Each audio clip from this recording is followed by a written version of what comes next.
Now that Mom was calling him over, he couldn't hold back anymore and ran over. Mommy. He missed his mom too. Fu Mingxue pulled him into her arms and gave him kisses on both cheeks, making the shy little guy blush bright red. Fu Mingxue looked at him, charmed by his apple-red cheeks. These two kids were just too cute, they tugged right at her heartstrings. How did you miss Mommy? Mommy missed you too so much. Qin Hao's big eyes sparkled as he loudly replied, yes. Come on, Mommy brought you some presents. Fu Mingxue hadn't had time to go shopping while she was in Beijing. Her gifts were actually rewards from completing system tasks. As soon as the kids heard there were presents, their eyes went wide with excitement. At their age, who could resist a gift? Fu Mingxue led them into her room. And as she opened the Rotten chest, she quietly transferred the items she'd gotten from the system into it. First up was a big toy piano for her daughter. She took it out. This is for your little sister. Qin Kiki was over the moon when she saw it. Qin Hao, on the other hand, wasn't interested in that. His eyes were glued to another present in the chest. Fu Mingxue didn't tease him, just took it out and handed it over. Here, this is for you, a toy car. Both gifts were random rewards she'd painstakingly earned from completing system tasks. When she first saw them, she really felt like the system was setting her up. Why were both rewards kids' toys? It was as if they were meant especially for her two children.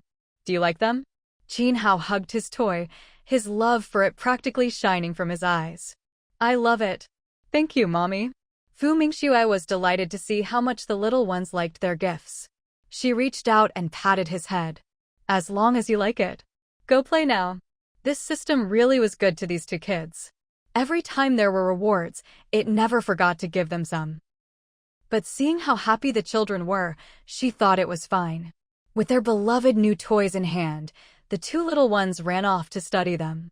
Seeing this, Fu Mingxue went back to her room to pack her things. She took out the big parcel her mother-in-law had given her. She didn't bother to look inside, she'd let her mom open it herself later. Just then, she suddenly remembered the mysterious letter her sister-in-law had given her. She'd actually forgotten all about it on the train. So she went back to her room, took out the letter, and opened it. Just as she was about to pull the letter out, she unexpectedly found a remittance slip. The amount on it was 2,000. Fu Mingxue stared at the slip in surprise. What did her sister-in-law mean by this? Her gaze fell on the letter. There wasn't much written, just instructions to withdraw the money and give it to someone named Gu Qingyun at her factory. Fu Mingxue was even more puzzled. Who is this Gu Qingyun? Someone from her factory? And what was the relationship between her sister-in-law and this Gu Qingyun? Why did it all have to be so mysterious? She didn't get it. Just then, her mother's loud voice sounded from outside. Mingxue, dinner's ready. Fu Mingxue really was hungry. After all, she hadn't eaten properly in the 3 days on the train. She put the letter and remittance slip back in the envelope and stashed it away in her space. She walked out. Mom, what's for dinner? How did you finish cooking so fast? Dumplings. I made them earlier, so it's quick to just boil them now. Mother Fu brought 2 big bowls of dumplings to the table in the main room. You eat first. These 2 bowls are both for you. I'll get something ready for the little ones. Fu Mingxue had really missed her mom's cooking these days. Ever since Qin Wenhua left, she'd mostly been eating at the cafeteria, either at the school or the research institute. Honestly, the cafeteria food just couldn't compare to Qin Wenhua's. Her taste buds had been spoiled by her mom and Qin Wenhua. She dipped the dumplings in her mom's homemade sauce. After serving dumplings for the 2 kids, Mother Fu put them in their special chairs to eat. The 2 children were very well behaved. She didn't even need to supervise them anymore. Mother Fu brought her own portion from the kitchen and sat down at the table. Is it enough? There's more in the kitchen if you want. It's enough, Fu Mingxue said, suddenly remembering something. She could give her mom the physical constitution pill she'd saved. This kind of good thing, the sooner you take it, the better. After all, she'd tried it herself and it really worked wonders. She took it out of her space, using her pocket as cover. Mom, here, take this. It's really good for you. Mother Fu was just about to eat her dumplings when she heard her daughter say she had something good for her. She instinctively looked up. When she saw her good daughter holding a small white pill, she was shocked. I'm not sick. Why are you giving me medicine for no reason? Had her daughter worked herself silly lately? Mom, this is really good stuff. I took one myself. It boosts your constitution, so you won't get backaches from working anymore. Mother Fu. Did you get tricked by some quack? How much did you spend? Mom, it didn't cost anything. Before Fu Mingxue could finish, Mother Fu cut her off with a cold laugh. If it's free, how good can it be? Forget it, I'm not eating it. I'm perfectly healthy. Mom, would I ever harm you?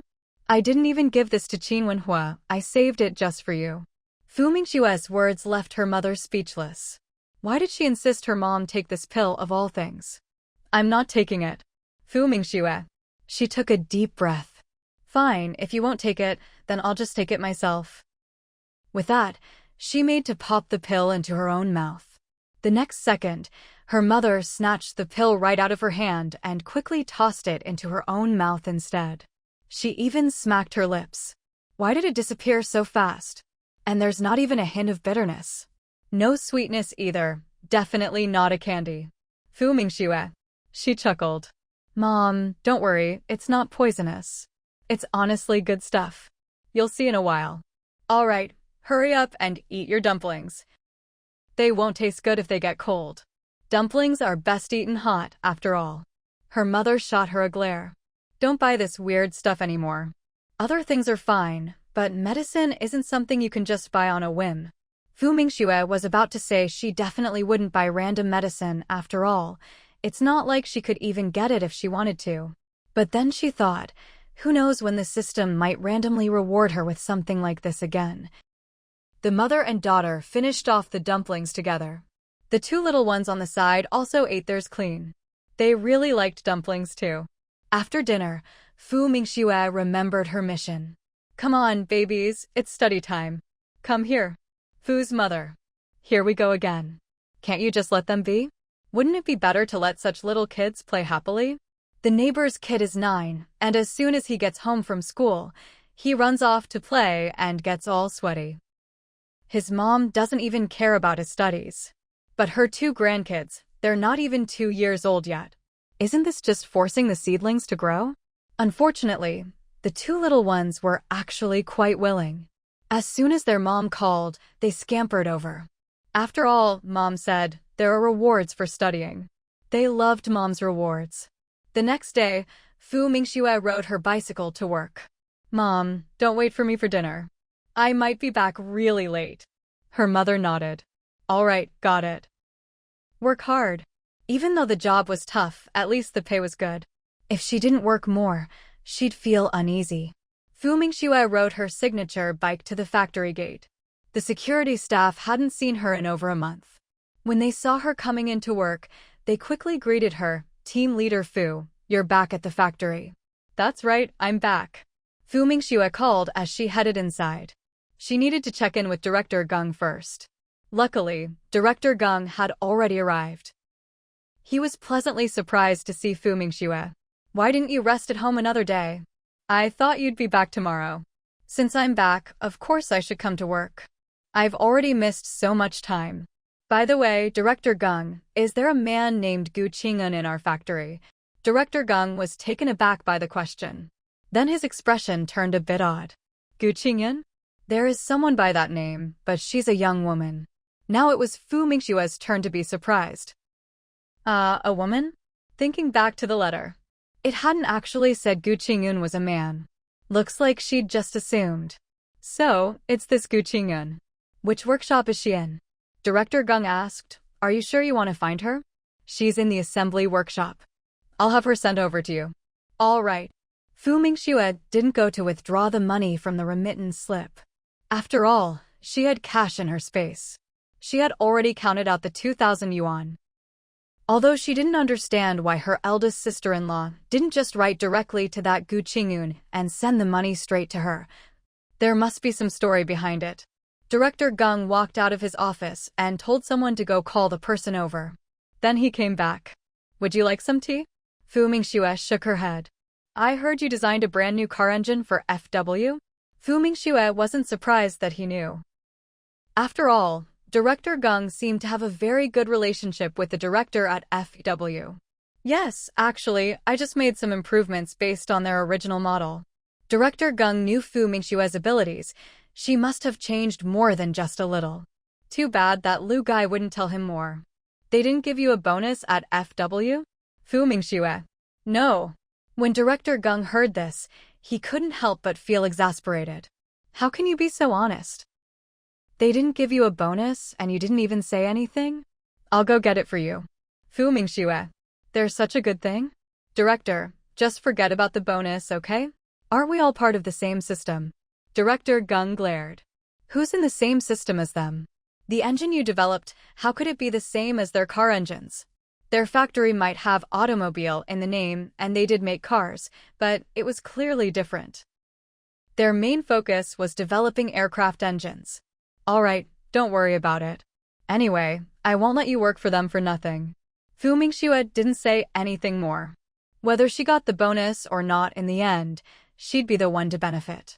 It's not like she'd ever complain about having too much money. Director Gung chatted with her about things at the university.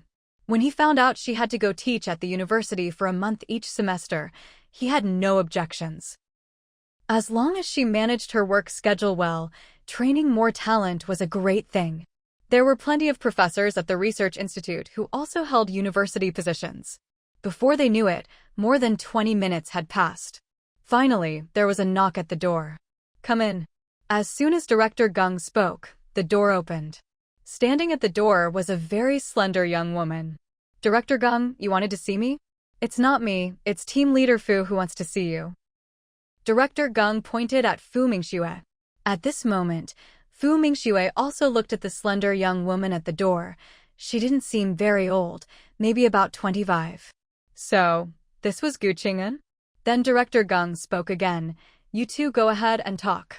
I have something to do, so I'll leave first. When you're done, just close the door behind you. He was actually saying this to Fu Mingxue. After he finished, he strode out. Gu Qing'an walked in. At that moment, Fu Mingxue noticed that she limped as she walked. Gu Qing'an was also sizing up Fu Mingxue. She had never met Fu Mingxue before. But she'd heard the rumors. There was someone in the factory whose looks were like a fairy's. Normally, she didn't pay attention to that sort of thing. But seeing the legendary person in real life, she was still stunned. There really was such beauty in the world. And just now, she'd heard Director Gung call this young lady Team Leader Fu. Which team was she the leader of? So young and already a team leader, was she really that capable? Steadying herself, she asked directly. Hello, Team Leader Fu. May I ask what you wanted to see me about? Someone asked me to bring you something. Fu Mingxue didn't beat around the bush. She reached into her shoulder bag and took out a bundle wrapped in newspaper. She'd wrapped it herself. Gu Qing'an was very surprised. Her gaze fell on the package. It looked like money. What's this? Who asked you to bring it to me? 2,000 yuan. Qin Weiniang asked me to give it to you. As soon as Fu Mingxue said this, Gu Qing'an's expression changed. I don't want this money. That won't do. She entrusted me with this task, so you have to take it. If you don't, doesn't that make it look like I didn't do my job properly? If you really don't want it, you'll have to give it back to her yourself. With that, Fu Mingxue shoved the bundle of money into Gu Qing'an's hand. Then she turned to leave. As for whatever was going on between Gu Qing'an and her sister-in-law, she wasn't that curious. Gu Qing'an hadn't expected her to just force the money into her hand like that. Who does things this way? Hadn't she already said she didn't want it? Seeing Fu Mingxue walk out, she panicked and hurried after her. Wait, take this money back. To avoid any more trouble, Fu Mingxue stopped and turned around. This money is from Qin Weiniang for you. If you don't want it, talk to her yourself. Please don't make things difficult for me. Gu Qing'an. Who's making things difficult for whom here? Oh, and there's a letter inside. There's a phone number on the back, you can call her. She'd only noticed the number yesterday when she read the letter. That's why she'd said what she did. Gu Qing'an was stunned. Seeing this, Fu Mingxue just turned and left. Gu Qing'an looked down at the bundle of money, pressed her lips together, and stuffed it into her clothes. Only then did she leave the office. Meanwhile, Fu Mingxue headed to the lab. Everyone from Group 6 was there. When they saw her come back, they all crowded around. Team leader Fu, you're finally back, said Su Ming. The others all chimed in, saying they'd missed her. Team leader Fu, come take a look at these numbers. Help us compare them and see where the problem is. Check my propeller reducer too. Fu Mingxue didn't even have time to go to her office before she was busy again. It wasn't until noon that she finally got a little break. But then Deputy Team Leader Chang Qingze came over to ask about the progress on the design drawings. Team Leader Fu, how's your design coming along? It's still early. Let's have a meeting this afternoon to discuss it. Right now, she needed to eat. She was starving. I'll join you, Chang Qingze said, since he was also heading to lunch. At that moment, Su Ming came over too. Count me in. Fu Mingxue. Couldn't she eat a meal alone? If it were just Su Ming, she'd have refused without hesitation.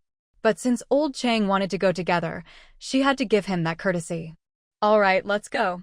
Su Ming was especially happy when Fu Mingxue didn't refuse. The three of them tidied up and left the lab. They headed to the cafeteria.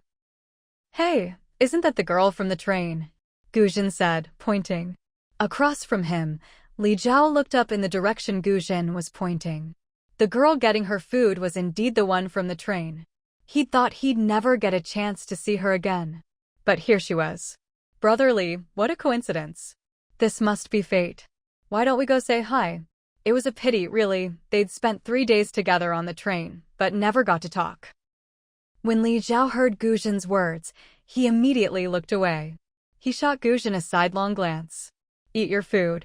The moment Guzhen heard this, he instantly understood what his brotherly meant. He quickly buried his head and started eating. Still, he couldn't help but be curious. Who exactly was that girl from the train? Wait a minute, wasn't the man next to her Su Ming? He quickly looked up again, glancing toward the people getting their food. When he got a clear look at that face, he was shocked. Brotherly, isn't that Su Ming? Li Zhao had already noticed. But so what? He ignored Guzhen's surprise. But since it was rare to bump into Su Ming, Guzhen naturally had to wave him over. Su Ming, over here. Su Ming, who had just finished getting his food, suddenly heard someone calling him. He instinctively turned his head. When he saw Guzhen waving at him, his eyes lit up. He hadn't expected to run into an old friend. Team leader Fu, let's sit over there. Fu Mingxue didn't have any particular opinion about where to sit. If she had her way, she'd actually prefer to sit alone.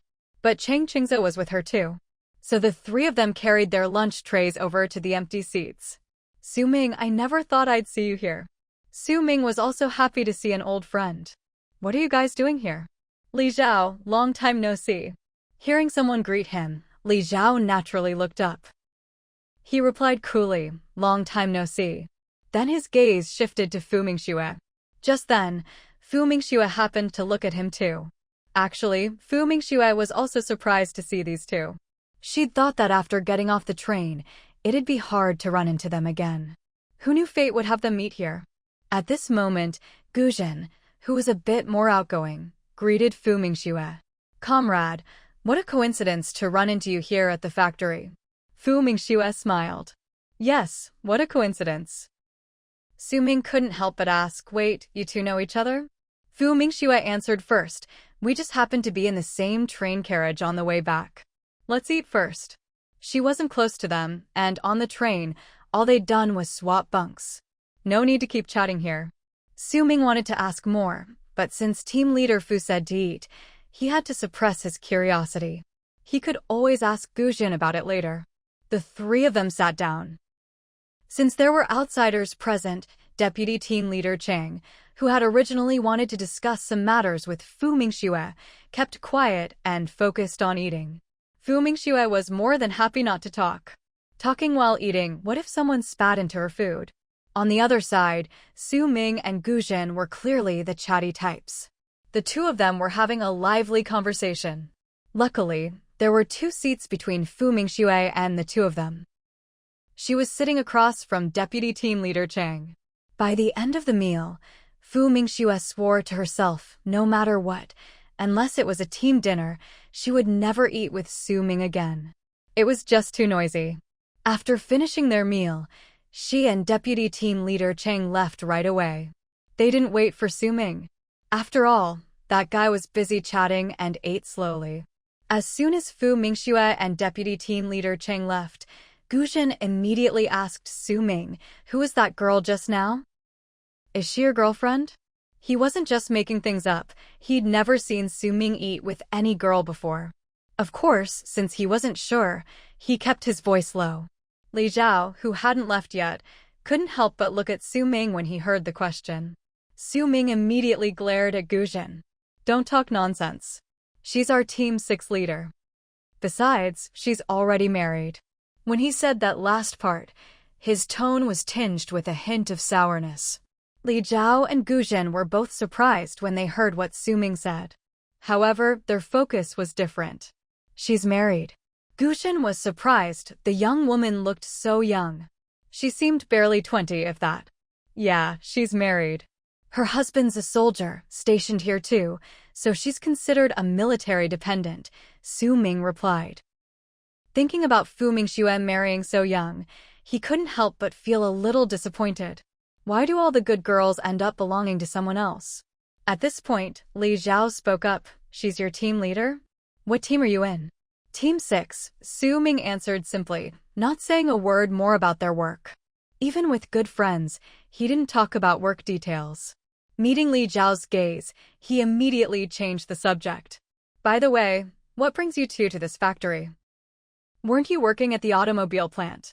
Su Ming, Li Zhao, and Guzhen all lived in the same compound.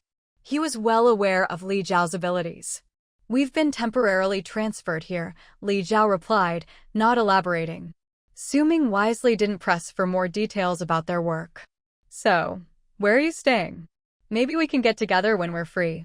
This time, Guzhen answered, "We're staying in the dorms, in the tube-shaped building, 4th floor, room 405. Su Ming's expression turned complicated. "Well, looks like fate keeps tying us together. I'm in 404. Guzhen's eyes lit up. "That's great. Now we can visit each other during our breaks." Su Ming. He wasn't exactly thrilled about living so close to them. At that moment, Li Zhao stood up. "Let's go." Guzhen immediately said to Su Ming, "We'll chat more tonight." With that, he followed Li Zhao out. It wasn't until they were halfway down the corridor that realization dawned on Guzhen.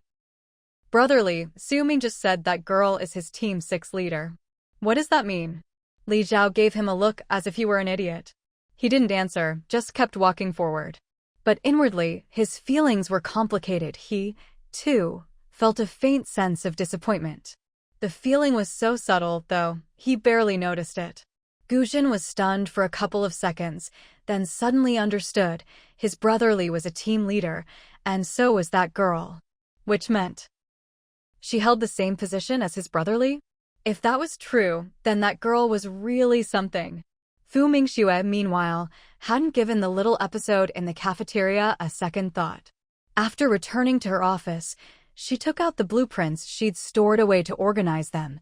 She had a meeting coming up. Today marked the official launch of Team 6's new project. At 1 o'clock, Director Gung came by for the meeting. He also brought someone with him. When Fu Mingxue saw who Director Gung had brought, she couldn't help but raise her eyebrows. She'd already thought this man seemed a bit unusual. Now, with Director Gung bringing him over, she wondered what his role was. "Team Leader Fu, let me introduce you. This is Li Zhao, the newly appointed leader of Team 10. Then Director Gung turned to Li Zhao. "This is Fu Mingxue, Chief Engineer of the Engine Research Team and leader of Team 6. Li Zhao looked at Fu Mingxue with deep, thoughtful eyes. He extended his hand. "Team Leader Fu. Pleased to meet you." "Fu Mingxue. Pleased to meet you." She shook his hand briefly, then let go. Immediately, she turned her attention to Director Gung. "Director Gung, what's this about?" "We're here to join the meeting too. By the way, Team 10 is the materials group. He wants to learn more about your project." "Fu Mingxue. Wasn't the materials group a different team before? How come there's a new team now?" "Oh well, since Director Gung brought them, they're not outsiders. If they want to join the meeting, so be it." She was the leader of Team 6, so naturally, she would chair the meeting. After signaling for the two of them to sit down, she glanced around the room and began. Let's start the meeting. First, I'll show everyone the draft design I've been working on. Du Qingyun, what's with you today? You've been out of it all day. What happened when you went to the director's office? The one asking was Liang Xiao, who worked in the same team as Du Qingyun. She hadn't been able to ask during work hours, but now that they were about to clock out, she couldn't hold back her curiosity. Of course, Du Qingyun wasn't about to tell her. It's nothing. I'm heading out first. Without giving Liang Xiao a chance to say more, she changed clothes and left. Liang Xiao was left standing there, bewildered. What was up with Du Qingyun today? The director must have said something to her. But Du Qingyun was so tight-lipped, there was no way to get anything out of her. Meanwhile, Du Qingyun walked out of the factory. After a moment's thought, she headed over to the security office. Masterly, could I borrow the phone for a moment? Sure, go ahead. The security officer handed her the phone so she could dial herself. A hint of embarrassment flashed across Du Qingyun's usually cool face. Masterly, I need to make a long-distance call. Shaoli was a bit surprised to hear that. But then again, if she was making a call, it was probably long-distance. Otherwise, why bother calling from here? He unlocked the phone and gestured for her to proceed. Du Qingyun dialed the number. Someone picked up quickly on the other end. Hello, who's this? Hearing the unfamiliar voice, Du Qingyun pursed her lips. She had the urge to hang up, but managed to hold back. This is Du Qingyun. I'm looking for Qin Weiniang. Is she there? The one who answered at the Qin house was Gao Lan. She hadn't expected someone to call and ask for her sister-in-law. Sorry, Qin Weiniang isn't here. She went back to her unit this morning, and I don't have her contact information there. She didn't know what had happened this morning. Her sister-in-law and mother-in-law had gotten into a big argument. They'd really gone at it, and before long, her sister-in-law had stormed off with her luggage. Du Qingyun was stunned. She hadn't expected this. She thought that since Qin Weiniang had given her the phone number, she'd be waiting for her call. She never imagined she'd be gone, back to her unit. If it's urgent, you can tell me. I'm Qin Weiniang's sister-in-law. I can pass on a message. Gao Lan offered kindly. Thank you, but that's not necessary. Du Qingyun hung up right away. She handed the receiver back to Xiao Zhao. Master Zhao, thank you. How much do I owe you? But Xiao Zhao waved her off. No charge this time. Thank you. Du Qingyun didn't say anything more and slowly made her way home. As for the money, Du Qingyun couldn't help but sigh. That evening, Fu Mingxue also worked overtime until about 10 o'clock. When she was about to leave the factory on her bicycle, she happened to run into Li Zhao and his group. She nodded slightly in greeting, then rode off on her bike. Brother Li, her bicycle is electric. Gu Zhen's sharp eyes caught it. He noticed that the bicycle had been modified. Li Zhao had seen it too, of course. Don't pry into other people's business. Let's go. He took the lead, heading toward the dormitory. But that girl lived in the family housing, and it didn't seem close to the factory. It was so late, why didn't her husband come to pick her up? Then he remembered that Fu Mingxue's husband was a soldier, most likely busy with the army and couldn't make it. Still, since she was alone, wasn't it a bit unsafe for her to go back by herself? And she was so pretty, if someone figured out her schedule after work, that could be dangerous. As soon as this thought crossed his mind, Li Zhao suddenly froze. Why was he paying so much attention to her? He stopped so abruptly that Gu Zhen, who wasn't expecting it, almost bumped into him. Brother Li, why are you just standing there? Let's go. Li Zhao's dark eyes flickered. Then he started walking again. Still, he felt he really shouldn't be so concerned about a married woman. He would never do anything immoral.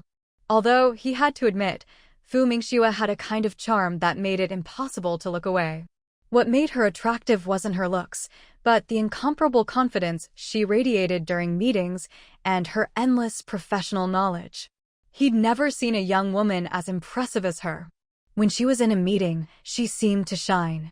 Fu Mingxue sneezed. Who was talking about her? When she rode her bike home, she saw that the lights in the courtyard were on. She pushed the door open and went inside. Mom, Why aren't you asleep yet? Mother Fu sighed. Both kids are sick. How could I sleep? Hearing this, Fu Mingxue was shocked. The kids are sick? How did that happen? Is it a high fever or something else? Did you take them to the hospital? How are they now?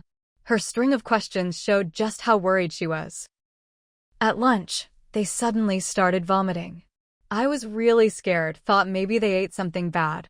Then I touched them and realized they were burning up. I took them to the hospital in the afternoon. Sister Wang from next door went with me. Otherwise, I couldn't have managed alone. But their fevers went down in the afternoon, so I thought it was fine and brought them home. They seemed okay at dinner, just didn't eat much. I thought a bit more medicine would do it, but who knew the fever would come back tonight? She was so anxious she was nearly in tears.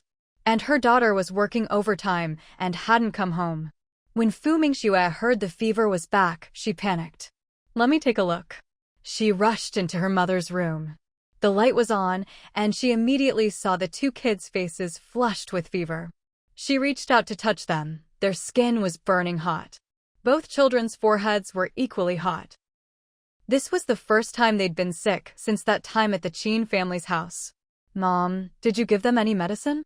Mother Fu replied quickly, I did, but their temperature went up again. What should we do? Fu Mingxue said urgently, we need to take them to the hospital, of course. Mom, get the kids, we're going right now. Hearing her daughter's words, Mother Fu snapped out of her panic. With her daughter there, she finally had someone to rely on. She quickly strapped one child onto her back with a carrier and carried the other in her arms. Fu Mingxue went to get the bicycle ready. At this moment, Fu Mingxue was feeling a bit regretful. She should have installed a small electric motor on this tricycle as well. If she had, the tricycle would be much faster. Mom, hold on tight. Don't worry, just ride quickly. Luckily, there were those straps, securing both the front and back. The two children weren't exposed to the wind either, since their heads were wrapped up in large scarves. After making sure everything was fine, Fu Mingxue turned the handlebar of the bicycle. In an instant, the bike shot forward a good distance. At this time, the gate to the military compound was closed, but the guard post was manned. Fu Mingxue was stopped. She quickly explained to the soldier, both children have a high fever. I'm taking them to the hospital. Just as the guard was about to let her through, a car suddenly pulled up. The car stopped and out stepped Instructor Xia. He was quite surprised to see Fu Mingxue. Fu Mingxue, where are you going? Then he noticed Fu's mother, carrying one child in front and another on her back. He was even more shocked. What happened to the children? Fu Mingxue immediately replied, they're sick, running a high fever. We're taking them to the hospital. As soon as Instructor Xia heard that both kids were sick with high fevers, he said at once, don't ride your bike. Get in the car, I'll drive you to the hospital. Fu Mingxue didn't refuse. After all, a car was certainly better than a bicycle in this situation. She quickly thanked him, thank you. Then she turned and called to her mother, Mom, get in the car. She first unstrapped the child from her mother's back and carried them into the car. Her mother carried the other child. Instructor Xia quickly got back into the driver's seat, turned the car around, and drove straight to the military hospital. As soon as the car stopped at the hospital, Fu Mingxue got out with the child in her arms. Fu's mother got out from the other side, also carrying a child. Doctor, my children have a high fever, please come take a look. At that moment, Fu Mingxue was just like any other mother, extremely worried. After all, in these times, a high fever in children was very dangerous. It could easily cause brain damage or lead to other complications. As luck would have it, Dr. Xia happened to be passing by. She was also surprised to see Fu Mingxue. What's wrong with the children? Their fever won't go down. Dr. Xia, please, could you take a look at them? Dr. Xia glanced at the children's flushed faces and reached out to feel their foreheads. Sure enough, they were burning hot. Her brow immediately furrowed, and her expression showed some displeasure. How could you wait until they're burning up like this to come to the hospital? Why didn't you come earlier? Don't you know that a high fever can cause damage to the brain and other organs? Fu Mingxue was about to speak, but Fu's mother quickly interjected. We came to the hospital earlier today. Their temperatures went down, so we went home. But around 8:30 tonight, the fever suddenly spiked again. My daughter just got off her night shift at the factory. She had to explain for her daughter's sake, especially with Instructor Xie present. If she didn't clarify, would people think her daughter, as a stepmother, didn't care about the kids? Dr. Xie didn't say anything more and told them to bring the children to the emergency room. Put them here. Fu Mingxue and her mother immediately laid the children on the hospital beds. They didn't leave, standing right by their sides. As Dr. Xie examined the children, she asked, "Tell me about their condition during the day." Fu's mother immediately recounted everything, the children's condition during the day and evening, what injections they received at the hospital earlier, and what medicine was prescribed. After listening, Dr. Xie had just finished her initial examination. The temperature is quite high, 39 degrees. If the fever is this high from the start next time, you need to bring them to the hospital sooner. I'll prescribe some medicine and give them an injection. They'll need to stay in the hospital tonight for observation. If the fever doesn't come back, they can go home tomorrow morning. If it does, we'll need to run some more tests. With that, Dr. Xie wrote out a prescription and handed it to Fu Mingxue for payment. Fu Mingxue took the slip and immediately went out to pay. When she came back, she said to Instructor Xie, who hadn't left yet, "Instructor Xie, the kids have to stay in the hospital tonight, so you should head home first. Sorry for all the trouble tonight." Instructor Xie replied at once, "Don't mention it, it's no trouble at all. This is what I'm supposed to do. By the way, the kids aren't in any serious danger, are they? We'll see how their fever goes tonight. If it doesn't come back, they can go home tomorrow morning. If it does, we'll need to do more tests."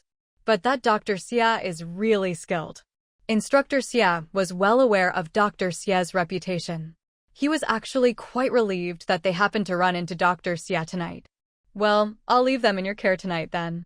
Auntie, are you coming back with me? My mom probably won't want to go home. Just let her stay in the hospital." Fu Mingxue figured that even if she forced her mom to go home, she probably wouldn't be able to sleep anyway. It was better to let her stay at the hospital. Instructor Xie agreed. Qin Wenhua's mother-in-law really cared about the kids. Now that they were sick, there was no way she'd go home. "All right, I'll head back then." Once Instructor Xie left, Fu Mingxue went back into the emergency room. By then, Dr. Xie had already had the nurse give both children their injections. The fever should go down in half an hour.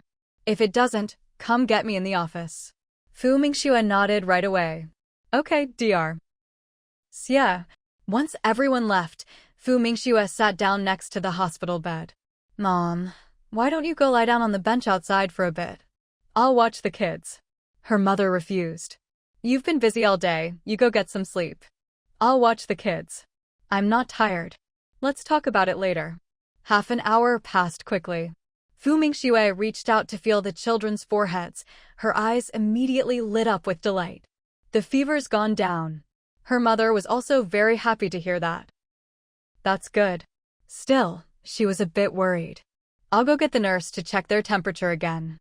Fu Mingxue agreed that using a thermometer would be more accurate. All right. Her mother went out and soon brought a nurse back. The nurse took both children's temperatures. Their fevers have gone down, but there's still a little left. It's 37 degrees now. Fu Mingxue breathed a sigh of relief. Now all that mattered was that the kids didn't get another fever during the night. "Nurse, is it possible for us to get a room?" The nurse replied, "Yes, do you want to get one?" Beds in the emergency room were, of course, cheaper than a private room. "Yes, if there's a single room available, we'd like that." "No problem, let me check with the doctor first." The nurse left. A few minutes later, she came back. "There's a room available. I've arranged it for you, room 203. It's a double room. Come with me."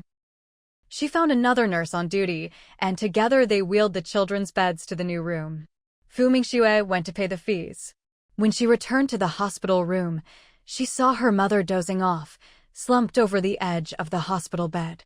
She walked over and gently shook her awake. "Mom, go sleep on that bed. This hospital room was pretty nice. It even had a companion bed. Mother Fu immediately said, "You go sleep. I'll just rest my head here for a bit." She didn't have to work, so what was the point of sleeping? Fu Mingxue didn't bother arguing with her. She simply pulled her up and pushed her onto the companion bed. "You're getting older, you should get some sleep." Mother Fu. She wasn't that old yet, certainly not ancient. How is she getting older already? She shot her daughter a glare. This girl never had anything nice to say. Fu Mingxue went back to the hospital bed to keep watch over the two kids. In the second half of the night, she slept with her little daughter in her arms. Originally, Mother Fu had planned to give up her bed for her daughter when she woke up in the middle of the night. But seeing her daughter already sleeping with the child, she lay back down instead. The next morning, Mother Fu woke up early.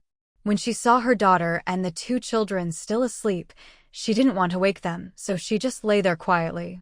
She stayed like that until 6 o'clock. Fu Mingxue woke up around then as well. She reached out to feel the child in her arms, checking her temperature. Finding that she wasn't hot, she finally breathed a sigh of relief. Then she got up. "Mom, you're awake too?" Mother Fu. She'd been awake for a while. "How are the kids?" "They're fine. The fever's gone. Looks like everything's okay now. Last night had been so dangerous, it had really scared her." Mother Fu was relieved to hear the kids were fine. "That's good. Let the doctor check on them later." "Oh, you're supposed to go to the factory this morning, right?" "I'll skip this morning. I'll go in the afternoon instead." If the kids were really better, then she'd go to work. But if either of them got a fever again, there was no way she could go. "All right. But how are we going to get home after we're discharged? Should I go back now and bring the tricycle over?" "No need for all that trouble. That instructor Xia from last night will probably come by." Of course, if he was busy, he might not make it. But she figured that even if he couldn't come himself, he'd send someone. "Mom, I'm going to the bathroom. Watch the kids for a bit." Fu Mingxue wanted to take advantage of the empty bathroom to quickly wash up. Luckily, she had all her toiletries in her space. "All right, go ahead." "Oh, when you get back, I'll need to run home for a bit. The kids haven't had anything to eat this morning. I'll go get some formula." Normally, kids over a year and a half old wouldn't still be drinking formula. It was expensive, after all. But their family was different. They had plenty. Not only had her daughter not finished the formula she'd bought before, but her in-laws had brought back 2 more cans this time. There was no way the kids could finish it all. Fu Mingxue didn't reply. She went out to find a bathroom. Once she made sure no one was around, she took her toiletries out of her space and quickly washed up. When she got back to the room, Mother Fu was ready to leave. But this time, Fu Mingxue stopped her. "Mom, it's just one meal. Don't bother. I'll go to the cafeteria later and get some plain porridge for the kids." Mother Fu thought about it and agreed. Dr. Xia came by for rounds a little after 8. After checking the 2 children, she said to Fu Mingxue, "You can go home now. Just pay attention to their diet for the next couple of days, keep it light. And if any other symptoms appear, come back to the hospital right away." Fu Mingxue nodded. "Okay." As soon as Dr. Xia left, Instructor Xia arrived right after him, carrying a large bundle of things in his hands. The moment he entered the hospital room, he asked directly, "How's the child?" "The child is fine." The doctor said, "We can go home now," Fu Mingxue replied, which made Instructor Xia visibly relieved. "That's good to hear. I drove my car over. Are you leaving now, or do you want to wait a bit?" Fu Mingxue said, "Sorry to trouble you, Instructor Xia. Could you wait a moment while I go handle the discharge paperwork?" Instructor Xia nodded. "Sure, go ahead." After Fu Mingxue left, Mother Fu pointed at the pile of things Instructor Xia had brought. "Instructor Xia, what's all this? You should take it back with you. It's just some things to help the child recover, nothing expensive."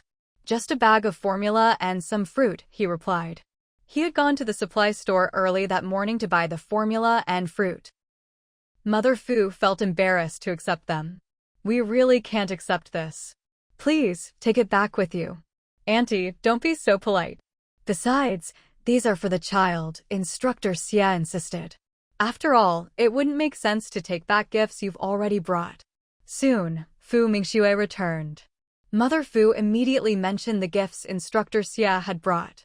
Fu Mingxue was much more straightforward than her own mother. Instead of insisting he take them back, she simply thanked him. Then I'll thank you on behalf of the kids, uncle. Instructor Xie was delighted to hear this. Mother Fu, shouldn't you at least try to refuse? But Fu Mingxue wasn't one for beating around the bush. Let's go home, Mom. You carry one of the kids. Both little ones were awake, gazing eagerly at Fu Mingxue. Clearly, at this moment, they both wanted their mom to hold them. Meeting their eyes, what could Fu Mingxue do? She picked them up. Luckily, she was strong enough to carry one in each arm. Mother Fu tried to help, but Fu Mingxue wouldn't let her. The twins clung tightly to their mother's neck. Sweethearts, loosen your grip a bit, she said. If they squeezed any tighter, she'd be strangled. Thankfully, the kids listened and loosened their little hands. Let's go, she said. Instructor Xie actually wanted to help carry one of the kids, but the twins were clearly very attached to Fu Mingxue. Still, he couldn't help but marvel at Qin Wenhua's wife's strength. She could carry both kids without breaking a sweat. The car was parked right outside the hospital. Once inside, Mother Fu finally got to hold one of the children. Fu Mingxue, I had someone push your bicycle back to your house, Instructor Xie said. Thank you, Fu Mingxue nodded to show she understood. They drove back to the family housing compound. When people saw Fu Mingxue and her mother getting out of Instructor Xie's car, each holding a child, they were curious. Someone asked directly, Mingxue's mom, where did you all go so early in the morning? Mother Fu replied, the kids had a fever again last night, so we took them to the hospital. The doctor said they're fine now, so we're back. Fu Mingxue didn't talk much with the other residents. She was always busy with work, often on night shifts, and hardly had time to socialize. While her mother chatted with the neighbors, Fu Mingxue took the kids and slipped inside. Mother Fu couldn't chat for long either. She was still holding her granddaughter. Once inside, Instructor Xie drove away. Fu Mingxue put the children down on the bed in her mother's room. Mom, watch the kids for a moment. I'll go make some formula for them. I'll do it. You stay here and watch them, Mother Fu said, and headed out. Wang Xiang knocked on the door. Seeing that it wasn't fully closed, she pushed it open and went inside. Just then, Fu's mother came out from the main room. Seeing her, Wang Xiang quickly stepped forward. Auntie, I heard the two kids got sick again last night. How are they now? Are they feeling better? Fu's mother replied, they're fine now. Otherwise, we wouldn't have come home. Auntie, the kids were sick last night. Why didn't you call me? I could have helped out. It's all right. My daughter happened to come home after work, and we ran into Instructor Xie on the way out of the compound. He took us to the hospital, and this morning, he even brought us back. As long as everything's okay. Auntie, if anything happens at home in the future, you must let me know. I live right next door. It's easy to call me. Fu's mother nodded. All right. Okay then, Auntie, I'll let you get on with things. I won't get in your way. With that, Wang Xiang left. Fu's mother simply closed the front door and bolted it. She was quite busy and didn't have time to deal with other people from the family compound. She hadn't even had a chance to make formula yet when the front door was knocked on again. Fu's mother. Someone else already? She opened the door and was a bit surprised to see Cui Meihong from next door. After all, the two families rarely interacted these days. Cui Meihong looked concerned. Auntie, I heard your two kids had a high fever. Are they all right now? Since she was asking about the kids, Fu's mother couldn't be cold toward her. She said, they're fine now. Cui Meihong let out a sigh of relief. That's good. Oh, I made some food for the kids. You just got back from the hospital, so there probably isn't much to eat at home. This is some rice porridge I cooked this morning. It's the best thing for kids. Thank you, but there's really no need. The kids have already had breakfast, and they're not hungry now. Give it to your own children. All right, I have things to do, so I won't keep chatting. Fu's mother didn't care what the other woman thought and just closed the door. Cui Meihong's expression froze. She hadn't expected even something like rice porridge to be refused. Was it disdain? Or was Fu's mother just too wary of her and didn't want any connection between their families? A bit disappointed, she carried the hot thermos back home. Meanwhile, Fu's mother finished making the formula and went back to the room. She handed a bottle to each child. Fu Mingxue looked at her mother. "Who was that just now?" "It was Cui Meihong from next door. She brought over some rice porridge for us, but I turned her down. If it had been Wang Xiang, she might have accepted. But as for the Hao family, better not. Whether it was friendliness or something else, she just didn't want to get involved." Not to mention, Cui Meihong's son was a real handful. Fu Mingxue had thought the voice sounded like Cui Meihong, and it really was her. "Mom, you did the right thing. There's no need to take things from others. If they accepted, wouldn't they have to return the favor later?" She really didn't want to. Seeing the two kids drinking their formula and nothing else going on, Fu Mingxue said to her mother, "Mom, watch the kids for a bit, I'm going to take a shower." Fu's mother knew her daughter's habits well and nodded right away. "Go on, hurry." She had to start making lunch anyway. Now that the kids were fine, she didn't need to watch them every second. "You two drink your milk nicely. Grandma's going to cook, okay? If you need anything, just call Grandma, alright?" Qin Hao nodded quickly. Qin Kiki nodded too. Fu's mother adored how well-behaved the two kids were. She patted their heads, then went to the kitchen to cook. She thought for a moment and decided to make some porridge for the kids first. After taking a shower, Fu Mingxue came out and saw the two children sitting and playing by themselves. By lunchtime, after they'd finished eating, Mother Fu saw that neither child had a fever anymore, so she said to Fu Mingxue, "Everything's fine here. You should go to work." Fu Mingxue thought for a moment. "All right, I'll head to work. If either of the kids starts running a fever this afternoon, just call me." She gave her mother the factory's phone number again. She'd left this number before, but she was worried her mom might forget. Mother Fu said, "Okay, got it. You'd better get going. I won't work overtime tonight, so I'll come home early." Fu Mingxue said goodbye to the twins. "You two stay home with Grandma, okay? If you're bored, you can look through the picture books." Mother Fu. She was really afraid her daughter would tell the kids to study and learn to read. Fu Mingxue rode her bicycle to the factory. Just as she was about to park, she noticed someone near the bike shed looking around nervously.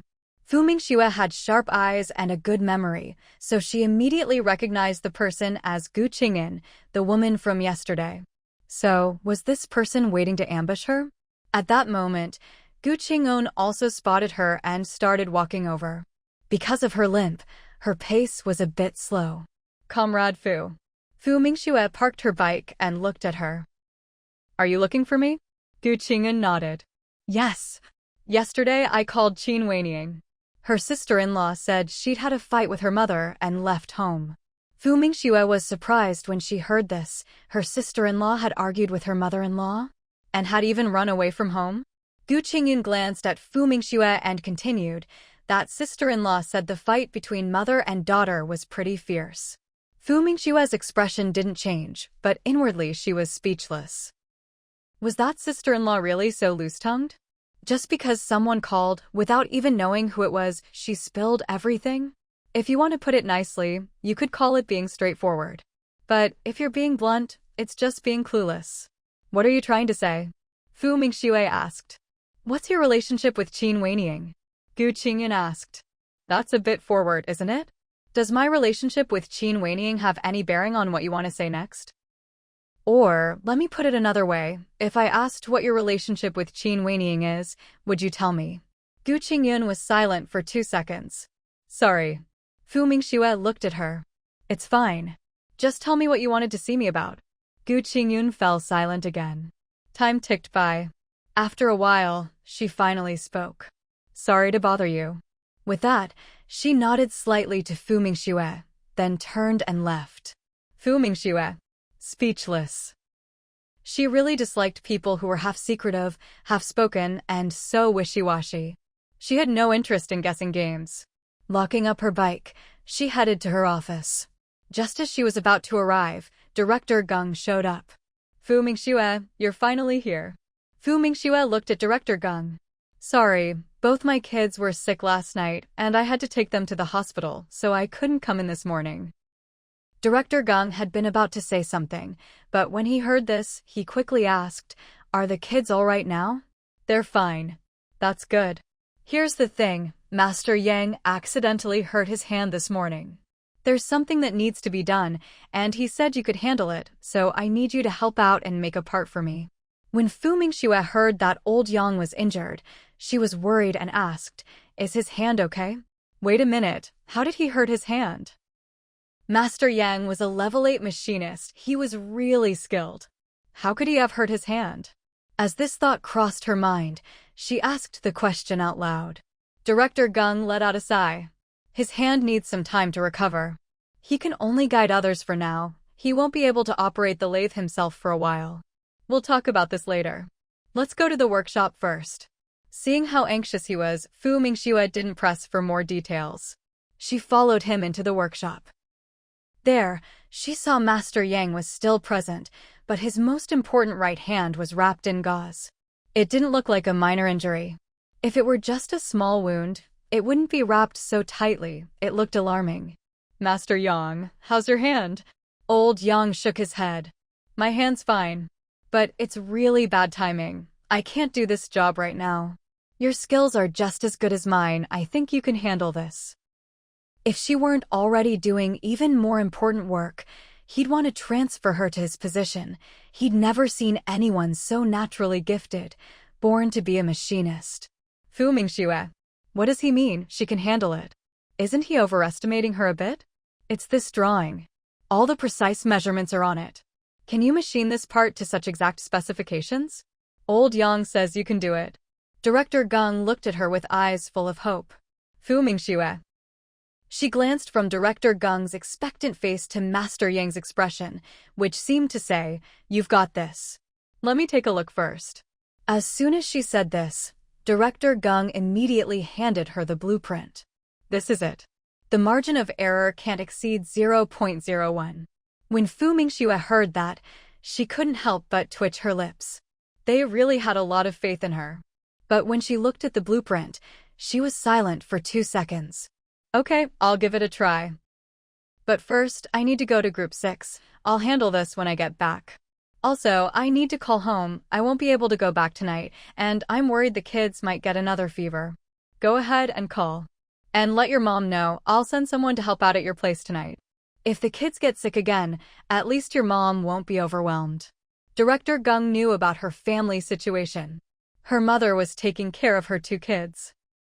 "No need. I'll have my mom ask someone from the unit to help." Director Gung didn't argue with her. He just urged her to hurry, half an hour. "Be back by then." "All right." Fu Mingxue needed to go to Group 6 to arrange some work. She'd had some ideas last night and needed to discuss them with her team. And sure enough, it really did take half an hour. After quickly discussing things with her team, Fu Mingxue hurriedly made a call back to the unit. This time, though, she didn't speak to her mother directly, she just had the communications officer pass on the message. Only then did she return to the workshop. Master Yang was still there, of course.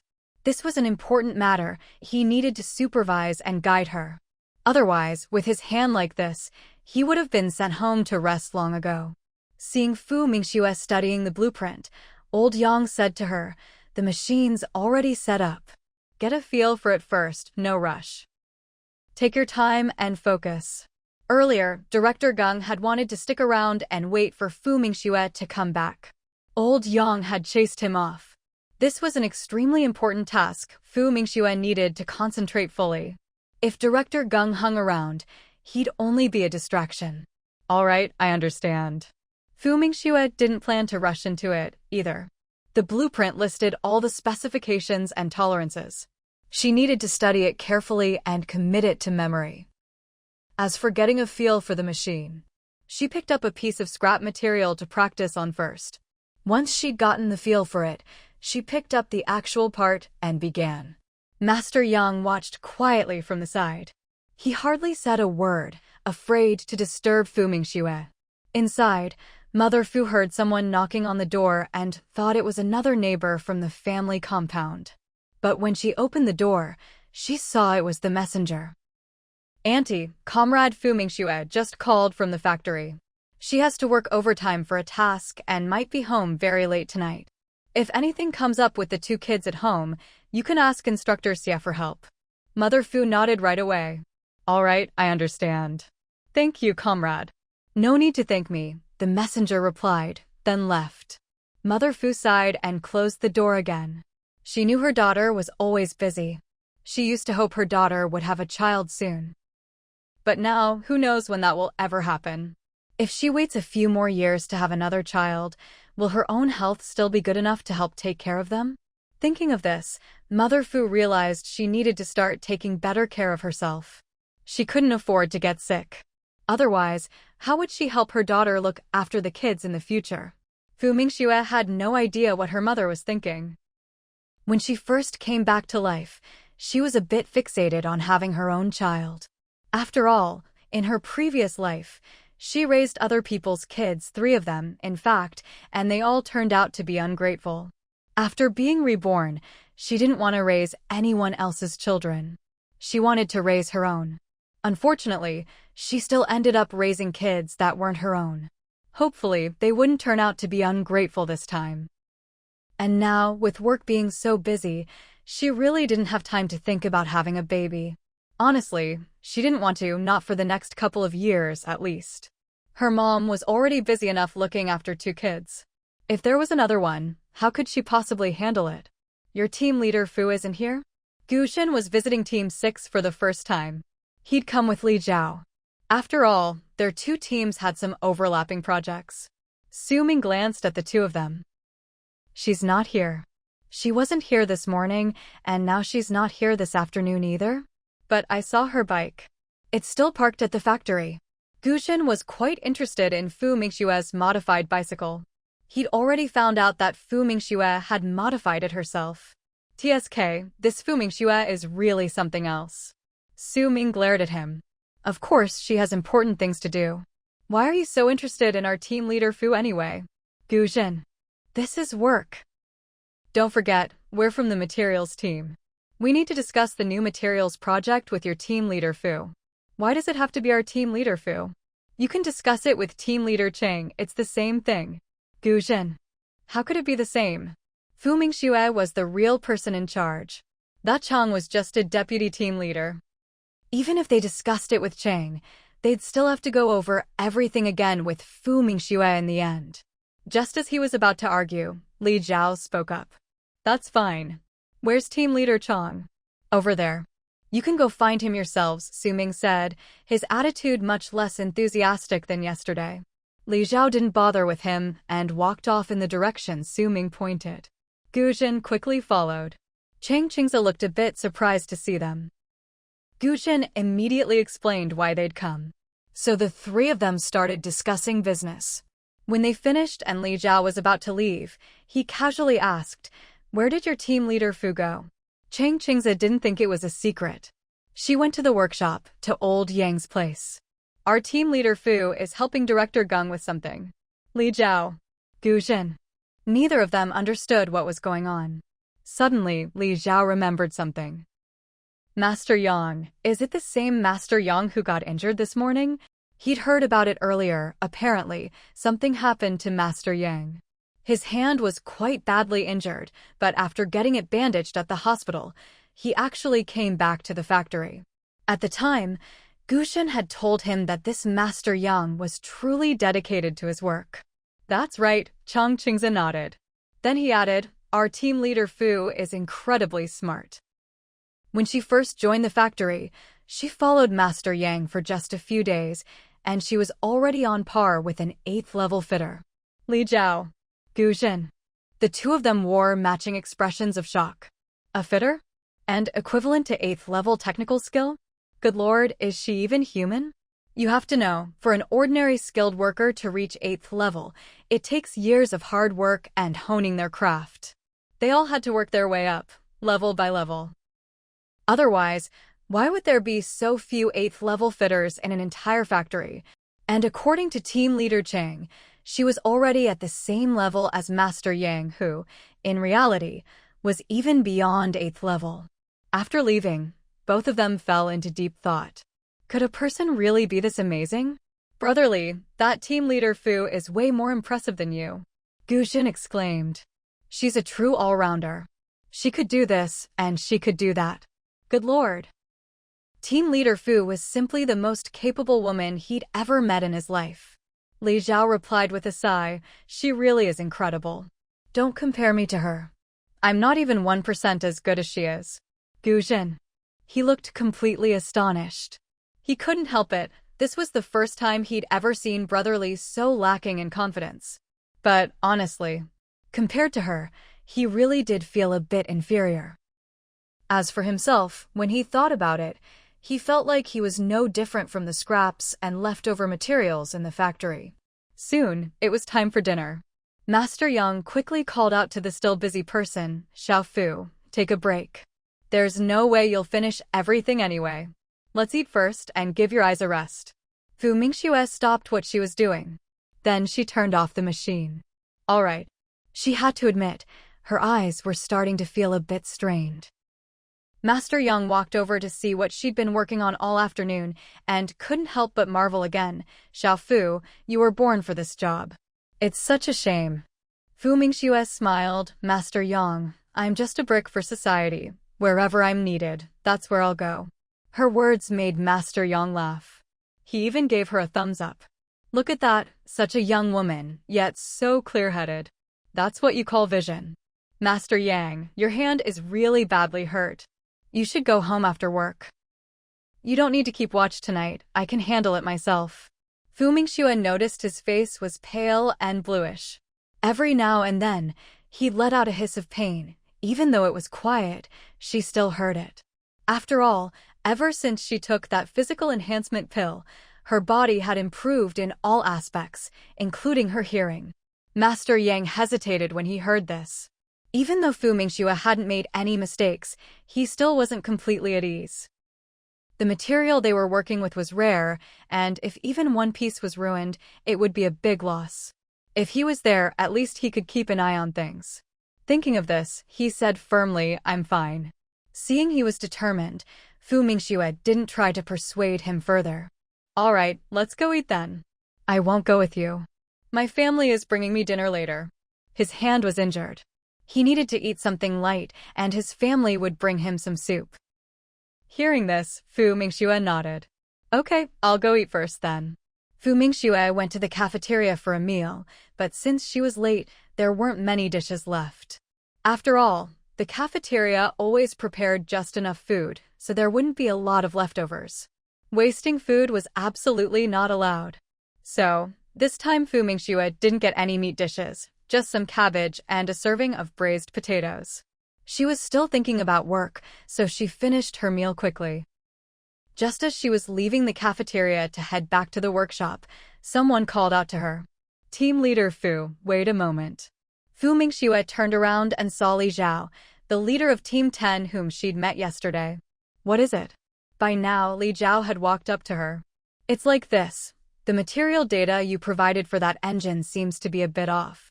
We ran several tests, but none of them worked. Fu Mingxue frowned. Is the discrepancy large? Li Zhao nodded. Yes, it's quite significant. It's not working. Then show me the test results you got. They're in the office. I'll bring them over for you to see. By the way, where will you be later? I'll be in the lathe workshop with Master Yang. You can bring them over to me there, or you could also find Team Leader Chang. Li Zhao said directly, I'll bring them to you. That works. With that, Fu Mingxue headed off. When she got back to the small workshop, she happened to see Master Yang's family there. It was a girl, not yet 20. When the girl saw Fu Mingxue, she looked a little nervous. Master Yang quickly introduced them. Xiao Fu, this is my youngest daughter, Yang Xiulan. Fu Mingxue nodded politely to the girl. Hello, I'm Fu Mingxue. Hello, I'm Yang Xiulan. I've heard about you from my dad. He says you're really amazing. Yang Xiulan thought the woman in front of her had such a lovely smile. Fu Mingxue's smile grew even brighter at that. I'm alright, but I'm still very happy to be praised by Master Yang. Young Xiaolan was a little dazzled by her smile. Oh my, how could anyone be so good-looking? At that moment, Master Yang said to his daughter, alright, you should head home now. This isn't a place for you to hang around. Young Xiaolan nodded right away. Dad, I'll go then. What time will you be home tonight? I'll have Big Brother come pick you up. Before Master Yang could answer, Fu Mingxue replied, 8 o'clock. Just have your brother come at 8. She turned to Master Yang. You have to trust my skills. Alright, 8 it is. To be honest, Master Yang was feeling a bit tired too. His wound was throbbing. Young Xiaolan was a little shocked. Was this really her dad, the same man who was always so strict and authoritative at home? Her dad had the highest salary in the family, practically doing the work of 3 people. So at home, he was the ultimate authority. Not only did her mother never argue with him, even her older brothers and sisters, none of them dared raise their voices to him. In her memory, her dad was always a very rigid person, never speaking gently, let alone changing his mind for anyone. It was a little unsettling. So, who exactly was this Fu Mingxue? Why was her dad being so polite to her? Still feeling dazed, young Xiaolan left with her basket of groceries. Even after she got home, she couldn't quite figure it out. But this experience seemed to open her eyes. Maybe, if you're more capable than her dad, even he will look at you differently. When Li Zhao arrived, Fu Mingxue was in the middle of her work. Master Yang saw Li Zhao and asked, "What's up?" "I'm looking for team leader Fu." Li Zhao's gaze fell on Fu Mingxue.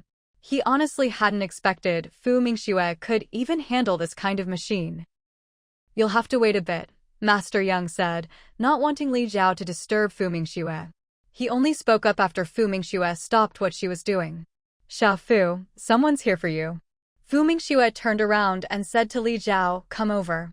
Li Zhao walked over and handed her a set of blueprints.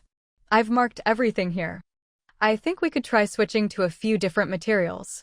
Fu Mingxue took the blueprints and examined them carefully. Her brows furrowed. "You're right, this won't work. Let's change the materials." She pulled a pen from her pocket and wrote down a few options. After thinking for a moment, she added a few reagents to the list as well. Seeing what she'd added, Li Zhao's eyes lit up. That was exactly what he'd been thinking too. "All right, I'll try it this way," he said. Fu Mingxue handed the blueprints back to him. "Sounds good. I'll be waiting for your good news." "Okay." Li Zhao folded up the blueprints, gave her another look, and then left. This time, Fu Mingxue finished her work quite late. She wanted to get everything done in one go. So she simply pulled an all-nighter. In fact, she got so absorbed in her work that she lost track of time. Since she wasn't feeling tired yet, she figured she might as well finish the job. Master Yang needed to go to the hospital to have his bandages changed. On top of that, he'd had a bit of a fever the night before, so he really had to go to the hospital first. He was worried his hand might get infected otherwise. Why would he have a fever? A minor illness might not matter, but his hands were his livelihood, the hope of his whole family, so he couldn't afford for anything to happen to them. Director Gung was concerned, so when he got to the factory, he headed straight for the workshop. He was surprised to see Fu Mingxue already there so early. "Team leader Fu, how come you're here so early today?" He knew that Fu Mingxue usually arrived at the factory around 7 or 7:30. But it was only 6:30. Fu Mingxue didn't answer his question. Instead, she held up the part she'd finished machining, beaming. "Take a look at this, it's up to standard. You can take it for testing." Now it was Director Gung's turn to be shocked. "It's done? You finished it?" "Yes," Fu Mingxue nodded, then added, "The margin of error is less than 0.01. Director Gung carefully took the part from her. Seeing how finely and perfectly it was machined, he was amazed. "How did you finish it so quickly?" He'd expected it would take 2 or 3 days at least. And that was assuming there were no failed attempts. "Don't tell me you didn't go home last night and stayed in the workshop working on this?" Fu Mingxue nodded. I saw I could finish it in one go, so I just worked overtime and stayed." Director Gung was stunned. But then he frowned in disapproval. Don't do that again. What if you get tired and hurt your hand? This was a lathe after all. Even Master Yang, such an experienced craftsman who almost never made mistakes, hadn't he just injured his hand yesterday? I won't do it again. All right, I'm going to head home for a bit. You can take this for testing and reporting.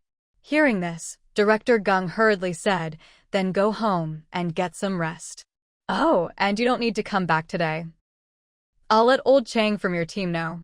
Fu Mingxue had been about to say she could come back in the afternoon. But then she thought it wouldn't hurt to take a break. After all, the work wouldn't be finished in just a day or two. Last night, Mother Fu didn't hear her daughter come home. Later, she fell asleep. She just assumed her daughter had come back too late and she hadn't stayed up long enough to wait for her. In the morning, thinking her daughter must have gotten in very late, she didn't wake her up. Even when making breakfast and sweeping the yard, she kept her movements quiet. But now it was already 7:30 and her daughter still hadn't gotten up. At this point, Mother Fu started to feel uneasy. How could anyone sleep this late? Could she be sick? With that thought, she quickly put down her work and went to knock on the bedroom door. Mingxue, time to get up. Mingxue. Normally, she'd get a response, but there was no sound at all from inside.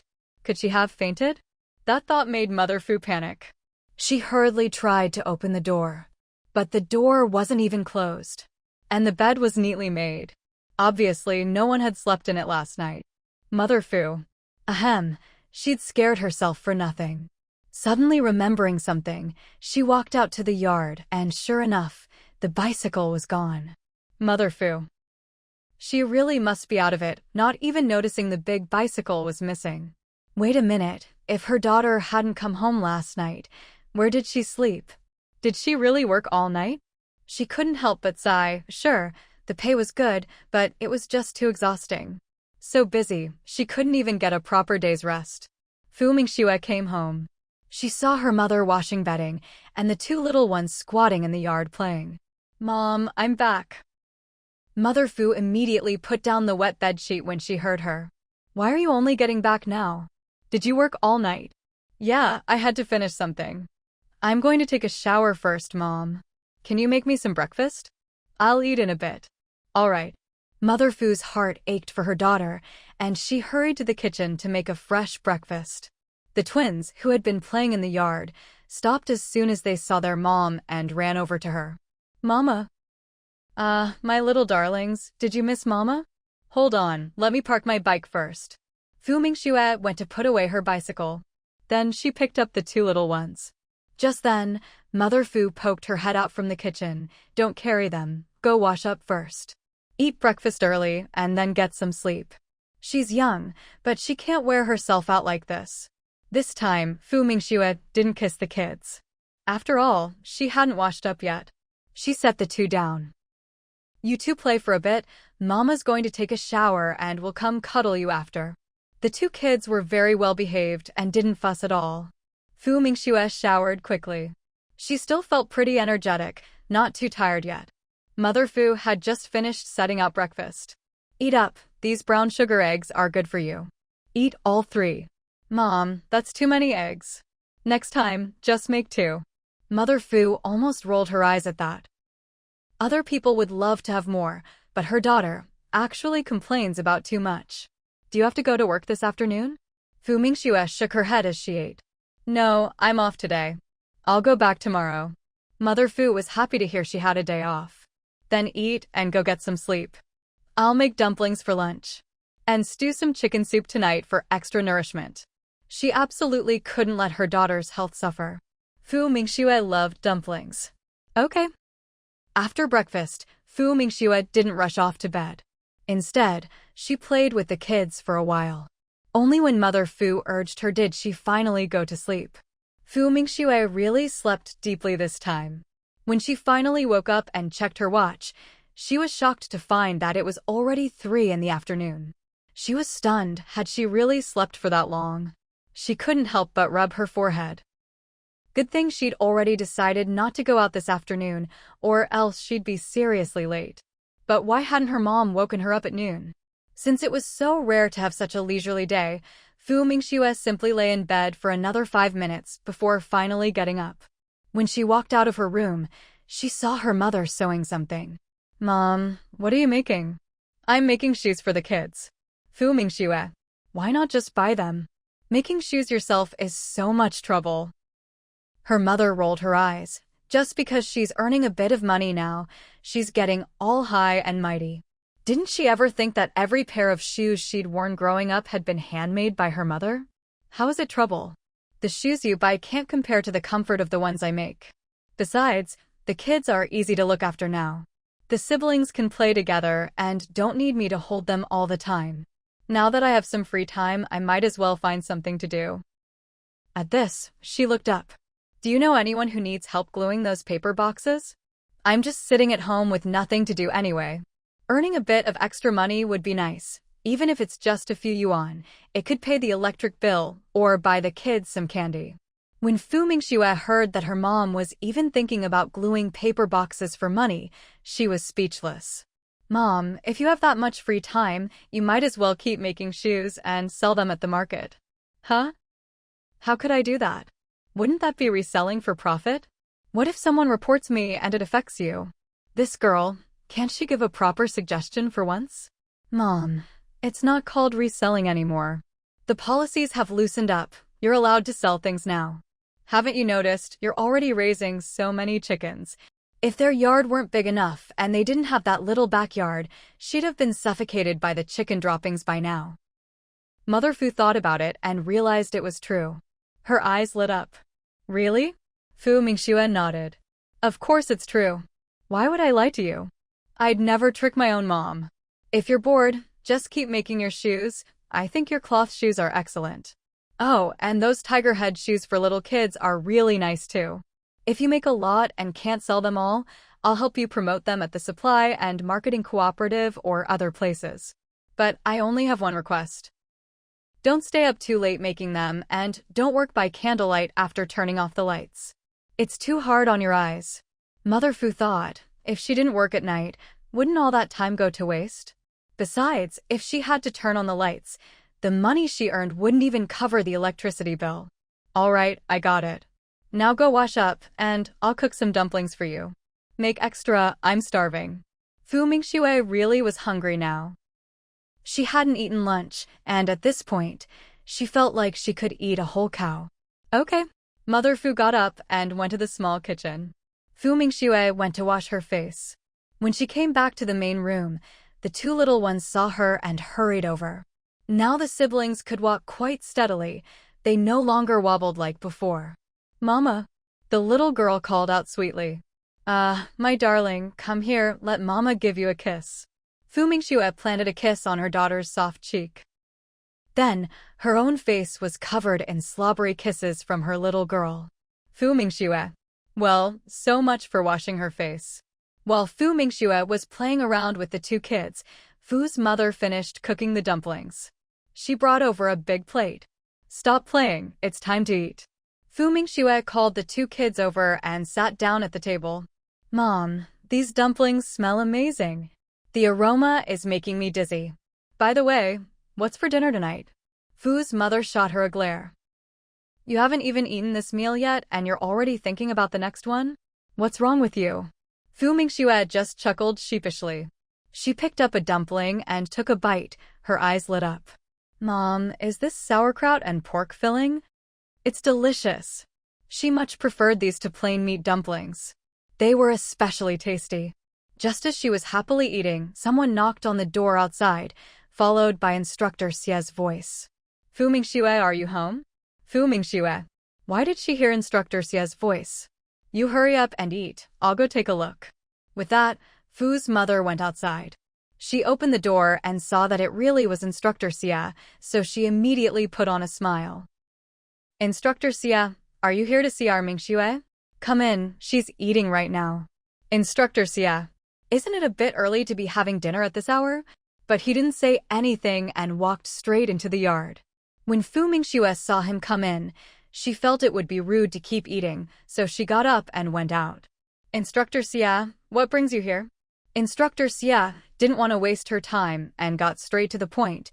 We have a fighter jet with an engine problem. Several experts have tried to fix it, but no luck.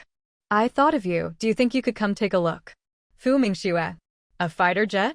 Their unit has fighter jets? How come she's never seen them? Sure, I'll go take a look. Instructor Xia remembered Fu's mother saying she was in the middle of a meal, so she probably hadn't finished yet. It's not urgent. Finish your meal first. I'll wait for you. Truth be told, Fu Mingxue was still hungry. All right, I'll be quick. She went back to the table, popping dumplings into her mouth one after another, not even bothering with dipping sauce. She quickly polished off the whole plate. After swallowing the last bite and getting ready to leave, she suddenly remembered something. She went back to her room, grabbed her bag, and took out some tools from her space to pack inside. When she came out again, she said directly to Instructor Xia, "Let's go." Then she turned to her mom. "Mom, if I'm back late, don't wait up for me for dinner. Just eat on your own." Hearing this, Instructor Xia quickly added, "Auntie, don't wait for her. Mingxue might be back pretty late." Fu's mother nodded quickly. "All right, got it." Watching her daughter leave with Instructor Xia, she couldn't help but feel a sense of pride. Look at that. Her daughter really was something. She could even fix, whatever it was, even airplanes. Wait, why did her daughter know how to do that? Instructor Xia had driven over, so as soon as they came out, the two of them got in the car. Seeing the situation, Fu Mingxue guessed the fighter jet probably wasn't at their base, so she asked, "Instructor Xia, where's the jet parked?"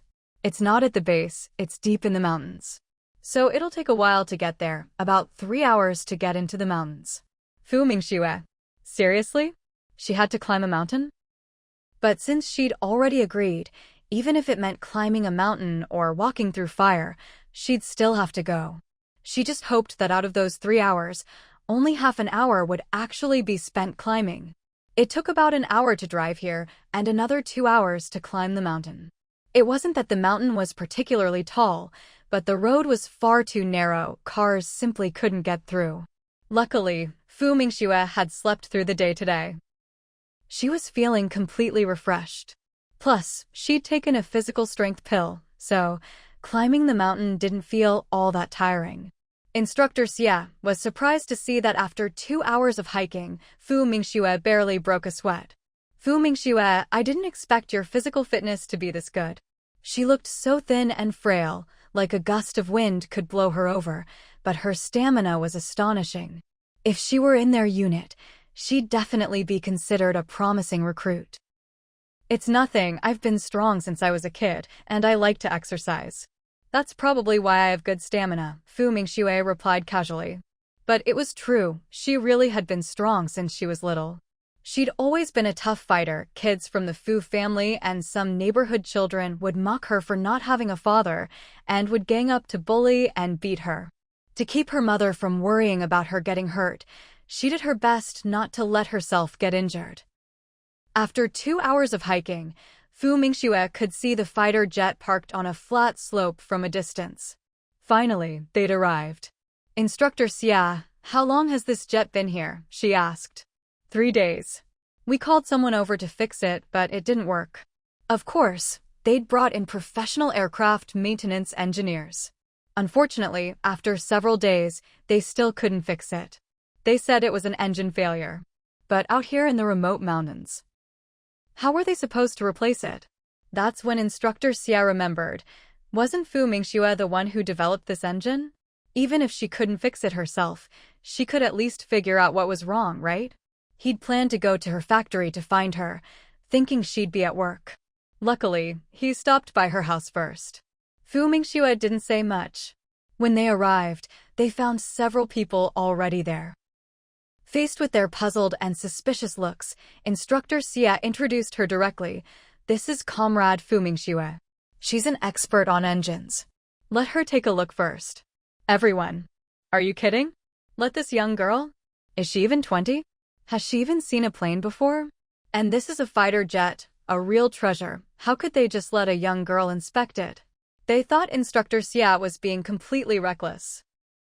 If they couldn't get a professional maintenance engineer, that still didn't mean they should let a young girl touch their fighter jet. Especially Engineer Liu, whose face had turned completely dark. Instructor Xia, this won't do. You know how important this jet is. How can you let this girl take a look? Instructor Xia couldn't reveal Fu Mingxue's true identity. He shot back, if anything goes wrong, I'll take responsibility. I know exactly what she's capable of. If you could fix it, would I have called her here? Besides, I'm just letting her take a look, not start working on it right away. If you can't do it, does that mean no one else can? Haven't you heard there's always someone better out there? Fu Mingxue looked at Instructor Xia in surprise. This was the first time she'd seen him so sharp-tongued. Engineer Liu was fuming. Someone tugged at his sleeve. Engineer Liu, I think she really is that Fu Mingxue.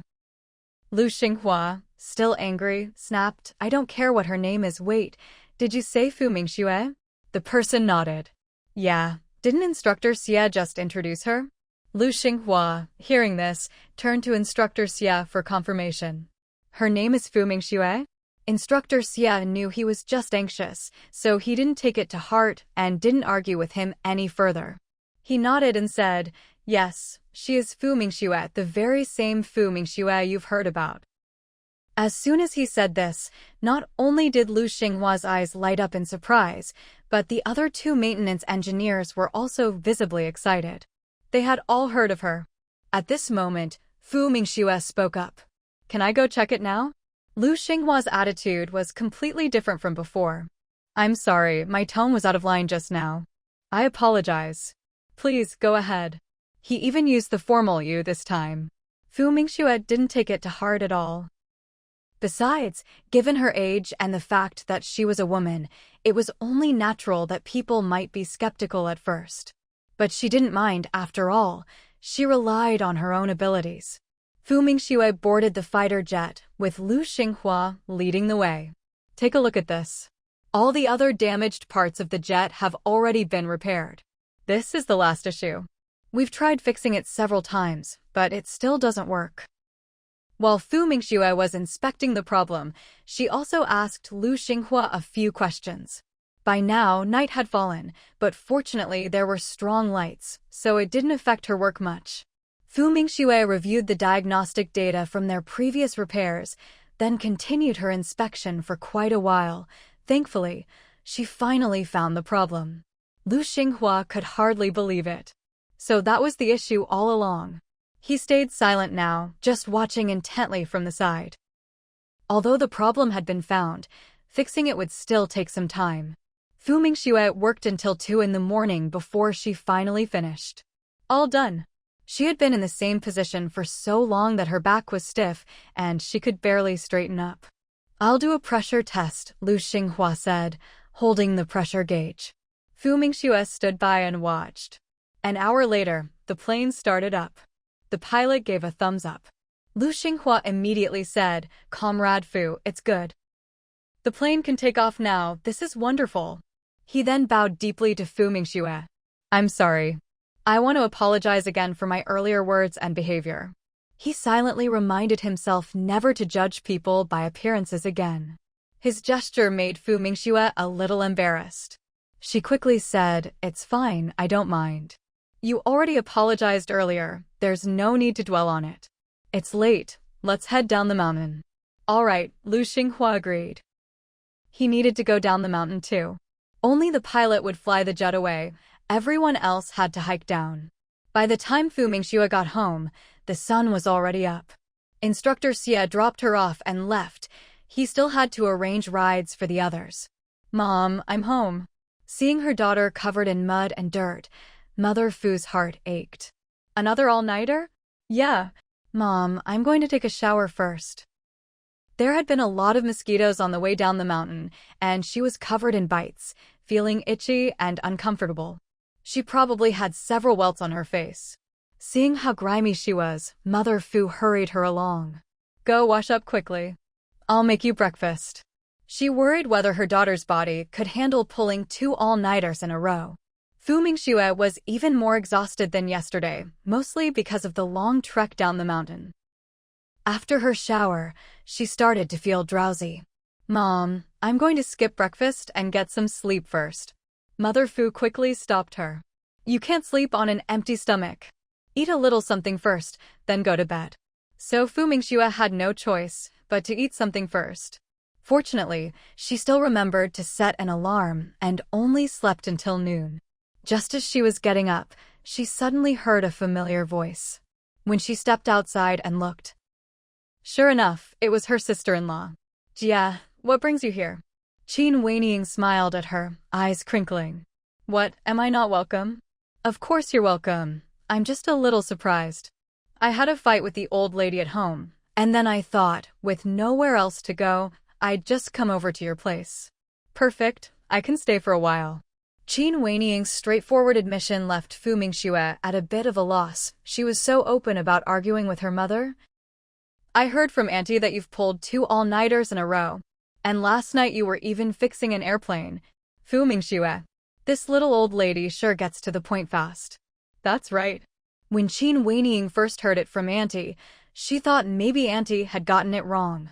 But now, seeing Fu Mingxue admit it, she was genuinely shocked. She looked at Fu Mingxue, her eyes shining. I knew you were impressive, but I didn't realize you were this impressive. Amazing! You're making us modern women proud, a true role model for our generation. Fu Mingxue couldn't help but laugh. It's not as great as you make it sound. It's just my area of expertise, like how you're a pilot and naturally know all about flying. Besides, if we're talking about impressive, you're amazing too. That's just military training. But yes, I am pretty awesome. Otherwise, how could I have been chosen out of thousands? Why did Fu Mingxue like Qin Weiniang so much? Wasn't it because of her straightforward personality? We're both awesome. The two of them shared a smile. Fu Mingxue didn't ask why they had argued. She simply said, Gu Qingyun is at my factory. I've already given her the money. Oh, and she called the next day, but my sister-in-law answered. Later, Gu Qingyun came to see me, but I didn't say much, and neither did she. Qin Weiniang's smile faded for a moment, but she quickly recovered her composure. All right, got it. Then she changed the subject. Are you going to the factory this afternoon? Fu Mingxue nodded. I have to. I didn't go yesterday, and I missed this morning too. I need to check in this afternoon. If she didn't go soon, Director Geng would probably send someone over to check on her. After all, she hadn't requested leave today. Qin Weiniang asked directly, Can I come by your factory this afternoon? Fu Mingxue glanced at her. Sure, but after you come to the factory, you should stop by the hospital. Shouldn't your hand get rebandaged? Qin Weiniang was touched. She hadn't expected her sister-in-law to still be thinking about her hand injury. Go see Dr. Xia. She's really good, a general practitioner, I think. Last time, it was her who did Xiao's surgery. Really? All right, I'll listen to you and make an appointment with her. Of course, Qin Weiniang cared about her hand. The sooner it healed, the sooner she could end her leave. Mother Fu had already started cooking. With Qin Weiniang, Qin Wenhua's sister, visiting, Mother Fu naturally made a few extra dishes. When it was time to eat, Qin Weiniang looked at the spread and couldn't help but praise, Auntie, you're amazing. It smells so good, it's making my mouth water. Her compliments made Mother Fu beam with joy. Eat more. These dishes won't affect your injury. Mother Fu placed a chicken drumstick in Qin Weiniang's bowl. Thank you, Auntie. I can help myself. Mom, don't keep serving her, just eat your own food, Fu Mingxue said, thinking, what if she's a bit of a germaphobe or something? After finishing breakfast, Fu Mingxue got ready to head to the factory. How are we getting there? Qin Weiniang asked. Fu Mingxue looked puzzled. By bicycle, of course. Qin Weiniang. She was actually worried that Fu Mingxue wouldn't be able to carry her on the bike.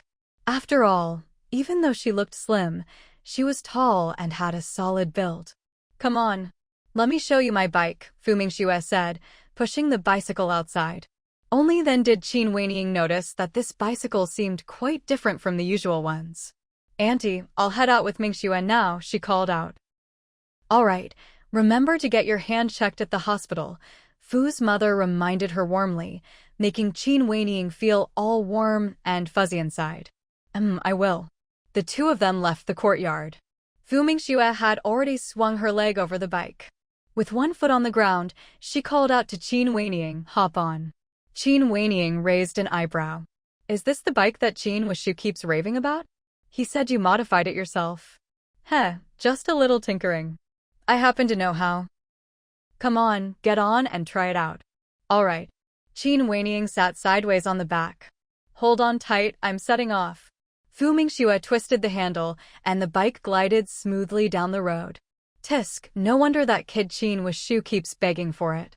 "This is pretty nice," Qin Weining commented. It was a bit slower than a motorcycle, but still impressive.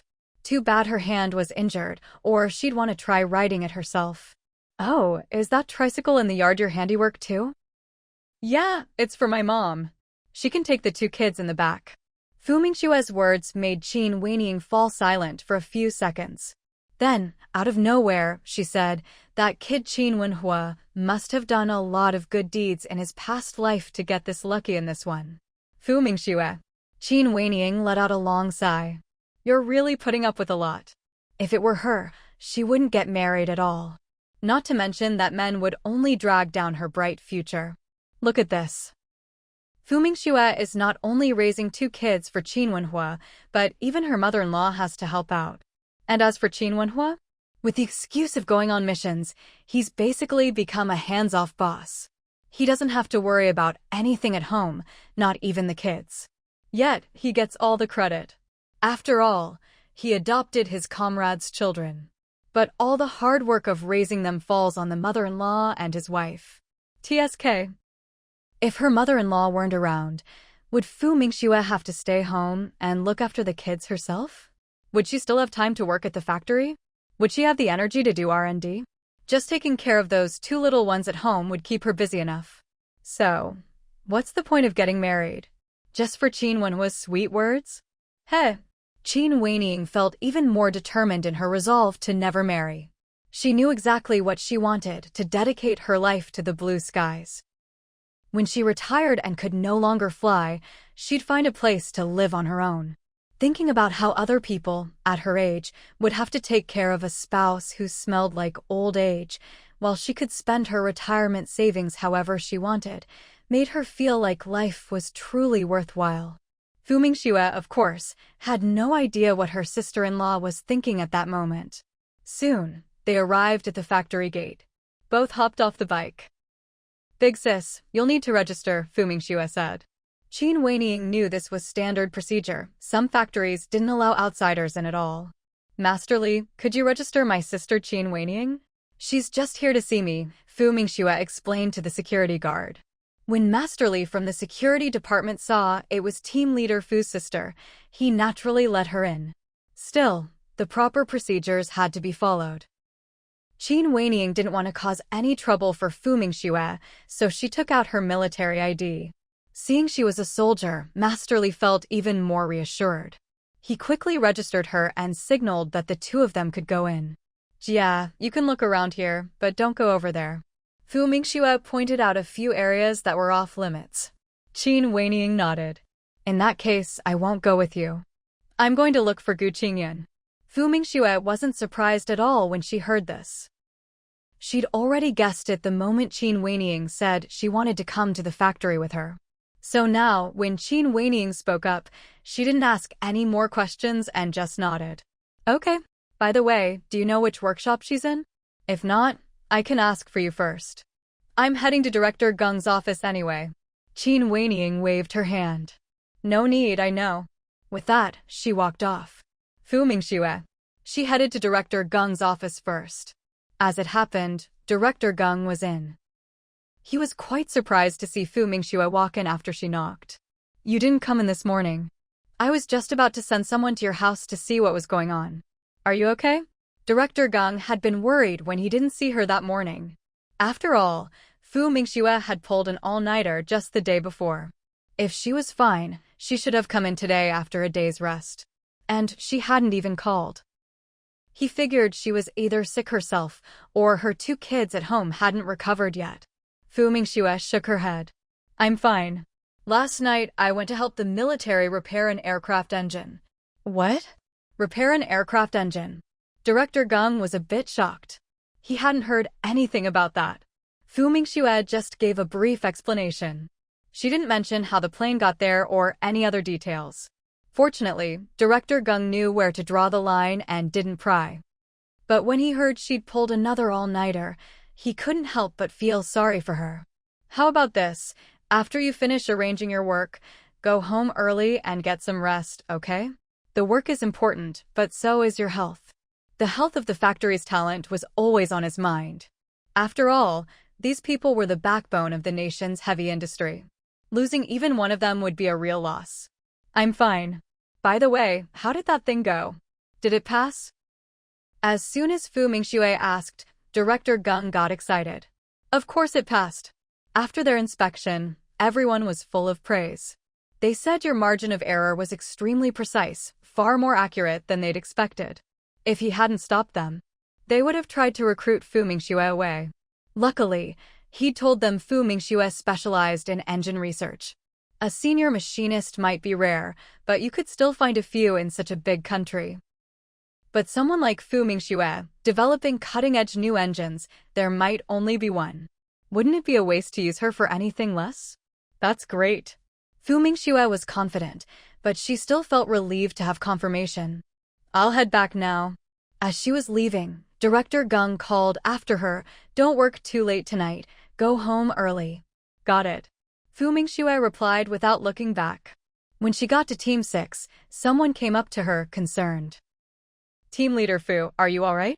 I'm fine. Fu Mingxue replied casually. She couldn't exactly tell everyone she'd been up all night fixing an aircraft engine. Just then, Chongqingzi came over. Team Leader Li came by a few times, seems like he was looking for you. Fu Mingxue was puzzled. Why was he looking for me? Is there a problem with the material ratios? It's not that, Chongqingzi shook his head. Fu Mingxue. If it's not, then why didn't she just say it directly to Team Leader Chong? She decided not to dwell on it. Anyway, if there really was something, he'd definitely come back again. Oh right, I just thought of another idea, adding a direct current combustion chamber. As soon as Fu Mingxue said this, Chongqingzi's eyes lit up. Tell me more. All right, if everyone's free, come over and listen. This was a sudden inspiration she'd had last night while repairing the engine. Sometimes, a flash of inspiration really does come in handy. As soon as Fu Mingxue called out, everyone immediately put down their work and gathered around her. There was a large table here, covered with blueprints. Beside it stood a big blackboard with sheets of white paper pinned to it. This made it easy for everyone to jot down ideas whenever they had them. When Li Zhao arrived, he saw all the members of Team 6 gathered around Fu Mingxue. Fu Mingxue herself was busy sketching and writing on a sheet of paper. Her voice, well, with the soundproof glass here, he really couldn't hear a thing. Li Zhao just stood outside watching. After all, that was their core laboratory. Ordinary people weren't allowed in. He could only observe through the glass from outside. Fu Mingxue and the others in Team 6 didn't notice anyone outside. They were busy. Someone had already started calculating the feasibility. Su Ming's job was to help with the calculations. Li Zhao stood there for a while, seeing that they had no intention of finishing soon. So he turned and left, planning to come back later. After Fu Mingxue presented her idea, the members of Team 6 launched into a heated discussion. For hours later, after several rounds of discussion, Fu Mingxue made some adjustments to the blueprint. Noticing it was already 5 in the afternoon, she suddenly remembered her sister-in-law. She wondered if Qin Weiniing was still waiting for her to go home together, or if she'd already left. So she hurried out of Team 6. Not seeing anyone outside, she figured Qin Weiniing had probably already gone back to the family compound. After all, Qin Weiniing had said she'd be going to the hospital that afternoon. Besides, Qin Weiniing was a grown woman. There was no way she'd get lost. Thinking this, Fu Mingxue relaxed. As she walked to her office door, she saw Li Zhao coming towards her. Seeing him, she couldn't help but wonder, how urgent could his business be to come looking for her again and again? She'd seen him standing outside the lab earlier, after all. But since he hadn't knocked, she hadn't bothered with him. Team Leader Li, you wanted to see me? Li Zhao nodded. Yes, I didn't see you this morning. I had something to do. So, what did you need? Team leader Chang said you came looking for me several times. Is it about the materials from yesterday? Yes, I found an even better material. I ran some tests this morning. The data looks even better. Hearing this, Mingxue was immediately interested. Let's go discuss it in the office. Li Zhao glanced at her and said, It's not that urgent. Are you heading to the cafeteria for dinner? Why don't we eat first? Mingxue, if it's not urgent, why did you come looking for me? Couldn't you have waited until after dinner? He acted like he hadn't been the one to come find her 3 times today. All right, you go eat first. I need to tidy up some things in my office. Li Zhao paused for a moment. Okay. Then he turned and left. Mingxue returned to her office. She didn't rush to eat, but quickly drew a rough sketch of the results from the team discussion, then stored it in her space. After all, that was the safest place. Before she knew it, half an hour had passed. Mingxue realized she was really hungry. No way, she had to go eat. If she waited any longer, would there be any food left in the cafeteria? Just then, there was a knock at the door. Mingxue was puzzled. Could it be that guy surnamed Li? After all, it had been half an hour. She walked over and opened the door. When she saw that the person standing outside was indeed Li Zhao, just as she was about to speak, Li Zhao beat her to it and said, I noticed you didn't come to the cafeteria, so I figured you must have gotten busy and lost track of time. I borrowed some dishes and utensils from the cafeteria and brought you some food. Mingxue, what's going on? Did she need him to be this thoughtful? Were they even that close? This felt a bit presumptuous. Just then, Li Zhao added, the food cost 2.5 yuan. Just give me 2.5 and we're good. With that, Mingxue felt a little less awkward. Thanks, but there's no need to do this next time. I'd rather go to the cafeteria myself. It wasn't that she was overthinking, but could you really just eat food someone else brought you? What if he tried to poison her? After all, she considered herself pretty important. Besides, they weren't even on the same team. Why would he bring her food? What if people got the wrong idea? She quickly pulled out 2.5 yuan from her pocket and even counted out a food coupon for him. Li Zhao accepted it naturally. All right, you eat first. I'll come by later to discuss things.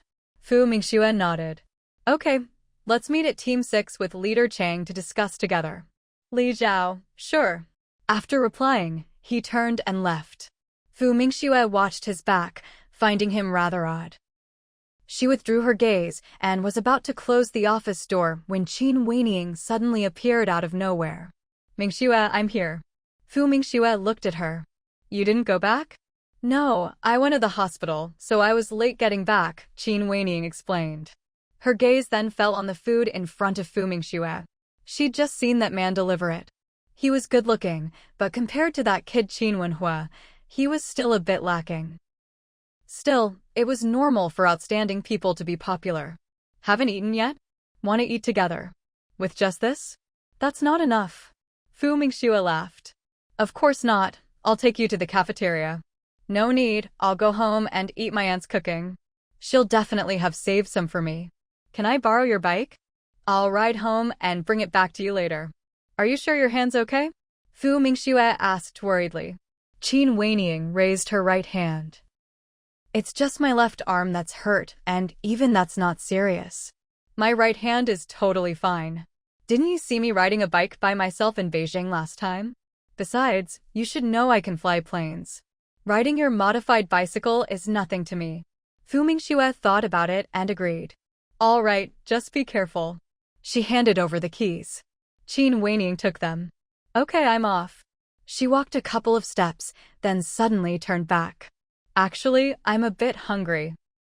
Let me eat this first, and when I get home, I'll bring you some of my aunt's food. It won't take long. Mingxue, was she really that hungry? All right. As soon as she said that, Qin Weining took both plates from her hands. Without caring about appearances, she sat right down on the stone railing in the corridor and started eating. Her wolfing down the food left Mingxue a little stunned. Qin Weining finished quickly. She gave a thumbs up. Gotta say, your cafeteria food's pretty good. Just leave the dishes for you to wash, okay? I'll bring you some food from home. Fu Mingxue's mouth twitched. Okay. Fortunately, Fu Mingxue had some food in her space. Since the person delivering her meal would be late, she could only take out some biscuits from her space to tide herself over. Meanwhile, Qin Weining rode her bicycle to the family compound. When Mother Fu saw her return, she hurriedly asked, "How's your hand?" Qin Weining was caught off guard. She really hadn't expected Auntie to ask about her hand the moment she saw her. Mother Fu saw her standing there in a daze and thought something must be wrong with her hand. She immediately pressed, "What's wrong? Did the doctor say anything?" Meeting her concerned gaze, Qin Weining felt a warmth in her heart. She quickly replied, "Auntie, my hand is fine. The doctor said it's healing really well. In a few days, I should be able to use it normally again." It hadn't been a serious injury to begin with. Her recovery was going smoothly. Hearing this, Mother Fu finally breathed a sigh of relief. "That's good. Come on, let's eat." Now it was Qin Weining's turn to be surprised. "Auntie, you haven't eaten yet?" It was already so late.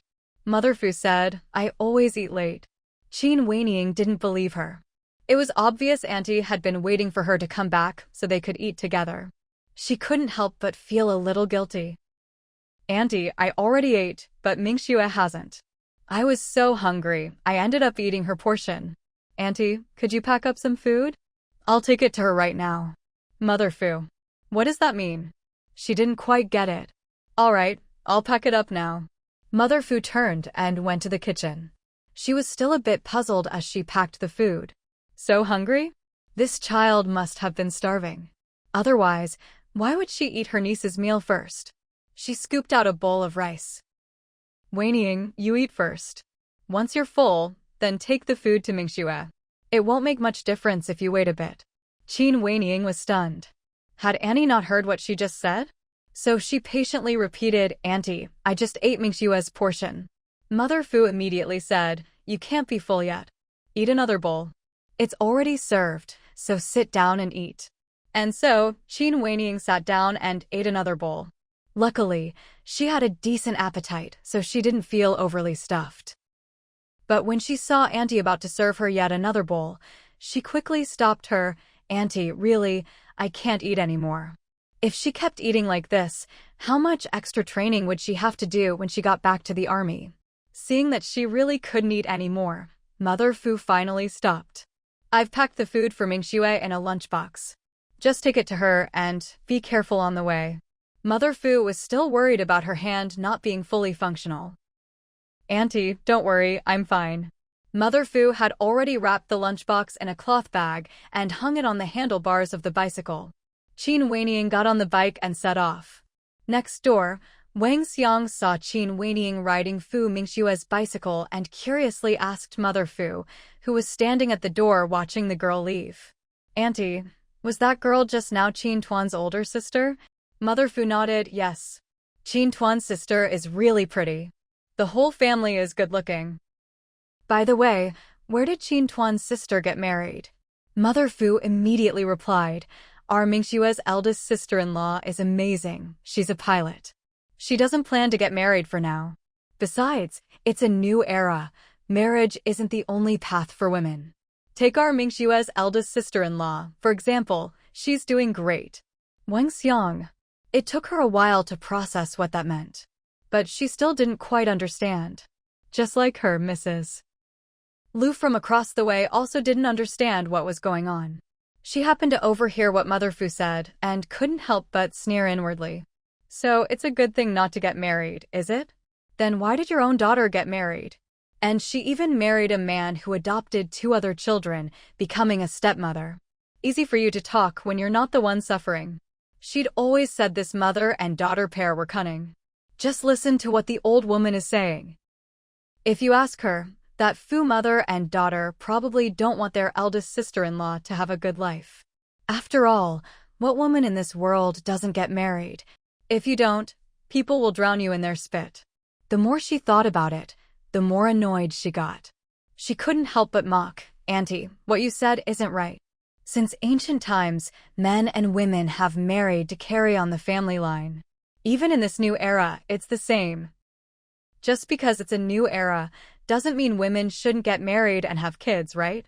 If you really think that way, why did you let your own daughter get married? Mother Fu's eyes narrowed at these words. My daughter got married because she and her husband love each other. That's their fate. As for what I just said, do you only have eyes and no brain? Or do you not have ears? What I meant was, marriage isn't the only path for women. Women can hold up half the sky too. If you don't meet the right person, it's perfectly fine not to get married. So, which part of what I said made you react so strongly? Mrs. Lu's face flushed bright red. Mother Fu couldn't be bothered with her anymore. She simply closed the door and went back inside to eat. Wang Xiang, who was left standing there, felt pretty awkward too. After all, she was the one who started this conversation. But honestly, Mrs. Lu really, why say something like that and ask for trouble? She hurried home as well, not wanting Mrs. Lu to come complain to her. Mrs. Lu stood at her own doorway, fuming. But all she could do was rage helplessly. When it came to arguing, she was no match for Mother Fu at all. Qin Weiniang soon arrived at the factory gate. The security staff saw her again and were surprised, hadn't she just left not long ago? Are you here to see Team Leader Fu? Qin Weiniang pointed at the cloth bag hanging from her bicycle's handlebars. I'm here to bring her lunch. Security. Was there no food in the cafeteria? Team Leader Fu didn't have anything to eat?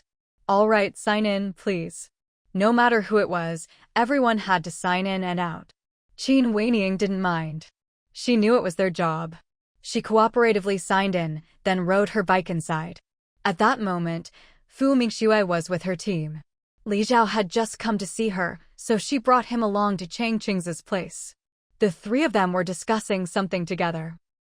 Meanwhile, Qin Weiniang knocked on Fu Mingxue's office door but got no response, so she figured she wasn't there.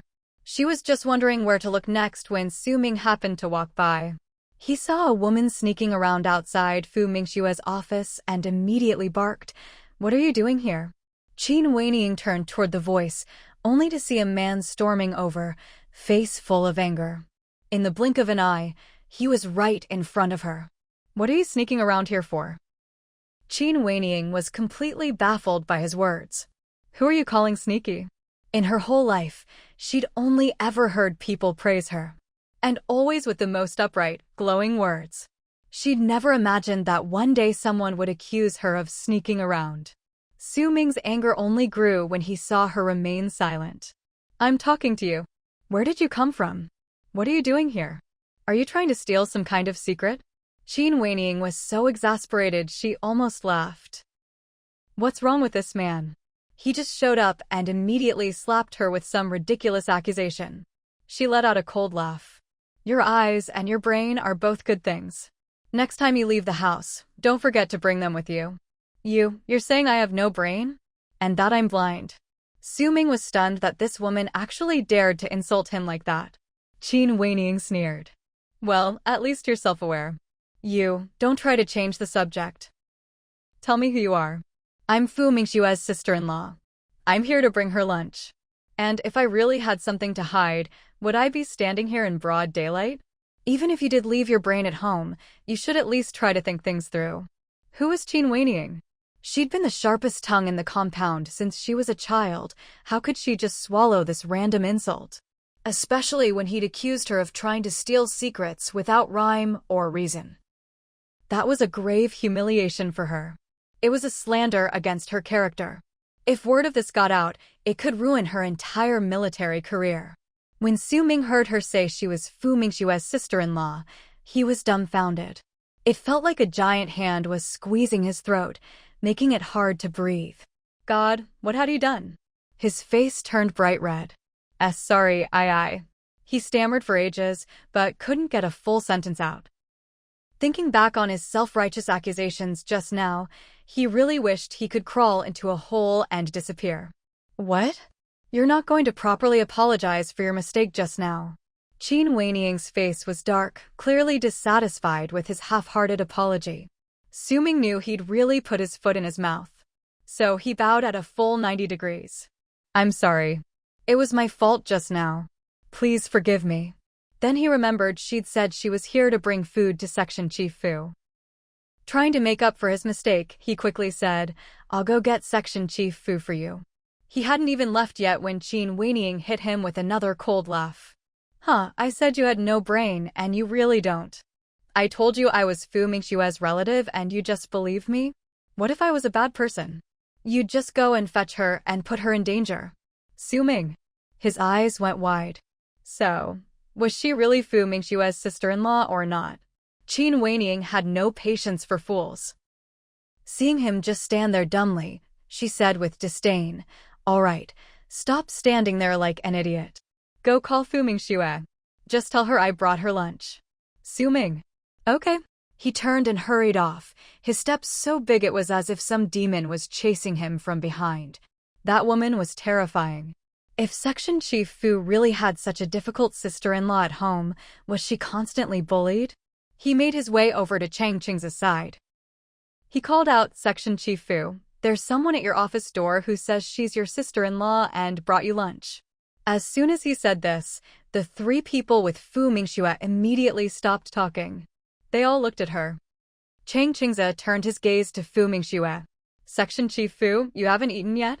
At this moment, Li Jiao also looked over. After all, he'd brought her food earlier, hadn't she eaten it? Was she dissatisfied with what he brought? Fu Mingxue nodded calmly. "That's right, I haven't eaten." She knew Li Jiao was watching her, probably wondering why she hadn't eaten the meal he brought.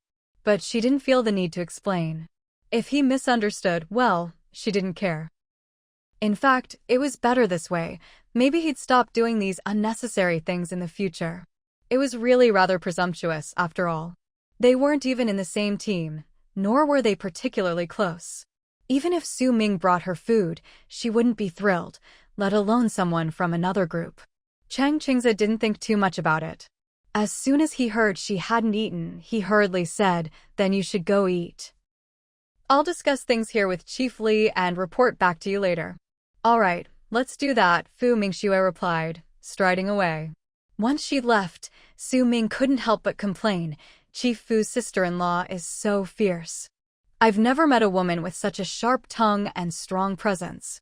Chief Fu must have a tough time with a sister-in-law like that. I just accidentally said something wrong, and she tore into me like a knife. Scary." Li Jiao. Chang Qingze. "Don't talk bad about her behind her back," Chang Qingze chided. "Besides, you said yourself you were the one who misspoke. Isn't she allowed to fire back a few words?" Su Ming. "A few words?" She practically flayed him alive with her tongue. He was left speechless and humiliated. Meanwhile, Fu Mingxue ran into Qin Weiniang. She pointed at her office. "Want to come in and sit for a while?" Qin Weiniang shook her head. "No, thanks. I haven't even gone in yet, and people are already accusing me of trying to steal secrets. If I actually went in, who knows what they'd say." Fu Mingxue immediately realized Su Ming must have said something unpleasant. "All right, I really won't go in. I'll head back now. Here's the bike key." Qin Weiniang placed the bicycle key in Fu Mingxue's palm. "You should ride back," Fu Mingxue started. "No, it's still early. I'll walk home. Besides, I need to work off that big bowl of rice I just ate. If I don't walk, I'll get fat." Not only was she going to walk home, she planned to take a few extra laps around the block. Her hand was injured, not her legs. She wasn't about to slack off on her exercise. Her words made Fu Mingxue laugh. "All right, then get going." After Qin Weiniang left, Fu Mingxue carried her cloth bag into the office, took out 2 lunchboxes, and opened them, one with rice, one with a variety of hot dishes. When she returned to the lab, Li Jiao was already gone. Su Ming spotted her and hurried over. "Chief Fu, I had a bit of a misunderstanding with your sister-in-law earlier. I said some things I shouldn't have. Please ask her not to take it to heart." Fu Mingxue glanced at him. I know." Su Ming. "All right, it's over. Go get back to work," Fu Mingxue said, ending the conversation. "Okay, I'll get to it," Su Ming replied, dropping the subject. Fu Mingxue then began discussing the previous issue with Chang Qingze. She even found time to visit the workshop, hoping to check on Master Yang's hand. But he wasn't there. Instead, she ran into another master, who, seeing it was Fu Mingxue, guessed who she was looking for. Looking for Master Yang? He hasn't come in these past couple days. I heard his hand got infected and he's running a high fever. Fu Mingxue was shocked to hear this. Master Yang had developed a high fever? Unfortunately, it was too late to visit now. If he didn't show up tomorrow, she'd go to his house to check on him.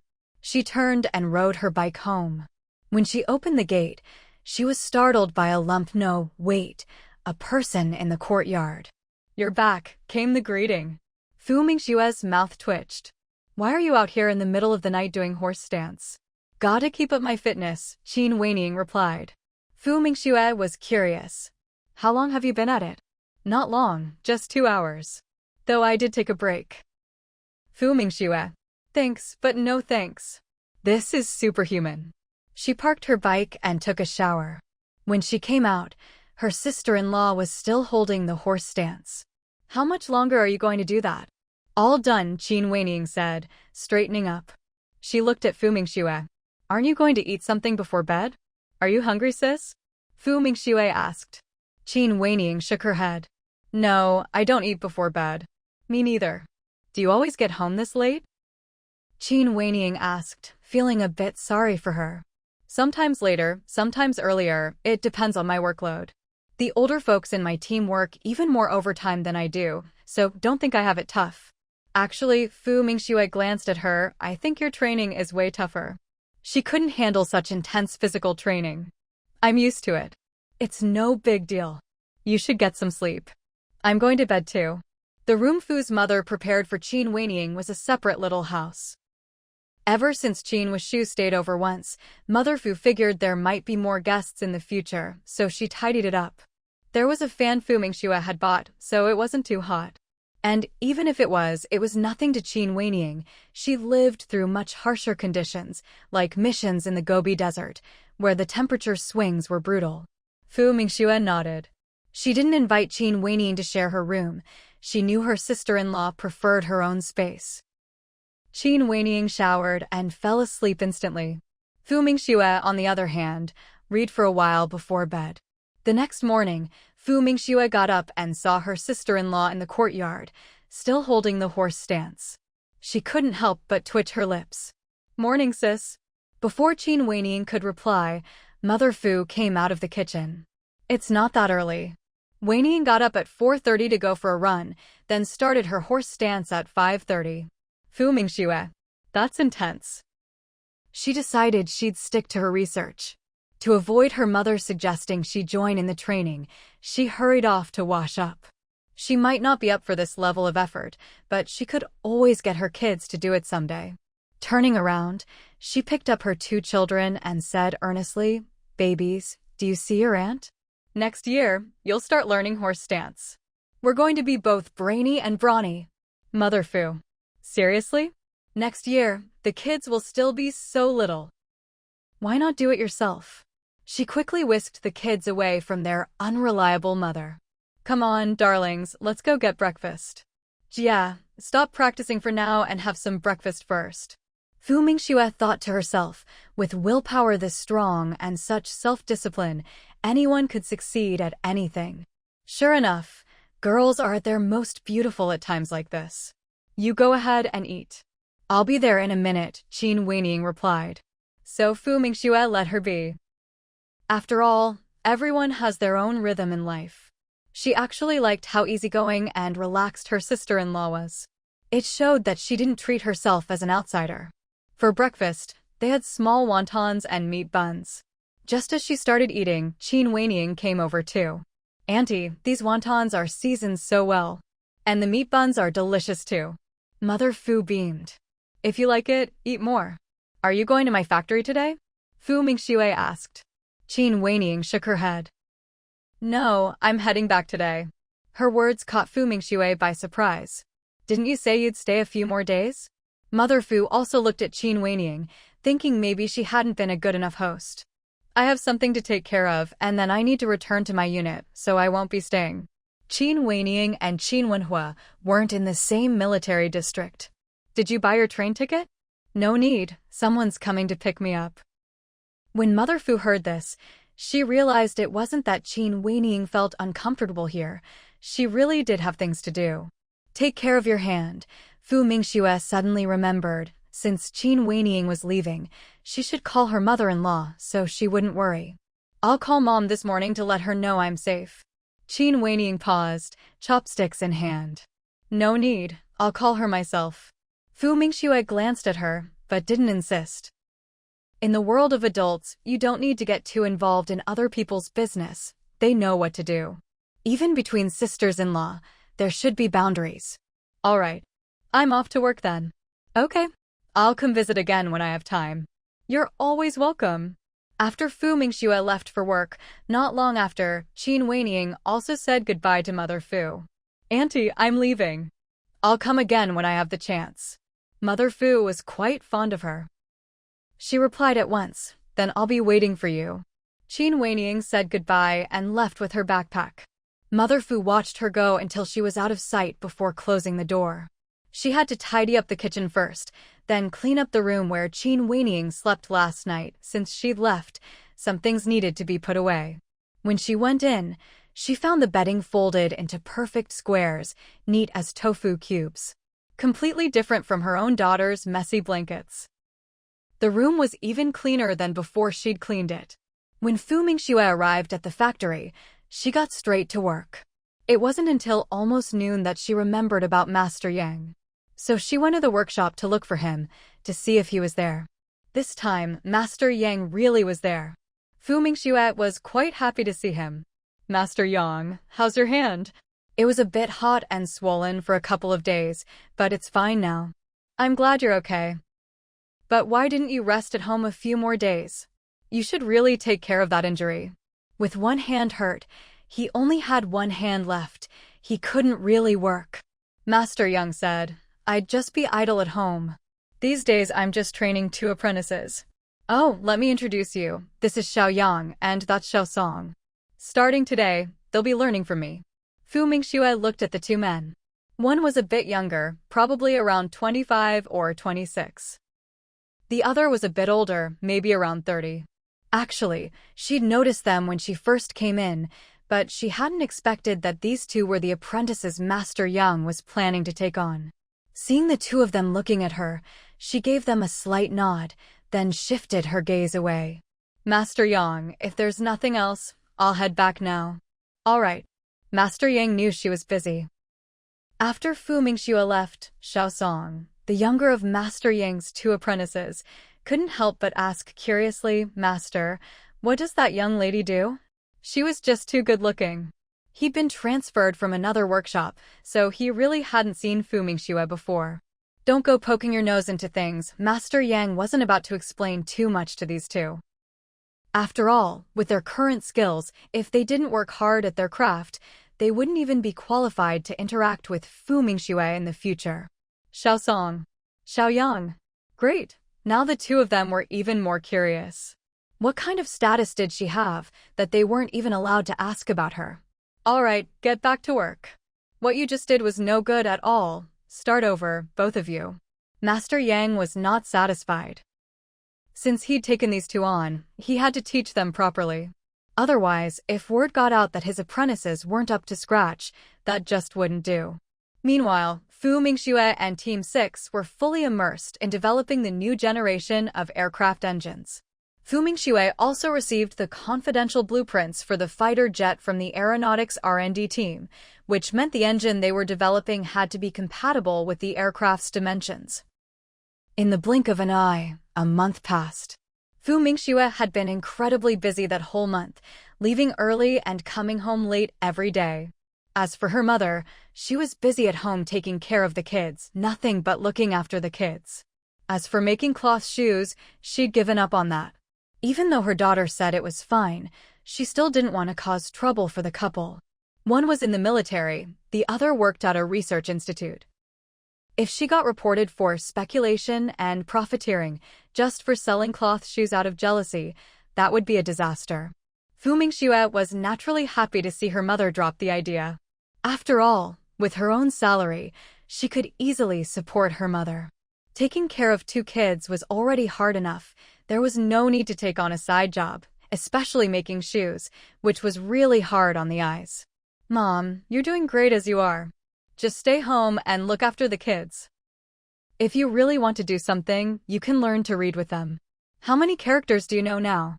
If you study with them, I'll give you rewards too. Whenever they get a reward, I'll give you one as well. As soon as Fu Mingxue finished speaking, her mother gave her a solid smack on the back of the head. Showing off, are you? Treating me like a kid? Or just flaunting how much money you have? Fu Mingxue quickly backed away. Mom, don't knock me on the head next time. What if you break something? Mother Fu. She just tapped her lightly. How could that break anything? That's because you deserved it. Mom, I'm not joking. I mean it. Every time you learn 100 new characters, I'll give you 10 yuan. She could get 100 yuan from the system for every 100 characters her mom learned, so even after giving her mom 10, she'd still net 90. She hadn't expected the system to be so considerate, even rewarding her for helping her mom learn to read. The same went for the two kids. For every 100 characters they learned, she'd get 100 yuan, plus some food, candy, or formula as bonuses. Unfortunately, the kids were still too young, and she was so busy. Earning this money wasn't going to be easy. The kids were too little and unpredictable, but what about her mom? At that thought, she looked at her mom with shining eyes. Mother Fu, hurry up and get to work. Don't come here to torment your mother. Whenever Mother Fu thought about how her daughter ruthlessly drilled the two little ones in reading and reciting poetry, her scalp would tingle. So tormenting the kids wasn't enough for her? Now she's come to torment her own mother? Mom, I'm serious. Why don't you give it a try? I'll even pay you. Mother Fu glared at her. Your money? If I don't do it, you won't give me any. It's not the same. That's the money I give you for household expenses. This is money you'd earn with your own skills. Though honestly, she could still squeeze out 90 for herself with tears in her eyes. If her mom could learn a few hundred characters a month, wouldn't that be several 90s for her? Just thinking about earning money while lying down was pretty wonderful. With what skills? Isn't your money just your money? Now I have to earn your money? From your pocket to mine? Only you could come up with something like that. Mother Fu didn't want to deal with her daughter's nonsense. But then she got a little worried. Did she hit her too hard just now? Could she really have knocked something loose in her daughter's head? Fu Mingxue. How was she supposed to explain that this was a real windfall? If you learn 100 characters a day, that's 100 yuan a day. What job pays that much these days? Mom, to be honest, this is a literacy campaign at my workplace. Enough. Stop making things up. What kind of literacy campaign pays 10 yuan for every 100 characters learned? Fu Mingxue's mind was still sharp. Her eyes darted, and she immediately came up with a good idea. She said righteously, Mom, the literacy campaign is real, the 10 yuan is fake. That's a bonus I'm giving you. But the bonus is real. If you can learn between 1 and 1,000 characters a month, I'll get a bonus, or they'll give me things like oil and rice as a reward. Mother Fu looked at her suspiciously. Are you telling the truth? Wait, what kind of workplace gives out rewards for a literacy campaign? How come she'd never heard of such a good thing? Of course it's true. Our supervisor gave this task to our group. It's just being rolled out on a small scale for now. Fu Mingxue lied through her teeth. Mother Fu. I'll give it a try. After all, she had nothing better to do. Seeing her mother waver, Fu Mingxue's eyes lit up. Try it, Mom, you really should. Besides, the more characters you know, the better. When the kids are older and start school, you can help them with their homework. Mother Fu. The more she talked, the more ridiculous it sounded. She really didn't want to listen anymore. All right, just get to work already. So, what do you think about learning to read? Mom, you know you're the only illiterate one in the family. That hit a nerve. Mother Fu glared. How am I illiterate? I know plenty of characters. All these years working at the textile factory, she'd learned quite a few characters. Fu Mingxue sighed. Fine, I said it wrong. Just think about it, okay? I'm heading out. If she could earn the money, great. If not, well, nothing she could do. After all, she could push the kids, but she couldn't force her mom to study. Mother Fu looked at her with disdain. Go on, get out of here. Just looking at you makes my eyes hurt. Fu Mingxue. After she pushed her bike out and left, Mother Fu actually started thinking about whether this was doable. Learning to read, if it could help her daughter complete her literacy campaign, that would be pretty good. She wouldn't lie to her, would she? But when she picked up the book her daughter used to teach the two little ones, just looking at those characters made her head spin. Forget it, she couldn't do it. Her life was more important. Just then, there was a knock at the door, followed by someone calling out, "Auntie, are you home?" Mother Fu went to open the door, only to find it was Director Wang. She hadn't seen him in ages. What was he doing at her house now? "Director Wang, do you need something?" Mrs. Fu was actually not very fond of this person. She felt that nothing good ever came from her visits. Ever since she brought that boy from the Hao family over last time, she'd rarely come by anymore. Even if she happened to pass by, she'd make sure to keep her distance from the Hao family. Clearly, that boy from the Hao family had left quite an impression on her. But today, she actually showed up here. Director Wang was all smiles. "Auntie, I've got some great news. How about we go inside and talk?" Mrs. Fu really didn't want to let her into the yard. She stood firmly at the door, not moving an inch, and asked directly, "Good news? What good news? Is my daughter getting a promotion, or is my son-in-law? Or maybe you've got a job lined up for me?" Director Wang's smile froze for a moment. Would she really be the one to bring news of a promotion? She forced a smile and said, "Auntie, it's not that. Didn't you mention last time that Qin Wenhua's sister is still single? Well, there are plenty of good young men in the army, so I thought I'd play matchmaker." Mrs. Fu. She'd considered other possibilities, but she hadn't expected something this outrageous. And what did she mean by saying Mrs. Fu was telling everyone that Qin Wenhua's sister was single? As if she was out there advertising it to the world. If Qin Wenhua and his sister heard this, what would they think? "Director Wang, who's been spreading these rumors? People might think you're the one twisting the facts. What I actually said last time was that women don't necessarily have to get married. Marriage isn't the ultimate destination for women. And besides, isn't marriage a personal freedom these days? Director Wang, you're such a big official, how can you still have such futile ideas?" Right or wrong, she'd slapped that label on her first.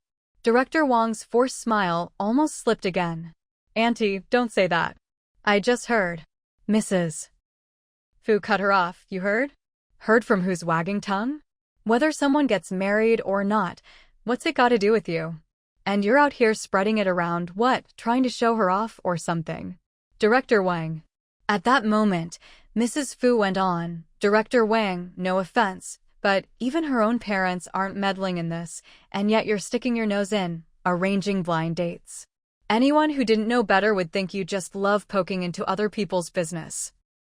Handling the affairs of the family compound isn't enough for you. Now you're reaching way beyond your own patch. It's like how a commune only manages its own affairs. You can't go meddling in the next commune's business. Director Wang, am I right?" Director Wang's face went from red to white. She was fuming. "Director Wang, I don't mean to be harsh, but that's my in-law's daughter. It's up to them to worry about her. Besides, she's such a wonderful girl. Her marriage should be up to her. There are plenty of single young men and women in the army. Since you're so enthusiastic, why not match them up with each other? When it comes to people outside the army, maybe you should just leave it alone." Director Wang's face was a riot of colors. There was no smile left on her face. "Well, you can't say that. If there's a good match, it's only natural to introduce them." "What do you mean, a good match?" "If someone asks you to help, that's one thing. But if nobody's asked, and you just jump in and start matchmaking, that's called being presumptuous. That's called overstepping. You're an educated person, Director Wang. Surely you understand that." "All right, my two kids are still eating. I need to keep an eye on them, so I won't chat any longer." With that, she closed the door right in Director Wang's face. Sister Wang. She was about to explode with anger. She never expected that she'd come over out of kindness, only to get scolded like this. With a dark face, she turned around and left. Mrs. Fu didn't bother with the person outside the door. That so-called director, what a busybody, always showing off how capable she is. She insists on meddling in things that aren't her business, But when it comes to things she should actually take care of, you barely see her do anything. Mingxue only found out about this the next morning. Mainly because she'd come home late the night before, and Mrs. Fu no longer waited up for her. Don't you think there's something wrong with her? Mrs. Fu added this after telling her what happened. Mingxue, that's hard to comment on. Alright, don't get upset. Isn't this actually pretty normal? Sister Wanying is so beautiful. If people find out she's still single, there'll be a whole line of matchmakers trying to introduce someone to her. That just shows how outstanding she is. If your daughter was still single at this age, do you think there'd be any shortage of people trying to set her up? Mrs. Fu couldn't help but twitch her lips at that. Her daughter really knew how to take every opportunity to brag about herself. By the way, Mom, in 3 days I'll need to go to the base for a while. You'll have to handle things at home by yourself. As soon as Mrs. Fu heard this, she asked, "How long will you be gone?" "About 3 months." She had a lot to do in those 3 months. She was part of the engine research and development team. She also had to attend joint meetings with other R&D teams. Plus, there was a lot of data to process. 3 months would be a tight schedule. Of course, she wasn't going alone this time. She'd be taking 3 people with her, while the deputy team leader would stay behind to continue the work with the rest of the group. "Just take care of yourself. Don't stay up too late, Mrs. Fu said, knowing she couldn't interfere with her daughter's work.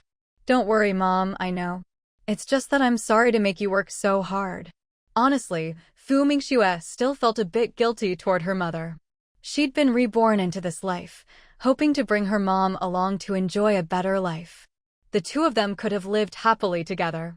Now, sure, she was somewhat happy after all. She was doing work she loved most. But her mom was the one who had to work hard, raising 2 kids on her own. And at their current ages, they were at their most demanding. If those 2 kids weren't so well-behaved and sensible, her mom would have had an even harder time than she did raising her. She herself was either working overtime or on business trips, barely able to help at all.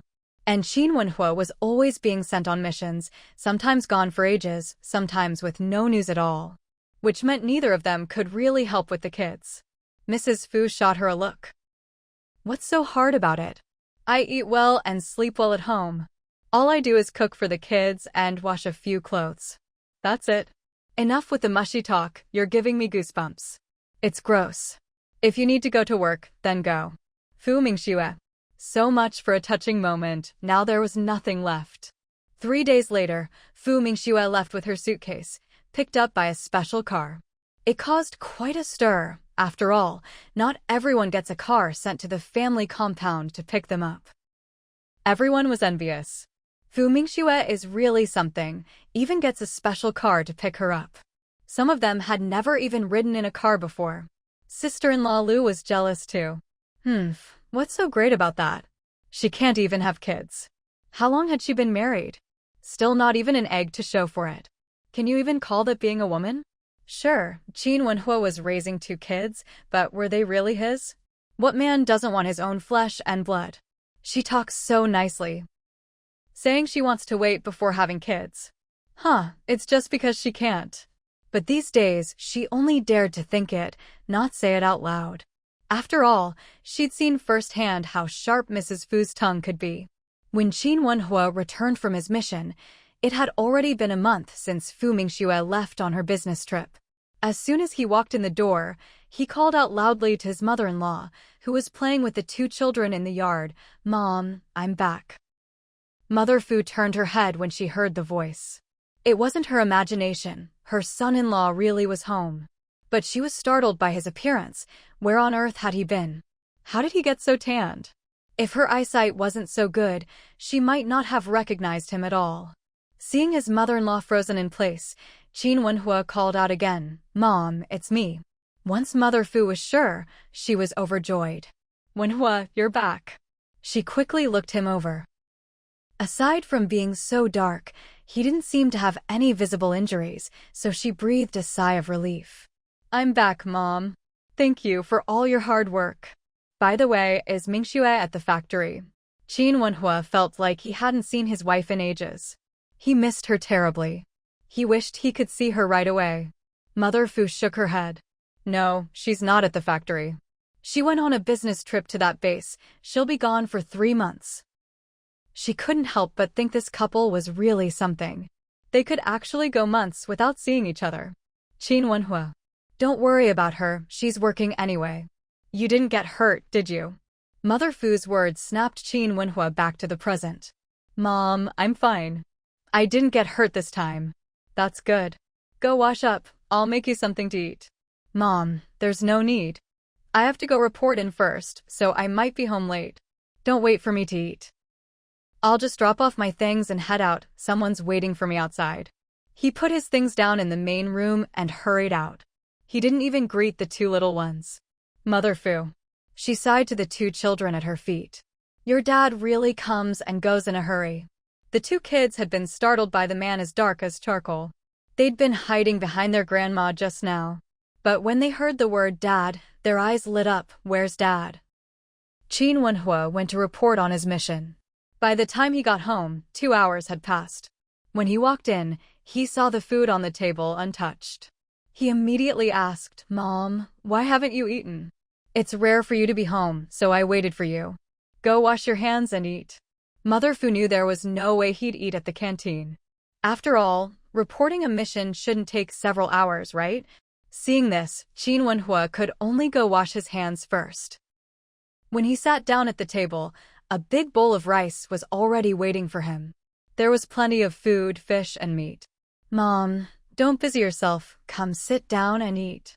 Mother Fu sat down and put a big piece of meat in his bowl. Eat more, look how thin you've gotten. Qin Wenhua couldn't help but laugh. He wasn't thin, he was fit. The 2 kids had already eaten. Mother Fu, worried they'd go hungry, had fed them earlier. Now, the twins stared at Qin Wenhua with curiosity. But when he looked their way, they immediately scampered behind their grandma to hide. Qin Wenhua. After dinner, he got up to clear the dishes, but Mother Fu quickly stopped him. Don't. I'll do it. You just got back, how can I let you do this? Mom, it's fine, let me wash them. You've been working hard for so long. Washing a few dishes is nothing. Before he finished, he deftly grabbed the dishes and headed to the well. Mother Fu. After Qin Wenhua finished washing the dishes, he went to take a shower. He changed into a clean set of clothes and came out, ready to talk to his 2 kids. Come here, Kiki, come to Daddy. Qin Kiki blinked her big eyes at this dark-skinned man. Her daddy wasn't supposed to look like Little Black. Kiki's sense of recognition was actually quite strong now. Seeing this, Mother Fu laughed and said, she probably didn't recognize you because you've gotten so tanned. Qin Wenhua's expression froze. His daughter didn't recognize him because he was so dark? Just how tanned was he? Even his mother-in-law was saying he was dark. How Kiki, this is your daddy. Go give Daddy a hug. Mother Fu gently nudged the twins. But the twins didn't move. They just stared at Qin Wenhua. Qin Wenhua. Had he really changed so much that even his own kids couldn't recognize him? He stretched out his arms. Come here. The 2 little ones did have some memory after all. After hesitating for a moment, they walked over to their dark-skinned daddy. Seeing them come over, Qin Wenhua immediately scooped them up and sat them on his lap. What's this? You really didn't recognize Daddy. Daddy, Kiki called out in her childish voice. And after confirming, Qin Hao also piped up crisply, Daddy. Those 2 calls of Daddy instantly brought a smile to Qin Wenhua's face. Good kids. Have you been listening to Grandma while I was gone? The 2 children answered in unison yes. Grandma is the best. Mother Fu was overjoyed to hear this. Qin Wenhua played with the kids for a while. At first, they were still a bit shy, but after he told them some stories, they warmed up to him a lot. At bedtime, Qin Wenhua said to Mother Fu, Mom, how about letting the kids sleep with me tonight? Mother Fu refused outright. Why should they sleep with you? You just got back from a mission, you must be exhausted and need a good rest. Besides, the kids are used to sleeping with me. If you take them, none of you will sleep well. Her room had been converted into a Kong bed, with plenty of space for the 3 of them. Seeing this, Qin Wenhua could only give up. Back in his own room, even though it was clean and tidy, without his wife, it just felt empty. He wondered how his wife was doing now. Meanwhile, Fu Mingxue, who was drawing blueprints, sneezed several times. The weather had turned a bit chilly, and she felt cold. She grabbed a long-sleeved shirt and draped it over her shoulders, then went back to her drawings. Her blueprints were divided into several sections. This time, she was working on improving the high-temperature resistance of the engine's combustion chamber. In addition, the engine needed to undergo wind tunnel testing. Dimensions, Mach number, high and low temperatures all needed precise values. She had to get these numbers just right. With her mind fully absorbed in work, she didn't have any time to think about Qin Wenhua. In the blink of an eye, 3 months passed. When she finally finished her work, she went straight back to the factory. Without taking a break, she went to a meeting with Team 6. She arrived at the factory at 10, and the meeting lasted until 11. Fortunately, this time the factory car drove her back to the family compound. Qin Wenhua had just been about to lie down and sleep. He had barely closed his eyes when he heard a car outside. His eyes lit up. He quickly got dressed and rushed out. When he opened the door, he saw his wife getting out of the car. "Wife." Qin Wenhua flung open the door, calling out loudly. His voice was a bit too loud, giving Fu Mingxue, who had just gotten out of the car, quite a fright. "You're back too?" she asked. Qin Wenhua looked greedily at the face he'd been longing for day and night. Then he forced down the surge of emotion, nodded with restraint, and said, "Yeah. Let's go inside first." He stepped forward and took the suitcase from his wife's hand. Fu Mingxue glanced at him, then turned to say goodbye to the driver, reminding him to drive carefully at night. Qin Wenhua didn't rush inside either. Only after the car drove off did he walk into the courtyard with Fu Mingxue. "Wife, you must be hungry. I'll make you a bowl of noodles. Go take a shower first." "No need to cook. I already had dinner at the cafeteria. I'm not hungry now." But she really did want to take a shower. She didn't say much more to Qin Wenhua. After returning to her room, she found some clean clothes and headed to the bathroom. Still, Qin Wenhua went ahead and cooked the noodles. At this time, Fu's mother, who had been asleep, was awakened by the commotion outside. When she realized her daughter was back, her first instinct was to get up. But then she remembered that the young couple hadn't seen each other for quite a while, so it was better not to go out and disturb them. So she lay back down. After washing her hair and showering, Fu Mingxue came out to find Qin Wenhua holding a bowl of noodles. "I told you not to cook anything, didn't I?" Qin Wenhua looked at her and said, "It's so late, you should eat a little something. If you can't finish, I'll eat the rest." Fu Mingxue. Fine, she'd eat it. After all, it was already cooked. Actually, the smell of the noodles did whet her appetite. "Get a bowl. I'll split it with you. I can just eat your leftovers." Fu Mingxue cut him off. "I'm not used to people eating my leftovers. Go get a bowl." Qin Wenhua. How could he be people? He was her husband, her beloved. But since his wife said so, he could only agree. He put the noodles on the table and went to get another bowl and chopsticks. He only scooped a small portion of the noodles for himself. "You eat first. If you can't finish, give me the rest." Fu Mingxue was speechless. She didn't argue anymore. "These noodles are pretty good," she said. Especially the shredded egg, her favorite. They finished eating quickly. Fu Mingxue asked, "How long have you been back?" Qin Wenhua tidied up as he replied, "I came back a month ago, right after you left on your business trip." "That's pretty early." "Oh, by the way, I have to go to Beijing the day after tomorrow. I need to get back to my classes." Qin Wenhua felt a pang of disappointment at her words. "You just got back from a business trip and you're leaving again? Don't you need to rest? There's no time for that. If I don't go back soon, the semester will be over." It was already December 15th. She probably wouldn't even get a full month of classes in. After all, the new year was next month. "This time, I'm planning to take Mom and the 2 kids with me. We'll spend the new year in Beijing this year." Qin Wenhua. If you asked how he felt right now, he could only say, not good at all. The whole family would be gone, leaving only him. And he'd already used up all his vacation days last time. Who knew if he'd get any time off for New Year's? If not, It meant he wouldn't be able to spend the holiday with his wife, kids, and mother-in-law. "You're leaving the day after tomorrow?" His words were thick with reluctance. After all, this time, he really couldn't go back to Beijing with her. Fu Mingxue didn't notice his reluctance to part.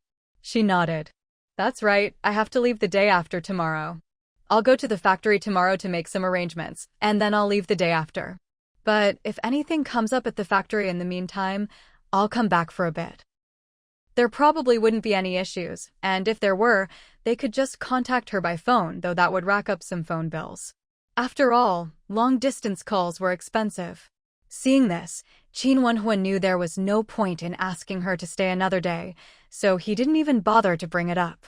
He could only say, "I'll go buy the train tickets for you tomorrow." "All right. If you're busy, I can have someone else buy them. It's the same either way." Her mother and child would definitely be going back with her this time. After all, they were going to spend the new year together in Beijing. There was no way they'd stay behind. As for Qin Wenhua, since he was in the army, his duties naturally came first. To be honest, after being apart for so long, she didn't feel all that sentimental. Besides, she hadn't really thought about him much these past few months. Qin Wenhua looked at her. "I have time." "All right, you buy them then." Seeing it was getting late, Fu Mingxue got up to brush her teeth again. Meanwhile, Qin Wenhua went to wash the dishes. When he came back into the room, he found his wife sitting at her desk, writing and sketching again. "Wife, you just got back today. Why don't you get some rest?" "I can't rest. I have to leave the day after tomorrow, and there's a lot of stuff that's piled up over the past few months. I need to get it organized, and tomorrow I have to meet with them to discuss things." As Fu Mingxue said this, something occurred to her. She looked up at him. "You go ahead and sleep. I'll be up late tonight." Qin Wenhua. So, she came home tonight and he can't even get a proper hug? When he came in earlier, he'd been full of anticipation. Now, he couldn't even get close enough for a hug. From the moment she walked in, he'd held himself back, thinking he'd wait until they were in the room to hold her. "Well, try to get some sleep. Work will never be finished, but your health is important." I know." Fu Mingxue replied absent-mindedly, then buried herself back in her blueprints. Qin Wenhua had to get up at 5 in the morning for training. He couldn't stay up with her. So he went to bed first. But he really couldn't fall asleep. I mean, when the person you've been longing for day and night is right beside you, how can you just go to sleep alone? Fu Mingxue worked straight through until 2 in the morning. When she finally got into bed, Qin Wenhua immediately pulled her into his arms. This startled Fu Mingxue, and she met his bright eyes. "You're still awake?" Then, as if remembering something, she added, "I'm on my period. It just started yesterday." He'd waited so long, wasn't it just because he wanted to get intimate? But that was impossible. Qin Wenhua's face darkened for a moment. "You think that's all I ever have on my mind?" She'd just gotten back, and then worked so late. Even if he wanted to, he wouldn't do anything. What kind of person did she take him for? "Fu Mingxue? If you don't want to, then why are your eyes shining like that?" "Sleep." He turned off the light, cutting short the awkwardness. Qin Wenhua held her in his arms. After several months apart, he could finally hold his wife again.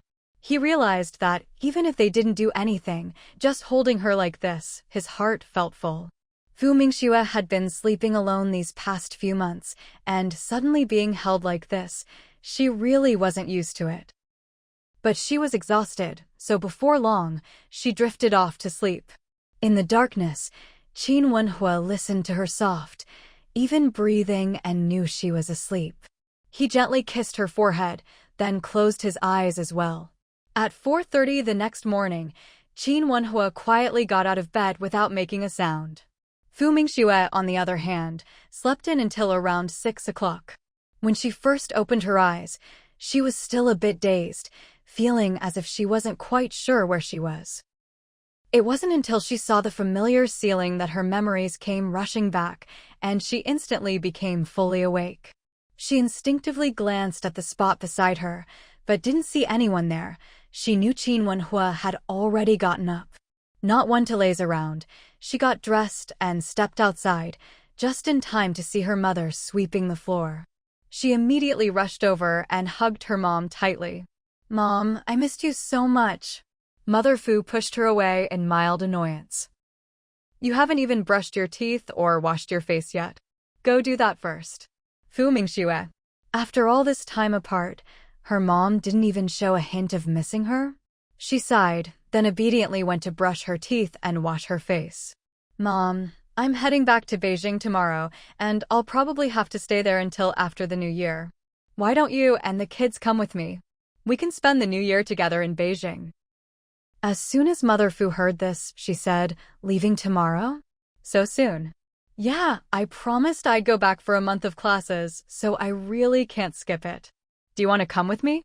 If you don't feel like going, you can stay here.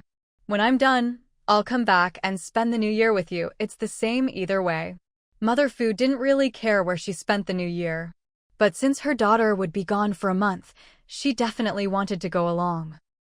This girl had lost so much weight over the past 3 months, she needed to find ways to help her regain her strength. "All right, we'll go." "Great, let Qin Wenhua book our tickets." Just then, Qin Wenhua came in through the door. He'd overheard their conversation and knew his mother-in-law and the 2 kids would be going back to Beijing with them. "I'll book the tickets for you in a bit. But since you'll be traveling with the kids, you'll need to be extra careful. If you get sleeper tickets, it'll be fine," Fu Mingxue said, not at all worried about anything happening on the train. She wasn't someone to mess with. If any human trafficker dared lay a hand on her kids, they'd have to deal with her iron fists. Qin Wenhua nodded. Of course, he'd get sleeper tickets. Seeing that the young couple had everything settled, Mother Fu realized they really were leaving tomorrow and started to get anxious. "If we're leaving tomorrow, I have a ton of things to pack." "Mom, you don't need to bring too much, just 2 or 3 sets of clothes for changing. We'll buy new clothes when we get there anyway. As for everything else, there's no need to bring it. It's not like we're not coming back. Besides, we'll have the 2 kids with us, so too much luggage will just be a hassle." Mother Fu shot her a look. "Don't I need to tidy up things here?" Fu Mingxue, "Fine, pretend I didn't say anything." Wait a minute, since when did her own mom stop being gentle with her? She'd only just come home. "Mom, you're always keeping things in order here. I'll take care of whatever's left. If I get any time off, I'll come back and spend the New Year here." Mother Fu glanced at her, thinking that this couple really put the cowherd and weaver girl to shame. They'd only just reunited, and now they had to part again. If it wasn't him going on a mission, it was her. "All right," she replied, though there was still plenty to do. Like washing the quilts and bedding, cleaning the kitchen, sorting out the perishables and non-perishables, and making sure to leave clear instructions for her son-in-law. Fu Mingxue still had work to do, so she didn't have much time to chat. She spent a little while cuddling her 2 kids. "My precious Hao, my darling Qiao Qiao, did you miss Mommy?" Fu Mingxue had thought that after not seeing her 2 kids for 3 months, they would feel distant from her. To her surprise, when she kissed the little ones, neither of them resisted. Instead, they greeted her affectionately, calling her Mom. "Mom, we missed you."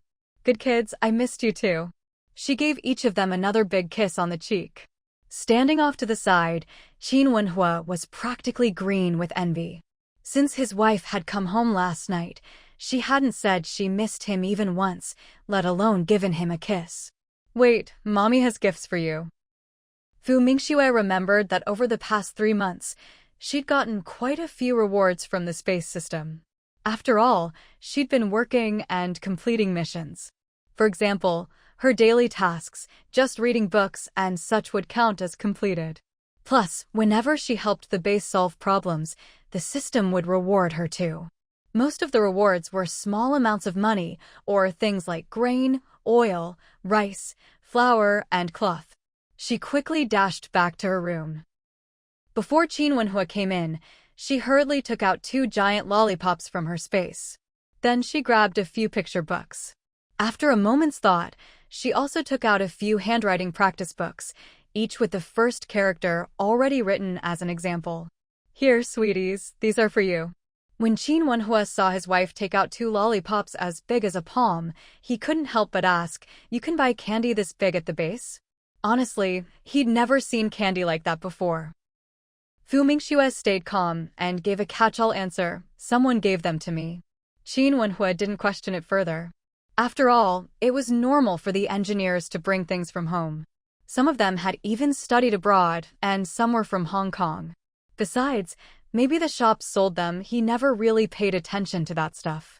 The two kids were absolutely delighted with the giant lollipops. They happily accepted them. Thank you, Mommy. Hearing their thanks made Fu Mingxue beam with joy. Just look at how polite her kids were. Since Mommy wasn't here for your birthday, these picture books are my gifts to you. 5 books each. No need to split them up or worry about fairness. Anyway, they could swap and reread them as much as they wanted. And here are handwriting practice books, 5 for each of you. Qin Wenhua. Just then, Fu's mother came out and saw the scene. She was speechless. The kids were still so little, and her daughter was already making them practice writing as soon as she got back. Oh, right, Mom. Did they do any writing these past 3 months? Fu's mother. No. They're still too young. They can't even hold a pen properly, so what's the point? Fu Mingxue. Not even 1, 2, 3? Fu's mother replied firmly no. Fu Mingxue was resigned. No wonder the system hadn't given her any rewards related to the kids. Turns out, they hadn't learned anything these past 3 months. Then she remembered something and looked at Qin Wenhua. She recalled he'd come home early. You didn't teach them a bit of boxing or running or anything? Qin Wenhua. No. Fu's mother couldn't stand it anymore. All right, your husband is so busy. Where would he find the time? Besides, the kids are still little. Don't set the bar so high. Hurry up and eat your breakfast. If you don't, you'll be late for work. Fu Mingxue realized she really did need to get to the factory soon, so she went to eat breakfast. Meanwhile, Fu's mother took away the kids' giant lollipops. Be good, you can't have candy in the morning. You need to eat breakfast first. And besides, you can't eat that much candy at once. Those lollipops were so big, you'd have to break them up to eat them. If you tried to eat one all at once, wouldn't it ruin your teeth? Luckily, the kids were very obedient with their grandma. When she took the candy away, they didn't fuss or cry. After finishing breakfast, Fu Mingxue headed off to work. Qin Wenhua had actually wanted to drive his wife to work. He just wanted to spend a little more time with her. After all, she was leaving tomorrow. Plus, she'd probably be home late tonight. Unfortunately, his wife turned him down, saying she'd just ride her bike to the factory and told him to go buy the train tickets first.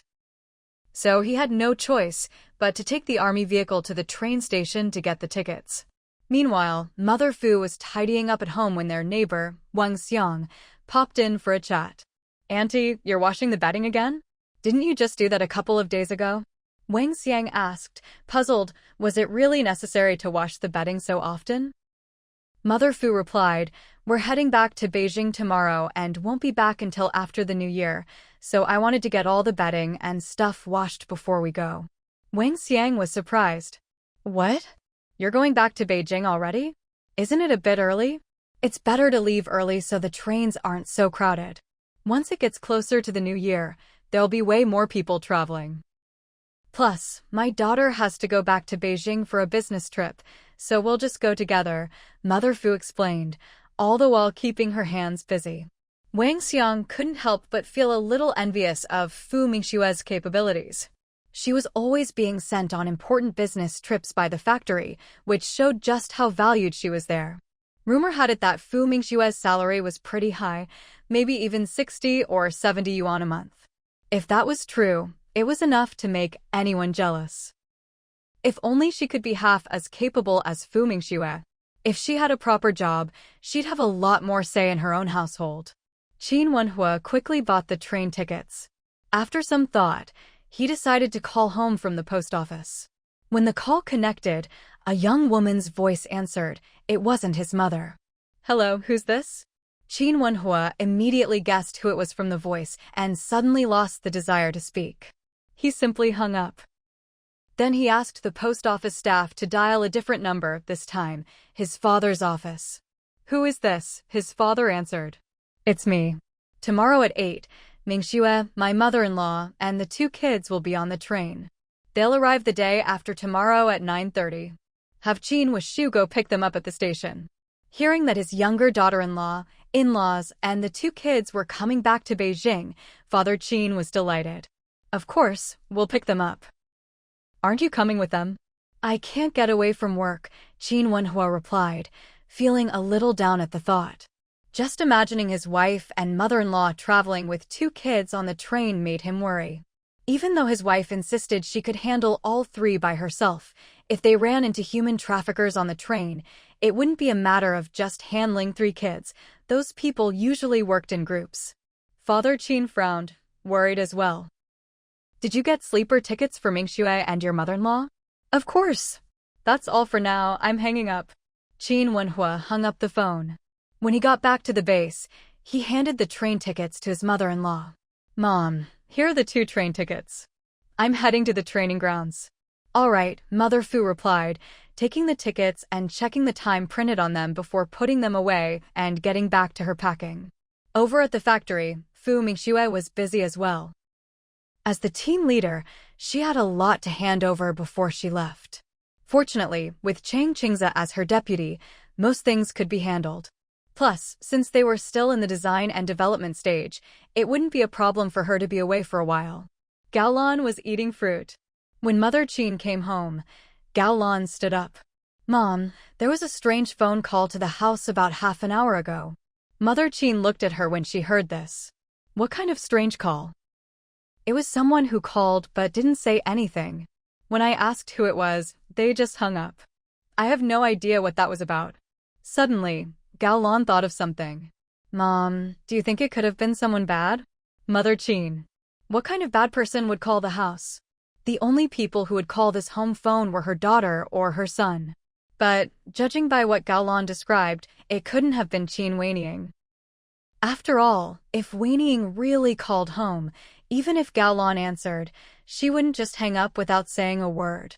Of course, her younger daughter-in-law, Mingxue, wouldn't do that either. She wouldn't call and then hang up without a word.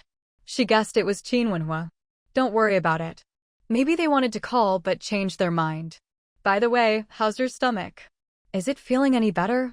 She'd heard Gao Lan say she had some stomach pain when she left the house that morning. She'd tried to persuade her to go to the hospital, but Gao Lan said she'd wait and see, so Mother Qin went out to run her errands. She'd rushed back now mainly to check if Gao Lan's stomach still hurt. If it did, she'd definitely take her to the hospital first. Mom, my stomach's much better now. It doesn't hurt anymore, Gao Lan said, a little guilty. The reason she'd said her stomach hurt that morning was because she'd had a little argument with Qin Wenze. She wanted to make up, but couldn't bring herself to do it, so she lied and said her stomach hurt. She hadn't expected her mother-in-law to insist on taking her to the hospital. She didn't dare go. So she said she'd wait and see, that it wasn't that bad, and if it got worse, she'd definitely go to the hospital. Ever since they'd decided to have a child, she'd secretly tampered with the birth control. But to her disappointment, she still hadn't gotten pregnant. That whole month, she'd been feeling down. She kept thinking maybe she'd damaged her body from working so hard as a sent-down youth, and now she couldn't have children anymore. If she really couldn't have kids, would her marriage to Qin Wenze still be secure? Qin Wenze already had 2 biological children, but she didn't have any of her own. Even though she treated his 2 children as her own, nothing could compare to having a child of her own blood. She'd even thought about secretly finding some herbal medicine to try. Luckily, she never got the chance. After all, if she suddenly started drinking herbal medicine for no reason, she'd have to come up with an excuse, right? She couldn't exactly say she was taking medicine for infertility. Fortunately, heaven took pity on her. She hadn't even taken any medicine, but she still managed to get pregnant. Now, counting carefully, it had been exactly 3 months. Mother Qin looked at her, still a little worried. Are you sure you're okay? Gao Lan quickly replied, Mom, I'm really fine. It doesn't hurt at all now. If it did, I'd definitely go to the hospital. Don't worry. How could she possibly let anything happen to her own child? Before, She'd been quite eager to take next year's college entrance exam. But ever since she got pregnant, her focus had shifted to the baby. Life in the Qin family was so good. Compared to her past, it was like living in a honeypot. Most importantly, her mother-in-law was extremely easy to get along with, not at all like those notoriously difficult mothers-in-law in other families. She really couldn't understand her husband's ex-wife. How did she manage to get herself disliked by the Qin family? She would never let that happen to herself. Seeing this, Mother Qin said, "All right then, just be extra careful these days." Gao Lan nodded quickly. "Mom, I know." Mother Qin walked over to the phone, pondering whether or not she should call the army base.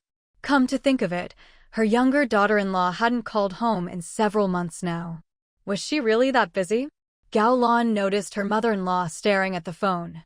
She was quick-witted enough to immediately guess who the call might have been from. "Mom, was that call just now from my sister-in-law?" Mother Qin shot her a look. If it was her, how could she not say anything?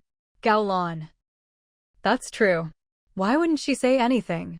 Was it because she answered the call, and as soon as the caller heard her voice, they didn't want to talk to her? At that thought, another person popped into her mind, her brother-in-law. She remembered that her brother-in-law didn't seem to like her very much. The more she thought about it, the more uncomfortable she felt. By noon, Father Qin had come home. As soon as he walked in, he shared the good news with the family. When Hua called this morning, he said that tomorrow, Mingxue, her mother, and the 2 kids will all be coming back to Beijing. They should be home the day after tomorrow. The whole Qin family was overjoyed at the news. Mother Qin, in particular, was all smiles. That's wonderful. They're finally coming back to Beijing. And this time, Mingxue is bringing her mother along, so they'll probably stay until after the new year. She had been worried that her younger daughter-in-law might not come back to Beijing for the new year this time. She hadn't expected such good news. By the way, why are they coming back so early? Does her work give such an early holiday? Father Qin looked at her. You really are getting forgetful. Didn't Mingxue say last time that she has to go back to the university to teach for a month each semester? Of course, she's coming back to teach. Mother Qin slapped her forehead as soon as she heard this. Oh dear, I really am getting old and forgetful. How could I have forgotten? Well, this is great. They'll be able to spend the new year in Beijing. Mother Qin still liked having the whole family together for a lively new year. Even if Mingxue and her mother-in-law spent the holiday at their own place, at least they'd be in Beijing. Father Qin was happy too. He said to Mother Qin, "They'll be here the day after tomorrow. While the weather's nice, you should air out the bedding over there and give the courtyard a good cleaning." Mother Qin rolled her eyes at him. Do you really need to tell me that? Of course I know. All right, let's eat first. I'll go clean up this afternoon. Not only did she need to clean the courtyard thoroughly, but she also had to air out and wash all the quilts and bedding. She also knew that Mingxue and her mother-in-law definitely wouldn't stay at their house, so she needed to buy some meat and vegetables for them, and render some lard too. That way, when they got home, they wouldn't find the cupboards empty. All right, let's eat first. Father Qin knew his wife would take care of everything. After hearing the news, Gao Lan said happily, "My sister-in-law is coming back?" That's wonderful. But deep down, she felt a little uneasy. It wasn't because of her sister-in-law. It was because of that phone call in the morning, so it really was her brother-in-law who called. But why didn't he say anything? Why did he hang up right away? Was it because he disliked her? But why would he dislike her? She felt that since marrying into the Qin family, she hadn't done anything inappropriate. Besides, she respected her elders and treated Qin Wen's 2 children as if they were her own. During lunch, she listened to the Qin family happily discussing Fu Mingxue and the others coming home. Gao Lan had been married into the Qin family for quite some time now. She'd also learned a few of the Qin family's rules. For example, during meals, everyone kept to the principle of no talking while eating. Usually, no one spoke at the table. But today, her sister-in-law had come home, and everyone was chatting enthusiastically. It was obvious just how happy they were about it. Clearly, this family still played favorites. Her sister-in-law was the same. Last time she came home, she barely spoke to Gao Lan. Even when Gaolan tried to start a conversation, her sister-in-law only responded perfunctorily. She said very little, just or yeah, never more than 5 sentences. Thinking about this made Gaolan feel even worse. The Qin family was all talking about Fu Mingxue coming home, and she couldn't get a word in edgewise. With that, she could only lower her head and eat in silence. After the meal, Gaolan stood up. "Mom, I'm going to take a walk outside to help with digestion." Mother Qin immediately said, "All right, just don't go too far." Gaolan then looked at Qin Ruoqiao. "Xiao, do you want to come outside with Mommy for a walk?" Qin Ruoqiao shook her head right away. She snuggled into Mother Qin's arms, clearly not wanting to go with her. Gao Lan's smile froze for a moment, but she quickly nodded. "All right then. I'll go with you," Qin Wenze said, remembering how she'd mentioned her stomach hurting that morning and feeling a bit worried. His words cheered Gao Lan up quite a bit. As long as her husband cared about her, that was enough. "No need, I'll just take a quick walk by myself and come right back." But Qin Wenze stepped forward. "Come on, let's go." Seeing this, Gao Lan had no choice but to go along. Once they'd left the compound, Qin Wenze turned to her and asked, "Why did you eat so little at lunch?" "I'm fine. I ate something earlier, so I wasn't very hungry." "Oh, is your stomach still hurting?" In his plans, Qin Wenze hadn't intended to have another child. After all, ever since his daughter's accident, even though she was better now, she still lacked a sense of security. He'd married Gao Lan thinking the child needed a mother's care, she needed a mother's love. Maybe in a few years, once the 2 kids were older, he and Gao Lan could have another child. But plans never keep up with changes. Even though he'd been using birth control, this child still came as a surprise. Since she was pregnant, he couldn't possibly ask Gao Lan to abort the baby. Never mind whether the family would agree, even Gao Lan herself would never be willing. If he forced her to have an abortion, wouldn't she resent him and the Qin family?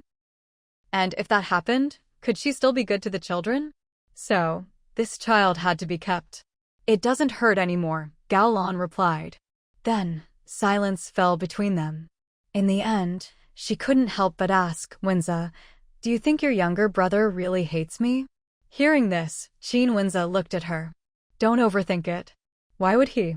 That's just how my brother is, he's cold to everyone except his wife." But Gao Lan didn't see it that way. She could feel the difference.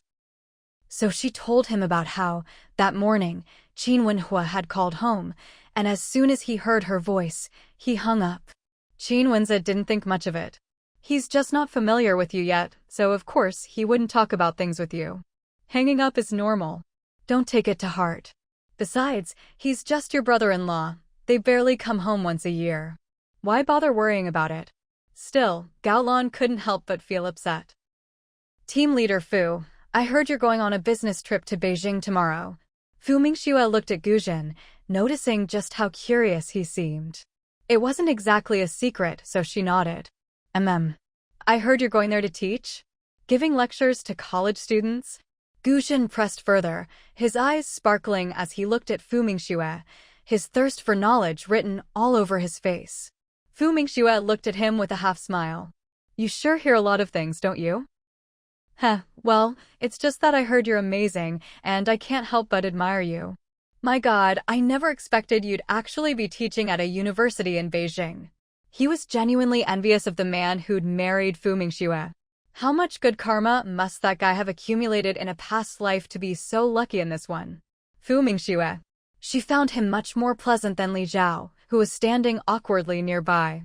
"That's right, I'm going to teach.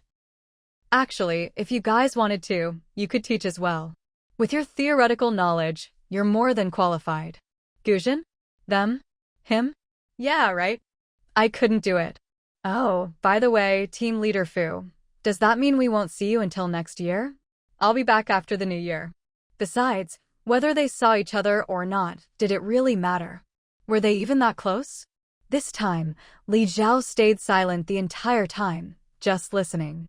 Fu Mingxue's time was precious. She wasn't about to spend it all on personal matters. After this brief break, she started the meeting for both teams. For Li Zhao's special materials group, only Li Zhao and Guzhen attended. Once the meeting began, they both grew serious. It had to be said, Fu Mingxue really was well-rounded. When it came to innovation in materials, the points she raised were extremely important, some of which even Li Zhao hadn't thought of. An hour later, Li Zhao and Guzhen left first, since the next meeting was just for Team 6. It wouldn't be appropriate for them to stay. On the way back, Guzhen couldn't stop marveling. Brotherly, how is team leader Fu so amazing? Her knowledge covers so much. Anyone who didn't know her would think she's lived for 60 or 70 years to know all that. So young, yet she knew so much. It was almost inhuman. He'd thought Brotherly was impressive. But it was true what they say. There's always someone better out there. Fu Mingxue's work schedule kept her busy until around 10 at night. The remaining 2 hours were spent helping Team 6 solve their various problems. A little after midnight, she was finally ready to head home. As she wheeled her bicycle out, she spotted Li Zhao. Team Leader Li, you're still here this late? Li Zhao looked at her and nodded. Our team's workload is heavy too, so I stayed late. You're leaving tomorrow. Fu Mingxue. Hadn't Guzhen already asked her that earlier?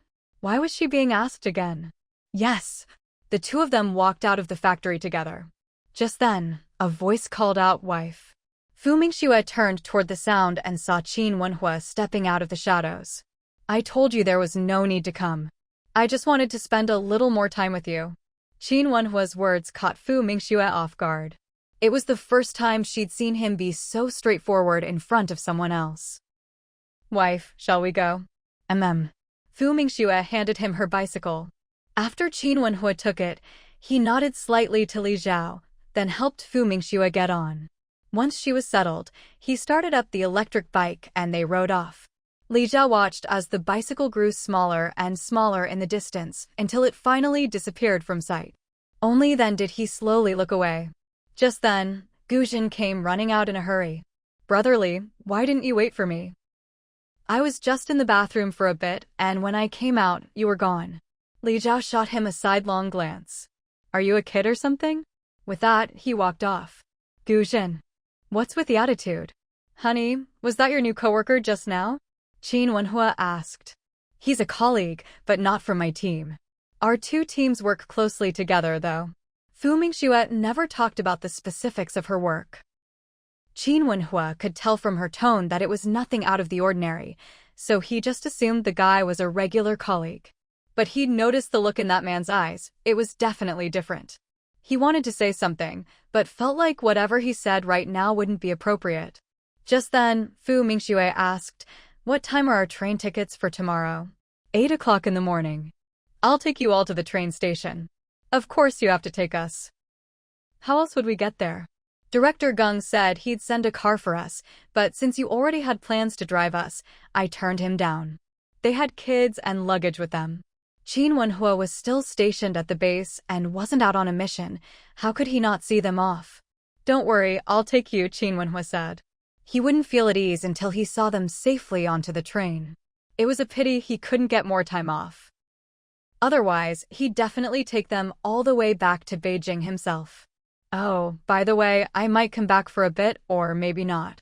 If you can't make it home for the new year, just celebrate here. Don't worry about us. Qin Wenhua. She was his wife. How could he not worry? The electric bicycle was pretty fast. Before long, they were home. Honey, do you want something to eat? No, I really don't. I had a late dinner, so I'm not hungry. If you're hungry, just make something for yourself. I'm going to take a shower. As for packing, there wasn't much to pack on her end. She'd just bring a few changes of clothes. If she really needed anything, she could always buy it in Beijing. After working hard all year, if nothing else, she deserved to treat herself to a few new outfits, right? Seeing she really didn't want to eat, Qin Wenhua didn't push it. He grabbed his clothes and took a cold shower. When Fu Mingxue came out with her clothes, she saw the man standing there, water still dripping off his bare body. She couldn't help but twitch her lips. It was still pretty chilly at night, and he was brave to take a cold shower. TSK, what a great physique. Since Fu Mingxue was still on her period, naturally Qin Wenhua couldn't do anything. On their last night together, all he could do was hold his wife as they slept. The next morning, Fu Mingxue got up fairly early. When she came out, she saw her mother bustling around, busy as could be. "Mom, why are you bringing so much stuff? Don't forget we have 2 kids with us. It's going to be a hassle if we bring too much. These 2 bags are just the kids' clothes. Don't they need at least 2 sets each? With their winter coats, it just looks like a lot." And this was already after she'd pared things down. You can't just buy everything new when you get back, right? Besides, it's fine to buy a set or 2 of new clothes for the new year. Fu Mingxue. 2 sets didn't really seem like that much. She pointed to another fertilizer sack. At this point, it looked like they were migrant workers heading into the city. She had no idea where her mom had even found such a sack. "What's all this then?" Fu's mother immediately said, "These are some local specialties to take back for our in-laws. You can't buy this kind of good stuff in the capital." In reality, most of it was just some dried mushrooms she'd bought and sun-dried herself, along with some wild mountain goods and dried meat. Fu Mingxue. At this moment, Qin Wenhua quickly interjected, "Mom, if it's for them, they really don't need it." But Fu's mother wouldn't be swayed. She stuck to her opinion, "Oh, don't worry about it. We have to bring these. We'll give some away and keep some for ourselves for the new year." Qin Wenhua knew better than to argue with his mother-in-law. Seeing that she'd made up her mind, he didn't dare say more. "All right, then bring them. I'll drive you to the train station. When you get to the capital, be careful getting off the train. I'll have Qin Wishu pick you up." Fu Mingxue. "Fine, whatever you decide." Luckily, she didn't have much stuff. She'd already stored the important things in her space. If only she could reveal her secret space, she'd have packed everything in there, and they could travel light. "Daughter-in-law, go wash up and have breakfast. We need to leave by 7. "Okay." Fu Mingxue went to wash her face and brush her teeth. The 2 little ones seemed to know they were going on a long trip today, taking the train, and they were excited. They got up early. Fu's mother dressed them in brand new clothes. The 2 kids looked especially neat and festive. They even had a few red cotton threads hanging from their clothes. Red strings were tied around their little wrists. They finished breakfast early, then hovered around Fu's mother, helping her carry this, then that. Finally, when it was time to leave, Fu Mingxue saw the 2 little ones each dragging a mesh bag full of toys. "Hey, little ones, don't tell me you're planning to bring those too?" With just 2 adults and 2 kids, they already had 4 fertilizer bags plus a suitcase as luggage. "Mama, can't we bring them?" Qin Kiki blinked her big, pretty eyes. But her hands clung tightly to the mesh bag. Fu Mingxue wasn't about to be swayed by her cuteness, even though she was adorable beyond words. She said firmly no. Seeing the little one's lips start to tremble, Fu's mother's heart softened. "What's wrong with bringing them? It's just a little more to carry. Don't worry, Grandma will let you bring them."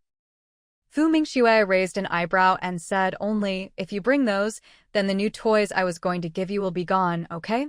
As soon as she finished speaking, the 2 little ones immediately turned around and ran back inside with their mesh bags. Fu's mother. The 2 kids quickly came running back. "Mama, my brother and I won't bring them anymore." Qin Kiki looked up, her rosy little face full of anticipation. Even the other one was looking at their mom with bright, shining eyes. Both brothers knew Mama's toys were always one of a kind, things no one else had. Not even Dad. Fu Mingxue couldn't help but laugh at her obedient little ones. Good kids. All right, time to get in the car. Fu's mother made several trips to load everything into the car. Fu Mingxue brought the 2 kids in. She held one on her lap in the front seat. Fu's mother sat in the back with the other. There was so much stuff, the car was practically bursting. Their moving day commotion was pretty noticeable. The neighbors in the family compound all knew they were heading back to the capital. Wang Xiang, of course, came to see them off, bringing some wrapped meat pies. "These meat pies are for you to eat on the road." Fu's mother could only accept them. "Thank you, Xiang. See you next year." Qin Wenhua started the car. Wang Xiang and the neighbors from the compound stood and watched as they drove away. The car bumped along the road all the way to the train station. There were still 15 minutes until boarding time. They needed to go in. The two little ones were now over 2 years old. Their memories and understanding were naturally different from before. They were much more aware now. To them, it felt like this was their first time coming to such a strange place. All they felt was curiosity, and more curiosity. Mingxue looked at the two of them and thought these siblings were pretty brave. They weren't the least bit afraid of an unfamiliar environment. Hao, you have to look after your sister and listen to Grandma and Mommy, okay? Wenhua said. Mingxue almost rolled her eyes at that. These two are the same age. Why does the older brother have to shoulder so much responsibility? Dad, I'll watch over my sister. I'll listen to Grandma and Mommy, and I'll protect all three of them. I'm a little man. Hao promised solemnly. Mingxue, how old are you, little guy? Already calling yourself a little man.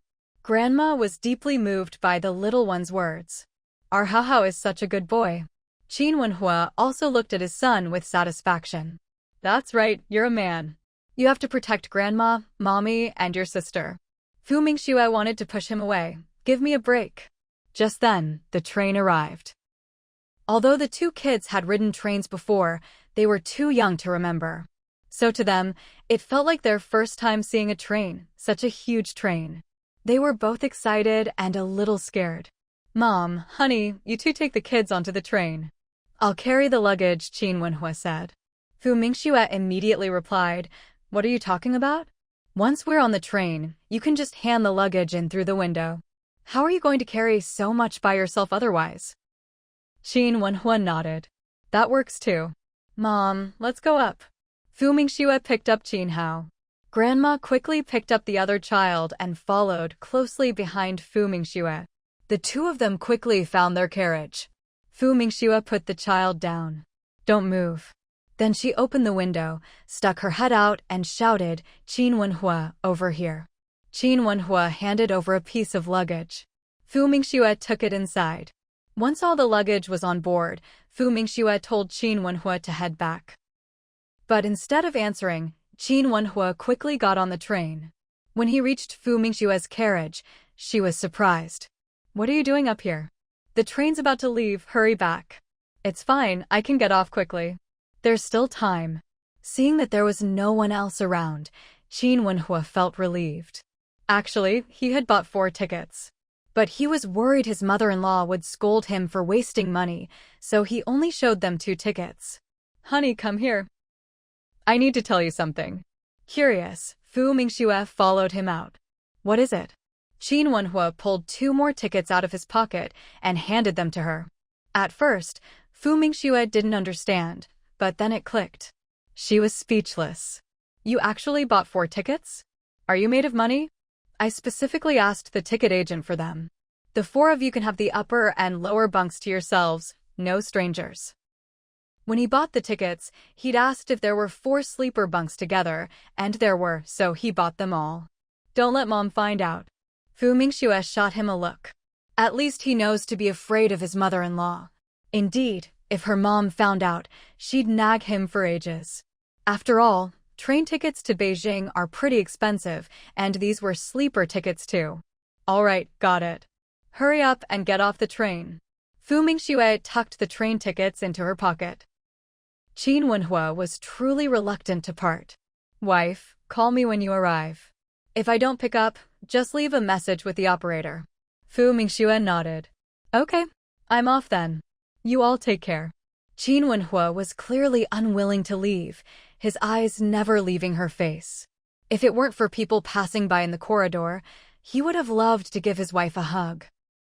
The two of them had been apart for so long, and aside from hugging each other to sleep at night, there hadn't been any other intimate gestures. His reluctance was so obvious that, for once, Mingxue actually felt it. When their eyes met, she couldn't help but feel a little moved inside. You don't have to worry. Nothing will happen to us on the train. When you're out on missions, you need to be careful too. Remember, you're not alone anymore. Your wife and child are waiting for you at home. Hearing this, Wenhua was overwhelmed with emotion. In that moment, He felt truly fulfilled. His wife did care about him. Especially when Fu Mingxue suddenly stepped forward and hugged him, Qin Wenhua froze in shock.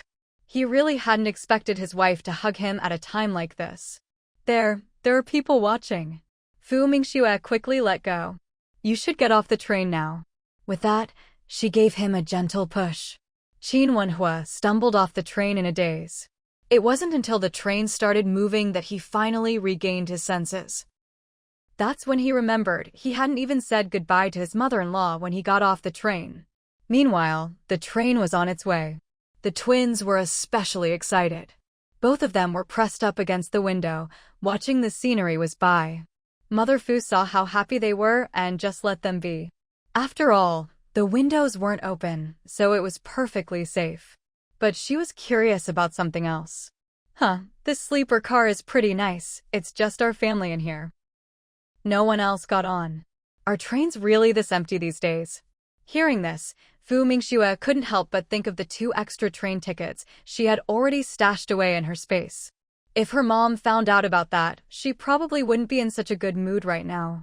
She casually made up an excuse. Maybe someone will get on at the next stop. Mother Fu nodded. Let's hope we don't get any unpleasant company. She would never have guessed that her good son-in-law had spent extra money on 2 more tickets just to book out all 4 bunks for them.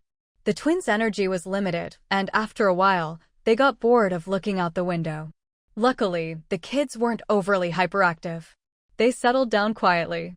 Seeing this, Fu Mingxue said, "Come here, I'll tell you a story." She'd been away on business for 3 months, and then busy with work when she got back. She hadn't had any real quality time with her kids. Now that she finally had the chance, she decided to tell them a story to strengthen their bond. The twins were thrilled at the prospect of a story. Let me tell you the story of Emperor Wen of Han tasting the medicine himself. Fu Mingxue began to narrate. Mother Fu listened, her head buzzing, feeling drowsy. She thought her daughter must have a few screws loose. Telling stories like this. How could 2- or 3-year-old kids possibly understand? Wasn't this just a waste of effort? Her poor ears were really suffering. The twins stared up at her with big, confused eyes. They didn't understand a thing. When their mother finally finished the story, Qin Kiki piped up, "Mommy, when you get sick, my brother and I will do the same for you." "Mommy, when are you going to get sick?" When Mother Fu heard this, she had been about to fall asleep, but now she instantly woke up.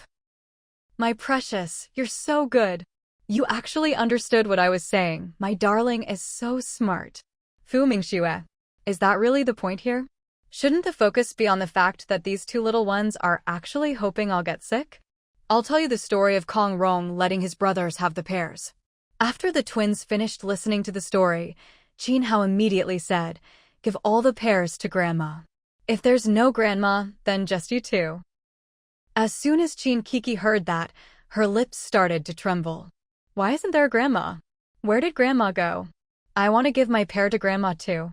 Mother Fu was incredibly touched. Just look at what good kids they are. Grandma won't eat, you 2 eat them yourselves. No, we want to give them to Grandma. We'll share them. Mother Fu pulled the 2 children into her arms. All right, we'll share. Fu Mingxue. All right, forget it. This whole conversation has gone off the rails. I'm done talking, I'm going to take a nap. You 3 play by yourselves. Mother Fu couldn't be happier that she wasn't telling stories anymore. Because they had a private sleeper compartment, they weren't disturbed and could sleep safely at night. The 2 little ones went from being excited when they first got on the train to getting bored later on. After all, they couldn't go out and play. There was no way Mother Fu would let them wander outside. What if there were kidnappers? She wasn't as carefree as her daughter. She stayed very alert the whole trip. 3 days on the train was tough for the kids. After all they had was the bed, and then another bed. The highlight of their day was when their mom took them to the bathroom outside. That way, they finally got to leave the compartment for a bit. When the train finally pulled into Beijing South Station, Mother Fu started to get nervous. I wonder if Wenxue is here yet and all this luggage. She started to regret bringing so much stuff. After all, the most important thing was the kids' safety. Train stations are packed with people, kidnappers, pickpockets, all sorts of trouble. Mom, you stay here.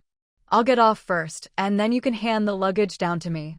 Mother Fu thought that sounded fine. I'll go down first, then. Fu Mingxue picked up one child in each arm and got off the train. Luckily, as soon as she got off, Qin Wuxu spotted her. Sister-in-law. Sister-in-law. Over here. He had a loud voice. No matter how noisy it was, Fu Mingxue still heard him. She looked in the direction of the voice and saw Qin Wuxu running toward her, looking very excited. Following behind him was Qin Wenze. Qin Wuxu quickly reached Fu Mingxue, his face full of excitement. Sister-in-law. I came with Brother Wenze to pick you up. Huh? Where's Auntie? Didn't Wenhua say Auntie was coming back with you? Fu Mingxue nodded toward the train. She's still on the train watching the luggage. Go over there and have her hand the luggage down through the window. Qin Wuxu looked in that direction and saw Auntie sticking her head out. He immediately said, I'll go up and get it.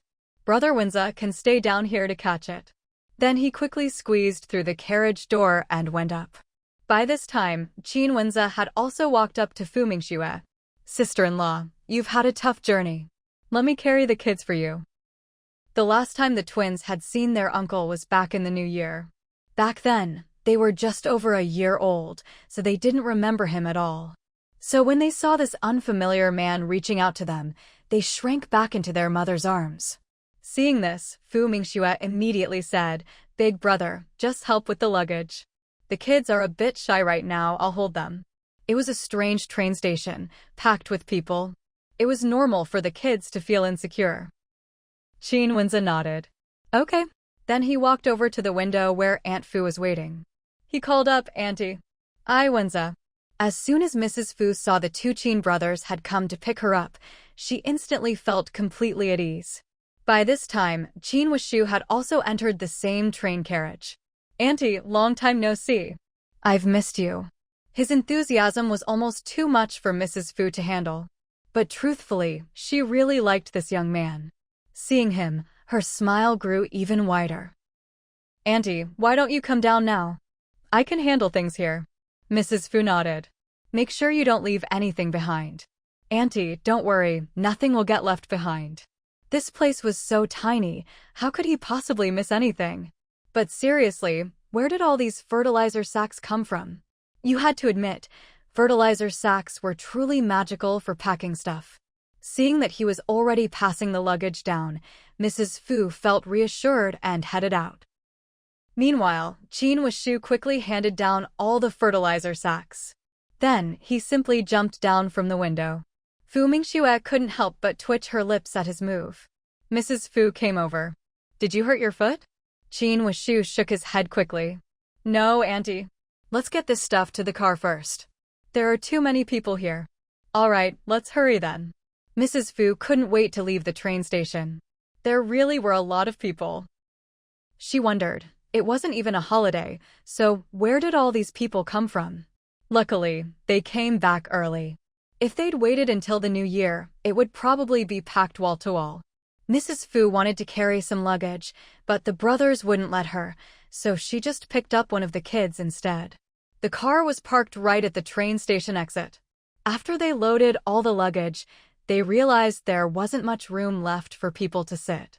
So Qin Wuxu said, Wenze, you drive. I'll take the bus back. Qin Wenze nodded. Okay. After he started driving, Fu Mingxue said to him, Big brother, let's go to the courtyard house where I'm staying first. Once I've settled in, I'll go to Mom and Dad's place this afternoon. Mom knows you'll be heading to the courtyard house first, so she's waiting for you there. She's already bought groceries, and Aunt Lee is cooking. Fu Mingxue felt a wave of warmth in her heart when she heard that. She had to admit, she'd really lucked out with her mother-in-law in this life. Mrs. Fu was touched too. My in-law is so thoughtful. Leaving the house key behind back then was definitely the right move. You two little ones haven't greeted your uncle yet. Go on, say hello. When Qin Hao and Qin Xiaoqiao heard their grandma say that, they obediently called out, Uncle. Hey, good. Qin Wenhua was delighted. Last time, these two could barely talk, but now they've really grown. Fu Mingxue. How could kids just over a year old compare to almost 2.5? Besides, if they didn't grow, that would be the real problem. Qin Wenze was in a good mood. Your older brothers and sisters will be so happy to see you. It's just a shame they're at school today. But you'll see them tonight. The twins weren't especially excited about meeting their older siblings. Right now, they were too busy looking out the window, their eyes wide at the passing scenery. There were so many buildings here, and they were all so beautiful. And so many little cars. And so many people. Meanwhile, over at the courtyard house, Qin's mother was busy in the kitchen. Originally, she'd wanted everyone to come straight to the Qin house for dinner, but then she thought her in-laws might prefer to eat at home, so she and Aunt Li came over to cook. When Mother Qin heard the sound of a car outside, she quickly put down the vegetables she was preparing and hurried out. She opened the front gate and, sure enough, saw a car parked at the entrance. Her younger daughter-in-law was just getting out of the car. Mingxue. Fu Mingxue smiled as she walked up to Mother Qin. Mom, we're back. It's so good to have you home. Mother Qin was genuinely delighted. Then she saw her in-law about to carry the two children out of the car, so she quickly went over. Let me. She reached out and took Qin Kiki into her arms. This time, Kiki didn't resist. Kiki, I'm your grandma. Oh my, our little Kiki has grown into such a beautiful young lady. Mother Qin was very fond of her adorable little granddaughter. Meanwhile, Mother Fu was carrying the other child out of the car. My dear in-law, you've worked so hard. Mother Qin immediately replied, Oh, what hard work. You're the ones who had a long train ride. That's real hard work. Come on, let's not stand outside. Let's all go in. The two mothers-in-law each carried a child into the courtyard. Fu Mingxue helped with the luggage. Seeing this, Qin Wenze said, Sister-in-law, let me handle it. You go inside first. I can carry all this in 2 trips. All right, thank you, big brother. Fu Mingxue didn't go in empty-handed, though. She took her own suitcase. Mother Fu looked around at the neat and tidy courtyard. My in-law, you really put in a lot of effort. Truly, having a good in-law is a blessing not just for the daughter. Oh, what are you saying? We're all family here. By the way, there's hot water ready. If you want to take a bath first, go ahead. Lunch will be ready soon. She said this because she knew her younger daughter-in-law was a bit of a neat freak. I'm fine, let Mingxue go first, Mother Fu said. Fu Mingxue shook her head. No rush, I'll wait until after we eat. With her big brother-in-law still here, she wasn't about to go take a bath. She looked at the 2 little ones still being held. Mom, you don't need to keep holding them. Let them down so they can explore the house themselves. The 2 mothers realized she was right and put the kids down. How, take your sister and go play. This is your home now. The twins were extremely curious about their new home. It was bigger than where they used to live, and the house looked beautiful. Maybe because both their grandma and mom, their 2 most familiar people, were here, they weren't nervous at all. Hand in hand, the siblings set off to explore their new home. Just then, Aunt Li came out of the small kitchen. She greeted Mother Fu and Fu Mingxue. Fu Mingxue exchanged a few words with her. Aunt Li, what delicious food are we having for lunch? I can smell so many good things. Aunt Li replied right away, meat and fish and dumplings too. Lunch will be ready soon. She still had things cooking, so after greeting the mother and daughter, she went back to the kitchen. By now, Qin Wenze had finished carrying in all the luggage. Auntie, sister-in-law, I'll head home now. Mother Fu quickly tried to keep him. Why don't you stay and eat with us? Before Qin Wenze could answer, Mother Qin spoke for him. Let him go. His wife is at home. Mother Fu wanted to say, what does his wife being at home have to do with him eating here?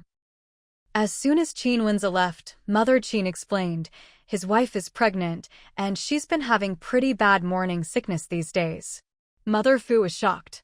Well, not that shocked after all. Once you're married, having kids is only natural. But Fu Mingxue's reaction was, how did she get pregnant so soon? She thought Gaolan would at least wait a year or so before thinking about having a baby. How many months along is she? 3 months and a few days, Mother Qin replied. Her eldest daughter-in-law was pregnant. Of course, she was happy about it. She couldn't exactly say she didn't want her eldest daughter-in-law to have a child, could she? She wasn't some wicked mother-in-law. It's just, she felt a bit sorry for the two kids. Their father divorced and remarried so quickly. The kids hadn't even gotten used to the stepmother who'd suddenly entered their lives and taken some of their father's attention. And now, they were going to have to welcome another child from their father. Honestly, she was a little tempted to give her eldest son a piece of her mind. Didn't they agree at the start that his wife wouldn't rush into having a baby?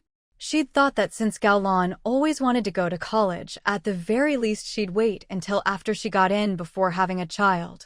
But here they were, she was already pregnant. Ever since the two kids found out their dad and stepmom were having a baby, they'd both become much quieter. Mother Fu did the math, it really was a quick pregnancy. If she's still having morning sickness, that's tough. She needs to be well taken care of. Fu Mingxue didn't really want to join in this conversation. After all, in both her past and present lives, she'd never had children. She honestly didn't know much about it. Mom, I'm going to take a shower first. All right, go ahead. But don't take too long, dinner will be ready soon. I know. Fu Mingxue went into her room. She looked around her bedroom and saw that it was spotless. The bedding on the bed was folded neatly. It even smelled like sunshine. Her mother-in-law really was thoughtful. She took out her clothes and went to the small bathroom in the outer room to shower. Meanwhile, Mother Fu started unpacking all the mountain goods and dried foods she'd brought for her in-laws. These are all really good. Take them home with you later. Mother Qin looked and saw there was quite a lot: dried bamboo shoots, preserved vegetables, cured meat, all kinds of mushrooms, and even 2 sun-dried wild rabbits. None of these could be found in the city. No wonder you had so much luggage. Turned out, all this was packed into a fertilizer sack. Mother Fu said, these are all fresh. You can't buy them here. They keep well, so just take some out whenever you want to eat. Mother Qin really liked these dried goods. After all, they were rare around here. She beamed, you're so thoughtful. It's hard enough looking after the two kids, and you still manage to dry so many things. But this is too much, I'll just take a third. You'll need some for New Year's too. We're only home for a few days during the New Year. There's no way we could finish all this. We've already set aside a small bag for ourselves. The rest is for you. If you don't take it, we'll just have to haul it back again. These things are rare here, but we have plenty back home. Seeing her insist, Mother Qin could only smile and accept. All right, I'll take them back when I leave. But for the rabbit, just leave me one. Mother Fu saw her set one aside and didn't argue. The two mothers-in-law had just finished dividing up the goods. Fu Mingxue quickly finished her shower and came out. She felt like she'd come back to life. Just then, Aunt Li came out of the little kitchen. Dinner's ready. How, Kiki, come out for dinner. As soon as Mother Qin called, the two kids came running out of their room. They'd just been playing on the heated brick bed. Hurry and wash your hands first, Fu's mother reminded them, realizing she hadn't yet helped them wash their faces. She went and fetched some hot water, then brought out towels so they could wash their faces and hands. As for the kids not having bathed in 3 days, well, both of them had just been lying on the sleeper bunks on the train, so they weren't really dirty. Honestly, even if they hadn't bathed for 7 days, it wouldn't matter. Fu Mingxue helped set the table, and once the two mothers brought the children over, she served them rice. Qin's mother said, just let them stand here and eat. There was space at the table, and if they stood on chairs, they could reach the dishes. Fu Mingxue nodded. All right. She then put some food into the children's bowls. Meanwhile, Qin's mother and Fu's mother busied themselves picking out fish bones for the kids. Fu Mingxue called out to the person still in the kitchen. Auntie Li, stop working and come eat with us. All right, coming. Auntie Li brought out the last big plate of dumplings and set it on the table before sitting down. Auntie Li, your braised pork is delicious, Fu Mingxue praised. Auntie Li was overjoyed. If you like it, eat more. And these dumplings, you said you loved them last time, so have some more now. Fu Mingxue was very gracious, trying a bit of everything and offering plenty of compliments. Honestly, while her own mother's cooking was also delicious, eating the same food for a long time could get boring. Having someone else's cooking for a change made it taste absolutely amazing. By the end of the meal, not only had the two children eaten heartily, but Fu Mingxue herself was also especially full. After everyone finished eating, Auntie Li cleared the dishes and went to wash them. Fu's mother felt bad letting her do it alone, so she insisted on helping. Auntie Li couldn't persuade her otherwise and just let her join in. Qin's mother was a step too late and missed out on the chore. She turned to her younger daughter-in-law. Mingxue, are you going to school tomorrow? I'll go to the school this afternoon. Originally, she'd planned to help clean and organize the courtyard in the afternoon. But her mother-in-law and Auntie Li had already cleaned every corner so thoroughly that even her own room didn't need tidying. Since she had some free time, she figured she might as well go to the school and check her class schedule, so she could start classes officially the next day. So soon. Qin's mother was surprised. Fu Mingxue explained, there's only about a month left before winter break. Even if she didn't go to school, she'd need to focus on her design work anyway. Qin's mother thought about it and agreed. The timing was tight. Then you must come home for dinner tonight. The two elders are looking forward to having you all back for a meal. They keep talking about Hao and Kiki. Fu Mingxue replied at once, don't worry, Mom. We'll definitely come. I'm just going to the school for a bit and we'll be home early. All right. Qin's mother stayed for a while longer. But, considering they needed to unpack and that everyone was tired from several days on the train and needed to rest, she left with Auntie Li. They also took a bag of dried goods with them. Fu Mingxue, meanwhile, got ready to head to the school. Mom, I'm going to the school for a bit. Go ahead and do your thing, her mother said. Even though the house didn't need cleaning anymore, there was still plenty to keep her busy. But when she glanced at the stacks of firewood and coal piled up against the courtyard wall, she truly felt that her in-laws were incredibly generous. She was genuinely happy for her daughter. After all, a good family to marry into is hard to come by. It really saves a lot of trouble. As Fu Mingxue rode her bicycle past the house next door, she couldn't help but glance at it. Even if a house is empty, it still needs to be taken care of. Otherwise, it'll fall into disrepair pretty quickly. So, how could she put this house to good use? With her current salary and bonuses, even counting the rewards from those factories before, it still wasn't nearly enough to buy another Sihiyuan courtyard house. Thinking it over, she realized this wasn't something she could rush. Still, maybe she could find someone to come clean up the place? TSK, owning multiple houses really did come with its own headaches. But honestly, she rather enjoyed these kinds of problems. She hoped the system would keep giving her more to worry about.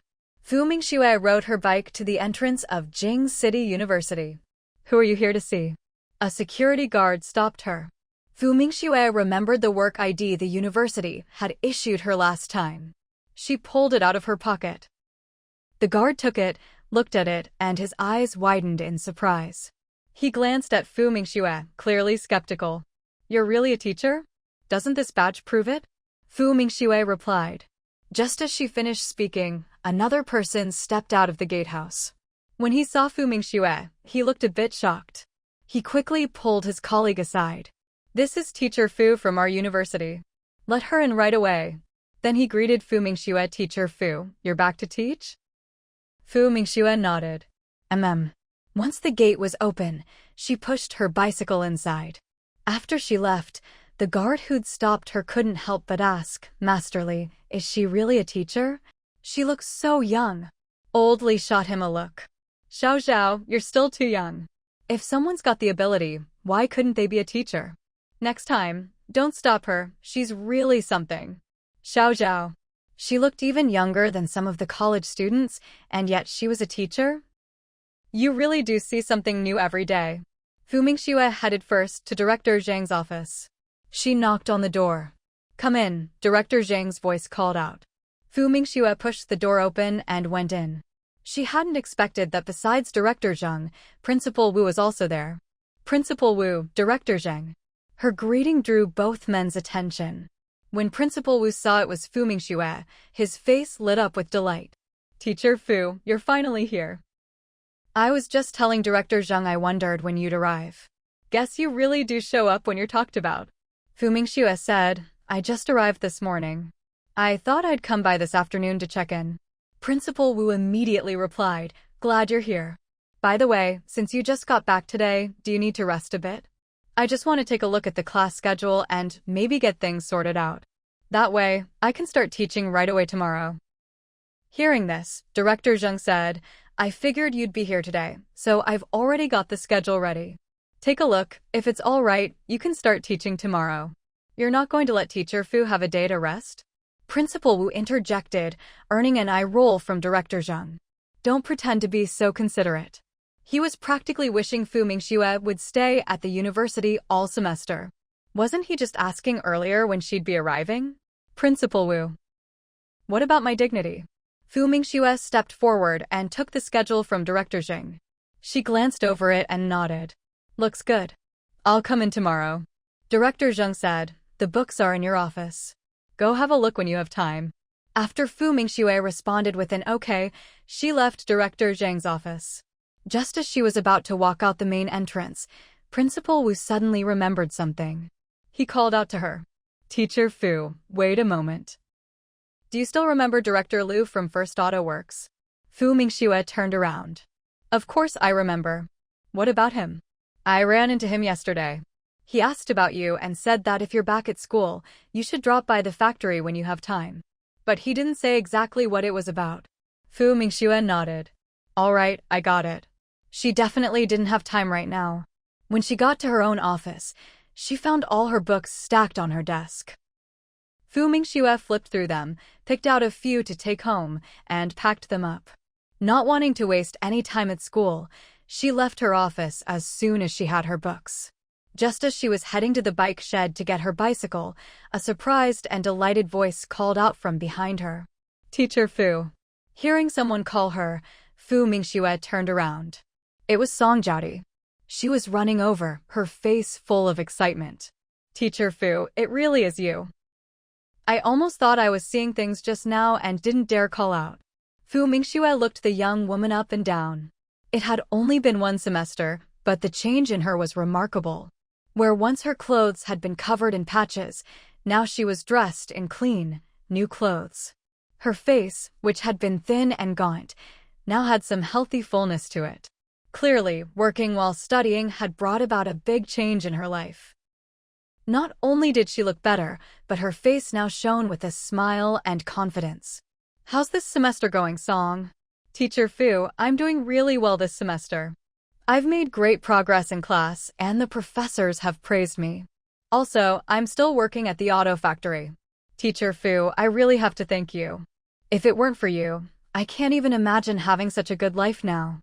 Song Jiaodi was happier than she'd ever been. Not having to go hungry or worry about money every day had allowed her to focus more on her studies. This is all thanks to your own hard work, Fu Mingxue said. No, it's all because of you, Teacher Fu. If you hadn't introduced me to that job, I really would have been going hungry every day. Oh, and Teacher Fu, I changed my name. This surprised Fu Mingxue. Song Jiaodi, no, that wasn't her name anymore. Now she was Song Mingwei. Teacher Fu, I'm Song Mingwei now. That's a lovely name. Did you get it changed on your household registration too? Song Mingwei nodded. Yes, it's all been changed. And I've cut ties with that family. They'll never come looking for me again. Originally, she'd been giving them money bit by bit, but they broke their promise and came looking for her again. It turned out her brother had gotten into trouble and needed money to pay compensation. When they came and made a huge scene, she'd honestly felt so desperate she wanted to die. After all, where was she supposed to get that much money? Later, Director Liu found out about it. He used his connections to settle things and paid a lump sum of 500 yuan to sever all ties. This time, Director Liu told her to change her name. She agreed without hesitation. Director Liu even had brother Shaoli accompany her to get all the paperwork done. Hearing all this, Fu Mingxue was genuinely happy for her. Now that you've left those people behind, work hard for yourself and live your own life. You can do it, Song Mingwei. Fu Mingxue believed she would have a brilliant tomorrow. After leaving school, she remembered she'd be going to the Qin family's house soon. This time, there weren't any particularly nice gifts in her space, so she rode her bike to the store. When she got home, the first thing she saw was her mother busying herself as usual. Not only were there lots of clothes hanging on the line in the yard, but the whole place looked even tidier than before she'd left. Her mother was even working in the little vegetable patch. Watching her mother working nonstop, Mingxue couldn't help but twitch her lips in amusement. "Mom, aren't you going to take a break? Isn't the house already pretty clean?" "It is clean, but there's still plenty to tidy up." "By the way, did you get everything sorted out at school?" her mother asked. Mingxue nodded. "Yeah, it's all done. I'll start classes tomorrow. We'll head to the Qin family's place at 4:30. "All right." Her mother thought for a moment, then added, "We shouldn't go empty-handed. What should we bring?" She started thinking about what she'd brought from home and what else might be suitable. If nothing else, she could always pop out and buy something. Mingxue quickly said, "Mom, I've already prepared everything." Her mother was surprised. "Oh? What did you prepare?" Mingxue pointed at the mesh bags hanging from her bicycle. "See? I went to the store and bought 2 bottles of Mount I liquor, some health supplements, 2 cartons of cigarettes, and also some candies and biscuits for the kids." Her mother nodded approvingly. She'd thought of everyone in the Qin family, young and old. Wait, wasn't someone missing? What about your eldest sister-in-law? Did you get her anything? "I bought her a piece of fabric." "I didn't get her any food. She's pregnant, and if she eats something I brought and it doesn't agree with her, wouldn't that turn my good intentions into trouble?" She was suffering from morning sickness anyway, so what was the point of buying food? If something happened after eating it, wouldn't they blame her? She wasn't about to do something thankless that could backfire. Her mother thought about it and agreed. Fabric is good too. Pregnant women can't eat a lot of things, so it's better to play it safe. Just then, the twins came out, rubbing their eyes, red marks still on their faces from sleep. Clearly, they'd just woken up. Maybe kids just have a natural reliance on their mothers. Even though Mingxue wasn't home often, the moment they saw her, they immediately walked over. "Mama, hug." Qin Kik's voice was soft and sweet as she stretched out her arms. Mingxue's heart melted at the sight, and she scooped her up right away. "Good girl." Her mother quickly said, "Don't just hold them, hurry and put their cotton jackets on, or they'll catch cold." The 2 little ones had just woken from their nap. When they opened their eyes, they weren't in the familiar home they remembered, and their beloved grandma wasn't around either. They were a bit scared, so they slid off the kang and ran out. But as soon as they saw their mother, their attachment to her outweighed even their attachment to Grandma. Mingxue looked down. Sure enough, the kids weren't wearing their little jackets. She hurriedly carried one and led the other back inside. Once inside, it was warm. The house had been heated up by Qin's mother earlier that morning. Mingxue was about to put their jackets on, but then remembered they hadn't had a bath in 3 days. Since it was still early before they had to go to the Qin family's house, she decided to give the kids a bath first. "Come on, let's go take a bath with Mommy. Little Kiki goes first, then your brother can come after." Just then, Qin's mother happened to walk in. Hearing that her daughter was about to bathe the 2 kids, she immediately said, "You're too clumsy for this. Go do your own thing, I'll bathe these 2. Mingxue. She looked a bit incredulous. "Mom, do you even hear what you're saying? How is she clumsy exactly? Doesn't her mother know how meticulous her work is?" No matter what, clumsy is the last word anyone would use to describe her. But her mother ignored her. She even found her an eyesore and simply pushed her out the door. "Don't just stand there. You can go tidy up your own room and take out any clothes that need washing." Mingxue sighed. "They're all clean, the dirty ones. Didn't I already wash them before?" "Then go read your book." With that, her mother stopped talking to her. She picked out clothes for the 2 kids, then took them to the bathroom for a bath. There was hot water there, and the room was warm, so the kids wouldn't catch cold at all. Half an hour later, not only had she bathed the 2 kids, she'd washed herself as well. She used a hairdryer to dry her hair. At first, she'd complained about her daughter wasting money on such things. After all, couldn't you just towel dry your hair? Not to mention how expensive it was, it also used up electricity. But later, her daughter said she'd made it herself and didn't spend much money on it. Of course, she didn't believe a word of that. Her daughter was just trying to spare her feelings about the money. But once she tried it, she had to admit, it was really good. Especially when drying the kids' hair. Just a quick blow and it was dry. So convenient. Since they had it, she might as well enjoy it too. Turns out, expensive things really do have their merits. The clothes Fu Mingxue had changed out of after her own bath had already been washed by her mother. Now, with the three of them changing clothes, her mother planned to wash those as well. The two kids, now fresh and clean, ran off to their mother's room after seeing their grandma doing laundry. Fu Mingxue, out of habit, had closed the door, but when she heard knocking, she went to open it. When she saw her two little angels standing at the door, she immediately brought them in. "Mommy."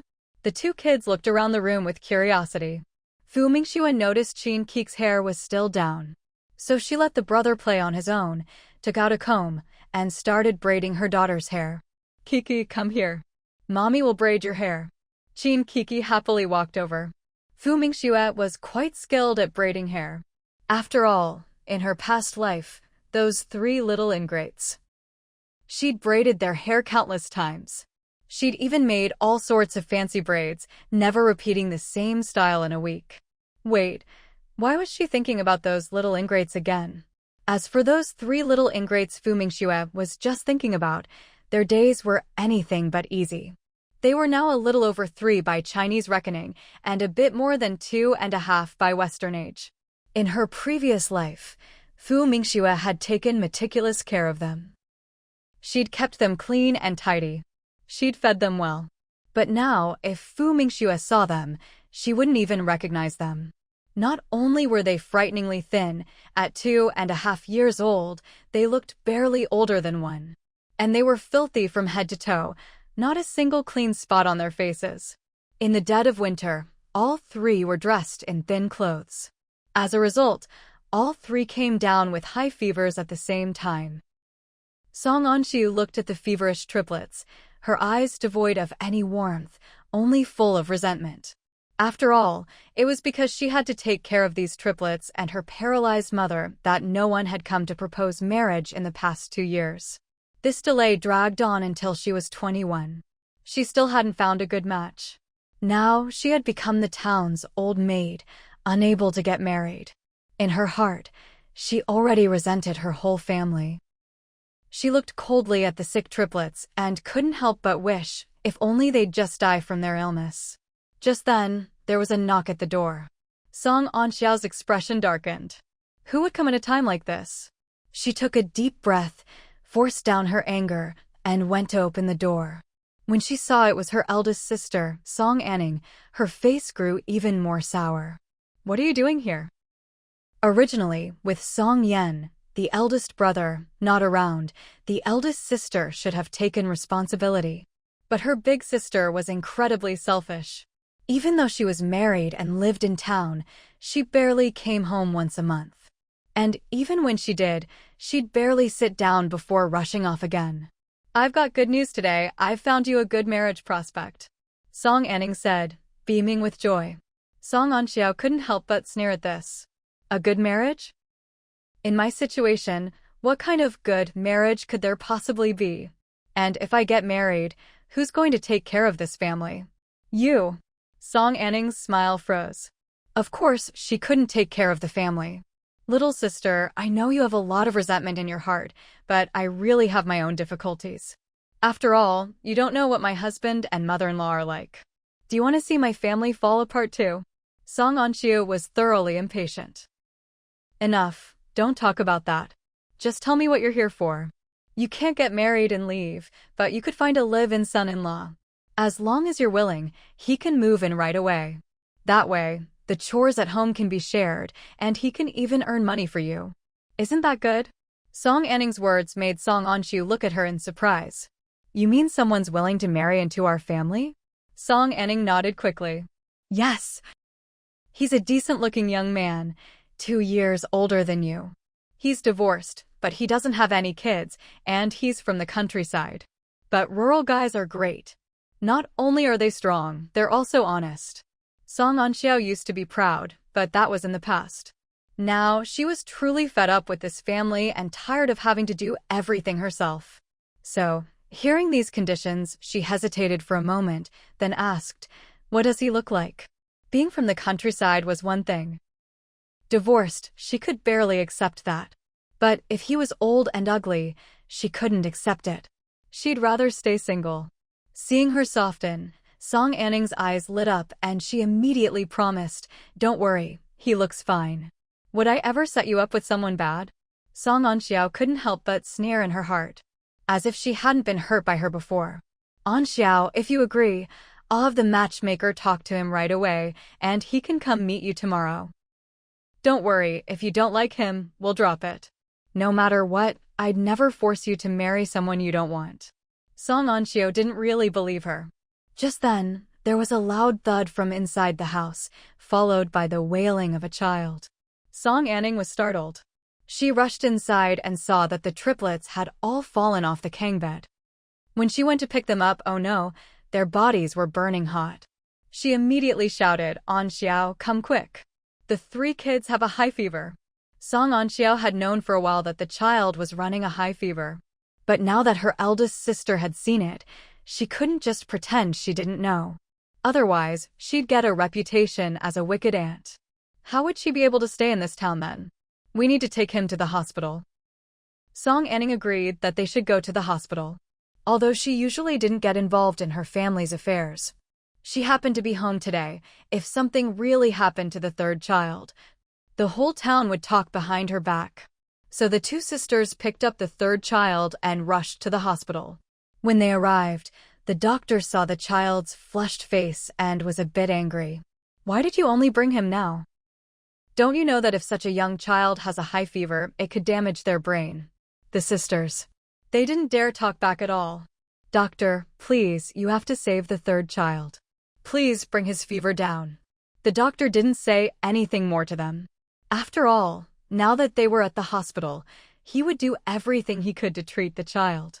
Mingxue had no idea what was happening at the Song family's house. "Mom, can we go now?"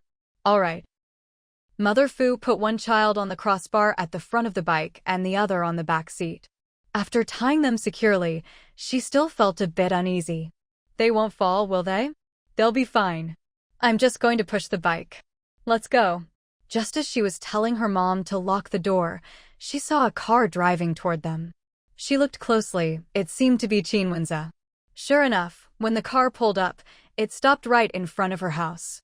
Mingxue quickly got out of the car. "Sister-in-law, Mom asked me to drive over and pick you up." Mingxue said, "It's only a few steps away." But since the car was already here, she might as well ride, no point in refusing. After all, it was cold for the kids to ride on the bike. Seeing this, Mother Fu helped lift the 2 children out. Mingxue pushed the bike back into the yard. Once the mother and daughter were all in the car, Mingxue drove off. Mother Qin was already waiting at the door. When Gaolan saw this, she said, "Mom, it's cold outside. You don't have to wait here. When Mingxue drives over, you'll hear the car. You can come out then, it's the same." "It's fine. They'll be here soon," Mother Qin said, checking the time. It was a short trip there and back wouldn't take long. Seeing her insist, Gaolan didn't say anything more. She thought for a moment, then simply stood and waited with her. Before long, they saw Mingxue's car approaching. Gaolan looked away and glanced at her mother-in-law's face, seeing the excitement there, which was rare. At least, her mother-in-law had never shown that kind of excitement when she saw her. As soon as Mingxue's car stopped, Mother Qin hurried forward and opened the car door. "Come here, sweetheart, let Grandma hold you." She picked up Qin Kiki, who was sitting by the door. Mother Fu got out from the other side and picked up Qin Hao. "Mom." Mingxue got out from the passenger seat and greeted Gaolan, sister-in-law. Gaolan was stunned when she saw her. She thought her sister-in-law looked even prettier than the last time she left, with a healthier complexion. She looked just like an 18-year-old girl. If she didn't know she was married into the Qin family, she would never have guessed she was a married woman. Sister-in-law, hello. You're here, come on in. Then she greeted Mother Fu as well, hello, auntie. This was also Gao Lan's first time meeting Mother Fu. She hadn't expected her sister-in-law's mother to be so young, about the same age as her own mother-in-law. Sure enough, people with good fortune always look young. Hello. Mother Fu greeted Gao Lan as well. Hello, auntie. Hello, grandma. Qin Yu greeted politely. He called Fu's mother grandma just like the twins did. Qin Ruoqiao stood behind her brother, only poking her head out. Hello, auntie. Hello, grandma. Her voice was as soft as a mosquito's buzz. If you didn't listen carefully, you'd almost miss it. Fu's mother quickly responded, oh, grandma's doing well. You're both so sweet. Fu Mingxue also nodded in greeting. Then her gaze fell on Qin Ruoqiao's face. She saw the little girl looking painfully shy and timid. No, that's not quite right. She looked more like a frightened little bunny, as if she didn't feel safe about anything. Something's wrong here. Last time they were in the capital, the little girl seemed a bit more cheerful. Why had she gone back to being so withdrawn? Could it be she'd thought she was getting a new mom, but now this new mom had a new child, so the little girl felt insecure again? She waved to the girl. Xiao, come here to auntie. Qin Ruoqiao looked up at her with big, timid eyes. Those eyes seemed to say she wanted to come over, but was a little scared. Fu Mingxue just looked at her gently. Auntie has some fun toys for you in a bit. Go on, auntie's calling you. Qin Yu gave his sister a little tug. Qin Ruoqiao glanced at her brother, then slowly walked over to the pretty young aunt. When she reached her, Fu Mingxue scooped her up and planted a big kiss on her cheek. Xiao, auntie really likes you. Qin Ruoqiao's eyes went wide. She looked at the aunt who'd just kissed her, and after her initial shock, a little happiness appeared on her face. Children's hearts are so pure, they can sense how adults truly feel about them. So, this aunt really did like her. She liked this aunt too, because she smelled so nice, and she was so pretty. Just then, Gao Lan gently said, Xiao, don't let your aunt hold you too long, she'll get tired. Come down now. The little bit of happiness that had just appeared on Qin Ruoqiao's face instantly disappeared. Fu Mingxue smiled. It's fine, auntie's not tired at all. Auntie's super strong. She could hold several Qiaoqios at once. If you don't believe me, should I pick your brother up too? The little boy, Qin Yu, standing not far away, heard this and immediately took several steps back in alarm, afraid that if he got too close, auntie really would pick him up. Goodness, he was going to be 9 years old soon. Fu Mingxue saw Qin Yu's reaction and couldn't help but laugh. Then she said to the little girl in her arms, see? Your brother's so excited. Qin Yu. Excited? He was terrified, okay. No way was he going to let auntie pick him up, not in a million years. When Qin Ruoqiao heard auntie say this, she looked over at her brother. Seeing his expression, she actually laughed. Qin Yu was stunned. His sister hadn't smiled in such a long time. If letting auntie hold him would make his sister laugh then, so be it. Qin Yu put on a look of heroic sacrifice. Fu Mingxue saw this and was truly amused. This kid was just too cute. At that moment, the twin brother, little Qin Hao, wriggled out of grandma's arms and ran over to Fu Mingxue, hugging her leg tightly. He turned his head, his possessiveness on full display. Mommy mine. Maybe realizing he'd left someone out, he quickly added in his childish voice, Mommy, mine, and my sister's. Even though Mommy wasn't home often, he really liked her. He didn't want anyone else to take her away. This time, it wasn't just the Qin family who were stunned. Even Fu Mingxue and Mother Fu were shocked. They really hadn't expected this boy to have such a strong possessive streak. Once everyone snapped out of it, they all burst out laughing. Qin Hao, what are you all laughing at? If you keep laughing, Mom will still be his and his little sister's. At this moment, Fu Mingxue truly experienced the joy of being a mother. Who wouldn't love this kind of protective, no, possessive behavior from their little one at home? She scooped her up in her arms. She's yours, she's yours. But I'm also Qiaoqiao's little aunt, her one and only little aunt. When Qin Ruoqiao heard this, her eyes sparkled even brighter. She understood the phrase one and only. Her brother had explained it to her last time. She liked being someone's one and only. "All right, let's all go inside," said Mother Qin, reaching out to take Qin Hao back. But this time, he wouldn't let her hold him. He thought. His little sister was still young, so Mom should be protected by him alone. Otherwise, what if the other brothers and sisters in the family tried to take Mom away? He didn't want his beautiful, amazing mom to be snatched by anyone else. Seeing that Qin Hao wasn't happy, Fu Mingxue naturally wouldn't let him be taken away. She said, "It's fine, I'll hold him. I'm really strong." Mother Qin. She looked at her eldest granddaughter. Qin Ruoqiao quietly turned her head away, pretending not to see Grandma's hand. Because she wanted her little aunt to hold her. Being held by her little aunt made her feel comfortable and warm. Mother Qin. This surprised her, since her eldest granddaughter hadn't let anyone hold her for a long time. Seeing the little girl willing to be held, Fu Mingxue said, "Mom, it's fine, I'm not tired at all." Then she greeted the other elders of the Qin family. Grandpa Qin and Grandma Qin were especially fond of her as their granddaughter-in-law. At this moment, they were all smiles. Not to mention Father Qin, who liked her the most. Whenever he saw Fu Mingxue, the smile never left his face. Maybe, in his heart, even his two sons didn't have as high a place as this daughter-in-law. "All right, everyone, let's go inside." With that, everyone went into the house. Fu Mingxue sat down, and the two children stayed right on her lap, one on each side, behaving adorably. Anyway, little Qin Hao was determined to stick to his mom and not give anyone else a chance. Mother Qin looked at the two little ones and couldn't help but twitch her lips. Just then, Qin Wenza brought in 2 bags of gifts. As soon as Mother Qin saw them, she said, "Why did you buy all these things again? We're all family, there's no need to be so formal. Didn't you already bring a lot of mountain goods last time? The family really liked those." Father Qin chimed in, "Exactly, we're all family. Don't do this again." Fu Mingxue said, "Dad, Mom, it's the end of the year. It's only right to buy you some treats. Mom, help me open them. I bought some cigarettes and liquor for Dad, some supplements for Grandpa and Grandma, and some snacks for the kids.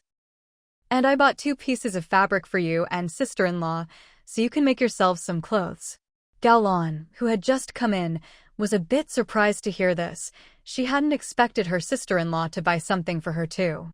Mother Qin went to open the bags. There really was quite a lot. And everything was expensive and high quality. This must have cost a lot. Next time, don't buy so much. It's too expensive, and we don't need such nice things. Especially the cigarettes and liquor. Don't buy such good stuff again. Your dad is over the moon about it. Father Qin and Old Master Qin both enjoy a little drink now and then. But Old Master Qin is getting on in years, and his health isn't what it used to be, so alcohol has been forbidden for him. Now, seeing his granddaughter-in-law buying such good liquor for his son while he himself can't have any, he can't help but feel jealous. "Mingxue, listen to your mother-in-law. Next time, don't buy him any more alcohol. And if you must, don't buy such good stuff," he grumbled. Father Qin. His dad was just jealous of how good his daughter-in-law was to him. The gifts were quickly distributed. Gao Lan also received her piece of fabric. It was a light purple, and just by touching it, she could tell it was very nice quality. It would make a beautiful dress. But then she noticed her mother-in-law not only got a piece of fabric, but also a tonic. The 2 little boys looked eagerly at their little aunt. After all, they'd overheard that she had prepared toys for them. Could it really be just these comic books? Fu Mingxue smiled. She set down the 2 children she'd been holding. "They're underneath. Go look for yourselves." She had noticed earlier, her mother-in-law had deliberately not taken out the gifts for the 2 kids. After glancing at his aunt, Qin Yu went over to rummage through the pile. "Xiao Qiao, you go get yours too." She had prepared a cloth doll for the little girl, and for Qin Yu, a set of building blocks. Both the blocks and the doll were rewards from the system, prizes she'd earned over the past 3 days on the train, teaching the twins to read, recite poetry, and do arithmetic. She took out 2 of the rewards. Of course, the twins had their own rewards too, better than these 2, in fact. She hadn't given them to her own kids yet. She'd wait until they got home tonight. After all, she could always say she bought them that afternoon. Qin Ruoqiao couldn't take her eyes off the doll. She ran over and picked it up. It wasn't very big, but it was exquisitely made. Qin Yu's delight at the building blocks was obvious. "Thank you, Auntie." When Qin Ruoqiao heard her brother thank their aunt, she quickly followed suit. "Thank you, Auntie." But the little girl added, "Xiao Qiao likes it." Her voice was still soft and quiet, but everyone heard her. The Qin family was delighted to see her like this. After all, it was rare for her to speak up on her own initiative. It seemed she really did love the doll. Mother Qin, seeing how much her eldest granddaughter liked it, immediately decided she'd buy 100 or so for her next time. She asked Fu Mingxue, "Which shop did you get this from?" "I didn't see it anywhere." It was a gift from a friend," Fu Mingxue replied. Hearing that it was a friend's gift, Mother Qin dropped the subject. But Mother Fu. If she remembered correctly, her daughter had bought it at the store that afternoon. Thinking it over, she guessed her daughter didn't want her in-laws to think she was spending too much money. The siblings were thrilled with their gifts. This made the twins envious. They wanted presents too. And why hadn't their mom given them a doll like that? Little Kiki was feeling a bit aggrieved. Mother Fu sensed the little one's disappointment and quickly comforted her. "I'm sure your mom has something for you too. You can get it when you go home." Hearing her grandma's words, Qin Kiki's eyes lit up. Mother Fu. Mingxue should have prepared something for her own daughter, right? She must have, right? Otherwise, if they got home and there was nothing, the little one would surely cry. She couldn't help but look at her daughter. Luckily, Fu Mingxue understood her mother's look and immediately said, "That's right, it's at home. I'll give it to you tonight." It was a system reward, of course her daughter had one too. And in fact, that doll was even bigger than this one. "All right, Xiao Qiao. Go play with your little sister. You take your little brother and play together too," said Mother Qin. As soon as she finished, Mother Fu set the little one in her arms down. Qin Yu took his little sister's hand and walked over to the twins. "Come on, big brother will take you to play." He led the twins off to the side. The twins were curious about their new big brother and sister, and they were also interested in the toys the older kids had. So, they happily toddled along after them. Children's worlds are simple. Qin Yu is the oldest, so he looked after the 3 younger ones. Before long, the 4 of them were playing together happily. Meanwhile, Mother Qin, Mother Fu, and the rest of the Qin family sat together, chatting. Father Qin turned to Mother Fu and said, "In-law, you've really worked hard this past year. The 2 of them are so busy with work, they hardly have time for the house or the kids. It's all thanks to you, taking care of the home and the twins." Just looking at how well the twins had been raised showed how much care she'd put into it. The young couple. One was away on missions for months at a time, and the other was always busy with work. Sometimes, business trips would keep them away for months. If it weren't for their in-law, who knows how the kids would have turned out. Even if they'd hired someone to look after the children, no one would have been as attentive as she was. Mother Fu quickly replied, "It's really not that hard. The twins are well-behaved and obedient. Besides, with them so busy at work and me at home with nothing much to do, just looking after the kids isn't tiring at all." As they chatted, Gaolan just sat quietly to the side, unable to get a word in. But she was very envious of her sister-in-law, so capable.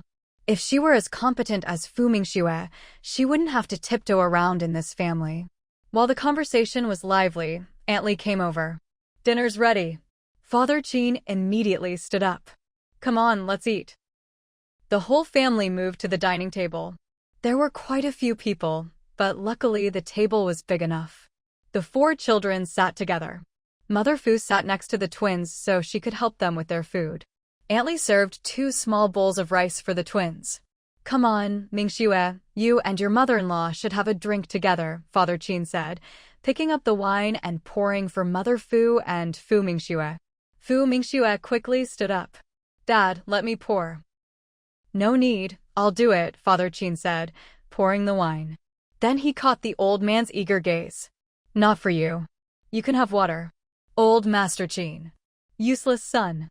The meal was full of laughter and joy. All the dishes had been prepared by Mother Qin and Aunt Li together. The two of them had been busy all afternoon.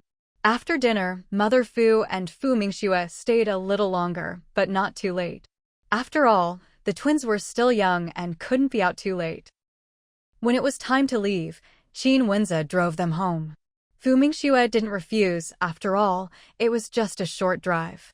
When they arrived at the door, Fu Mingxue thanked him. "Thank you, big brother. We're family, no need to thank me. Be safe tonight." Fu Mingxue. As if someone would break in at night. All right. After getting out of the car with the twins, Qin Wenze drove off. Mother Fu opened the door, and the family entered the yard.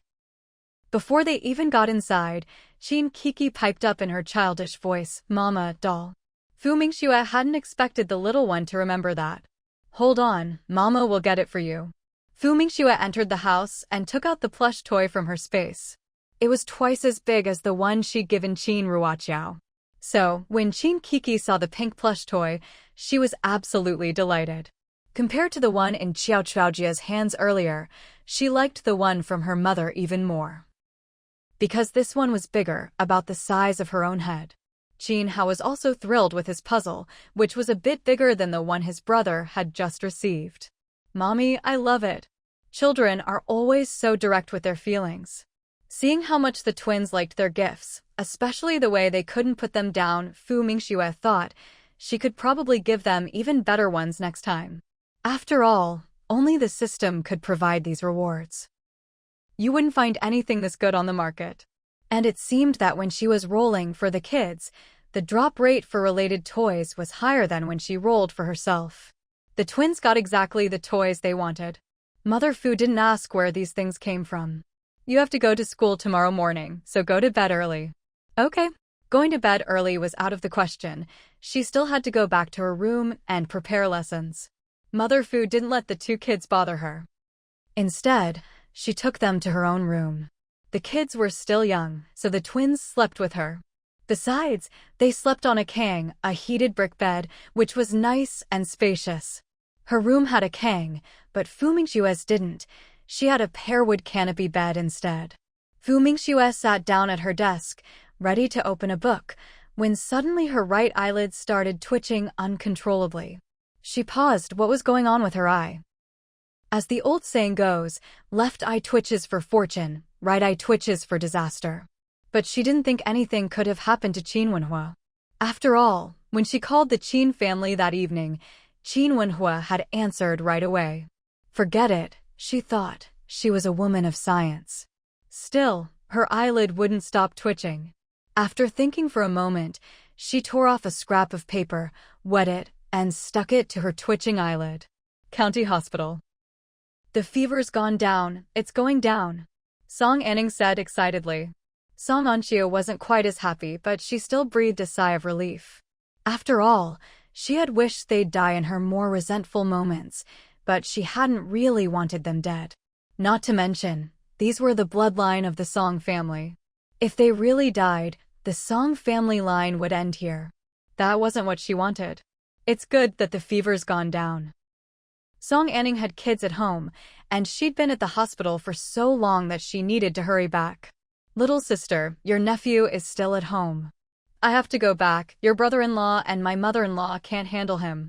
Anyway, the triplets' fevers have gone down now. You stay here and watch them. I'll come back tomorrow morning." With that, she didn't give Song Anxiu a chance to reply and hurried off. Song Anxiu's face turned green again. Her older sister really was heartless and irresponsible. Those lying here were her own nephew and nieces. How could she just leave like that? At that moment, the triplets opened their eyes. They looked around at the unfamiliar environment, all three of them confused. Before they could figure out what was going on, they fainted again. Because Song Anxiu was still fuming at her older sister, she didn't even notice the triplets waking up and passing out again. The next day, the triplets finally woke up for real. They were utterly shocked.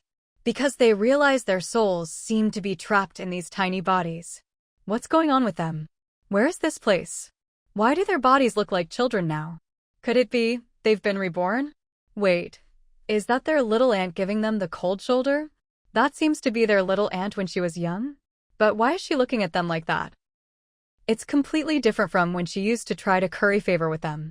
Doctor, check them over. If there's nothing wrong, let them be discharged. My mother at home is still bedridden and needs care. Song Anxia's face was sour the whole time. There was none of the gentleness of an unmarried young woman. At this moment, she looked extremely harsh. The triplets were utterly shocked. They wanted to know what on earth was happening. Why had they been reborn? And why did they return to their childhood? Wait, at this time, where was that woman, Fu Mingxue? They were all sick, why hadn't she come to take care of them? This made them furious with her. Unfortunately, after years of abuse and with their fevers only just subsiding, they were still a bit feverish. Now, with a low-grade fever, their bodies were very weak. They were sickly and frail, and their brains were those of children, small and limited. Before long, they were exhausted and fell asleep again. Fu Mingxue had no idea those 3 ungrateful brats had been reborn as well. If she knew, she'd probably burst out laughing. After all, letting them truly experience the harshness of this era's beatings would be the most satisfying revenge. If they didn't have their memories in this life, wouldn't that just make them innocent children? Besides, she was curious to see whether those 3 ungrateful brats could live as well as they did in their past life without her. Of course, she wasn't particularly concerned about any of this. After all, for her, being able to see those brats suffer with her own eyes would be best. If not, it didn't matter. Anyway, she cared more about her own career. She didn't have the time or energy to keep watching over them. Besides, she'd already gotten her revenge on Song Yan and Baisiki. The brats were still young, she had no interest in watching to see if they were miserable or not. After getting her teaching materials ready, she headed to the classroom. The students had long known that Teacher Fu would be giving a lesson today, so when she really showed up, the whole class was excited. They'd been counting down the time, afraid she might not come.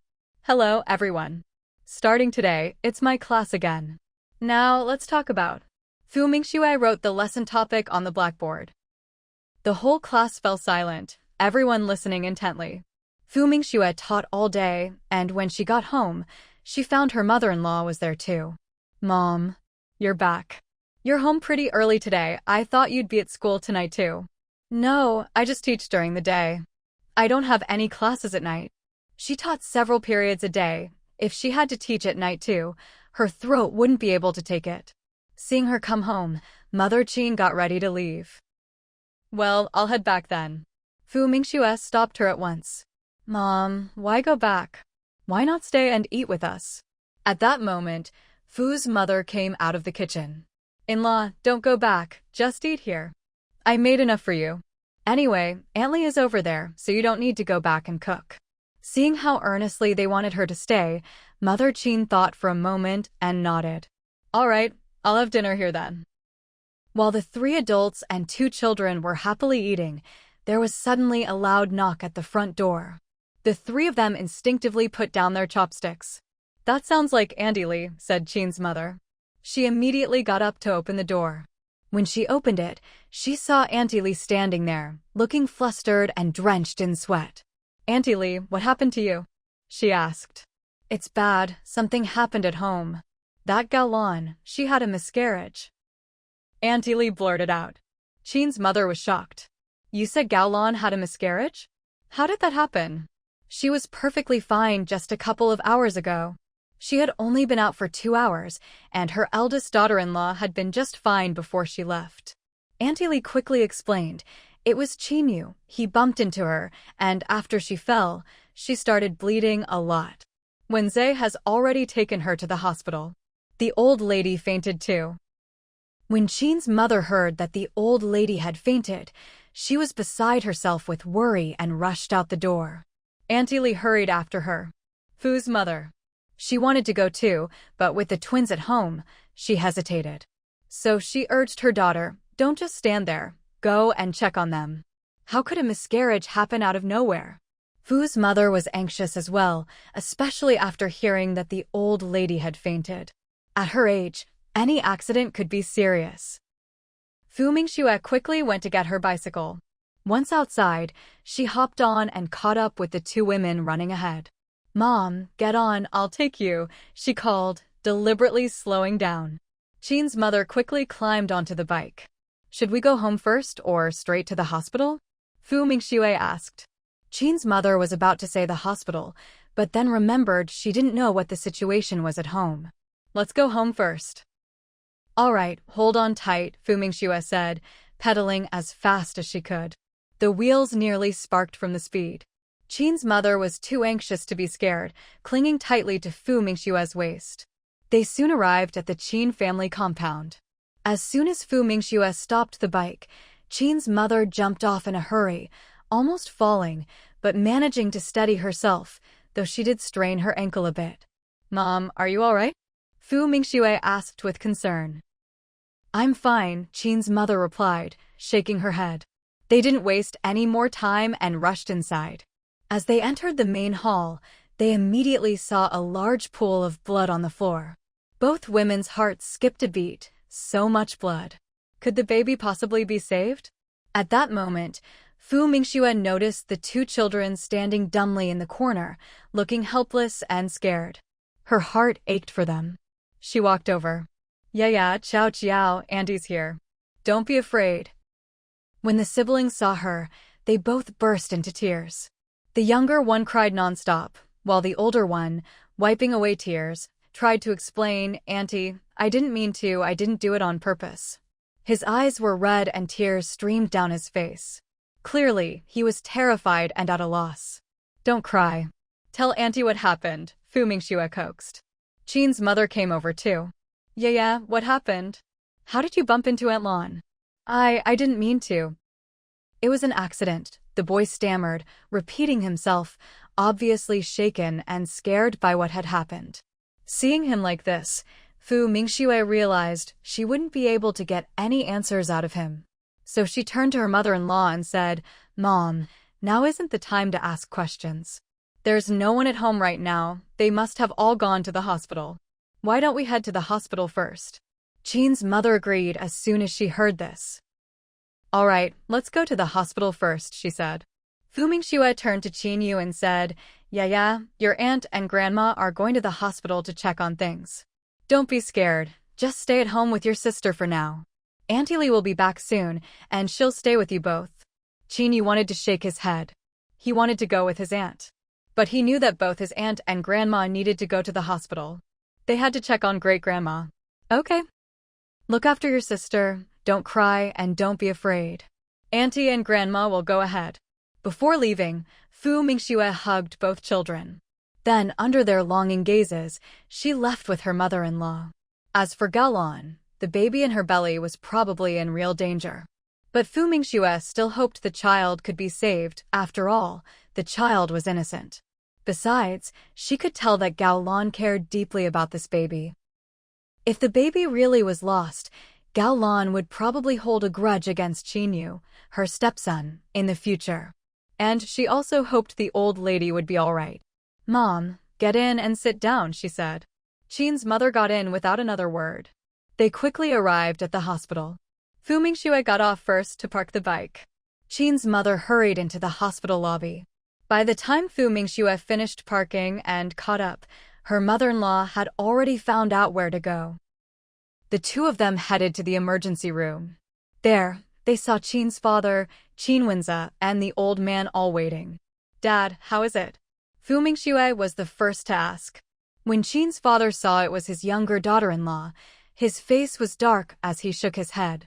"The baby probably can't be saved. Your sister-in-law is still having massive bleeding and is being resuscitated." Fu Mingxue was shocked when she heard this. Was the fall really that bad? She was even hemorrhaging. When Qin's mother heard the words, "massive bleeding," she nearly collapsed, barely able to stand. What were they going to do? All she could do was pray that Gao Lan would be all right. Otherwise, this would be hard to resolve. She'd only been gone for 2 hours. How could something like this have happened? Then she thought of something else and quickly asked, "How's Mom?" The old lady was elderly and not in great health. She couldn't afford for anything to happen. Qin's father's face was heavy. Mom woke up, but the doctor said she can't be agitated. She's had a mild stroke. Qin's mother. If it was just the eldest daughter-in-law losing the baby, maybe the old lady wouldn't be too upset. She'd already fainted when it happened. But with this much bleeding, how could the old lady not be agitated? So, what exactly happened? Why did they say Yaya pushed her? Qin's father sighed. Qinyu saw Kiki fall and ran over to help her up, but happened to bump into Gaolan coming from the side and knocked her over. Qin's mother. Fu Mingxue. At least it wasn't intentional. But there was no point in talking about it now. All they could do was pray that everyone inside would be all right. Then she looked over at Qin Wenza, who was squatting on the floor looking miserable. To be honest, she couldn't really feel sorry for her eldest brother-in-law. Time ticked by, and the other branches of the Qin family got word and started arriving one after another. After all, this was a major event for the Qin family. Fu Mingxue saw that things here weren't over yet, so she decided to go check on the old lady first. Mom, I'm going to see Grandma. All right. Mother Qin couldn't leave. After all, her eldest daughter-in-law's life was still uncertain inside. But the old lady was fine for now. As the mother-in-law, she had to stay here. Fu Mingxue went to the old lady's hospital room. Several of the Qin family's other male relatives were there. As soon as she entered, old Mrs. Qin waved her over. Mingxue, come tell Grandma, how's your eldest sister-in-law? Before Fu Mingxue could answer, the old lady added, Mingxue, Grandma trusts you the most. You can't hide anything from me. Fu Mingxue, is it too late to back out now? Grandma, my sister-in-law is still in the emergency room. The doctors haven't come out yet, so I don't know what's happening inside. Grandma, don't worry. She'll be all right. Qin Washu quickly added, that's right, Grandma. She'll be fine. Don't get so worked up that you faint again. The others also tried to comfort the old lady, telling her not to worry. Old Mrs. Qin knew they were all concerned about her. All right, I know. I'm fine here. You all go out now. Don't just stand around here. Mingxue, you keep an eye on things. If there's any news about your sister-in-law, come tell me right away. Okay. Fu Mingxue had just come to make sure the old lady was all right. She turned and went back to the emergency room door. When Mother Qin saw her return, she asked, how's the old lady? Is she all right? Mom, don't worry. She's fine, still in good spirits. That's good. Hearing that, Mother Qin felt much more at ease. Now, all that was left was her eldest daughter-in-law inside. Mother Qin just hoped her daughter-in-law would be safe. Since the baby was already lost, as much as it pained her, it was a fact, there was nothing to be done. She could only hope the mother would be all right. Time ticked by minute. 2 hours later, the emergency room doors finally opened. Mother Qin saw the doctor come out and rushed forward, asking anxiously, Doctor, how is my daughter-in-law? Qin Wenza also hurriedly asked, how's my wife? The doctor glanced at them and said, the patient suffered massive bleeding, but her condition is now stable. However, her uterus was damaged. She won't be able to get pregnant again. I hope you can help her come to terms with this. Many women can't accept such news. Mother Qin's face went pale. Qin Wenza was the same. Losing one child was already a hard fact to accept. At least Gao Lan could have hoped for another. But now, if she could never have children again, how could Gao Lan accept that? They'd lived with Gao Lan for several months and knew how much she cared about the baby. For the sake of the child, she'd even stopped reading as much. Now, not only had she lost the baby, but she'd lost the chance to have any more. How could Gao Lan handle that? And most importantly, this tragedy was caused by Qin Yu accidentally bumping into her. The relationship between stepmother and stepson was already delicate. How would they get along after this? The Qin family all looked grim. Doctor, is there really nothing else you can do? The doctor replied bluntly, this is already the best possible outcome. Otherwise, they might not have even been able to save her uterus. The Qin family looked even more somber.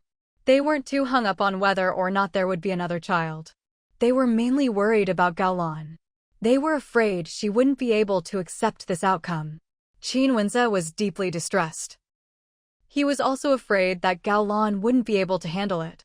Mingxue didn't know what to say either. This kind of thing, she really didn't know how to bring it up. When the doctor mentioned the heavy bleeding just now, she'd still been holding onto a sliver of hope in her heart. She hoped Gaolan would be okay. As a woman herself, and with memories from her previous life, she understood just how important having a biological child was to a woman in this era. It was, in a way, an obsession. Just like her, in her previous life, she'd raised the triplets as if they were her own. She'd never even considered having a biological child herself. She felt that since she'd raised them from such a young age and poured her heart into it, whether they were biologically hers or not didn't matter at all.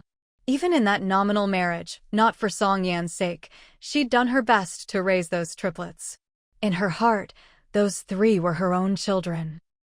But in the end, she never expected that after all her painstaking efforts, those she'd raised would turn out to be 3 ungrateful wolves. That kind of bitterness, it hurt 100 times more than being a living widow in the Song family all those years. That was what gave rise to her obsession. Now that she'd been given another chance at life, she wanted to raise her own biological child. Unfortunately, plans never keep up with changes. She still became a stepmother. But her affection for Qin Hao and Qin Kiki was no different from what she'd feel for her own children. Still, deep down, she wanted to have a child of her own, partly to fulfill her obsession from her past life, and partly because she wanted to experience being a complete woman. She wanted to know what it was like to give birth. So at this moment, she could truly understand the pain Gaolan must feel upon learning she could no longer have children. Fate really does play tricks on people. How did things end up like this? Not long after, Gaolan was wheeled out. Her eyes were tightly closed. Gaolan, Mingxue called out, stepping forward. A nurse immediately said, "Don't call her. The anesthesia hasn't worn off yet. She'll probably wake up in about 2 hours. We'll take her to the ward now." They pushed the bed toward the inpatient wing. Mingxue hurried after them. Qin's mother and Mingxue followed as well. Since the ward couldn't accommodate too many people, the rest of the Qin family left for now. Qin's father also thought it inappropriate to linger in his daughter-in-law's hospital room, especially since it would be 2 hours before she woke up. So he said to Qin's mother, "I'll go home and check on the kids." Qin's mother thought of the 2 children at home. They must have been frightened. "All right, go quickly. Oh, and bring the old man home too. Let the old lady stay here for the night." "It's better that way." Qin's father nodded. "I know." He turned to his younger daughter-in-law. "Mingxue, there's nothing more to do here. You should go home too, you have school tomorrow." "I'm fine. I'll wait a bit longer." Mingxue planned to wait the 2 hours until Gaolan woke up before going home. Seeing her mind was made up, Qin's father didn't press further. He went to the old lady's hospital room first.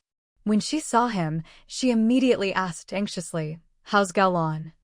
Don't hide anything from me."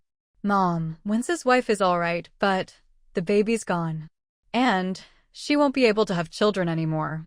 He watched the old lady closely as he spoke, afraid she wouldn't be able to take the shock.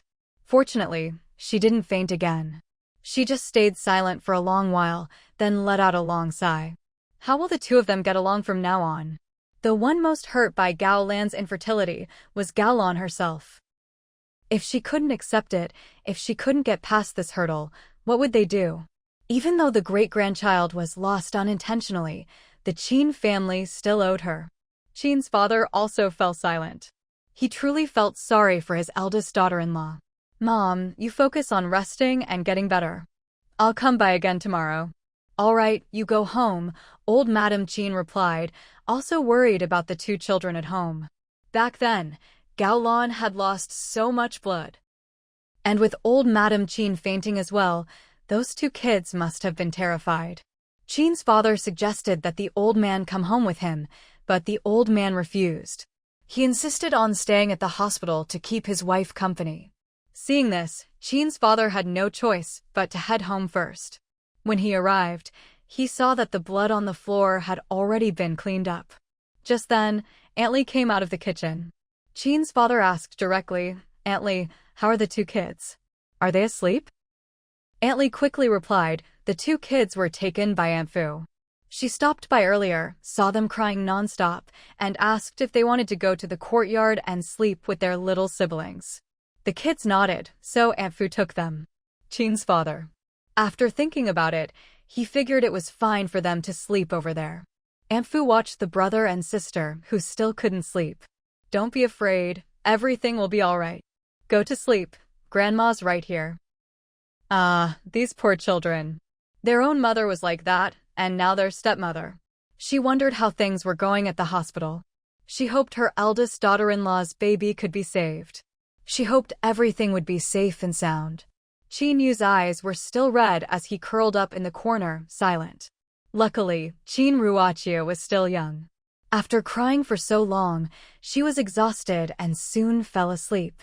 2 hours passed in the blink of an eye. Gaolan opened her eyes. She stared blankly at the white fluorescent lights for a moment, then her memory returned. Her expression changed instantly as she reached for her belly. My baby is gone." As soon as she spoke, Qin Wenza and Qin's mother rushed over. "Gaolan, don't worry, you'll have another baby in the future," Qin's mother said, telling a well-intentioned lie. She thought no matter what, they should wait until Gaolan was discharged before telling her the truth. Qin Wenza wasn't good at lying. He opened his mouth, but nothing he could say seemed right. So he just stayed quiet. When Gaolan heard her baby was gone, she broke down in tears. Even though she'd schemed to have this child, after more than 3 months, she'd already developed a deep attachment to the baby in her belly. She'd hoped day and night for the child to grow up healthy, to be bright and extraordinary. But now, they were telling her the baby was gone. Wait, she remembered she'd had a massive hemorrhage. "Qin Wenza, tell me, can I still have children?" Qin Wenza's face darkened. He didn't know how to answer. Qin's mother was getting anxious. What's wrong with his son? At a time like this, he should be comforting her first. Seeing he still wouldn't speak, she secretly tugged at his sleeve. Qin Wenza forced a smile and tried to comfort her. "You can, of course you can. The doctor said there's still hope." Gaolan wasn't stupid. Seeing Qin Wenza's expression, how could she not understand? Her tears fell even harder. "Qin Wenza, tell me the truth, am I really unable to have children anymore? If she couldn't have children, what was the point of living?" "You can, of course you can.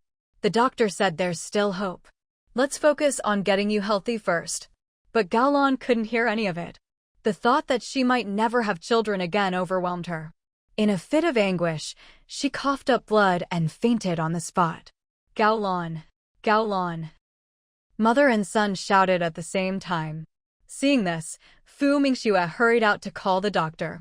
"Doctor, please come quickly, she's coughing up blood and passed out." Her voice was loud, and as soon as the doctors and nurses heard her, they rushed in. The doctor was quite angry. "What's going on with you all? Didn't we tell you to keep the patient calm and avoid any emotional upheaval?" Qin Wenza's eyes were filled with worry. The doctor quickly examined Gaolan.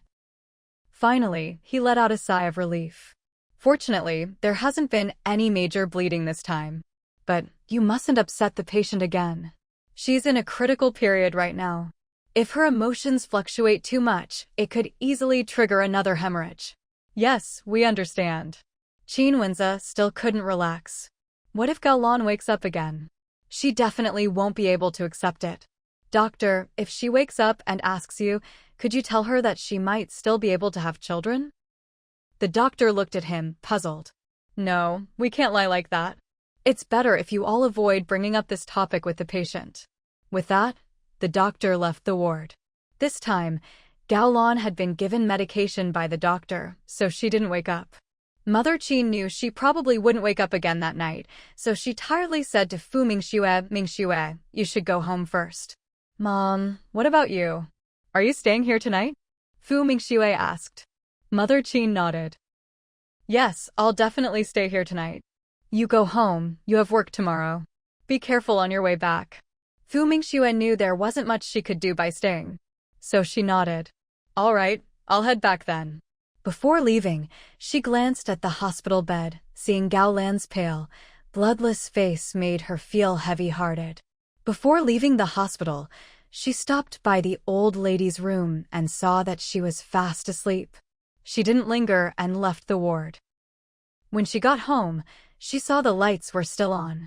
Her mother, hearing the noise outside, put on her clothes and came out. As soon as she came out, Qinyu, who had been lying down, quickly got up too. Mingxue, how's your sister-in-law? Her mother asked. Fu Mingxue shook her head. It's not good. The baby couldn't be saved, and she might not be able to have children in the future. Her mother was shocked. This. Just then, the sound of crying rang out. Mother Fu's heart skipped a beat. How could she have forgotten about Qinyu? She'd thought Qinyu was already asleep, but it turned out he hadn't. When Fu Mingxue heard the crying, she saw Qinyu coming out. She was surprised. Why was this kid here? She looked at her mother, a bit helpless. If her mother had reminded her that the child was home, she wouldn't have said what she just did. Auntie, is it true she can't have any more children? And the little brother in her tummy is gone too. Qinyu's eyes were red. He really didn't mean to overhear. Fu Mingxue. Mother Fu spoke up. I brought both kids home. Auntie, is what you said just now true? Qinyu asked again. Fu Mingxue sighed. She really didn't know how to answer. The baby is gone. As for the rest, I spoke too soon. There will be more children in the future. What's happened has happened, so don't blame yourself too much. The adults will handle it. The most important thing for you now is to let it go, get a good night's sleep, and when your Aunt Lan is discharged, apologize to her properly. That night, the young boy's heart broke, and he cried through the night. When he woke up the next morning, Grandma Fu was startled by how he looked. This kid, did he not sleep all night? Why are you up so early? Grandma. Qinyu's voice was hoarse and raspy. Hearing his voice, Grandma Fu sighed inwardly. If you can sleep a bit more, go ahead. If not, get up with Grandma. Qinyu quickly got dressed. Grandma Fu glanced at him, then got off the bed. Come on, let's go wash up first. There were extra toothbrushes at home. Her daughter had bought a bunch last time and left them with her. After all, her daughter insisted that even the twins had to start brushing their teeth at 2 years old. If you asked her, her daughter was just fussy and liked to make a fuss. Kids that little, brushing teeth already? Qinyu was old enough to wash up by himself. Once he finished, Grandma Fu said, Come on. Help Grandma start the fire. As soon as she said this, Qinyu perked up. The two of them went to the kitchen. The Qin family lived well, and with Aunt Li around, Qinyu had never had to start a fire or even set foot in the kitchen. Back when his birth mother, Lan Qingman, still doted on him, she wouldn't let her son go into the kitchen. So, when Grandma Fu taught him how to light the stove, Qinyu listened carefully and learned quickly. He was smart, he picked it up right away. Seeing this, Grandma Fu praised him a little, then started making breakfast. Just as breakfast was almost ready, Qinyu suddenly asked, Grandma, can I sleep here again tonight? He looked at Grandma Fu with hopeful eyes. She was a little surprised, but quickly replied, Of course you can. You can stay as long as you want. A smile immediately bloomed on Qinyu's face. Grandma, can I stay here with my little sister too? Of course, you both can stay as long as you like. Grandma Fu was soft-hearted to begin with. Looking at the hope in his eyes, how could she refuse? Thank you, Grandma. Qinyu thanked her sensibly. This made Grandma Fu feel even more sorry for him. She thought, this child must have bumped into that Gao Lan yesterday by accident. When Fu Mingxue woke up, the other kids were already up. Naturally, Grandma Fu had dressed the twins.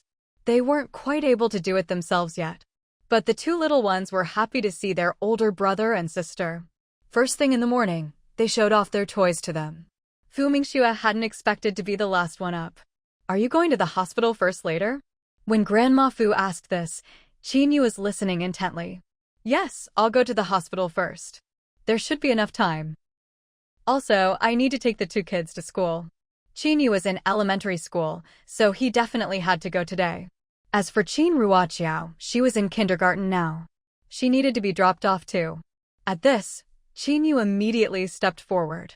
"Auntie, can I go to the hospital to see Aunt Lan?" He wanted to apologize to her.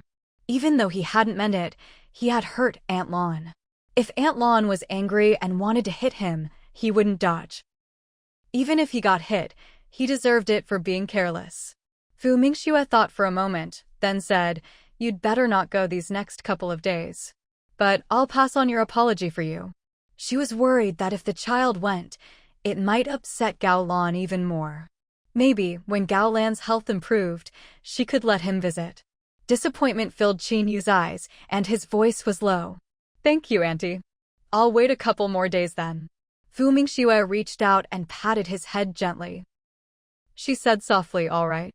This child was really sensible. But she couldn't forgive him on Gao Lan's behalf.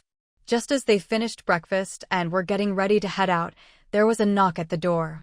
Fu Mingxue went out to open it. She was a little surprised to see it was her father-in-law. But then she immediately guessed why he was here. "Dad, come in. I'm here to pick up the kids for school," Father Qin said as he walked into the courtyard. Actually, this was Father Qin's second visit. He had to admit, this courtyard house was truly impressive. When he saw Fu Mingxue's mother, he greeted her in-law. "Thank you so much for looking after the kids yesterday." Mother Fu quickly replied, "It was no trouble at all. They were very well behaved. In fact, you've come at just the right time. The kids seem to really like staying here, and the twins love having their older brother and sister around.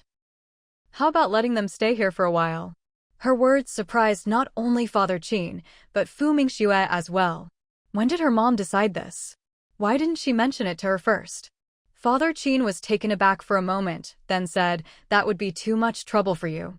"It's really no trouble, just a couple more mouths to feed. Besides, they're very well behaved and can play with Kiki and Hao Hao. And the Kong bed here is big enough for all of them, and they seem to really enjoy sleeping on it." Father Qin: "Of course they like it. There's no Kang bed at home, so it must feel new and exciting for them."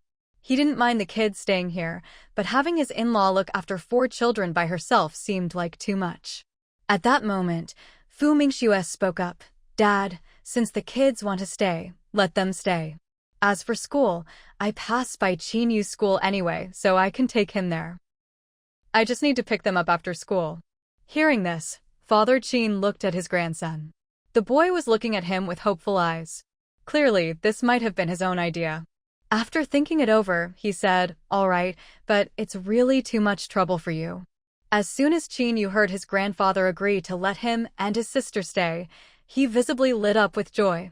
Seeing this, Father Qin couldn't help but sigh inwardly. "Qinyu, if you're staying here, you must listen to your grandma and your aunt, and help look after your younger siblings, understand?" Qinyu immediately replied loudly, "I understand, Grandpa. I will." Fu Mingxue: "He's still just a kid himself. Where did he get such a sense of responsibility?" Father Qin glanced at him, then said to Fu Mingxue and her mother, "I'll have Aunt Li pack up their clothes and send them over. Also, for their daily school runs, Qin Wenze will pick them up and drop them off." He already felt bad enough troubling his younger daughter-in-law and in-law. How could he expect his busy daughter-in-law to take on the school runs for Qinyu and his sister too? That just wouldn't do. Fu Mingxue nodded. "All right." Father Qin had come today to take the kids to school. "Qinyu, take your sister and get in the car. Grandpa will drive you to school." Qinyu took his sister's hand, said goodbye to Grandma Fu and Aunt Mingxue, and got in the car. Sigh. These 2 kids really, on one hand, you could say they're not pitiful, since the Qin family is so well off, and they have such sensible grandparents. But on the other hand, they are pitiful. Their unreliable birth mother left, and they immediately got a stepmother. Before they'd even gotten used to her, an accident happened and the stepmother lost her baby. How are the mother and children supposed to get along after that? If the stepmother could still have children, maybe she'd eventually move on. But now, with her health damaged, how could she ever let this go? The 2 children got into the car. Father Qin had originally said he wanted to give Fu Mingxue a ride as well, but Fu Mingxue refused. "Dad, it's fine. I'll just ride my bike. Besides, it's still early. I'm planning to stop by the hospital to see my sister-in-law first." All right, go ahead. Just don't be late to school. After saying this, Father Qin got in the car and left. Once she saw the car drive away, Fu Mingxue also got ready to leave. Should I go visit too? Mother Fu asked. Fu Mingxue shook her head. No need. After all, Gao Lan was already grieving. She wouldn't be in the mood to see anyone. All right. Mother Fu actually agreed that it wasn't the right time for her to visit either.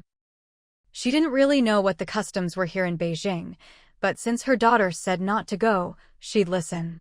Mom, I'm heading out. If you're going grocery shopping, just buy whatever you need. I've arranged for someone to buy fish and meat, but I won't be able to bring it back until I get home from school this afternoon. Mother Fu was a bit surprised. Oh, you had someone buy fish and meat? All right, got it. But next time, you don't have to. I can just take the kids myself. Fu Mingxue didn't respond to that. After all, the fish and meat she mentioned were all rewards from her system. She hadn't taken any out in a long time, and there was a huge pile of it in her space. She needed to find a chance to bring some out. Mom, I'm leaving. Fu Mingxue wheeled out her bike and rode off. She headed to the hospital first. Just as she reached the door of the hospital room, she heard crying from inside. Qinwenza, I can't have children anymore. Gao Lan's eyes were swollen from crying. She could accept that she'd lost this baby, but she really couldn't accept never being able to be a mother. Why did it have to be like this? Gao Lan, I'm sorry. Qinwenza looked at her, devastated and at a loss for how to comfort her. He couldn't say that it didn't matter if they didn't have children. After all, he already had 2 biological kids, but Gao Lan had none. No matter what he said, it all sounded so hollow. Gao Lan was extremely emotional. Qinwenza, what's the use of you saying sorry? I'm the one who can't have children. Qinwenza was speechless. After a long pause, he finally said, Gao Lan, don't worry, there are ways. We can consult other doctors. The doctors at this hospital are the best. Where else are we supposed to go? Gao Lan was filled with hatred at this point. She couldn't believe she'd never have her own biological child in this lifetime. What was she supposed to do now? Ever since marrying Qinwenza, she'd tried her best to please everyone in the Qin family. She'd never even considered being a wicked stepmother. She'd always planned to raise those 2 children as her own. And yet, the child she'd finally managed to conceive was lost because her stepson ran into her. Was it really an accident? It was hard for her not to suspect otherwise. Qinyu was only 8 years old, but he'd always been exceptionally smart and unusually mature for his age. Maybe it wasn't quite right to call an 8-year-old mature, but that was just how Qinyu was. She couldn't help but think of the phrase old head on young shoulders. How could a child like that just happen to be so careless? When Qinwenza heard her say the best, a doctor's name suddenly popped into his mind. He immediately said, there is someone. She's amazing, a genius doctor who returned from abroad. She's saved Wenhua before, and even last time when Xiao Qiao was in trouble, it was her who saved her. I'll go find her to take a look at you. Really? We're diving deep today, and remember, on this channel, we never leave a story halfway, we always finish the novel. If you appreciate the full journey, please like the video, subscribe for the complete series, and share it with your fellow book lovers. Also, if you want to support the channel even further, we now have YouTube memberships available. If you're interested in signing up for exclusive perks and helping us keep these stories going, just click the join button below the video for all the details. A glimmer of hope appeared in Gao Lan's desperate eyes. I brought her here to take a look at you. If she can help, that's great. If not, well, then we'll just have to get on with our lives. As soon as Gao Lan heard this, the hope she'd just felt instantly plummeted to rock bottom. What did he mean, get on with our lives? If she couldn't have children, if she couldn't be a mother, how was she supposed to just get on with her life? What was she supposed to do in the future? Fu Mingxue wasn't even sure if she should push open the hospital room door at this point. Mingxue, you're here. Qin Mother's voice rang out. Fu Mingxue was mortified. She composed herself and turned around. Mom. The people inside also fell silent at the voices outside the room. Go on in. Your sister-in-law is awake. Okay. Fu Mingxue pretended to be calm as she pushed open the door. There wasn't the slightest sign on her face that she'd just been eavesdropping. Heavens, she really hadn't meant to listen in just now. It was just that there had been arguing inside, and it didn't feel right to barge in. Sister-in-law. When Gaolan saw her, her heart grew even heavier. Why were some people so lucky in life? And why was her own fate so miserable? Right now, she didn't even have the energy to deal with outsiders. Mingxue took out the gifts she'd brought, 2 cans of formula and some fruit. There wasn't much she could do. Where was she supposed to buy something last minute? Even if the shops were open, she didn't have time to pick things out. She could only use what she had from the system for now. Thankfully, the system's products were always better than anything she could buy outside. Wenza hurried over to take the things from her. That's very thoughtful of you, Mingxue. Mingxue wasn't sure how to comfort anyone in a situation like this. Sister-in-law, the most important thing is to focus on getting better. What's the point of getting better? Gaolan said, her sadness overwhelming. I can't have children anymore. Mingxue. Help, how is she supposed to respond to that? As she was struggling to find the right words, Qin mother jumped in first. This is your own body. How can it be useless if you take care of it? The doctor wasn't even that certain. What if there's still hope? Besides, a woman's life isn't just about having children. Look at Weiniang, she's not married or having kids yet either. Normally, Gaolan wouldn't dare talk back to her mother-in-law. But now, she couldn't hold it in. How is that the same? She can have kids if she wants, she's just not married yet. I can't have children at all anymore. Qin mother's face darkened instantly. What do you want us to do now? The situation is what it is. It wasn't that she wanted to sound harsh, but ever since waking up at 4 in the morning, Gaolan had been crying and making a scene about this nonstop. She was at her wit's end. As soon as she said this, Gaolan's tears flowed even harder. I might as well just die. Mingxue. Qin mother and Wenza's faces changed dramatically at the same time, especially when they saw Gaolan struggling to get out of bed. Mingxue hurried forward to hold her down. Sister-in-law, please don't think like that. Actually, Gaolan pushed her away. Leave me alone. It's easy for you all to talk when you're not the one suffering. If you were in my shoes, unable to have children, would you be able to just get over it? Hearing this, Mingxue stepped back 2 paces. You're right, it's easy for me to talk when I'm not the one suffering. I really can't imagine how you feel. I shouldn't have said anything. She turned to the others. Mom, big brother, I have class soon, so I'll head out now. With that, she walked out. At that moment, Wenza hurried after her and called out, Mingxue, I'm sorry. She's just really emotional right now and doesn't mean what she's saying. Please don't take it to heart. Mingxue shook her head. Don't worry, I'm not angry. I just don't know how to comfort her. Big brother, you should focus on calming her down first. I'll be going now. With that, she turned and left. Angry? She really wasn't. To be honest, she actually felt a bit sorry for Gaolan. After all, something like this would be hard for anyone to bear. Even so, that didn't mean she had to take on someone else's anger for no reason. Wenza watched her leave, letting out a helpless sigh, then returned to the hospital room. Gaolan was still crying. Mother Qin had a splitting headache. Mom, why don't you go home for a bit and come back later? All right. If she weren't worried about Gaolan's health, Mother Qin honestly wouldn't want to stay another minute. But there were still things that needed to be said. She spoke earnestly. Gaolan, I know this has been a huge blow to you, but what's done is done. All you can do now is look forward. The most important thing right now is to take care of your health. A healthy body is your own. And even if you really can't have children anymore, you still have a long road ahead. It's not the end of the world if you don't have kids. Your life isn't just about children. There are still many good things waiting for you.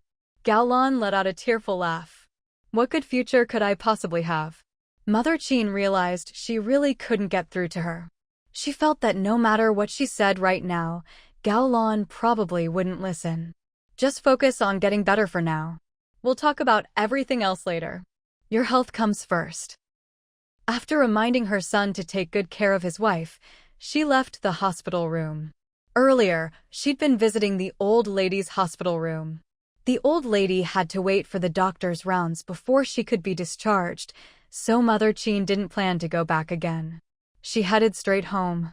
As soon as she reached her doorstep, a familiar neighbor came over and asked, "How's your eldest daughter-in-law doing?" Mother Qin sighed. "We lost the baby. She's still in the hospital." Of course, she wasn't about to mention that Gao Lan wouldn't be able to have children anymore. The neighbor sighed sympathetically at the news. Mother Qin wasn't in the mood to chat, so she went straight into the courtyard. Auntie Li saw her come back and hurried out to greet her. "I was just about to bring some soup to the hospital." Mother Qin nodded. "All right, you go ahead. By the way, did the two kids go to school?" She'd spent the whole night at the hospital and didn't know what was going on at home. She'd been especially worried about her grandson's state yesterday. Last night, Auntie Fu took them over to the courtyard.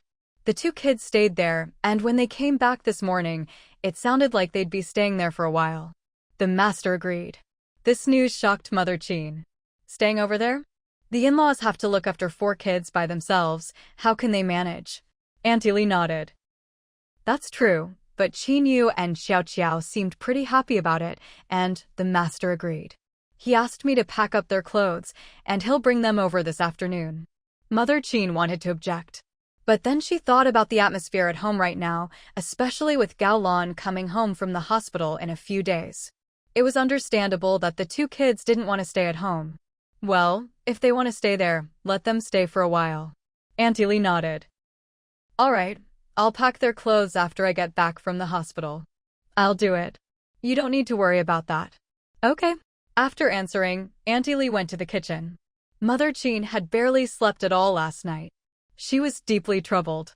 Things had finally started to settle down, and now this had happened. What were they supposed to do in the future? How were Gao Lan and Qin Yu supposed to get along after this? Fu Mingxue didn't have class for the first period, so even though she arrived late, it didn't matter. However, she had 6 classes today, so she was quite busy. This time, a lot of students came to her after class to ask questions. Since they had questions, she couldn't just ignore them, could she? Fortunately, no one took up her lunch break. Still, she didn't have time to rest at noon either. She used the time to work on her own blueprints. For example, she needed to mark out some issues, jot down ideas that came to her, and note down inspiration and data she'd worked out. So, she really didn't have time to pay attention to anything else. In the afternoon, she remembered the meat and vegetables waiting for her at home, so she put a few books into her big cloth bag, then rode her bike out of school. When she reached a deserted stretch of road, she put the things from her storage space into the big cloth bag and put the books from the bag into her storage space. With this little swap, if you weren't paying attention, you'd never notice anything unusual. When she got home, she found the house quite lively. One of the kids was reading a picture book, while the other 3 were playing Eagle Catches the Chicks. "How nice. Mama. Auntie." The 3 kids who were playing immediately ran over to her. "Babies, be good." The twins were used to their mom calling them babies, so they didn't think much of it. But Qin Ruoqiao didn't hear it as often, so when her aunt called her baby, she blushed a little. At this moment, Qin Yu, who had been reading a picture book, walked over and politely greeted, "Hello, Auntie." "Hello." Her gaze landed on the picture book in Qin Yu's hands. "You like reading these? I'll get you some more later. By the way, are you in 1st or 2nd grade now?"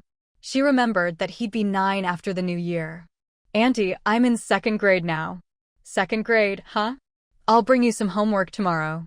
She wondered if the system would reward her for supervising other people's kids with their homework. Anyway, she got rewards from the system for teaching college students every day. It wasn't much, but every little bit added up. Qin Yu. Just then, Fu's mother came out of the kitchen and happened to hear this. She couldn't help but want to roll her eyes. Here we go again. Can't kids have a childhood without homework? She herself hadn't made her daughter do much homework when she was little. But Qin Yu obediently nodded. "Okay, brother, Mama will get a reward." Qin Keek's words were already very clear, and she was good at expressing herself. In her mind, every time she and her brother did well in their studies, Mama would get a reward. So now that Mama wanted Big Brother to do homework too, there must be a reward involved. Chinyu glanced at her, then at his aunt, and was about to say he didn't need a reward when his aunt said, "Kiki is so smart." "She's right, there is a reward." "All right, you all go play now. Mama has to help Grandma cook." "Mom, these fish, meat, and some vegetables were all bought by a friend for us." "Oh, and tomorrow there'll be rice and flour too." The reason she hadn't brought them out today was because the Chin family had already given her family 20 jin each of rice and flour in advance.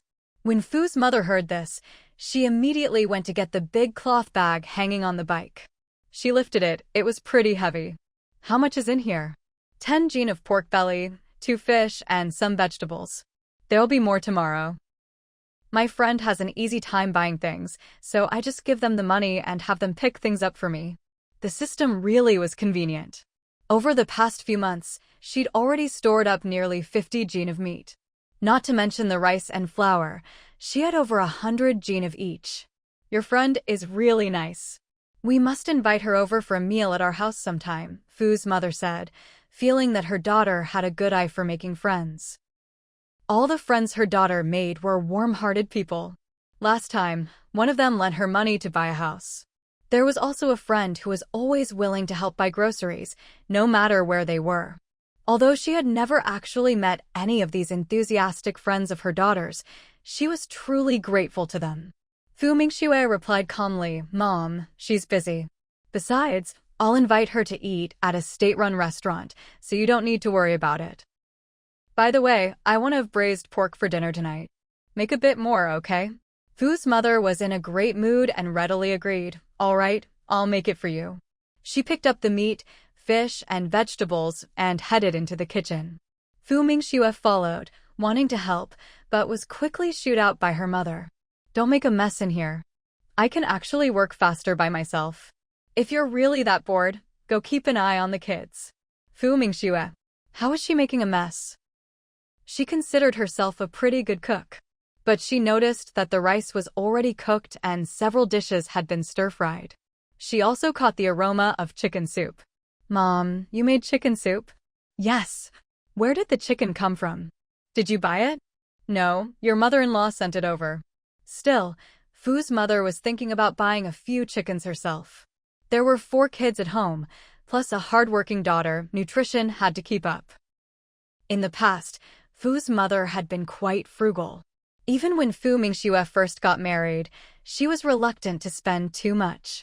But later, seeing her daughter working so hard and earning more, she realized her daughter's health was important. So, she wasn't as stingy about food and drink as before. Half an hour later, Fu's mother brought the dishes to the table. The whole family sat down together. Fu's mother was about to serve rice for the kids, but Fu Mingxue spoke up first. Yeah, treat this place like your own home, so serve yourself. Your sister too. The 2 little ones are still young, let Grandma serve them. Next year, you 2 will have to serve yourselves too." After all, the rice was just scooped from the pot and placed nearby, at just the right height for the siblings to reach. Fu's mother.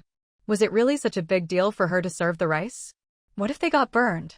But Chinyu was clearly delighted that his aunt let him serve himself. "I'll serve for my brother and sister." "All right, and what do you say?"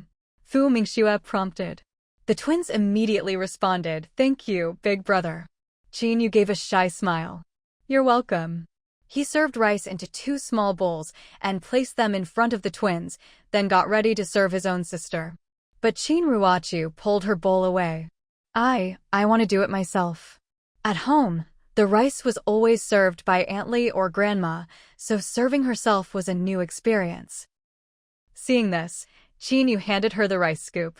Chin Ruachiao took it carefully and added 2 scoops of rice to her bowl, then handed the scoop back to her brother. She held her bowl of freshly served rice, happily sitting down in her chair. Chinyu was very considerate. Not only did he serve rice for Fu Mingxue, he was about to serve for Fu's mother as well. But Fu's mother insisted on serving herself. The family enjoyed a delicious meal together, especially Chin Ruachiao. She even went back for a second bowl. Fu Mingxue noticed that, compared to yesterday, the little girl seemed much more cheerful today. After dinner, when Fumu saw the 4 children go off to play, she pulled her daughter aside. She asked in a low voice, "Are you going to the hospital again tonight?" Fu Mingxue shook her head. "No, I'm not going. It's not really appropriate for me to go at this point. Besides, I'm not very good at comforting people." "Don't worry, Mom, I know what I'm doing." Hearing this, Fumu guessed that maybe when her daughter visited the hospital earlier, her eldest sister-in-law must have said something. But it was fine if her daughter didn't go. After all, her daughter was good at scolding people, but when it came to saying comforting or warm words, that probably wasn't her strong suit. "All right, as long as you know what you're doing." Fu Mingxue still made time to tell stories to the 4 children. "Come on, it's story time. Today, we're going to..." "Mom, why don't you go work instead? You work so hard, you don't need to tell us stories." "Let Big Brother tell us a story," little Qin Hao piped up, not wanting to subject his ears to his mother's stories. Qin Kiki didn't want to hear her mother's stories either. She couldn't understand them. So, as soon as her brother suggested it, she quickly nodded in agreement. "Let's listen to Big Brother. Mom works hard, Mom should rest." Qin Yu. What story was he supposed to tell? Little Kiki, ever the clever one, grabbed her big brother's hand. Big Brother, can you tell us a story?" Looking at the little dumpling's expectant eyes, Qin Yu braced himself and nodded. "Okay." The twins immediately dragged him into the room. Qin Ruoqiao didn't really know what was going on, but since Big Brother was telling a story to the younger ones, she had to go listen too. So she followed along. Fu Mingxue. Wait, what's going on here? She'd finally managed to make time for them, and now these 2 little ones didn't want to listen. Were they rejecting her stories? Were her stories really that bad? They were all about famous people. TSK, they just didn't appreciate them. Just then, there was a knock at the door. Fu Mingxue, who was about to go into the room, went to open the door instead. She was a bit surprised to see who was outside. "Director Liu?" "Oh, Team Leader Fu, it really wasn't easy to find where you live." "Luckily, Xiao Song showed me the way, otherwise I'd never have found this place," Director Liu said. Only then did Fu Mingxue notice Song Mingwei standing behind him. Seeing Fu Mingxue look at her, Song Mingwei nervously said, "Teacher Fu, Director Liu asked me to show him the way." Fu Mingxue. "She's just showing the way. Why is this girl so nervous? Have you eaten yet?" Song Mingwei nodded. "Yes, I have." "Then come in and let's talk," Fu Mingxue said, stepping aside to let them in. Director Liu was carrying 2 bags in his hands. Hearing the commotion, Fu Mu came out of the kitchen. She saw 2 strangers. "This is my mom." "Mom, this is Director Liu and my classmate, Song Mingwei." Song Mingwei immediately greeted her, "Hello, Auntie." Director Liu followed suit, "Hello, little sister." He hadn't expected Fu Mingxue's mother to look so young. But at 57, calling her little sister wasn't wrong. Fu Mu quickly responded, hello, please come in and have a seat." Director Liu quickly said, "No need to sit, I just have something to discuss with Team Leader Fu at the factory." "Team Leader Fu, do you have time now?" Since he'd come all the way to her house, Fu Mingxue knew she had to go. "Yes, I'm free. Let's go now." "All right. Little sister, goodbye." "Fu Mu. Gee, goodbye." This time, Director Liu arrived by car. It was Xiaoli who drove. Director Liu sat in the front passenger seat, while Fu Mingxue and Song Mingwei took the back seats. "Team Leader Fu, the Xiaosong you recommended is really capable. I have to say, these college students are something else. Most importantly, this young lady isn't just smart, she picks things up incredibly fast. Not only is she meticulous in her work, but she's also exceptionally hardworking. If she didn't have to go to university, he'd want to keep her at the factory permanently. She really is excellent." Fu Mingxue sincerely praised. Song Mingwei was like a resilient blade of grass, living her life with unyielding determination. Director Liu didn't discuss work matters in the car, so Fu Mingxue didn't ask either. Once the car entered the factory, Song Mingwei tactfully got out and hurried off to her own work. Fu Mingxue followed Director Liu to his office. Only then did she ask, "Director Lu, what did you need me for?" "It's like this. The engine blueprints you designed for us last time, we're still having some issues with the materials. We'd like you to take a look." Although she'd said the engine design was just a modification of the original, their design engineers insisted it was a completely new design. Normally, just the blueprint stage would take at least 2 or 3 years, but Fu Mingxue produced a new set of engine blueprints in just a few days. That alone was impressive. They'd started developing a prototype based on her blueprints, but still ran into quite a few difficulties. Unfortunately, Fu Mingxue wasn't around at the time. Now that she was finally back in Beijing, they wanted her to come and help solve these problems. There were also several issues their engineers couldn't resolve and wanted to ask her about. In that case, let's go to the conference room. Our engineers all know you're coming. They're waiting for you. Fu Mingxue had already guessed it was about the engine issues. Since she was here, of course she'd meet with the engineers. Besides, she wanted to hear their feedback as well. So she simply nodded. All right, let's go now. FW had its own R&D team, dedicated to developing domestic car engines. Now that the engineers knew Fu Mingxue was coming, they were all waiting in the conference room that evening. Sure enough, as soon as Fu Mingxue entered, everyone's eyes turned to her in unison. Fu Mingxue thought to herself, at least she'd seen her share of big occasions. Otherwise, she might have been intimidated by the intensity of their gazes. She walked in calmly. Although it wasn't their first time meeting Fu Mingxue, they'd seen her in the conference room once before.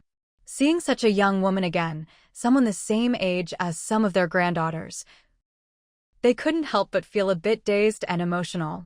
Fu Mingxue and Director Lu walked to the head of the table. Director Lu glanced around at everyone. "We've invited Teacher Fu here for you. Now, if you have any questions, you can discuss them with her." He used to call her team leader Fu, but Fu Mingxue found it inappropriate. Seeing this, Director Lu decided they should address her as Teacher Fu from now on. As soon as he said this, everyone knew time was precious. After all, Fu Mingxue was extremely busy and hard to invite. So, one by one, they began asking questions, including those issues they hadn't been able to solve or didn't understand. Fu Mingxue answered them one by one. Seeing that there wasn't much for him to do, Director Lu stayed for a while, then simply left the conference room. When he finished work at midnight and was about to head home, he suddenly remembered something. He smacked himself on the back of the head. "Oh no, I forgot about Fu Mingxue." He immediately called in Xiaoli, who hadn't left yet. "Xiaoli, did you make sure Teacher Fu got home safely?" Xiaoli looked confused. "Huh? No, I didn't. Has Teacher Fu left already?" "Director Lu, you didn't take her? Then could she still be in the meeting room?" He glanced at his watch. It was already midnight. He quickly headed out. "Come on, let's go check." She still had to teach at the university tomorrow. It was way too late for this. Hearing this, Xiaoli hurried to catch up. But when the two of them arrived at the meeting room, it was completely empty. They found this rather strange. "Huh? Where did everyone go?" "Director Lu, maybe they've already clocked out and gone home? Otherwise, how could there not be a single person left?" Director Lu noticed there were still documents on the conference table, and the lights were still on, so he didn't think that was possible. "Let's check the workshop." That was the engine R&D workshop.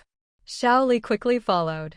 When they got to the R&D workshop, they found that everyone who had disappeared from the meeting room was there.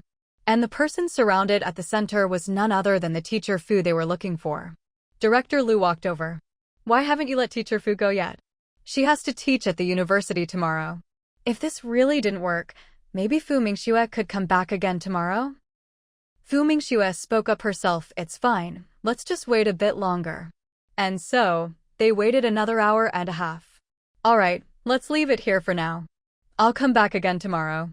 As soon as Fu Mingxue said this, the group, who had been reluctant to let her go, were all delighted. Even Director Lu, who had been standing on the sidelines, was overjoyed to hear she'd come again tomorrow evening. "Xiaoli, hurry and drive Teacher Fu home. Make sure she gets back safely."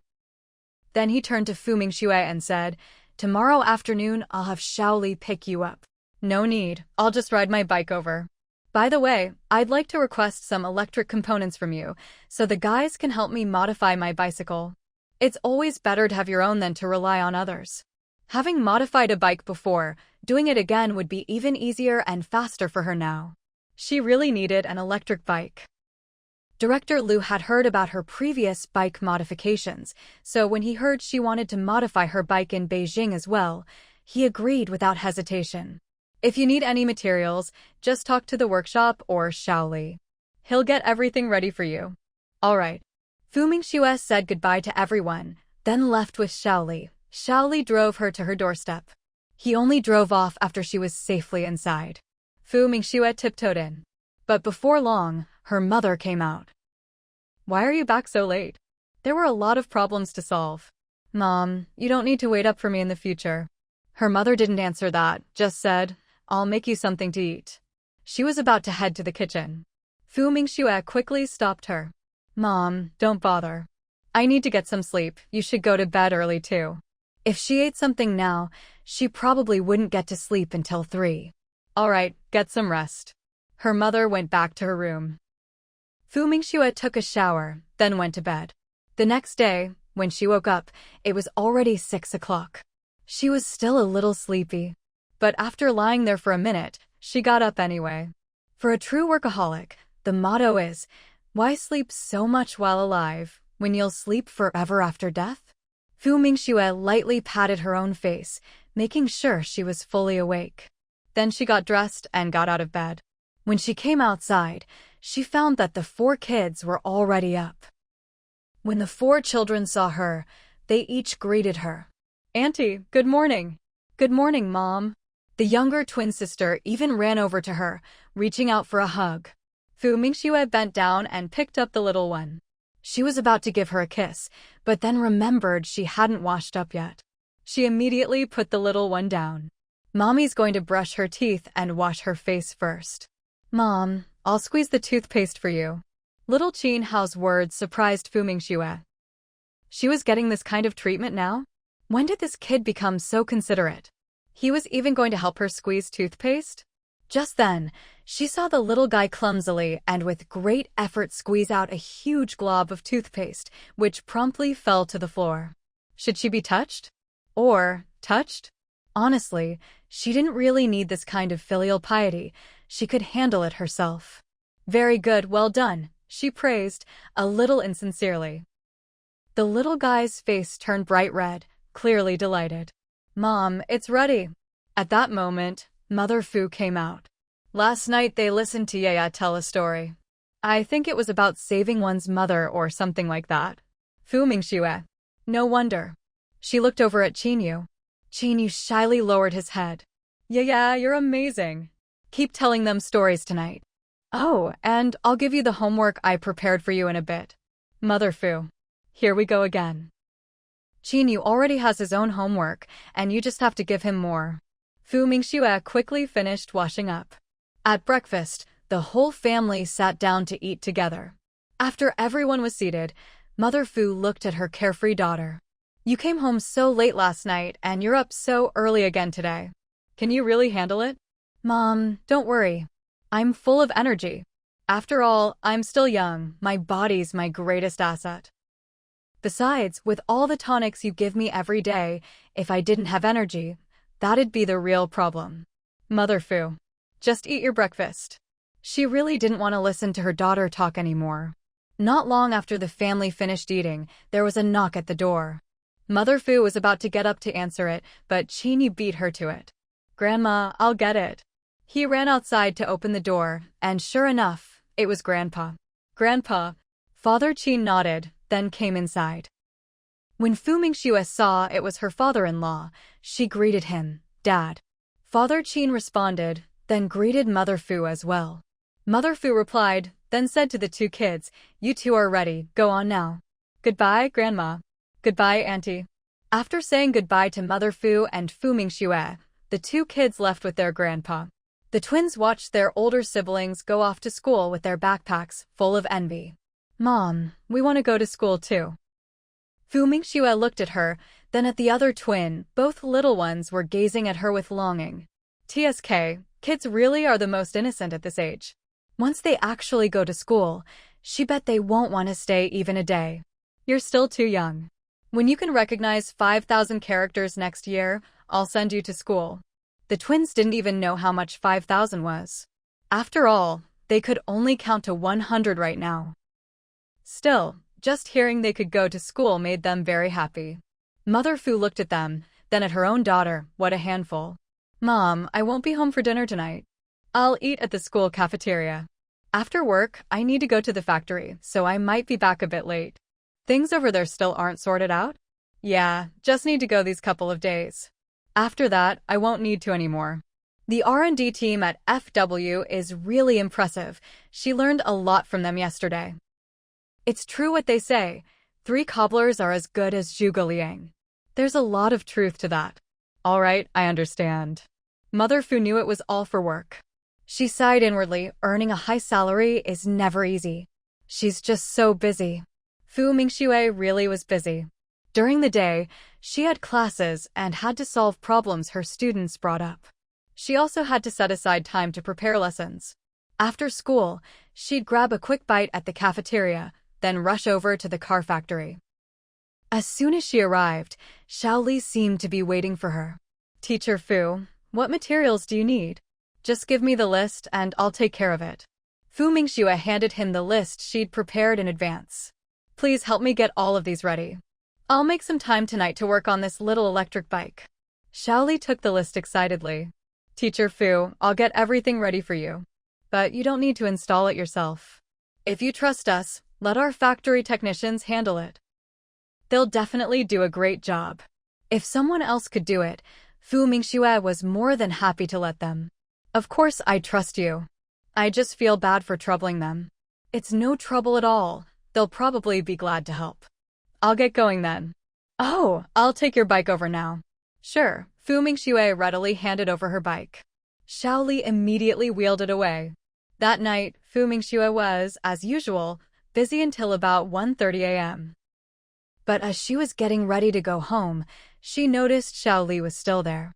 He'd clearly been waiting for her. As soon as he saw she was done, he hurried over and handed her a set of keys. Teacher Fu, here are your bike keys. The bike's all done, just as you asked. Not only did we add the electric motor, but we also installed a big headlight in front. I'll walk over with you to take a look. Fu Mingxue was a bit surprised. Wow, it's done already? No wonder they say big factories are efficient. Xiaoli nodded. Yep, all done. They chatted as they walked outside. The bike was parked not far away. It was easy to spot as soon as they stepped out. Take a look, what do you think? Xiaoli was honestly a bit envious. After seeing the finished product, he wanted to modify one for himself. It was just too cool. And the modified bike was almost as fast as a motorcycle. Not bad, Fu Mingxue said, quite pleased. At least in terms of appearance, it looked much better than the one she'd modified herself. It was like it had been taken apart and rebuilt from scratch. Seeing her reaction, Xiaoli added, try riding it, the speed's pretty impressive. Fu Mingxue hopped on. Once she turned on the electric motor, the speed was about the same as her previous modification. And the battery was great too. Thank you, Xiaoli, and please thank the technicians for me as well. I'll head off now.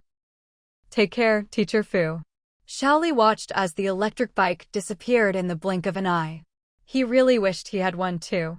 When Fu Mingxue got home, the house was quiet. Everyone was clearly asleep. She quickly showered and went to bed. The next morning, she found her mom circling her new bike. Mom, what do you think? Pretty nice, right? Why'd you get another one? Her mom asked in surprise. It's so fast. This one's faster, and the technicians at the factory helped with the modifications. Well, we really need to thank them. This bike looks way better than your old one.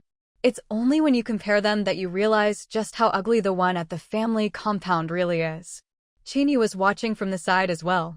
His eyes were especially bright, and he couldn't help but exclaim, Auntie, you're amazing. His uncle at home was always talking about how capable his aunt was. How the electric bike she modified was so impressive. Of course, back then he didn't really get it, since he didn't even know what an electric bike looked like. But now, seeing this electric bike for himself, he truly thought his aunt was incredible. He really liked this aunt, the kind of person who shines in her own way, somewhere else. Fu Mingxue beamed, really? Oh my, you have such good taste. I think I'm pretty amazing too. Qin Yu especially loved seeing his aunt smile.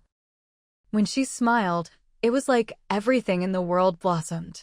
It made everyone feel happy and carefree, as if there were no worries at all. Mother Fu knew her daughter had a shameless streak. Who brags about themselves like that? Most people would at least act a little modest, right? How about I take you for a spin right now? Fu Mingxue noticed how interested the little guy was in the electric bike. He was still circling around it, fascinated. Sure enough, as soon as she said that, Qin Yu's eyes lit up even more. Mother Fu was about to say, "It's almost time for breakfast. What are you doing?" But when she saw the look in the boy's eyes, she quietly swallowed her words. Instead, she changed her tune. "Just be back in time for breakfast. You still have to go to school later." Qin Yu was thrilled that Grandma wasn't stopping them. Especially when he saw his aunt already pushing the bike outside, he hurried to catch up. Qin Ruoqiao wanted a ride too, and the longing in her eyes didn't escape Mother Fu's notice. So she called out, "Mingxue, take Xiao Xiao with you." Fu Mingxue immediately replied, "Sure thing. Xiao Xiao, come on out." Mother Fu gave the little girl a gentle push. "Hurry up. Your aunt is waiting for you." Qin Ruoqiao shyly followed along. When Fu Mingxue saw her come out, she lifted her onto the front bar of the bike. Then she swung her own leg over and got settled. "Sit tight." Qin Yu quickly climbed on and sat down. "Hold on tight, we're off." Fu Mingxue twisted the handle, and the bike shot off down the alley in a flash. People in the lanes saw the bike whizzing by like a gust of wind and couldn't help but stare in amazement.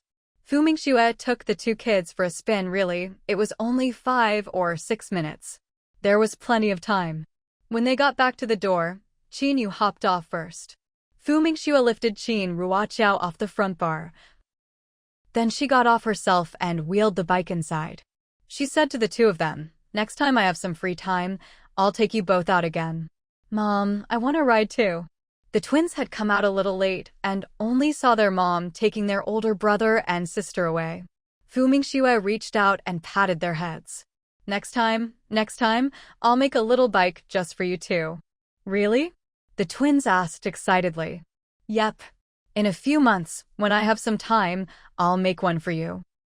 Making a kid's bike was no big deal for her. Mother Fu.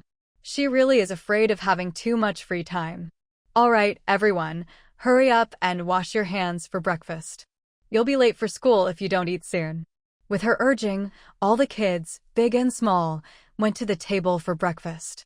Father Qin showed up at his usual time around 6:30. He was always very punctual. "Dad, how's my sister-in-law doing?" Fu Mingxue had been busy these past few days and definitely hadn't had time to go to the hospital. When Fu Mingxue asked the question, Qin Yu was listening intently, ears perked up. If you looked closely, you could see that his expression had grown noticeably tense. "Her emotions are much more stable now," Father Qin said. Hearing this, Fu Mingxue finally breathed a sigh of relief. So long as her emotions were stable, that was good. After all, her body needed to recover first and foremost. "I've been a bit busy these days, having to run between the school and FAW, so I haven't been able to visit the hospital," Fu Mingxue explained. Father Qin immediately replied, "Just focus on your own work." Meanwhile, Qin Yu and his sister Qin Ruoqiao had already packed their school bags and were ready to go. Seeing this, Father Qin said his goodbyes to Fu Mingxue and her mother. Once they left, Fu Mingxue also got ready to head to school. "Mom, don't bother cooking for me today, you two just eat." "Oh, and last night I brought home some meat, vegetables, and grain. You saw and took care of them, right?" Last night, under the cover of darkness, she had simply taken some rice, flour, grain, meat, and other food from her space and put them in the kitchen. That way, she wouldn't have to keep coming up with excuses every other day. With so much stuff in the kitchen, how could I not notice? "You bought way too much," her mother said. "It's not that much. It's just more convenient for people who do the purchasing, so it was no trouble." Besides, if you can't finish the meat, you can keep it in the fridge or cure some of it, Fu Mingxue replied. Mother Fu figured her daughter's friend must be in charge of purchasing for a work canteen or something. If I want to make some smoked meat, is there any way to get more meat? Fu Mingxue. She had already taken out more than half the meat from her space. Where was she supposed to get more for smoked meat? Not right now. Maybe in a while, we'll see, she said. Whether there would be more depended on the system's reward drops. Mother Fu didn't press the issue any further after hearing that. Mom, I'm heading out. Thanks for everything. Mother Fu rolled her eyes. What was so hard about it? It was just 2 more pairs of chopsticks at the table. Besides, those siblings were really well behaved, not at all like those unruly kids from other families. They were truly a relief to have around. For several days in a row, Fu Mingxue was busy to the point of flying. Meanwhile, Gao Lan had been in the hospital for several days as well. This day, Qin Wenze actually managed to invite Dr. Xia over. When Gao Lan saw such a young female doctor, she had originally still held on to a sliver of hope, but seeing Dr. Xia, she felt a huge sense of disappointment. Qin Wenze had mentioned that this highly skilled Dr. Xia was young, but she hadn't expected her to be this young. Still, she suppressed her turbulent emotions and silently cooperated with Dr. Xia for all the examinations. She hadn't held out much hope to begin with, so when she heard Dr. Xia's diagnosis, her heart still ached deeply. She couldn't help but ask, Dr. Xia, is there really nothing that can be done for me? You've injured your uterus. There's only a 5% chance, Dr. Xia replied. 5%, that was basically nothing. How was that any different from the 1% the hospital doctors had mentioned? Seeing Gao Lan's mood take another downturn, Qin Wenze could only try to comfort her. It's okay if you can't have children. Just focus on getting better. If it weren't for the fact that there were outsiders present and Gao Lan didn't want to lose face in front of them, she would have snapped back long ago. Dr. Xia didn't stay in the ward for long. She had only come because the Qin family had asked the hospital director to invite her. As it happened, she was here for a meeting, so she stopped by. Qin Wenze walked her out of the ward. When he turned back, Gao Lan suddenly said, Qin Wenze, the fact that I can't have children is true. And the fact that I lost my child because your son, Qin Yu, pushed me is also true. Qin Wenze wanted to say it was just an accident. But before he could speak, Gao Lan's next words stunned him. What did you just say?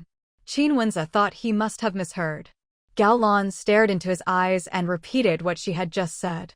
I want to adopt my nephew. Your Qin family owes me a child. Since I can't have one of my own, I can't be left without someone to rely on. Qin Wenze found this news hard to process. He thought Gao Lan had lost her mind. So he tried to reason with her. Qin Yu and Xiao Xiao are your family, they're your support. But Gao Lan wouldn't listen. They're your support, not mine. No matter how good a stepmother I am, they'll never truly be on my side. Besides, right now, I just want a child who's related to me by blood. Her elder brother's child was her own nephew. There was a blood connection. Don't worry. As long as you agree to this, I won't hold Qin Yu hitting me against him anymore. From now on, I'll treat those two as if they were my own children. Qin Wenze stared at her. It was a long moment before he finally spoke. Gao Lan, this isn't possible. I don't agree. He already had 2 children of his own. Why should he adopt another child? Especially his brother-in-law's son. If you won't agree, then I don't want to live anymore. I can't have children anyway, so what's the point of living? Gao Lan's words made Qin Wenze's face darken. He took a deep breath, then compromised. If you really want to adopt a child, then let's adopt someone else's, not your brother's son. Gao Lan looked at him in disbelief. Why not? Do you look down on my family? Qin Wenze frowned. It's not that. Your brother only has 2 sons. There's no reason for them to give one up to us. Wouldn't that just split up their family? Besides, this involves relatives. How could our family ever be at peace after that? My brother, sister-in-law, and my parents have all agreed to this. And I just want a child who's related to me by blood. Otherwise, I'll never feel secure. Gao Lan's eyes reddened. You have your own son and daughter. Now that I'm like this, shouldn't I be allowed to adopt a child who can give me a sense of security? Qin Wenze looked at her, his voice much calmer. We can adopt a newborn. No. I want to adopt my brother's child, and that's final. I'll give you 1 day to think about it. If you don't agree, then tomorrow you can collect my body. Qin Wenze saw the resolute look in her eyes. He had a splitting headache. He simply walked out of the hospital room, left the hospital, and went home. When Mother Qin saw him return, she asked, "Why are you back? And with that look on your face, did that Dr. Xie come by?" She'd heard from her eldest son yesterday that Dr. Xie would be seeing Gaolan today. Dr. Xie came by. The results were the same as before. By the way, Mom, Gaolan. Seeing his expression, Mother Qin immediately had a bad feeling. What did Gaolan say? Gaolan said she wants to adopt her brother's younger son. As soon as Qin Wenze said this, Mother Qin and the 2 elders of the Qin family were shocked. They never imagined Gaolan would make such a request. Mother Qin was speechless. She didn't even know what to say. Qin Wenze, first of all, the Qin family does owe her.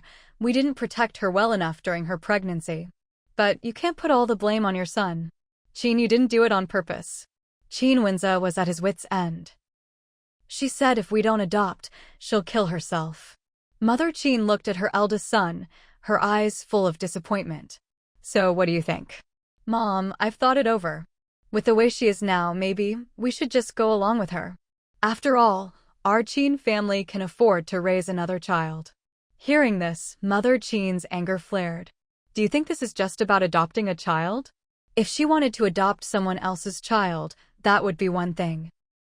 But she wants to adopt her own brother's child. That's not a simple adoption, it's much more complicated. At this moment, Old Master Qin spoke up. If your wife wants to adopt her brother's child, that's fine. But there's one condition. Your family must move out of the Qin household. Also, Qin Yu and Xiao Xiao won't be living with you.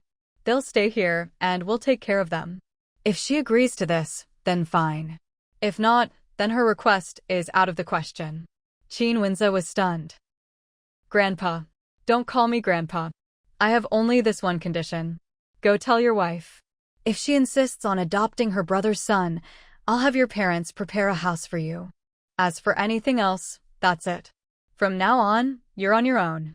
Oh, and even if this hadn't come up, you'd still have to move out after staying here for a while. From now on, just your father, mother, and us old folks will live here. You can't stay. Old Master Qin's meaning was clear. No matter what, their family had to move out of the Qin family compound. Honestly, they should have moved out long ago. Living together just leads to endless drama. Qin Wenze was completely stunned. Mother Qin, on the other hand, thought the old man's decision was for the best. What your grandpa said is exactly what we want. You should move out. This place isn't suitable for you anymore. I'll make sure you have a house, and as for the 2 kids, I'll take care of them. They shouldn't live with you and your wife. Old Madame Qin didn't say anything, but she clearly agreed. If we leave, who will take care of you? Qin Wenze asked. Mother Qin almost laughed in exasperation. First of all, your father and I are still young. We can take care of ourselves and your grandparents too. Second, without you living here, our lives will be much more peaceful. It'll be many years before we're old and helpless. Why worry about that now? What she didn't say was, they didn't just have one son. And even if they really got too old to manage, there were always retirement homes for cadres. Those places are better than relying on your own children. After being rebuffed like this, Qin Wenze lowered his head. After a moment, he nodded. All right. All we're giving you is a house. It's for the best. Neither you nor your brother will be living at home anymore. It's better for everyone. Distance makes the heart grow fonder. Living separately means fewer problems. How you and your wife live is none of our business. Seeing that the decision was final, Qin Wenze thought it over and nodded. All right. Gaolan can't have any more children now, and no matter what, he couldn't divorce her. So, living apart was probably for the best. Qin Wenze went back to the hospital and told Gaolan about the family's decision. He thought she'd be furious, maybe even angrier. But to his surprise, after a long silence, she said, All right. But I have a request too. The moment Qin Wenze heard she had a request, his scalp tingled. What request? We need to buy a house next to your brother's. As soon as Gao Lan said this, Qin Wenze frowned. He hadn't expected that this was what she had in mind. He really couldn't understand why she would think this way. Why did she want to live near his brother and sister-in-law? There aren't any Sihiyuan courtyard houses for sale over there at all. Where are we supposed to buy one? Besides, the Sihiyuan over there was bought by my sister-in-law, Fu Mingxue, herself. She got it through her own connections. Well, since her friends are so capable, just ask her to help us out too. Gao Lan was still holding a grudge after that argument with Fu Mingxue the other day. But Fu Mingxue had actually stopped coming around, which made Gao Lan even more upset. She admitted she'd gotten a bit worked up that day, and her words had been a bit harsh. But that was because she'd suffered such a big blow. Of course she'd been emotional. As women, couldn't they understand each other? Put yourself in her shoes. If the same thing had happened to Fu Mingxue, would she really have handled it so calmly? Qin Wenze's face darkened even more at her words. How could she have the nerve to ask his sister-in-law's friends for this kind of favor? He stopped her right away. Don't even think about it. Houses in Beijing rarely go up for sale. The only reason my mom was able to buy one was because she pulled some strings. If you won't agree to this and you won't agree to that, then I don't need my parents to give us a house at all. Just treat it as child support for the two kids, let them raise the kids. We won't pay, and we won't take their money either. We'll just rent a place for now. I'll apply for housing through my work unit, and when it's my turn in the next allocation, we'll have our own place. Gao Lan's expression immediately soured. Give up the house from the Qin family? Let the two kids have it instead? How could that be? She'd married into the Qin family, and now she'd have to rent someone else's place? Could any rented house compare to the Qin family's? But judging by his expression, then have your mom prepare a house for us. I don't want to rent. Also, let's get the paperwork done to adopt your older brother's son in the next couple of days. We can't handle the adoption until you're out of the hospital and feeling better. Otherwise, who's going to take care of the child once he's here? I have to work. Do you expect me to quit my job to look after your nephew? At his words, Gao Lan suddenly looked up. Once he's adopted, he won't be a nephew anymore. He'll be our son. She put particular emphasis on the last word. Qin Wenze. Gao Lan continued, since we're adopting him, you need to treat him as your own son. Whatever Qin Yu has, I want my son to have too. I want you to treat them equally. Qin Wenze. What Qin Yu is comes from his grandparents and great-grandparents. They saved it up for him. Your nephew. He took a deep breath. If we really do adopt him, I'll treat him as my own son. What he's entitled to will be whatever I earn, and the 3 kids in our family will split it equally. But he won't get a share of the Qin family's assets. Gao Lan's face immediately darkened. Is it the same for the 2 children your brother adopted? If it's the same for them, then I have nothing more to say. They're all adopted, so my request is simple, just treat them the same. Looking at Gao Lan, Qin Wenze felt the last bit of guilt he had for her slowly fade away. Gao Lan, the child hasn't even been adopted yet, and you're already thinking about him getting a share of the Qin family's inheritance? If that's what you're after, then there's nothing more to discuss. I won't agree to the adoption. And another thing, my brother Qin Wen was 2 adopted kids. Their father was a hero. Don't ever compare them to anyone else again. I don't care what you're thinking right now. If you want to live a good life, then let's live a good life together. But if you really don't want that, then there's nothing I can do. However you want to make a fuss, go ahead. For the next few days, I'll have Auntie Lee bring you your meals. When you're discharged from the hospital, I'll come pick you up. With that, Qin Wenze turned and left the hospital room. Gao Lan hadn't expected him to leave so decisively. She was completely stunned. Then, tears started falling from her eyes like pearls. Is this man thinking of divorcing her just because she can't have children? The Qin family must be thinking the same thing. No wonder everyone is treating her so coldly now. Her mother-in-law even wants to just cut her off. The Gao family came by that afternoon and saw that their daughter's eyes were red and swollen. They were surprised too. Why was she crying like this again? Where's Wenze? Why isn't he here? And what did the Qin family say about the adoption? The one asking was Gao Lan's eldest brother, Gao Xingli. Gao Lan told them everything the Qin family had decided. After hearing this, the faces of the Gao family members turned ugly.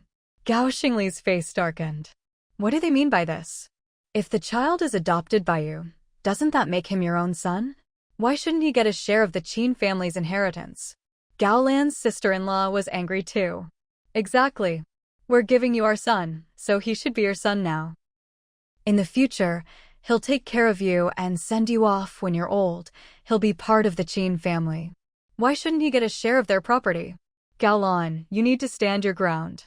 Their family caused you to lose a child, and now they won't even agree to this small request. Eldest sister Gao Yu listened to her brother and sister-in-law's indignant words and couldn't help but snap. That's enough. You're making your calculations right in front of the Qin family's faces. The adoption hasn't even happened yet, and you're already talking about splitting up their property. Are you out of your minds? Do you think Qin Wenze and the Qin family are idiots? Or do you really want Gao Lan and Qin Wenze to end up divorced? After saying this, she turned to look at her younger sister again. Gao Lan, think about those hard days you had in the countryside. Don't throw away the good life you finally managed to get.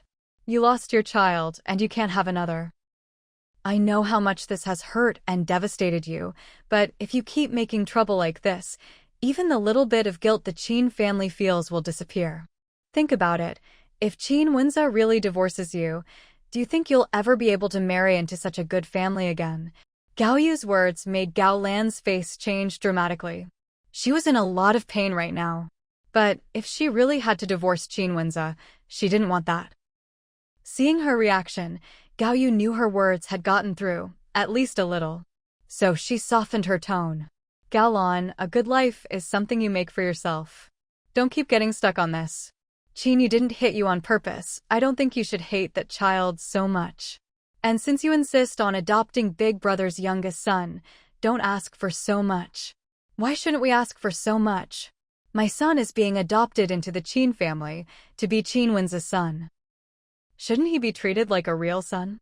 Gao Yu looked at her sister-in-law's self-righteous expression and couldn't help but sneer. They don't have a son of their own? Why do they have to take your son as their own? Even if they wanted to adopt, they'd prefer a young child who doesn't know anything, not your 8-year-old son. You guys are being way too greedy. Aren't you afraid the Qin family will cut ties with you completely? You'd better not try to be clever and end up losing more than you gain. Think about what happened to Qin Wenze's ex-wife's family. With your level of smarts, don't try to outsmart yourselves. In the end, you might not get any benefit, and you could drag the entire Gao family down with you. As soon as Gao Yu said this, the faces of the eldest brother and sister-in-law of the Gao family changed dramatically. It wouldn't be an exaggeration to say that Qin Wenze's ex-wife's family, the Lan family, had been utterly ruined. If the Qin family went after them as ruthlessly as they did the Lan family. The eldest Gao brother and his wife broke out in a cold sweat. Heavens, that would be impossible for them to handle. How could they possibly go up against the Qin family? Gao Lan was also jolted awake by her elder sister's words. Her mind, which had been filled with resentment, instantly cleared. She broke out in a cold sweat from shock. If the Qin family really made Qin Wenze divorce her, that wasn't out of the question. After all, Qin Wenze's ex-wife had been forced into divorce by her mother-in-law. And now she was even in jail. Previously, she'd even thought to herself that Qin Wenze's ex-wife had made too much trouble and ruined a perfectly good life. Now, had she ended up following the same path as Qin Wenze's ex-wife? The hospital room fell silent. After a long while, the eldest Gao sister-in-law finally found her voice. So, should we still go through with the adoption? Gao Yu immediately replied, yes. Since the Qin family has agreed, the child should be adopted.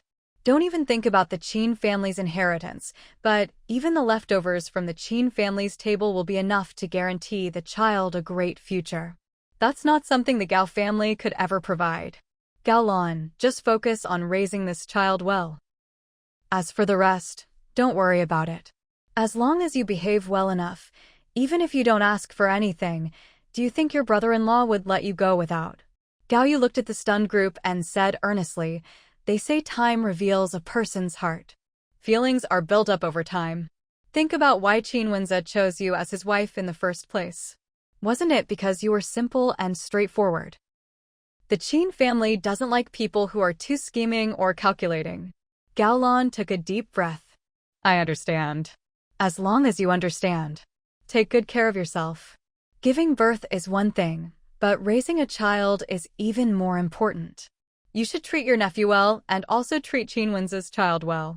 With that, Gao Yu said no more and gestured for her elder brother and sister-in-law to leave. Once the three of them left, Gao Lan lay in the hospital bed, lost in thought for a long time. Qin's mother came by after 4 in the afternoon. She'd heard from Aunt Li that Qin Wenze and Gao Lan had had an argument.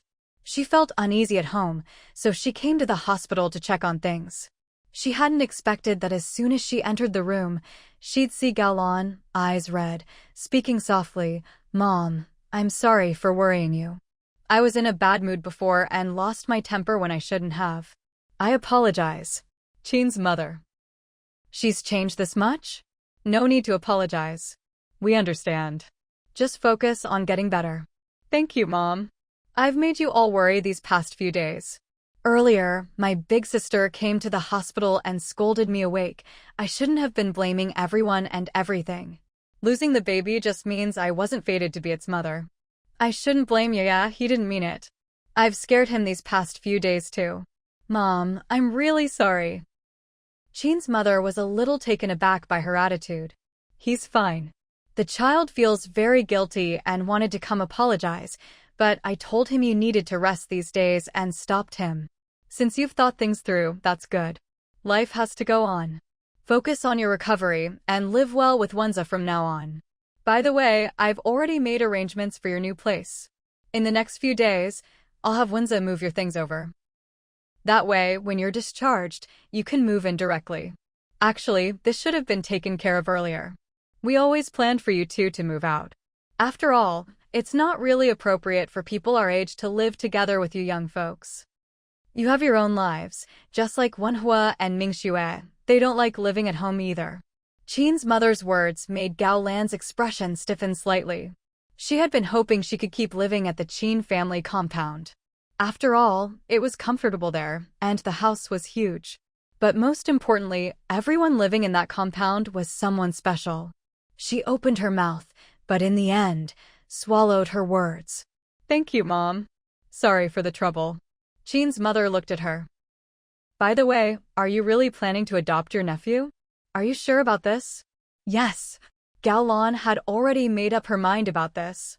She just couldn't truly treat Qin Yu as her own son. Maybe, with time, she could. But for now, she just couldn't do it.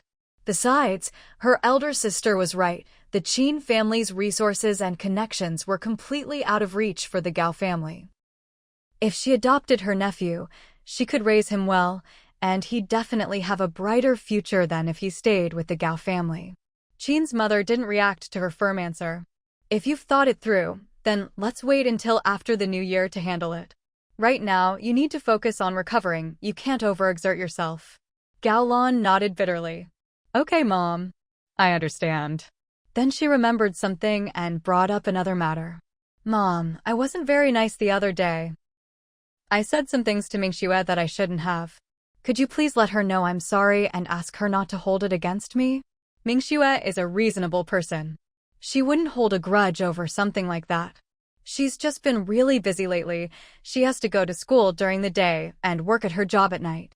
She doesn't get home until late, so she really hasn't had time to come by. So, don't overthink it. Gao Lan? As long as she's not upset, Mom." Qin's mother stayed a little while longer, reminded her to take care of herself, and then left the hospital room. As soon as she left, Gao Lan's face darkened again. That evening, when Qin Wenze came home for dinner, Qin's mother told him about the changes with Gao Lan. "By the way, take the day off tomorrow and get the new place ready as soon as possible. Move your things over. If you can't do it alone, ask Wishu and the others to help. Either way, you need to get it done in the next few days." Qin Wenze looked at his mother. "Is it really that urgent?" Qin's mother's face was expressionless. Yes, it is. As soon as Gaolan is discharged, you two need to move into your new home. It wasn't that she was being heartless. She just thought this was for the best. I've asked Aunt Lee to find someone to cook for you for a month. After that, once Gaolan is fully recovered, you'll have to manage on your own. Oh, and I'll give you 2,000 yuan as a separation allowance. That's all there is. We already agreed before. We'll take care of the two children, so you don't have to worry about them. Qin Wenze opened his mouth, wanting to say something, but didn't know what to say. So he just closed his mouth again. After a while, he finally spoke. I understand. Fu Mingxue had no idea about the Qin family's decision. She was busy right up until the day Gaolan was discharged from the hospital. Ever since Fu Mingxue started teaching, she hadn't gotten off work this early to have breakfast at home together. Nothing beats a home-cooked meal, she said. Hearing this, Mother Fu couldn't help but smile. Eating still can't keep you from talking, can it? The two kids had been taken away by Qin's mother yesterday. The Qin family could let the siblings stay here for a few days, but of course, they couldn't keep them for too long. After all, their in-laws had brought two kids along. So, they were taken back yesterday. The siblings were a bit reluctant to leave, but they knew they couldn't trouble their grandma too much. Fu Mingxue ate her food.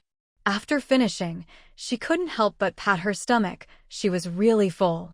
Mother Fu glanced at her. Your eldest sister-in-law is getting discharged from the hospital today, I think. Really? That's good. Fu Mingxue hadn't visited in a while. I've prepared some things. Why don't you go visit her later? Otherwise, you won't have time these next few days. Fu Mingxue thought for a moment, then nodded. All right, I'll go over in a bit. Oh, Mom, I have tomorrow off. Let's take the kids to the Forbidden City. Huh, you have a day off? Mother Fu was genuinely surprised. Fu Mingxue, what's so strange about that? Why wouldn't I have a day off? Tomorrow's Sunday, there's no school. And I don't have to go to the car factory anymore, so I have some free time. Of course, it was mainly because she wanted to take her mom to the Forbidden City. Otherwise, she'd have plenty of other things to do. But as the saying goes, if you squeeze your schedule, you'll always find time. Besides, if you want to be busy, there's always endless work. If you're willing to endure hardship, there's always more to bear. So, might as well take a day off. Mother Fu was actually quite interested in seeing the Forbidden City. Well, maybe we can go next time when we're free? No, let's go tomorrow. Since I have the day off, we'll go. We can always go again another time, no such thing as too many visits. Plus, we can take more family photos. Fu Mingxue had a camera, a reward she'd once gotten from the system, a pretty valuable item. Mother Fu loved taking photos, so she happily agreed. I'll get the things I prepared for you. You can go visit Wenhu's place now. By the way, do you know where they live? I don't. I'll stop by the Qins and have Mom take me there. She really didn't want to face Gaolan alone. Mother Fu nodded. That works. She got up and went inside, soon coming out with 2 bags she'd already prepared. Fu Mingxue leaned over curiously. What's in them? 2 cans of malted milk, 2 kilos of apples, and 2 kilos of brown sugar. What, not enough? Back in the town, a kilo of brown sugar would be considered quite generous. In the city, well, she wasn't sure what was customary. But it should be enough. After all, they were sisters-in-law, and last time her daughter hadn't visited the hospital empty-handed either. Fu Mingxue quickly said, It's plenty. This is already great. Good then. Go on and come home early. Okay. Fu Mingxue hung the 2 bags on her bicycle's handlebars, then wheeled it outside. It was an electric bike, so she rode quickly. When Mother Qin saw her younger daughter-in-law arrive, she was quite surprised. Mingxue, you. Fu Mingxue quickly explained, I finished school early today and have nothing on tonight, so I wanted to visit my sister-in-law. But I don't know where she lives. Mom, could you tell me my brother's address? I'll go over now. You're heading that way? I'll go with you. I was just thinking of going over to take a look myself. Hearing her mother-in-law say this, Fu Mingxue felt delighted. After all, this was exactly what she'd been hoping for. Mom, then hop on. You can try out my new bicycle too. Qin's mother glanced at the modified bicycle, a hint of interest appearing on her face. All right. She waited for Fu Mingxue to get on first, then sat down on the back seat. Let's go. Fu Mingxue immediately twisted the handlebar. The power switch was now installed right there. Qinwen's place was about 3 streets away, not too far, not too close. So, riding the bike over took about 7 or 8 minutes. Mingxue, turn in at that corner up ahead, and we'll be there. It's just ahead. With her mother-in-law's directions, Fu Mingxue turned into an alley, and soon they arrived at a small courtyard. This is the place. Fu Mingxue braked, and Qin's mother hopped off the back seat, then went a knock on the door. In no time, Qin Wenza came out to open it. He called out, "Mom," and then spotted Fu Mingxue behind her. "Sister-in-law, you're here. Come on in. Let me take the bike for you." He hurried over to take the bicycle. Fu Mingxue stepped aside. Then she and her mother-in-law entered the courtyard together. She glanced around. The courtyard wasn't as nice as the Sihiyuan courtyard house she lived in. It was just an ordinary little yard. But it wasn't exactly small either. She didn't comment on the house. After all, it wasn't her place to say anything. The difference between the two sisters-in-law's houses was obvious. If she said anything, others might read too much into it. "Sister-in-law, aren't you really busy? What brings you over?" "I've finished up my work for now, so I came with Mom to visit big sister-in-law." As soon as Qin Wenza heard this, he said, "She's inside." Fu Mingxue and her mother-in-law went into the house. "Sister-in-law." Gao Lan had already heard the commotion outside. Now, seeing them come in, she immediately tried to get up. Fu Mingxue quickly stopped her. "Sister-in-law, don't get up." Gao Lan said, "I'm fine now." "Still, you need to rest and recover. I've been a bit busy lately and haven't been to the hospital. How are you feeling now?" "Thank you for your concern. I'm almost fully recovered." "Mingxue, about what I said at the hospital last time, I spoke without thinking." Before she could finish, Fu Mingxue interrupted her. "Sister-in-law, it was nothing. Don't even mention it, or you'll make it sound like we're strangers. I didn't visit you in the hospital because I was busy with work. Otherwise, I would have come much earlier." At this point, Qin's mother chimed in. It was just a minor thing. How could Mingxue possibly hold a grudge? Just focus on getting better. Gao Lan. Was her mother-in-law implying she was being petty? I'll take good care of myself. "Mom, you can let Aunt Lee go home. There are so many people in your household, you must be busy." "I'm fine here. My mom will come tomorrow to help me with my postpartum recovery." Qin's mother nodded. "All right, if your mom is coming to look after you, that's even better. I'll tell Aunt Lee not to come tomorrow." Fu Mingxue didn't say anything about this. Mainly, she really didn't know what to talk about with Gao Lan. Just then, Gao Lan suddenly said to her, "Sister-in-law, since I'm stuck in bed with nothing to do you have any books for the college entrance exam or anything like that?" Fu Mingxue looked at her. "I don't have any college entrance exam books on hand, but next time I have a day off, I'll pick some out for you." Gao Lan was delighted to hear this. "Then I'll have to trouble you, sister-in-law." "Thank you so much. I plan to take the college entrance exam again next year." Fu Mingxue nodded in approval. "That's a great idea." In fact, she also thought it was a good plan for Gao Lan to take the exam again. After all, having children shouldn't be the first priority. She should focus all her energy on the college entrance exam first. Ultimately, the knowledge you have in your mind is the best thing you can give yourself. Just then, Qin Wenza came in, carrying 2 cups of tea. "Mom, sister-in-law, we don't have much else at home, so please have some tea." Mother Qin shot him a look. "Am I an outsider to you?" "Thank you, big brother, but I'm not thirsty," Fu Mingxue replied, not really wanting any tea.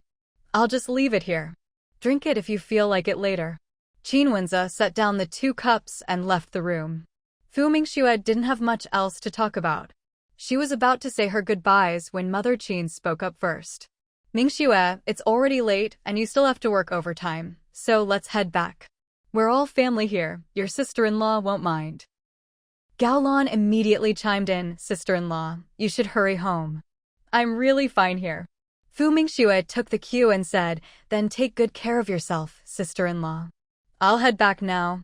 Mother Qin added, I'll go too. If you want to eat anything, just ask Wenza to buy it for you. Don't try to save money, your health comes first. And don't overthink things. If you want to read or study, wait until after the new year. There's no rush. Gao Lan nodded gently. I know, Mom. Mother Qin left with Fu Mingxue. Seeing them getting ready to go, Qin Wenza immediately brought out the bicycle. Fu Mingxue took the bike and let Mother Qin get on. Mother Qin just glanced at her eldest son without saying anything, then sat on the back seat. Mom, hold on tight. Let's go. Fu Mingxue turned the handlebars, and the bicycle quickly disappeared into the distance. Watching the two of them ride away, Qin Wenza couldn't help but feel a bit envious of his younger brother, Qin Wenhua. After all, Wenhua didn't have to worry about family matters and had a wonderful mother-in-law and a very understanding wife.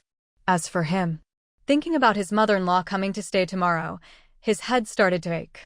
Not only was his mother-in-law coming, but she was bringing along the child they planned to adopt. Gao Lan had said that since her mother was coming to take care of her, she might as well bring the child too, so they could all get used to living together sooner. What could he say to that? After all, he had agreed to the adoption. Sooner or later, it had to happen. There was no avoiding it. Meanwhile, after dropping Mother Qin off at the Qin family compound, Fu Mingxue didn't leave right away.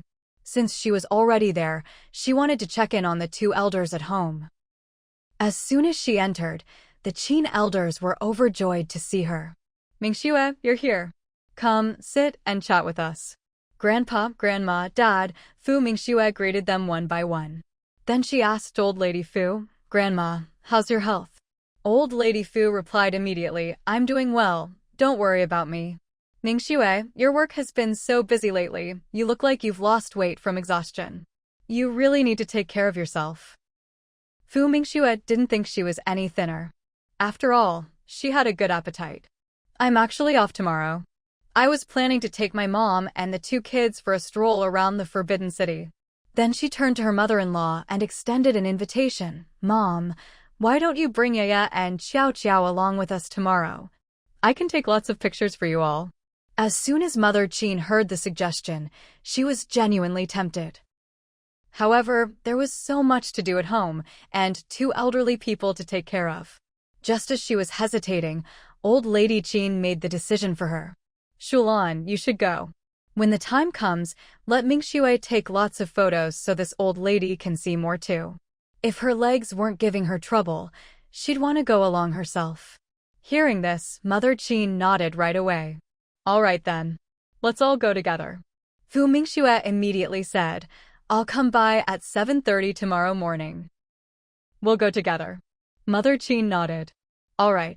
The Qin siblings, who had been listening on the side, were also very happy. Come to think of it, they lived in Beijing, but had never actually been to the Forbidden City. Once everything was settled, Fu Mingxue didn't stay much longer at the Qin house. Just as she was about to leave, the phone in the living room rang. Father Qin was closest, so he picked it up. Who is it? Dad, it's me, Wenhua. Qin Wenhua's voice came through the line.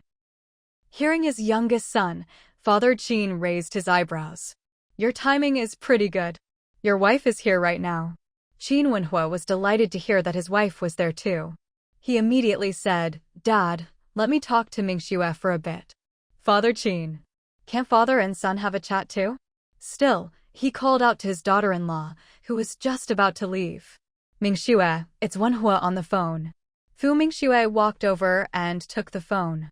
Before she could say anything, Qin Wenhua's voice came through. Wife, it's me, Wenhua. Fu Mingxue. Wasn't that a bit redundant? Her father-in-law had already told her who it was. How could she not know? What is it? As soon as Qin Wenhua heard those 3 words, the smile on his face faded instantly. Wife, can I only call you if I have something to say? Fu Mingxue was speechless.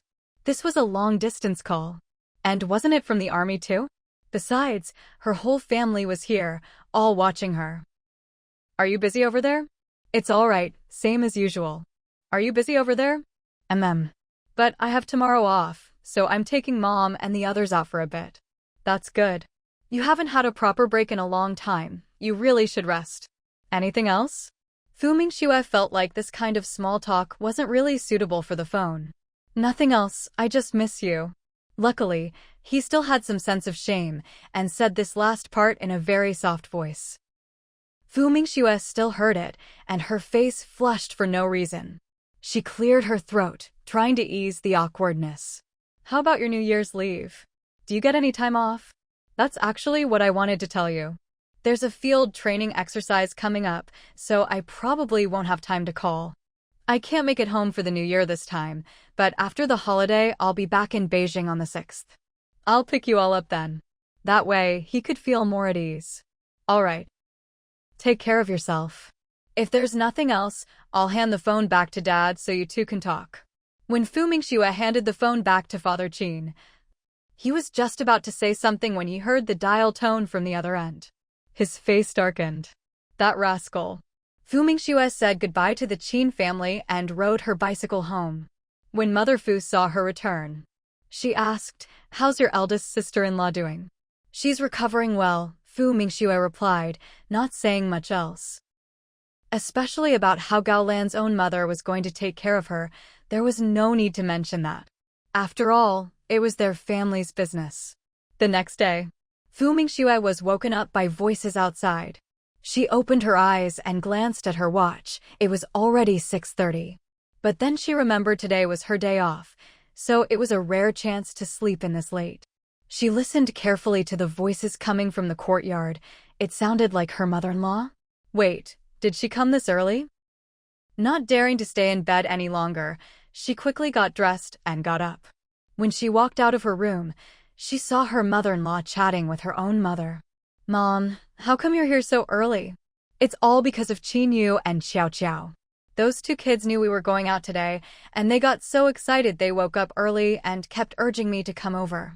The siblings had been so excited last night that they stayed up late and then woke up especially early this morning. They even kept hurrying everyone to eat breakfast."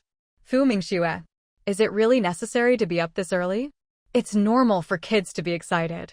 After all, it's not often they get to go out and have fun. Be sure to take lots of photos of them later. Yes, lots of photos. I'm actually pretty good at taking pictures, Qin's mother said confidently. All right, we'll let you be the photographer later. I'm going to wash up first. Fu Mingxue went over to the sink to brush her teeth and wash her face. At breakfast, Fu's mother tried to get Qin Yu and his sister to eat a bit more. "Grandma, we're full. We don't want any more," Qin Yu politely declined. Qin Ruoqiao nodded in agreement with her brother. Qin's mother immediately said, "Just let them be. You two eat, don't worry about them." She wanted to feed the twins, but they were already very independent. They refused and insisted on eating by themselves. Since it was still early and breakfast took up some time, by the time they were ready to leave, an hour had already passed. "Let's go. Time to head out." Fu Mingxue picked up one of the kids. Fu's mother picked up the other. Qin Yu and his sister walked ahead, holding hands. Just as Fu's mother finished locking the door and the whole family was about to set off, Qin Wenxu's car pulled up. He parked, stuck his head out the window, and said, "Made it just in time. I thought you wouldn't be leaving this early, but you're already heading out. If I'd been a minute later, I would have missed you." "What are you doing here?" Qin's mother asked in surprise. Qin Wenxu opened the car door and hopped out energetically. "Of course I'm here to protect you all. And when you get tired, I can help carry these two little rascals." He pointed at the twins. Qin Kiki immediately piped up in her childish voice, "We're not little rascals. We're babies, good kids. That's what Mommy and Grandma say." Qin Wenxu was amused. Right, you're both good kids." Then he turned to Fu's mother. "Auntie, hop in. I'm your bodyguard today. You can order me around however you like. So don't be polite, protecting you is my mission for the day." Fu's mother laughed and nodded. "All right, we'll count on you to protect us today." Everyone piled into the car. The two grandmas and three kids squeezed into the back seat. Fu Mingxue sat in the front passenger seat with little Kiki in her arms. Once the car started moving, Qin Wenxu spoke up. "Sis-in-law, I know Beijing like the back of my hand. I grew up here. So, let me plan where we go and how we get there today. Seeing how enthusiastic he was, Fu Mingxue had no reason to object. All right, we'll follow your lead today. They had only just set off when another car pulled up. A man got out and knocked on Fu Mingxue's door for a long time. A neighbor who lived nearby happened to see them and hurried over to say, "Don't bother knocking, the whole family just went out by car." The man immediately asked, "Excuse me, Auntie, do you know where Comrade Fu went?" The woman shook her head. "I'm not sure, but they took the 4 kids with them when they left. You could try checking at the Qin family's house." The man nodded to her. "Thank you, Auntie. By the way, do you know where the Qin family lives?" The woman glanced at him. "Sorry, I don't know." Even though the man looked decent enough, what if he was up to no good? If she said too much, wouldn't she be helping a bad person without meaning to? Seeing this, the man didn't press further and left in his car. Still, it wasn't hard to find the Qin family, since he already had information on Fu Mingxue. By the time he found the Qin family's compound, only Aunt Li and the 2 elders were home. Aunt Li answered the door. "Who are you looking for?" "Sorry to bother you, I'm from the Research Institute. I'm here to see Comrade Fu Mingxue.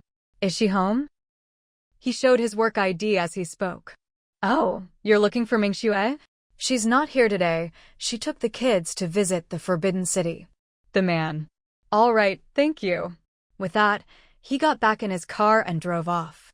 Aunt Li returned to the living room, and old lady Qin asked, "Who was that just now?" Aunt Li repeated what the man had said. "He showed me his work ID. Seemed like he was in a hurry to find Mingxue, so I told him she went out to have fun." Old lady Qin heard he was from the Research Institute. It's probably something work-related.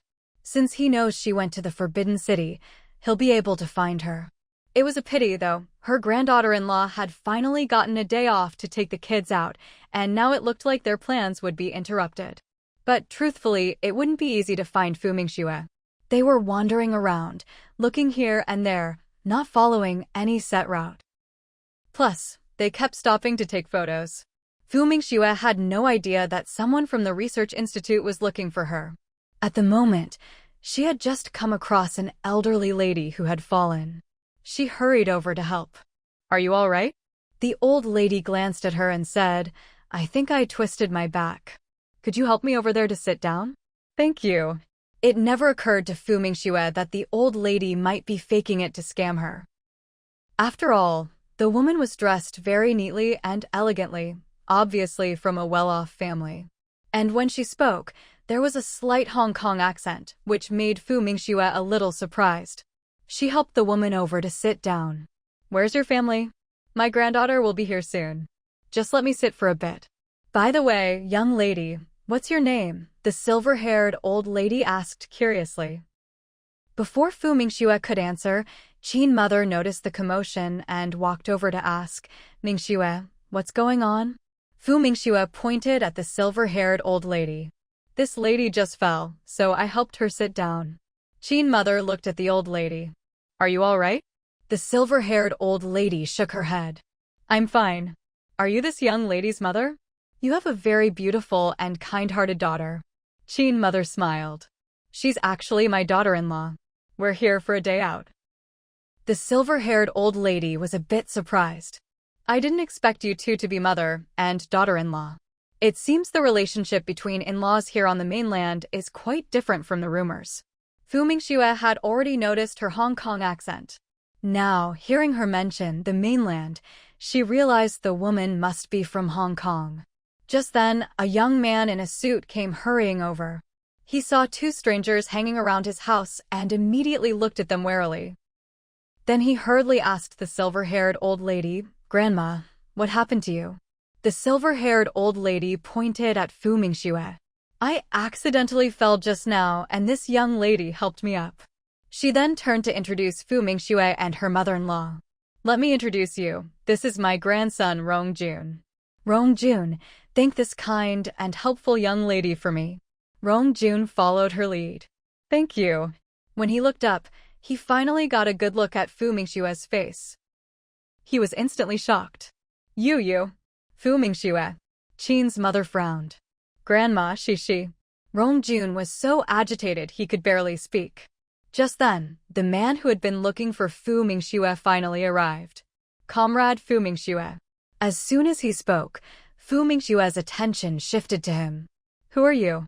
Seeing there were a lot of people around, the man gestured for Fu Mingxue to step aside and talk. Fu Mingxue glanced at him and walked over. Who are you? The man quickly lowered his voice. Comrade Fu, I'm from the Research Institute. I'm here to pick you up. Here's my work ID. Please come with me to the institute. There's something urgent. He showed his work ID to Fu Mingxue. Fu Mingxue took a careful look, confirmed it was legitimate, and handed it back. All right, let me just tell my family. She walked back to Qin's mother, apologetic.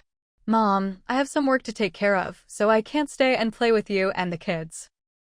Qin's mother immediately said, work comes first, don't worry about us. We have Wenshu here. With the 3 of US adults, your mother, Wenshu, and me, we'll be fine. We'll look after ourselves. Fu Mingxue nodded politely to the silver-haired old lady, then left with the man. Still, she walked over to her own mother. Mom, I have some work to handle, so I'll head off first. You and mother-in-law can take the kids and have fun. Mother Fu hadn't expected someone would come looking for her even here. But of course, work was important. After all, if someone came all this way, it must be urgent. She nodded right away. Don't worry about us, we'll be just fine. Qin Wenshu, who was holding a camera, quickly reassured Fu Mingxue, sister-in-law. Go ahead. I promise I'll make sure Auntie and my mother, plus the kids, all have a great time. Seeing this, Fu Mingxue thanked them and left with the man. After her younger daughter-in-law left, Qin's mother said goodbye to the silver-haired old lady and returned to her own mother-in-law and the kids. Once Fu Mingxue and her mother left, Rongjun grew anxious. Grandma, didn't you notice that young lady looked really familiar? The silver-haired old lady was taken aback. What do you mean? Grandma, her face, she looks just like Auntie's old photos when she was young. Do you think it's possible? The silver-haired old lady was stunned. You're saying she looks like the photos? Thinking back to the young lady's face, she had to admit, it did feel very familiar. How did she not notice it earlier? Hurry, go ask that young lady's name and address. Rongjun immediately said, Grandma, wait here. I'll go ask. Seeing the others about to leave, the silver-haired old lady urged him to hurry. Rongjun quickly ran over to Qin's mother. When Qin's mother saw him running over, she was quite surprised, but she didn't say anything at first. Auntie, my grandmother has something she'd like to ask you. Could you please come over there for a moment? This time, Rongjun was very polite, and his tone was sincere. Qin's mother thought for a moment, then nodded. All right. She walked with Rongjun to stand in front of the silver-haired old lady. This time, the silver-haired old lady was clearly much more agitated. I'm sorry, may I ask where that young lady's parents are? Qin's mother looked at her. Why do you ask? Before the silver-haired old lady could answer, Rongjun quickly explained, that young lady just now looks a bit like my great-aunt. One of the reasons my grandmother came to the mainland this time was to look for her long-lost great-aunt or her descendants. Qin's mother. She didn't remember her in-laws having any relatives in Hong Kong. It was just as well these two came looking now. If it had been in the past, having relatives like that might not have been a good thing. My in-law is right over there. I'll call her over so you can ask her. She pointed in the direction of Fu's mother. Rongjun followed her finger and immediately said, I'll go get her. He quickly ran over to Fu's mother. He didn't mention anything about searching for relatives, just sincerely said, Auntie, my grandmother would like to speak with you. Could you please come over for a moment? Fu's mother felt a bit puzzled when she heard this. Did she know them? But she saw her in-law over there too, so after thinking it over, she nodded. She then followed the young man over. Once they arrived, she quietly asked Qin's mother-in-law, what's going on? The silver-haired old lady, Madame Rong, stared intently at Fu's mother. Fu's mother felt uncomfortable under her gaze. Why was this person looking at her like that? This is Madame Rong from Hong Kong. She's looking for her younger sister or her sister's descendants. She said Mingxue looks a bit like her sister. Fu's mother. Sorry, we don't have any relatives in Hong Kong. Her family was as local as they came, generations had lived and worked the land in that village. As authentic as it gets. Madame Rong asked anxiously, "You don't know Chi-Ishu?" Fu's mother shook her head. "No, I don't. Neither my family nor my husband's family has anyone by that name." Madame Rong took out an old, worn photo from her pocket. "Take a look at this. This was my younger sister back then. Don't you think she looks a lot like your daughter?" Fu's mother took the old black and white photo. She looked it over from every angle. A strong resemblance? She really couldn't see it. Well, maybe the eyes and brows, yes, there was some similarity. There are lots of people who look alike in this world. I'm sure I was born to my own mother, and my husband to his own mother. Back in those days, who would raise a child that wasn't their own? Every family's food supply was tight. Not just her family, even the stingy old Fu family, would they raise someone else's child? Impossible. Wait, why was the old Fu family so bad to Mingxue's father? At that thought, her heart skipped a beat. Could it be that Mingxue's father really wasn't the old Fu family's son? No way. She couldn't help but glance at the young man. Come to think of it, there was a bit of resemblance between his features and her late husband's. What was your mother-in-law's name? Could we find somewhere to talk about this in detail? For some reason, Madame Rong felt certain the young girl just now must be her sister's descendant. My mother-in-law was a native of Pinko Town. She couldn't possibly be her sister, and she looks nothing like the person in the photo. My husband was her second son. I really don't think this is it. You must have the wrong people. Fu's mother really didn't want to discuss it further. After all, her husband had been dead for so many years. Some truths just aren't that important. Most of all, she didn't want anything to disturb her life now. Seeing this, Qin's mother turned to the elderly lady and said, "My in-laws aren't from Beijing. Pinko Town is very far away, so I think this is just a misunderstanding. After all, there are many people in the world who look alike. You shouldn't delay your search for your relatives because of this." The silver-haired old lady looked disappointed. "Sorry, we were being presumptuous." Qin's mother shook her head. "It's fine, you're just anxious to find your family. We won't disturb you any longer." She said to her in-law, "Let's go." The two of them returned to the group of children. When Qin Wuxu saw them come back, he asked curiously, "Aunt, what was that about? Who are those people?" Qin's mother replied directly, "That old lady fell down, and your sister-in-law helped her up earlier. She just wanted to thank her, that's all. We've taken enough photos here, let's go somewhere else." Hearing this, Qin Wuxu quickly said, "All right, let's keep going." There were so many good spots here for taking pictures. His sister-in-law had just given him 2 rolls of film, so he could take plenty of photos. So, the group moved on to another location. Meanwhile, the grandmother and grandson watched them leave. Rongjun was a bit anxious. "Grandma, why didn't we ask a few more questions just now? I really feel that girl looks a lot like the young aunt in the photo. I have a feeling that girl must be Auntie's descendant. And that woman just now, her eyes were shifty. I think she might have been lying, not wanting us to recognize each other." Enough. Don't jump to conclusions about things that may not exist. Here's what we'll do. Didn't that woman just mention Pinko Town? Find someone to look into that place. Let's ask the person who's hosting us to check. It wouldn't be appropriate for us to investigate ourselves. Not to mention, they didn't have any connections here. If they tried to look into it themselves, who knows what the local authorities might think of them? The old lady thought for a moment. "All right, let's ask Director Zhao to help us look into it. Tell him to keep it low-key and not to disturb that girl's life. We'll donate another 500,000 foreign currency." She knew the country's foreign exchange reserves were low at the moment, so this would be the best way to help.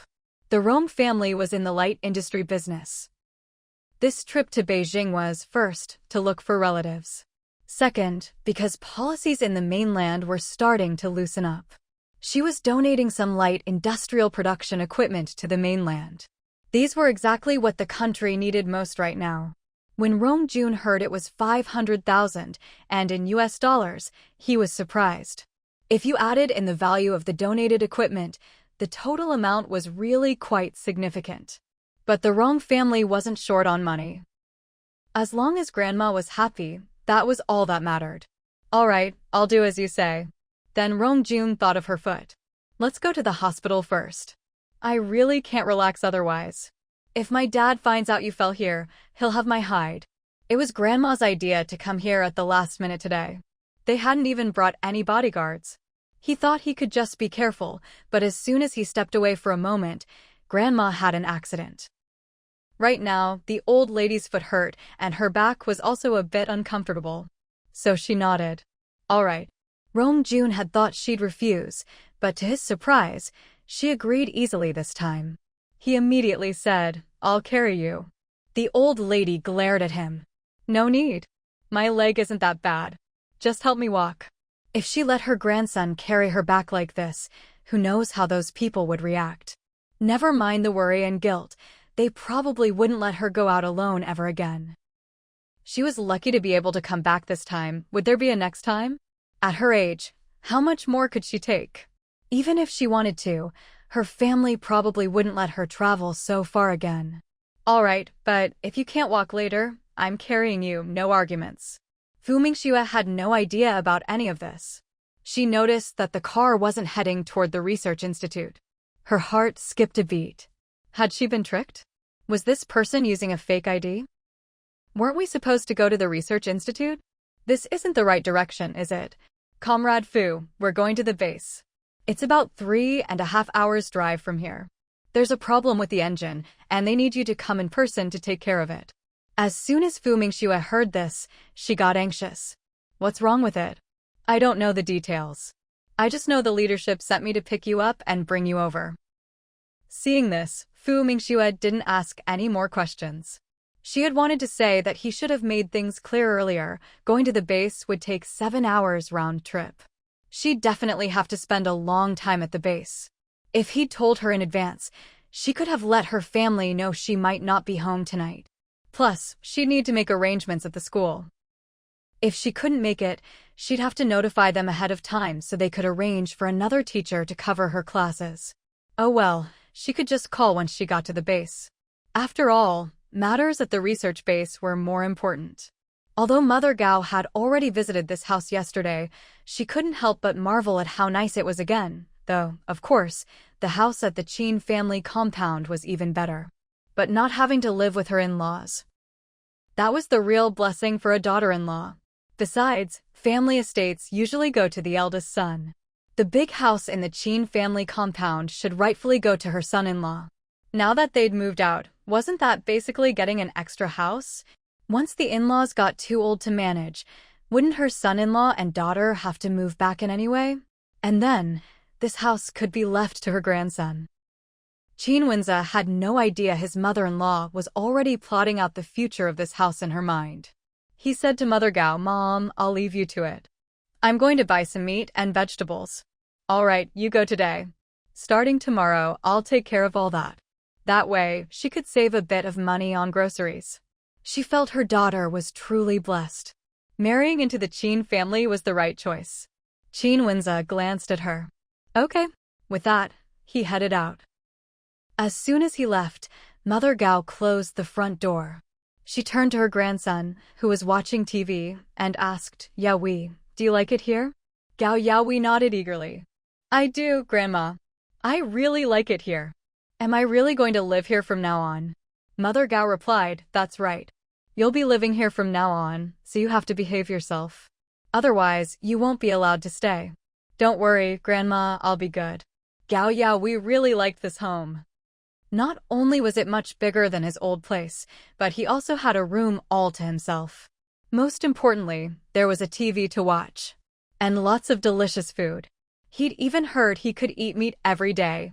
From now on, you'll call your aunt Mom and your uncle Dad, understand? As long as you stay in this family, you'll have a wonderful life ahead of you. Don't worry, Grandma, I know. His parents had already explained a lot to him over the past few days. Even though he hadn't remembered everything and didn't fully understand it all, he knew that from now on, he'd be his aunt and uncle's child. Anyway, as long as he had food, clothes, and TV, he didn't care who he called Mom and Dad. From now on, this would be his home. His real parents weren't going anywhere. If he missed them, he could just go back and stay with them for a few days. His parents had told him his uncle's family had endless money. If he behaved well, all the money in his uncle's house would be his. Gao's mother came into her daughter's room. Lan, look, Yaoi has already moved in. Why don't we just transfer his household registration over sooner rather than later? That way, after the new year, he can transfer schools and start studying here. She glanced at her daughter's expression, then added, anyway, it's just a matter of time. Besides, I just asked Yaoi, and he says he's adapting really well here.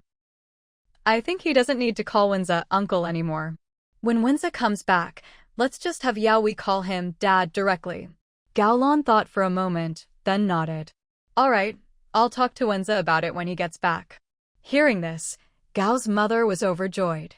What do you want for lunch? How about I stew a chicken for you? She had seen 2 chickens penned up in the yard, obviously meant to help her daughter recover. Since that's the case, better to eat them soon. Sounds good. Yesterday, they'd just moved in and hadn't slaughtered a chicken yet. Stewing one today was a good idea. Oh, by the way, why didn't your mother-in-law come today? Though she didn't really want to see Qinwen's mother, every time she saw that well-dressed in-law, she always felt a bit inferior. But still, the woman knew she was here to help her daughter with her postpartum recovery, yet she didn't bother to come over. She couldn't help but feel a bit upset. Does she look down on her? She's not even coming at all? I heard from Wenza that she went to the Forbidden City today with his younger brother's family. What sightseeing? She really has the leisure for that. Gao's mother sounded a little disgruntled. And what annoyed her even more was, weren't they both mothers-in-law? Why the difference in treatment? Why didn't she invite her to go along? Listening to her mom's sarcastic tone, Gaolan felt uncomfortable too. Her mother-in-law really did treat people differently. Not only was her attitude toward her and Fu Mingxue completely different, but even toward the 2 sets of in-laws, she acted in totally different ways. She'd seen her mother-in-law get along very well with Fu Mingxue's mother, always chatting and laughing together. But she'd never seen her mother-in-law smile at her own mom like that. Whenever her mother saw her mother-in-law, there was always a sense of distance. If she had to put it into words, it was like her mother-in-law acted superior around her mom. Of course, Qin's mother had no idea about these thoughts. If she did, she'd be speechless. How was she acting superior? Every time Gao's mother saw her, she was so reserved that it was impossible to have a real conversation. Besides, she just got along better with Fu Mingxue's mom, who had a much more open personality. I think you need to be more mindful and try to get on your mother-in-law's good side. Don't let that scheming sister-in-law of yours sweet-talk her way into inheriting everything. Didn't you say last time that your sister-in-law got a refrigerator? Now you've moved out, but your mother-in-law hasn't given you anything. Even the TV, you had to buy with your own money. Mom, my mother-in-law did give us money. Huh, did you actually get the money in your hands? If she really saw you as her daughter-in-law, she'd have given the money directly to you, not to her son. Gaolan pressed her lips together and fell silent. She hadn't been in a great mood to begin with, and now she felt even worse. Qinwenza would hand his money over to her. She used to think that getting 40 yuan a month was pretty good. After all, some people didn't even earn that much. But then she heard that Qinwenza's younger brother, Qin Wenhua, handed his entire monthly allowance over to Fu Mingxue, not keeping a single cent for himself. And Qinwenza had never told her exactly how much his salary was, or how much bonus he got. No comparison, no hurt. Mom, that's enough. Don't let Qinwenza hear you say things like that. All right, go do your own thing, I need to rest now. Gaolan didn't want to listen to her mother any longer. The more she listened, the worse she felt inside. But she couldn't go and question Qinwenza about these things either. Her mother's eyes were full of disappointment in her. So useless, can't even hold on to a man. Forget it, the grandson hasn't even been officially adopted yet, so she couldn't make things too obvious. Qinwenza came back with a huge pile of groceries. He'd bought enough for 3 days. Mom, this should last us 3 days. If we run out of anything, I'll buy more then. All right. Gao's mother was quite pleased as she looked at all the food. I'll go kill a chicken at noon and make some stew for Lon Lon. I'll do it. Qin Wenza volunteered for the job. No need, you just keep Lon Lon company. I can handle this. Qin Wenza wasn't busy with anything anyway, so how could he let his mother-in-law kill the chicken? He headed out to the yard. Just as he was about to catch the chicken, Gao Yaoi suddenly ran out and called out crisply, "Dad."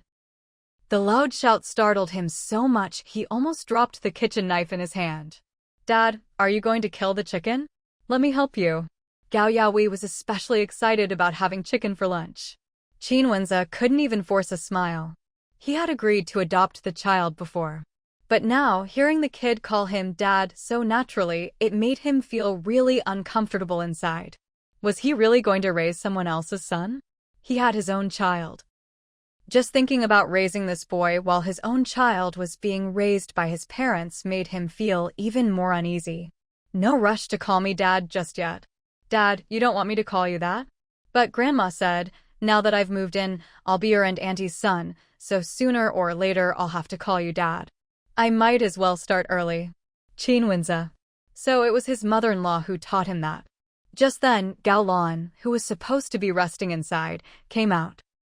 Wenza, I was just about to talk to you about this. Since Yaoi is already living with us, we should get the adoption paperwork done as soon as possible. That way, he can transfer to a school here next spring. Qin Wenza. He's going to transfer schools too? Just thinking about it gave Qin Wenza a headache. Isn't there plenty of time for that? If he suddenly changes schools, Yaoi might not adjust well. Gao Yaoi couldn't wait to say, Dad, I'll be fine. He'd long wanted to leave his old, lousy school. Transferring was the best thing that could happen to him. No one would say he was a bad student anymore. Qin Wenza. Before he could say anything else, Gao Lan spoke again. What? Are you thinking of backing out now? Qin Wenza really did want to back out. But he was a man of his word. He just couldn't bring himself to say it. Looking at Gao Lan's slightly red eyes, he sighed inwardly. All right, we'll do it tomorrow. Gao Lan was delighted. Thank you. This afternoon, I'll have Mom go home and tell my brother and sister-in-law, so we can all get the paperwork done together.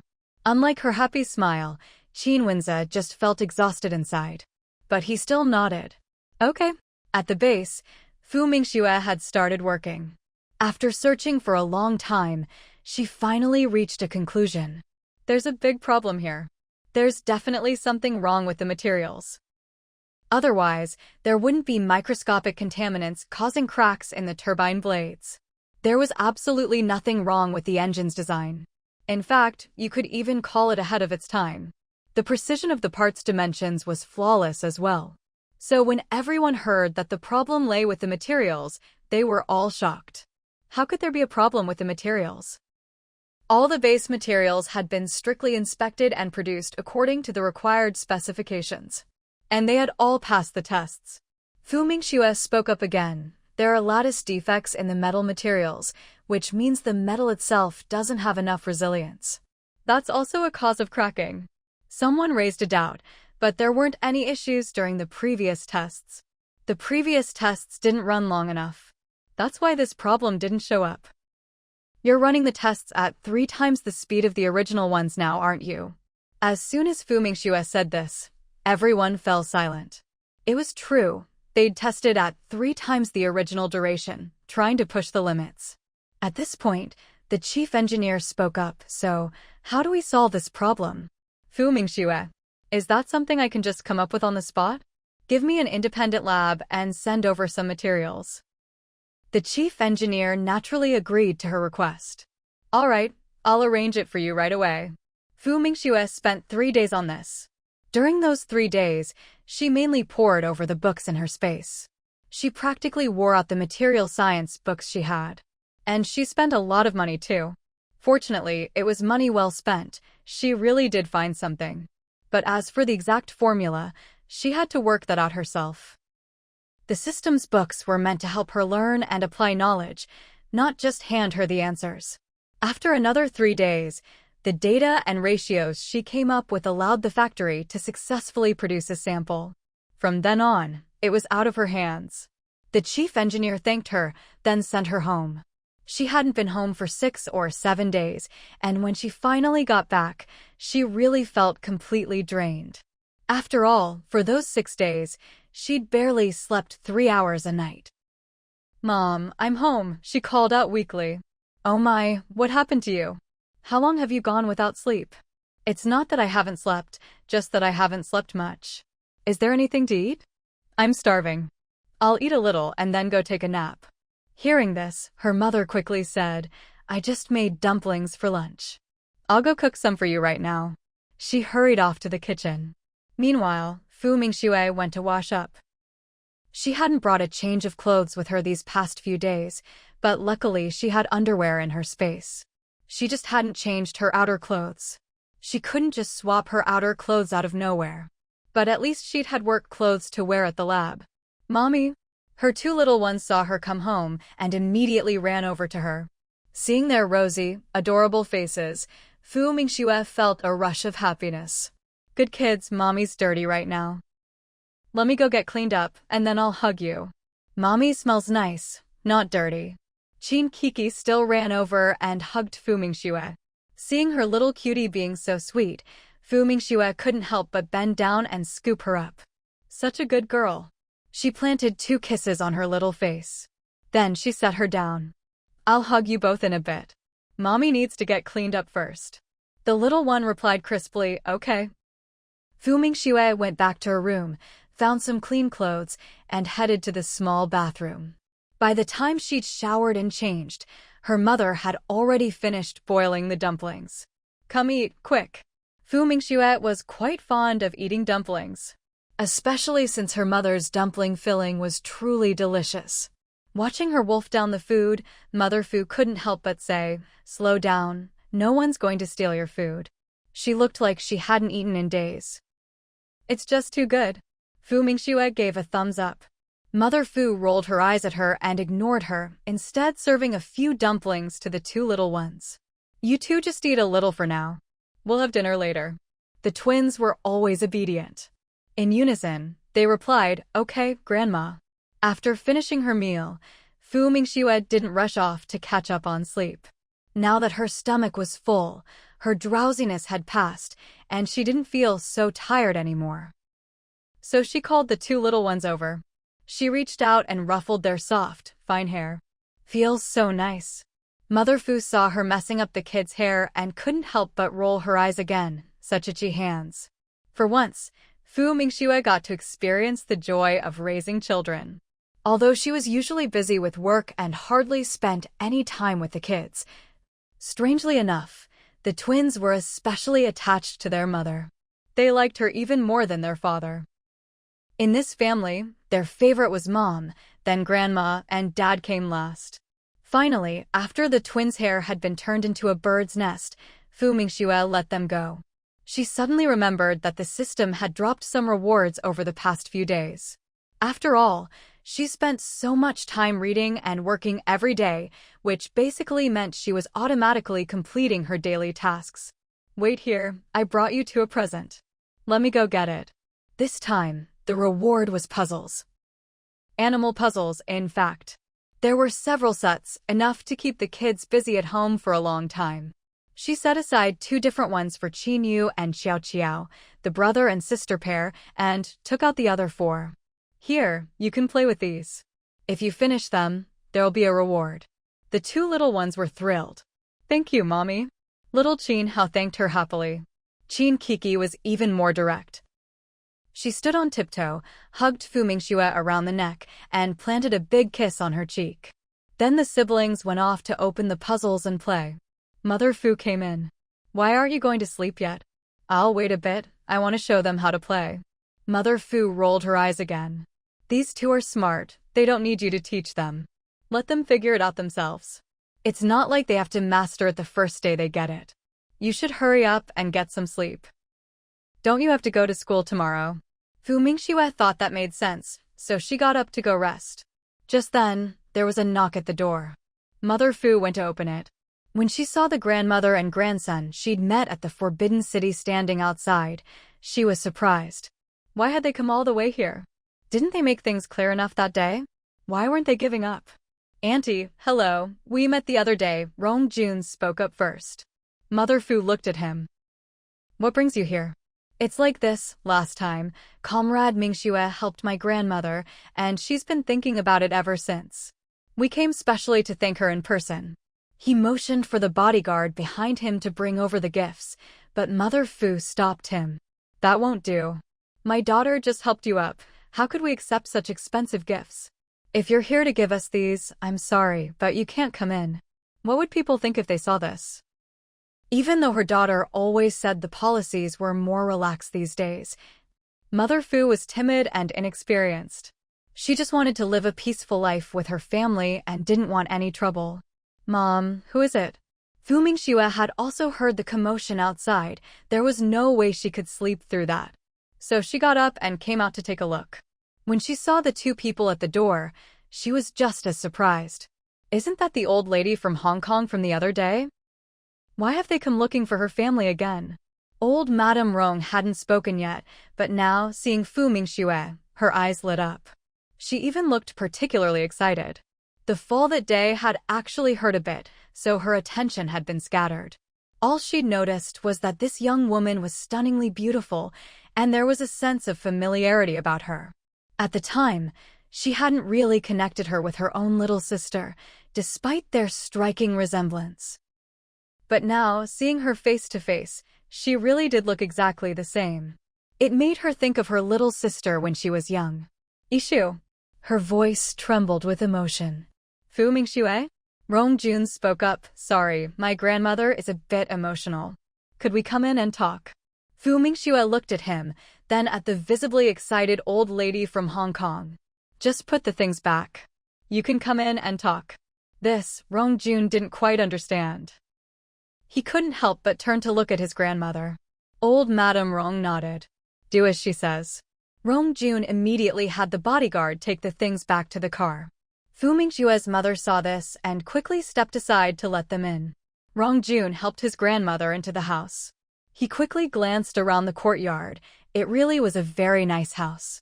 It seemed that this possible cousin of his was living quite well. They hadn't been idle these past few days, especially after those 2 donations. The people helping with the investigation had been very diligent. Unfortunately, there hadn't been much progress in Pinko Town. The results of the investigation confirmed that the Fu family's child was indeed their biological one. Fu Mingxue's birth mother was the same. She hadn't had any contact with the grandaunt. The trail had gone cold. Most importantly, the grandaunt had never appeared in Pinko Town. Of course, this couldn't be said for sure. After all, it had been many years, and the area was underdeveloped. Even if she had appeared, it would be impossible to find out now. The only possible clue might have been with the old lady of the Fu family. But according to the police, when they questioned her, she insisted that her deceased second son was her biological child. Before they could question her further, bad news came. Last night, the old lady accidentally fell and died while getting up in the night. That was just too much of a coincidence. But the trail was lost for good. Luckily, they got word that Fu Mingxue had returned home from work. So the grandmother couldn't wait to come and see her. Now, it seemed whether or not Fu Mingxue was really the grandaunt's descendant, the grandmother was determined to acknowledge her. Fu Mingxue had seen her share of big scenes, but the way this old lady from Hong Kong was staring at her, it made her feel completely uneasy. Come on now, was it really necessary to stare at her like that? Sorry, child, take a look at this. Old Madame Rong took out a cherished photo from her pocket and handed it to Fu Mingxue. Fu Mingxue took it, puzzled. And when she looked, oh wow. This person looked 70 or 80% like her. Especially the eyes. If someone didn't know better, they'd think this was her own photo. If not exactly the same, it was almost identical. So, what did this mean? Did she leave too early that day and miss some important developments? She couldn't help but turn to look at her own mother. Their eyes met. Mom, are these people here to look for you, to reconnect with family? Fu Mingxue's mother. Get out of here. That's your grandmother, your biological grandmother. Mother and daughter exchanged glances. Perfect mutual understanding. Fu Mingxue. So, if it has nothing to do with mom's side, then it must be her dad's side? People with quick minds react fast. Fu Mingxue immediately thought of how hard things were for her dad back when he was still around, living with the old Fu family. Neither fatherly love nor motherly care. Was he not their biological child? That would explain a lot. Why did old lady Fu single out her dad for so much exploitation? Now, the truth has finally come out. But as for acknowledging relatives now, there's really no need for that. After all, her dad is no longer here. In her previous life, this pair of grandparent and grandchild had never appeared before her. The past is like smoke. Those people have long since returned to dust. As for recognizing her ancestors or returning to her roots, she had no such notions. Who knows what kind of troublesome relatives you might end up acknowledging? She smiled and turned to the old lady from Hong Kong. Ma'am, what exactly are you trying to say? This photo is of my biological younger sister. We were separated years ago due to an accident. Later, I went to Hong Kong, while my sister ended up stranded on the mainland. She was only 18 at the time. All these years, we never saw each other again. This time, I came back to look for her or her descendants. Mingxue, whether you believe it or not, I think you are my little sister's descendant. Your father, the old lady paused. I've asked around with some locals from your area. That Fu family didn't treat your father well at all, so I have reason to suspect your dad wasn't their biological child. Unfortunately, the Fu family won't admit it, and the only person who might have known the truth, the old lady of the Fu family, passed away last night. Her words left both mother and daughter in shock. You mean that old woman is dead? Fu Mingxue had no intention of calling her grandma, not even after her death. That whole respect the dead thing didn't apply to her. At least, as far as the old Fu family was concerned, there was no such thing as the dead are to be revered. Madame Rong didn't take offense at their lack of respect for their elders. After all, she looked into it, the old Fu family had treated this mother and daughter terribly over the years. The two families had already cut ties. In fact, she rather admired this kind of personality. That's right, she died last night. We'd asked the local police to look into it, and originally planned to have them go again this morning, but unexpectedly, she passed away last night.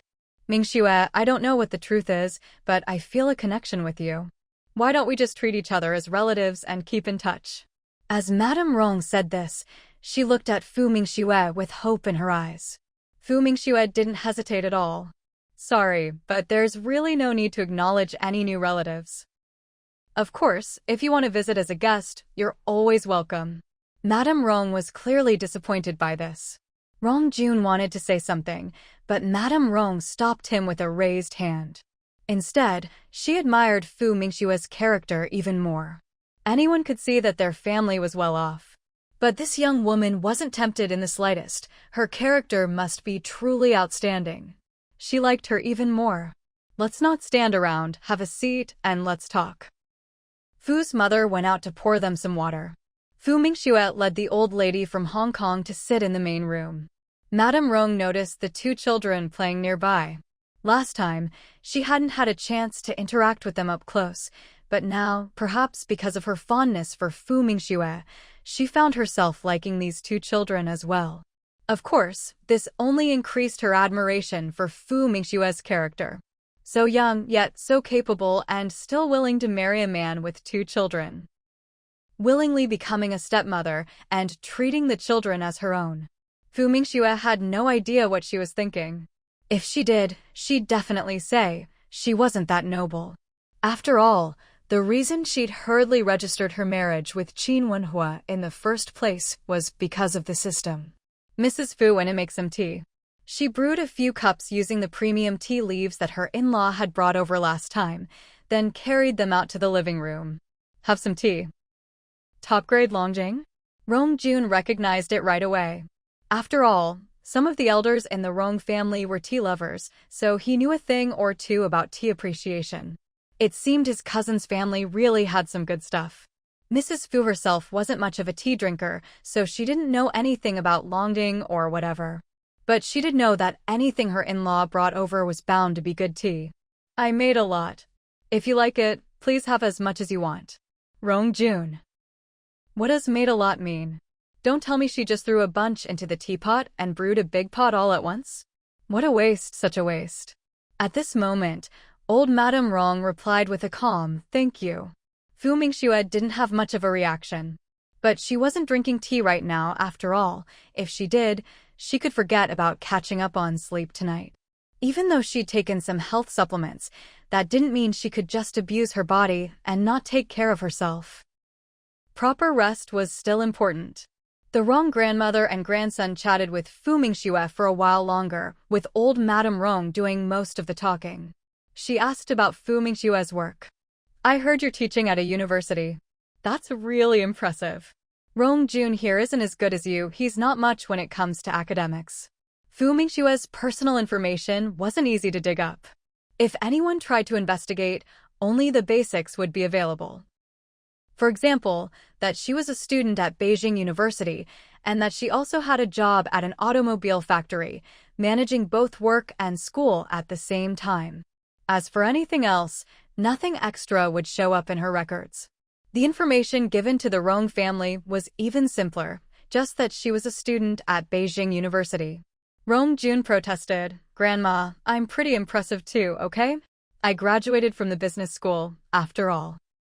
Old Madame Rong ignored him and turned to Mingxue. "Mingxue, do you have any plans for after you graduate? Would you be willing to come work in Hong Kong?" She was just one step away from directly inviting her to join the Rong family business. "Mrs. Fu, are they trying to lure her daughter to Hong Kong?" No way. Mingxue hadn't expected the old lady to try to poach her so indirectly. "Sorry, I don't have any such plans. My family is here, and I intend to work here in the future as well. I have no intention of moving. I really like my current life." Why would she give up her research to go to Hong Kong? To build her own business empire? Honestly, she preferred doing research. It gave her a real sense of accomplishment. Besides, the research institute needed her, and she felt deeply honored to be able to contribute, even in a small way, to her beloved country. She did like money, but compared to her scientific career, as long as she had enough, that was fine. Besides, she didn't think she'd have trouble making money in the future. If she wanted to, there would be plenty of opportunities. Old Madame Rong was a bit disappointed, but she knew there was no rush. After all, there was still plenty of time. Maybe this was how Mingxue felt now, but her plans might change in the future. Old Madame Rong stayed for another half-hour or so before reluctantly taking her leave. Before she left, she asked Mingxue, "Can I come by again tomorrow?" Meeting the old lady's hopeful gaze, Mingxue replied directly, "Sorry, I'll be quite busy with school these next few days, so I probably won't be home." A polite refusal. Of course, that was because she was an elder. If it had been her grandson asking, Mingxue would have just said 3 words. Absolutely not. After the Rong family's grandmother and grandson left, Mingxue got ready to go to bed. "Mom, I'm not planning to have dinner tonight." "Don't call me, I'm going to get some sleep first." She felt completely drained, desperately in need of rest. Fu's mother had wanted to talk to her, maybe chat a bit about the old lady's passing. But seeing how exhausted her daughter looked, she swallowed her words. The old lady's dead, so be it. It's not as important as her daughter getting some sleep. All right, then go get some rest. On the other side, after the grandmother and grandson left, June was puzzled. "Grandma, is that it?" "We only have a week left here." Old Madame Rong sighed. "The reason we came was to see if she was doing well. And from what I can tell, she's doing just fine. Since that's the case, let's not disturb her any further." June. There was a trace of sadness in old Madame Rong's eyes. "I'm certain your grandaunt is already gone. In this vast sea of people, even if she's still alive, it would be nearly impossible to find her now. Let's just leave it at that." Not being able to find her left a deep sense of regret in her heart. She didn't even know where her poor, unfortunate little sister was buried. "Grandma, how about I arrange for people here to keep looking? Maybe we'll hear something. If we really can't find anything, then there's nothing more we can do." It really was hard to investigate here. The only reason they'd gotten any leads this time was because they'd happened to run into Mingxue, which gave them a direction to search in. Otherwise, they would have been completely at a loss. Unfortunately, just when they finally had a clue, the one person who might have known something had died so suddenly. Old Madame Rong thought about it and agreed. All right. If nothing comes up, then let's just drop it. Don't trouble others any further. Okay, Rong Jun replied, but inwardly he didn't really agree. After all, they had donated a lot of money and equipment. Not to mention, those pieces of equipment were desperately needed in the country. Getting them shipped in had involved considerable risk.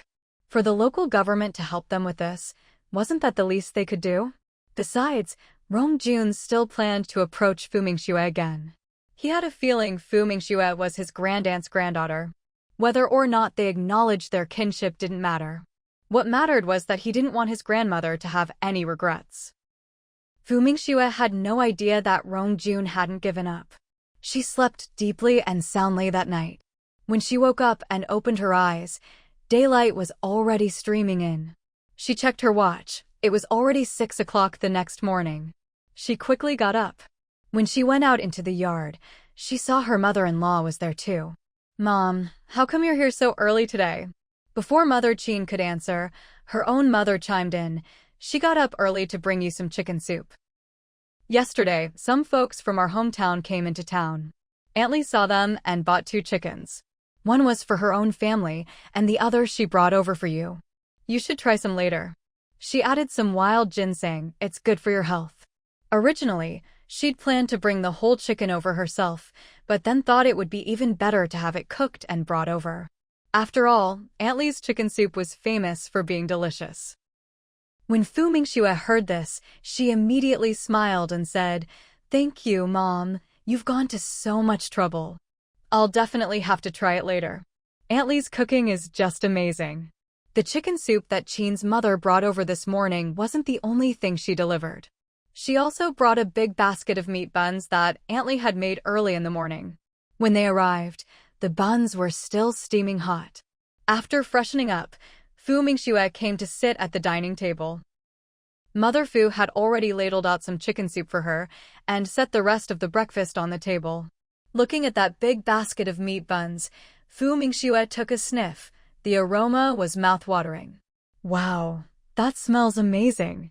Just in time, I'm starving. Mother Fu said, a little exasperated, "You didn't even eat dinner last night, just had those dozen or so dumplings earlier, of course you're hungry. Hurry up and eat. This chicken soup isn't greasy at all, and these meat buns were just made fresh this morning by her in-laws. Aunt Lee is the best. I love her meat buns the most." Mingxue took a big bite, savoring the delicious flavor. The chicken soup was the same, there wasn't even a trace of oil floating on top. The 2 little ones also loved the meat buns. And today, Mother Fu had also made wontons. The 2 kids ate wontons with their meat buns. They were having a great time. After breakfast, Mingxue finally asked, "Mom, did you get the photos printed from the other day?" Qin's mother answered right away. Qin Wishu is handling that, but he hasn't brought them over yet.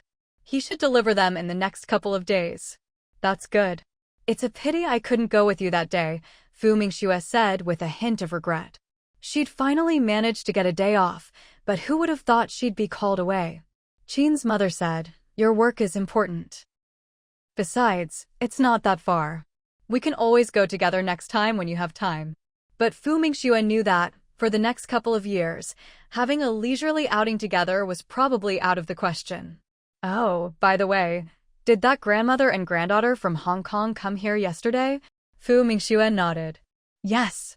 They stayed for a while, said it was about finding relatives, but I don't think that's the real reason. Anyway, it is what it is. Qin's mother didn't say much more on the subject. But she knew her daughter-in-law was a sensible person who knew what she was doing.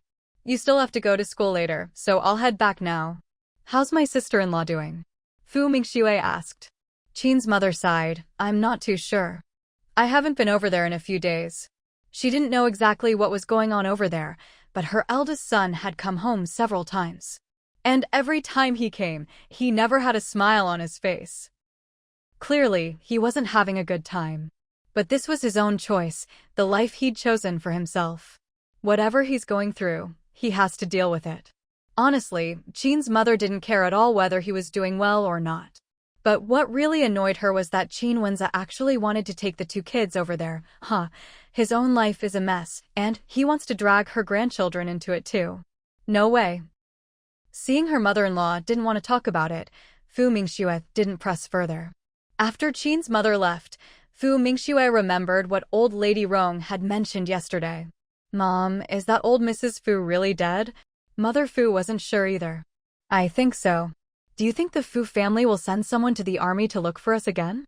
Hearing her daughter say this, Mother Fu's face changed instantly. They wouldn't dare come again, would they? Fu Mingxue curled her lip. Why wouldn't they? This time, the Rong family went over to investigate. Who knows what they said? If they were talking about recognizing relatives, wouldn't the Fu family be scheming like crazy? Honestly, Fu Mingxue thought the two from the Rong family were a bit out of line. How could they go to the Fu family to investigate without her permission? And they might even be investigating her, which made her extremely uncomfortable. Whether it's about acknowledging family or whatever else. But to suddenly start investigating someone, that's really presumptuous. What's more, her job is the kind that requires confidentiality. This could cause her a lot of trouble. She works on developing new engines. Who knows what those people's intentions are in looking into her? Thinking of this, her expression grew more serious. Mom, if anyone from the Rong family comes by again, just send them away. Even if Dad wasn't old Lady Fu's biological son, when he was alive, he never got to experience any real family affection. Now he's been gone for years, so there's even less reason to bother with all this, returning to the ancestral family business. Things are fine the way they are now. And if anyone asks about my work, just tell them you don't know anything. It was the first time Mrs. Fu had seen her daughter so serious. She nodded instinctively, then quickly said, I never talk about your work anyway. Even if you didn't say anything, I wouldn't go blabbing. Her daughter made such a high salary. Even a fool could tell her work wasn't simple. Fu Mingxue glanced at the time. I'd better head to school. Will you be home for dinner tonight? Mrs. Fu asked. Fu Mingxue thought for a moment. No, I've got something to do at school this evening. There was a lab at school, and she needed to work on something. No need to wait up for me, just go to bed early. I'll probably be back late. All right. When you leave, take a thermos of that chicken soup your mother-in-law brought over. I've already packed it up for you. Fu Mingxue was exasperated. Mom, is that really necessary? It's already cold by lunchtime. What's the point? Mrs. Fu glared at her. Just heat it up in the cafeteria. Fu Mingxue was speechless. Why bother other people like that? If I really wanted soup that badly, I might as well just come home. Then come home. I'll make you something tasty for lunch, Mrs. Fu replied. That left Fu Mingxue at a loss for words. Oh, Mom, it's the middle of winter. I'm riding my bike, the wind's freezing, and you want me to run back and forth just for a bowl of soup? By the time I get it down, it'll probably be frozen solid from the ride. I really don't need that one bowl of soup. Mrs. Fu. So she was the one begging her daughter to drink it. All right, I'm off. That's that. You drink the chicken soup yourself. Fu Mingxue grabbed her things and hurried out. She picked up the pace on her bike, but it was still freezing cold. Luckily, she was bundled up tightly, otherwise, her fingers and face would have gone numb. When she got to school, since she hadn't been there for several days, her return to class drew quite a bit of attention. As soon as she walked into the classroom, everyone greeted her in unison, "Hello, Teacher Fu," which startled her. What was that all about? All right, let's get started. Today's topic is... Fu Mingxue turned to the blackboard and began writing. After class ended, she had just returned to her office when Director Zheng came in. Director Zheng, is something up? There are people from Hong Kong investigating you.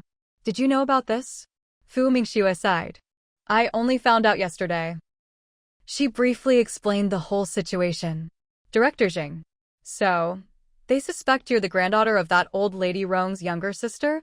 That's probably it, but I don't think it's possible. My dad never mentioned anything like that, and neither did old Lady Fu. Director Zheng nodded. All right, I understand. Don't worry about it. Fu Mingxue. Why would she worry about it? What, you still haven't managed to get through to the unit by phone? We did get through, but Fu Mingxue and her daughter aren't there. They've gone to Beijing. What? Beijing? Why would they go to Beijing? Fu Desa, Yan Hongwei shrieked, her voice sharp enough to make everyone's ears ache. Fu Yoxing wasn't feeling any better. The second brother's wife and daughter were living the good life, while his own family hadn't gotten a single benefit out of it. How could he possibly be happy about that? Fu Laosen let out a cold snort. Why shouldn't she go to Beijing? Don't forget who her husband is, he's from Beijing, isn't he? Of course, Fu Laosen was just as upset. After all, it was someone else enjoying the good life, not his own family. What was even more infuriating was that the second brother's family only cared about their own happiness and never thought to bring the rest of them along. If everyone's poor, that's one thing, but when the good days belong to someone else, that's what really stings. So what now? Last time, when the old man died, those two didn't come. Now the old lady's dead, and they're not coming either. If they don't come, so be it. Why should we want them here anyway? This came from the eldest son of Fu Laodao's family. The others didn't look too pleased either. Why did they want them to come? Wasn't it just because Fu Mingxue married well and they wanted to get some advantage out of it? After a long silence, Fu Laosen finally spoke up. I don't think this will work. We can't keep Mom's body for too long. And don't forget what happened last time when Mingxue and Mom went to the unit to look for them, how Fu Mingxue's husband threatened them. If we provoke him again this time, do you think our family will get off easy? I don't want to lose my job. His job didn't pay much, but at least it was easy work. If that Qin guy got angry and wanted him fired, it would be as simple as saying the word. As soon as Fu Laosen said this, the rest of the Fu family's faces changed. After all, they'd seen what Qin Wenhua was capable of. He didn't just make empty threats, he really had the power to get them fired. The room fell silent again. After a long while, Fu Laoda spoke in a low voice enough. If those two are so heartless from now on, let's just act like they're not part of the Fu family anymore. Flowers don't bloom forever. I'd like to see just how long their good days last. That was exactly what everyone in the Fu family was thinking. Wasn't Fu Mingxue just relying on her looks? But men always get tired of the same woman, and wildflowers are always more tempting than those at home. Give it a year or two, would that Qin guy still like Fu Mingxue? They were just waiting to see Qin dump Fu Mingxue. And if those two ever came crawling back in hard times, the Fu family would never take them in again. We'll pick the soonest date for the burial, Fu Laoda decided firmly. Originally, they'd chosen the second available date, hoping to wait for Fu Mingxue and her daughter to come back. Now, nobody objected to the earlier date. After all, the soonest was only 3 days away. Once the old lady was buried, they could finally have a peaceful new year. Mingxue isn't here? Old Lady Rong came by again, clearly disappointed not to find Fu Mingxue. That's right, she's been really busy lately. Fu's mother felt a headache coming on as soon as she saw her. At her age, the old lady always came by with a smile, speaking so kindly. How could she just turn her away at the door? I'm leaving tomorrow. Would it be all right if I came by in the morning to see her one last time? Old Lady Rong wanted to see Fu Mingxue again. After all, once she returned to Hong Kong, who knew if she'd ever get the chance to come back? Madame Fu looked at her and said, honestly, I don't think this is necessary. My daughter isn't the descendant you're looking for, and, besides, she's really busy. She has her own things to take care of every day, and, well, we're not exactly close. To use one of my daughter's scholarly phrases, better to keep things superficial than to get too close. We're just people who happen to cross paths, why get so entangled? And frankly, your visit is causing us trouble. Most importantly, what right do you have to investigate my daughter without our permission? That last sentence was full of dissatisfaction. She'd originally thought, since the visitors were elderly and searching for family, she'd just let it go. But now, seeing this grandmother and grandson show up again, she was truly unhappy. The dissatisfaction she'd been holding back finally burst out. Old Madame Rong's face turned pale at this string of reproaches. Sorry, we were out of line. I promise we won't look into it again. But Rong Jun was a little angry. We didn't investigate Fu Mingxue for no reason.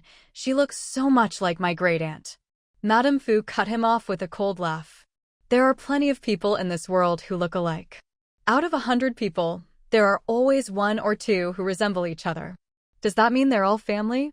So what, you think you're justified in digging into other people's lives?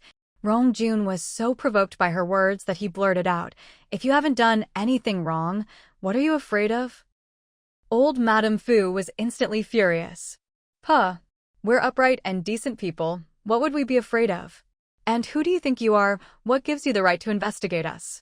She was simply beyond reason. Before he could finish, old Madame Rong slapped him across the face. The slap rang out loud and clear. Rong Jun stared at his grandmother in disbelief. How could she hit him? Old Madame Rong's face was dark. Rong Jun, where are your manners? Apologize now. But Grandma, it was clearly her. He was exasperated. If you don't apologize, don't call me Grandma anymore. Old Madame Rong was still very authoritative. Seeing that she was truly angry, Rong Jun didn't dare disobey. He could only lower his head to Madame Fu. I'm sorry, I was wrong just now. I shouldn't have spoken so rudely. I was out of line. Madame Fu looked at him coldly. No need to apologize. Just leave, and don't show up here again. Our home is small. We can't accommodate such important guests. She wasn't giving them any face at all now. Did he even hear what he'd just said? What did he mean by not afraid of being investigated? Who did he think he was? What right did he have to investigate them? Just because he had a bit of money? Rong Jun's face turned from red to white. I'm sorry, this is all our fault. We didn't think things through, old Madame Rong said, bowing deeply to Madame Fu. Seeing this, Rong Jun couldn't help but call out, Grandma. Old Madame Rong ignored him. Madame Fu's expression wasn't good either. She really hadn't expected the old lady to do this. Luckily, she reacted quickly and stepped aside. You should go now. She was truly exhausted. Old Madame Rong straightened up and nodded. Very well. Sorry to have disturbed you. She turned and left. Rong Jun hurried to help her, but old Madame Rong brushed him off. She opened the car door and got in by herself. Her behavior made Rong Jun anxious. Grandma, he called, his voice trembling. Old Madame Rong didn't respond or even look at him. It wasn't until they got back to the hotel that her stern voice rang out, Kneel. With a thud, Rong Jun dropped to his knees. Grandma, as a descendant of the Rong family, is this how you handle things?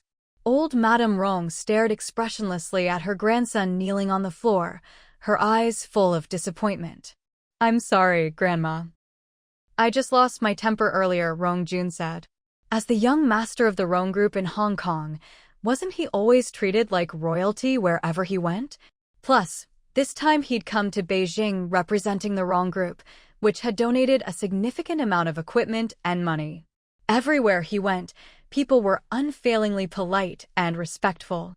But the Fu mother and daughter, no matter how many times they'd visited, they were always turned away. And today, that woman had even dared to challenge his grandmother. Did she know who his grandmother was? Did she understand what the Rong group meant in Hong Kong? Even the local officials here treated his grandmother with the utmost respect and made sure everything was arranged perfectly for her. So when that Mrs. Fu was so disrespectful to his grandmother, he really couldn't hold back. If she dared to act like that in Hong Kong, she wouldn't live to see the next sunrise. It seems you still haven't realized your mistake. Once we return to Hong Kong, you need to reflect on your actions. Also, you're no longer in charge of handling the local affairs here. I'll send someone else, old Madame Rong said, her tone final. She didn't say another word. She hadn't expected that being a moment too late to speak up would let him cause such a mess. Thinking of Fu Mingxue, forget it, maybe this was the only way. When Rong Jun heard his grandmother's decision, his face changed dramatically. Grandma. Leave, old Madame Rong interrupted. She didn't want to see him right now. Rong Jun looked at his grandmother's indifferent expression and could only get up and leave, his face ashen. Old Madame Rong watched his departing figure, disappointment flashing in her eyes once again. After a moment's thought, she made a phone call. At that moment, Fu Mingxue had no idea what was happening at home. She was in the middle of teaching a class. It wasn't until lunchtime, after finishing her lecture and returning to her office to get ready for lunch, that Director Zheng arrived with 2 people. Fu Mingxue, someone's here to see you. Fu Mingxue. She looked at the 2 people, a bit puzzled. Director Zheng, what's going on? She asked. They really knew how to pick their timing. She was just about to eat. Shall we talk here, or in my office? Director Zheng asked. Fu Mingxue thought about it. Here was fine, after all, she'd already locked away all her important materials. So she unlocked her office door and went in first. Director Zheng and the 2 people he'd brought followed her in, one of them even closing the door behind them. Fu Mingxue glanced at them, raising her eyebrows slightly, then calmly looked away and waited for Director Zheng to speak. At that moment, Director Zheng said, Fu Mingxue, these 2 comrades are from the Ministry of Commerce. They're here to discuss something with you. As soon as she heard that, Fu Mingxue had a guess as to what this was about. One of the people beside Director Zheng spoke first. Hello, Comrade Fu Mingxue. Here's the situation. We're here on behalf of Ms. Qi Shuyun. She would like to meet with you. The other quickly added, Comrade Fu Mingxue, Ms. Qi is a very important person. She's not only brought us foreign exchange, but also donated some crucial light industrial equipment. Just this morning, Ms. Qi donated a complete set of clothing production equipment. Although it's secondhand, it's extremely valuable for our country. Before Ms. Qi leaves Beijing to return to Hong Kong, we hope you can meet with her. Fu Mingxue. Is she really that important?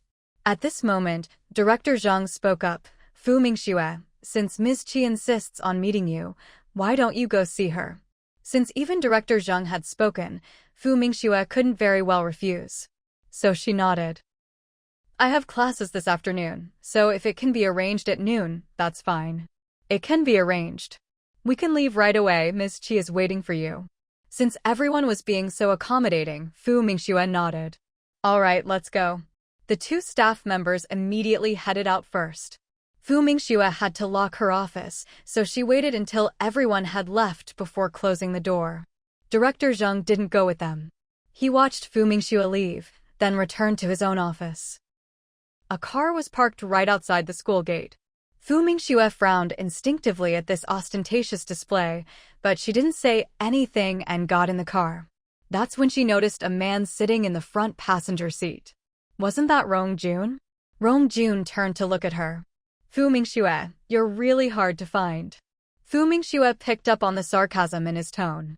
No matter how hard I am to find, you still managed to find me, didn't you? Her voice was perfectly calm. Rong Jun was once again infuriated by her attitude. What was with this mother and daughter? Each one was more sharp-tongued than the other. Don't get angry, I mustn't get angry, he told himself. Thinking this, his anger subsided a little. Fu Mingxue, you know very well, we might be cousins. Is the Rong family only capable of producing useless idiots like you? Don't you know what you should and shouldn't say? There's no evidence for any of this, and yet you just spout nonsense. Don't say I have nothing to do with your family. Even if I did, I wouldn't want to be associated with you. I'm afraid your stupidity might rub off on me. You Rong Jun was fuming. He could only sputter you over and over. Fu Mingxue ignored him and simply opened the car door and got out. Rong Jun hadn't expected her to do that. He stared at her in disbelief. The 2 staff members, seeing Fu Mingxue get out, panicked. Comrade Fu Mingxue, why are you getting out? You still have to meet Ms. Qi. Please don't get upset. The other tried to urge her to consider the bigger picture. But Fu Mingxue's confidence didn't come from anyone else. So she wasn't about to put up with this. She sneered. Why should I waste my breath on an idiot? Go tell Ms. Qi there's no need for us to meet. She should keep her grandson in check. With that, she didn't care what their faces looked like and turned to head back into the school, making a beeline for the cafeteria. The staff members and Rong Jun were left standing there, their faces green with frustration. As Rong Jun snapped out of it, only one thought filled his mind. He absolutely couldn't let Fu Mingxue leave. Even if he had to drag her there, he'd get her in front of his grandmother. Otherwise, if he failed to bring her and even managed to offend her, wouldn't the old lady be even angrier with him? He quickly jumped out of the car and rushed toward the school. Thanks to his long legs, he caught up with Fu Mingxue in no time. He reached out to grab her. Just as his hand was about to touch her shoulder, suddenly, Fu Mingxue flipped him over her shoulder with a loud bang. Rongjun crashed heavily to the ground, raising a cloud of dust. Fu Mingxue planted one foot firmly on Rongjun's chest. She looked down at him from above, her gaze full of disdain. "Next time, you'll be doing more than just lying here," she sneered. Then she moved her foot away and turned to leave without another word. Rongjun's face shifted from pale to livid. By the time the two staff members rushed over, Rongjun was still sprawled on the ground. Their faces changed dramatically as well. Good heavens, what was up with Comrade Fu Mingxue? How could she just attack someone so impulsively? If you really had to hit someone, couldn't you at least wait for a dark, windy night? Why do it in broad daylight, in front of so many onlookers? It's ruined. All that equipment is going to be ruined. How are they supposed to explain this to the higher-ups? They hurried to help him up. "Mr. Rong, please get up. Get lost." Rongjun shoved their hands away forcefully. He got up from the ground, face dark as thunder, especially with so many people still staring at him in shock. Rongjun felt this was the most humiliating moment of his life. It was far worse than being punished by his grandmother or anything like that. He truly hadn't expected Fu Mingxue to take him down with a single throw. Wait, it must have been because he let his guard down just now. If he'd been prepared, how could Fu Mingxue have slammed him to the ground? At this point, he had no intention of retaliating against Fu Mingxue. Face black as thunder, he strode away. The two staff members exchanged glances. "What do we do? Should we still go after Comrade Fu Mingxue?" The other replied immediately, "What's the point? After what just happened, do you think she'll stick around? Let's just head back and report this to the higher-ups as soon as possible." They didn't waste any more time and hurried after him. By the time they got outside, the car had already driven off. Fortunately, they had another vehicle ready. They jumped in and told the driver to hurry. Meanwhile, the crowd of onlookers took a long moment to recover from the shock. Good heavens, who was that girl just now? She was incredible. A young woman with such swift, decisive moves, her actions were simply mesmerizing.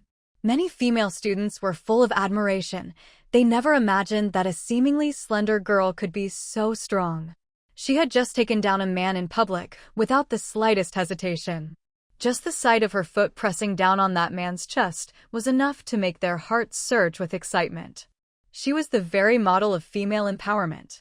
So men aren't all that, after all. Women can be powerful too. In that moment, no one was thinking anything negative about her. Of course, there were still some men who disapproved of Fu Mingxue's actions. How could a woman be so aggressive? She had no regard for a man's dignity at all. "Who is she?" someone asked curiously. Most people didn't know. She was so beautiful, yet so cool and commanding. It was the perfect blend of strength and beauty. How did their school have someone this impressive? And a woman, no less.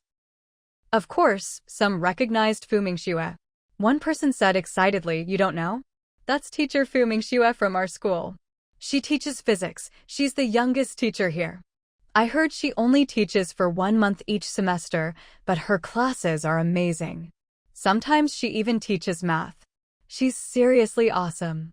Everyone. "Really? She looks so young, shouldn't she be a student?" "She's younger than most of us. And she's a university teacher?" Very quickly, news of Fu Mingxue's exploits spread throughout the entire school. Fu Mingxue had no idea her fame had just skyrocketed again. Rumors about her were spreading like wildfire. At this moment, she had just returned to her office. Just then, Director Zheng happened to come out. After all, it was someone else enjoying the good life, not his own family. What was even more infuriating was that the second brother's family only cared about their own happiness and never thought to bring the rest of them along. If everyone's poor, that's one thing, but when the good days belong to someone else, that's what really stings. So what now? Last time, when the old man died, those two didn't come. Now the old lady's dead, and they're not coming either. If they don't come, so be it. Why should we want them here anyway? This came from the eldest son of Fu Laodao's family. The others didn't look too pleased either. Why did they want them to come? Wasn't it just because Fu Mingxue married well and they wanted to get some advantage out of it? After a long silence, Fu Laosan finally spoke up. I don't think this will work. We can't keep Mom's body for too long. And don't forget what happened last time when Mingxue and Mom went to the unit to look for them, how Fu Mingxue's husband threatened them. If we provoke him again this time, do you think our family will get off easy? I don't want to lose my job. His job didn't pay much, but at least it was easy work. If that Qin guy got angry and wanted him fired, it would be as simple as saying the word. As soon as Fu Laosan said this, the rest of the Fu family's faces changed. After all, they'd seen what Qin Wenhua was capable of. He didn't just make empty threats, he really had the power to get them fired. The room fell silent again. After a long while, Fu Laoda spoke in a low voice enough. If those two are so heartless from now on, let's just act like they're not part of the Fu family anymore. Flowers don't bloom forever. I'd like to see just how long their good days last. That was exactly what everyone in the Fu family was thinking. Wasn't Fu Mingxue just relying on her looks? But men always get tired of the same woman, and wildflowers are always more tempting than those at home. Give it a year or two, would that Qin guy still like Fu Mingxue? They were just waiting to see Qin. Only now did he start worrying about how to explain things to his grandmother. After all, he was the one who'd made her so angry she left. But, well, whether you stick your neck out or not, you still have to face the consequences. No matter what, he had to face his grandmother. He took a deep breath and got out of the car. Old Lady Rong had been waiting all this time. With her were Director Li from the business department and several other staff members. That's when Rong Jun walked in. Old Lady Rong, seeing him return, instinctively looked behind him. Where is she? Why are you alone? Couldn't you find her? Rong Jun replied weakly, Grandma, she didn't want to come. She said we shouldn't bother her. As soon as Old Lady Rong heard this, she looked at him. Then she noticed a scratch on his face. She was startled at first and was about to ask how he got hurt. But then something occurred to her. Her face darkened. Did you say something you shouldn't have again? Rong Jun was shocked. Grandma, I didn't say anything wrong. I just mentioned that we might be cousins, and Fu Mingxue called me useless. Grandma, I really didn't say anything else. Who knew she'd have such a bad temper? She started cursing at me for no reason, and even hit me. If you don't believe me, you can ask the driver. He'd never seen a woman so violent in his life. And with his looks, she actually dared to hit him. It's only because he didn't hit women. Otherwise, he'd have thrown her over his shoulder right then and there. Rong Jun's words only made old Madame Rong even angrier. You be quiet. She knew exactly what kind of person her own grandson was, how could she not? Rong Jun felt wronged by her outburst. He thought to himself that he really shouldn't have come along. Wasn't it much better to stay at home in Hong Kong and enjoy being a young master? Why did he have to come to this poor, backward place and suffer? Not only did he fail to please his grandmother, he actually made her even angrier with him. Talk about trying to steal a chicken and ending up losing the rice. As for that woman, Fu Mingxue, what a waste of such a beautiful face. She was so wild, practically uncivilized. Otherwise, what kind of woman would just start hitting people at the drop of a hat? He was an important business partner, an important investor, after all. Wherever he went, shouldn't he be treated to the best food and drink? Old Madame Rong didn't want to pay him any attention. She deeply regretted agreeing to let him come ask Fu Mingxue in the first place. Just then, the two staff members hurried over. Seeing the old lady's furious expression, their hearts skipped a beat. Oh no, she's this angry. Will she still donate the equipment? You two got here just in time, old Madame Rong said. Please tell us what happened earlier. Be honest, don't worry about him. By not calling her useless grandson out directly in front of outsiders, she was already saving Rong Jun's dignity. Actually, we're not sure about all the details, one of them began. After Comrade Fu Mingxue got in the car, she got out again a short while later, looking furious. She said she wouldn't meet with you anymore, and asked that you and Mr. Rong not bother her again. When Mr. Rong chased after her, Comrade Fu Mingxue threw him over her shoulder. That's basically what happened. The two finished their account, feeling very uneasy. Old Madame Rong fell silent for a long while after hearing this. Director Li from the Commerce Department was getting anxious. Just as he was about to say something, old Madame Rong spoke up. Since that's how it is, fine, we won't bother her anymore. Actually, it's our fault. To express our apologies, we'll increase our clothing orders. Someone will be in touch about the details. Director Li. The other staff members were also stunned. They'd all thought the old lady would be furious, but instead, something good came out of it. Rong Jun. He was a little upset.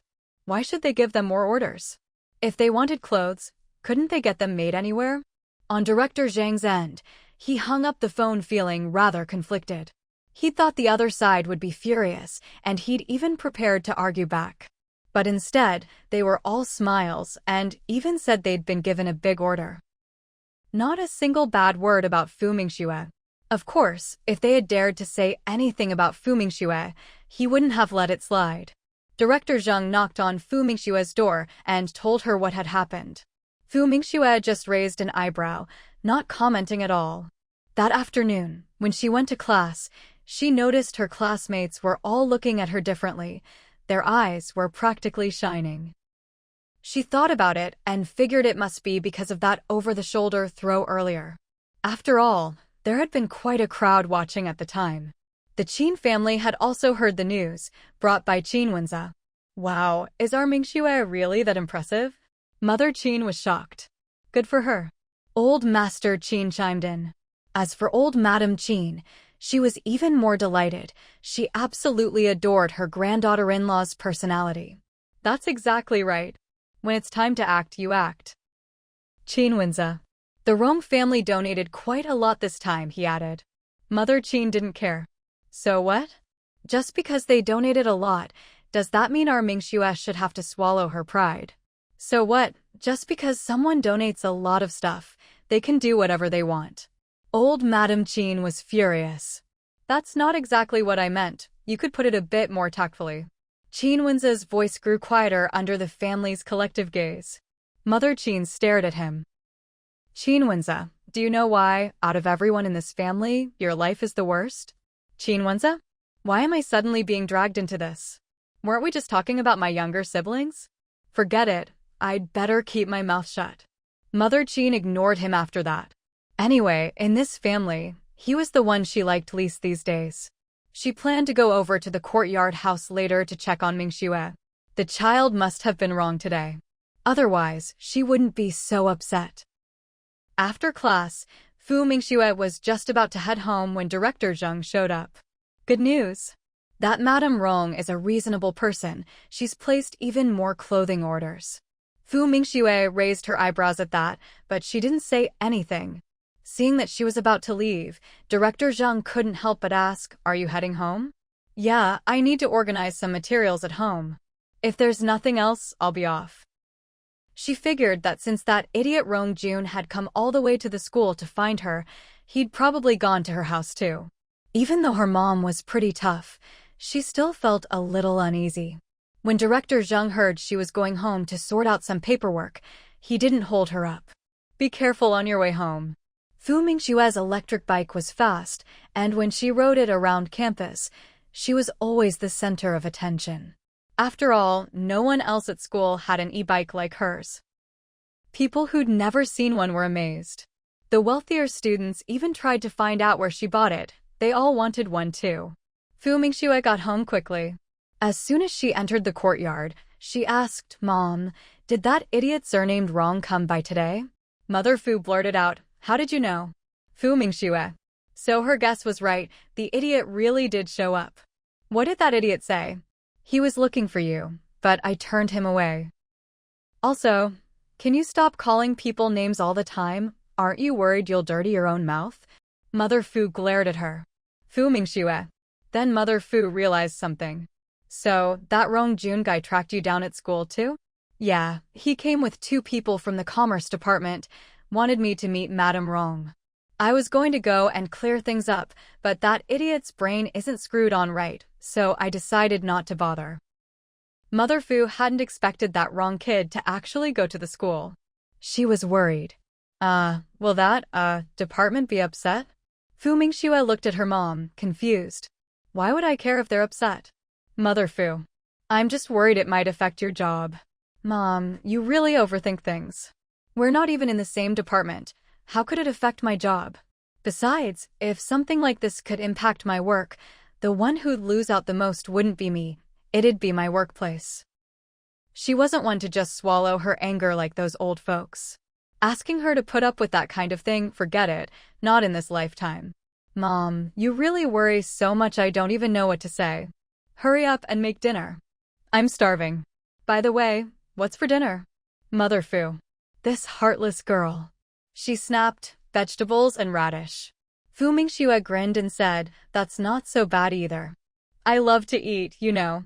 I'm the easiest person to feed. Mother Fu. Fu Mingxue didn't want to get into a staring contest with her mother. She was eager to see her precious children. Kids, mommy's home. Come out, quick.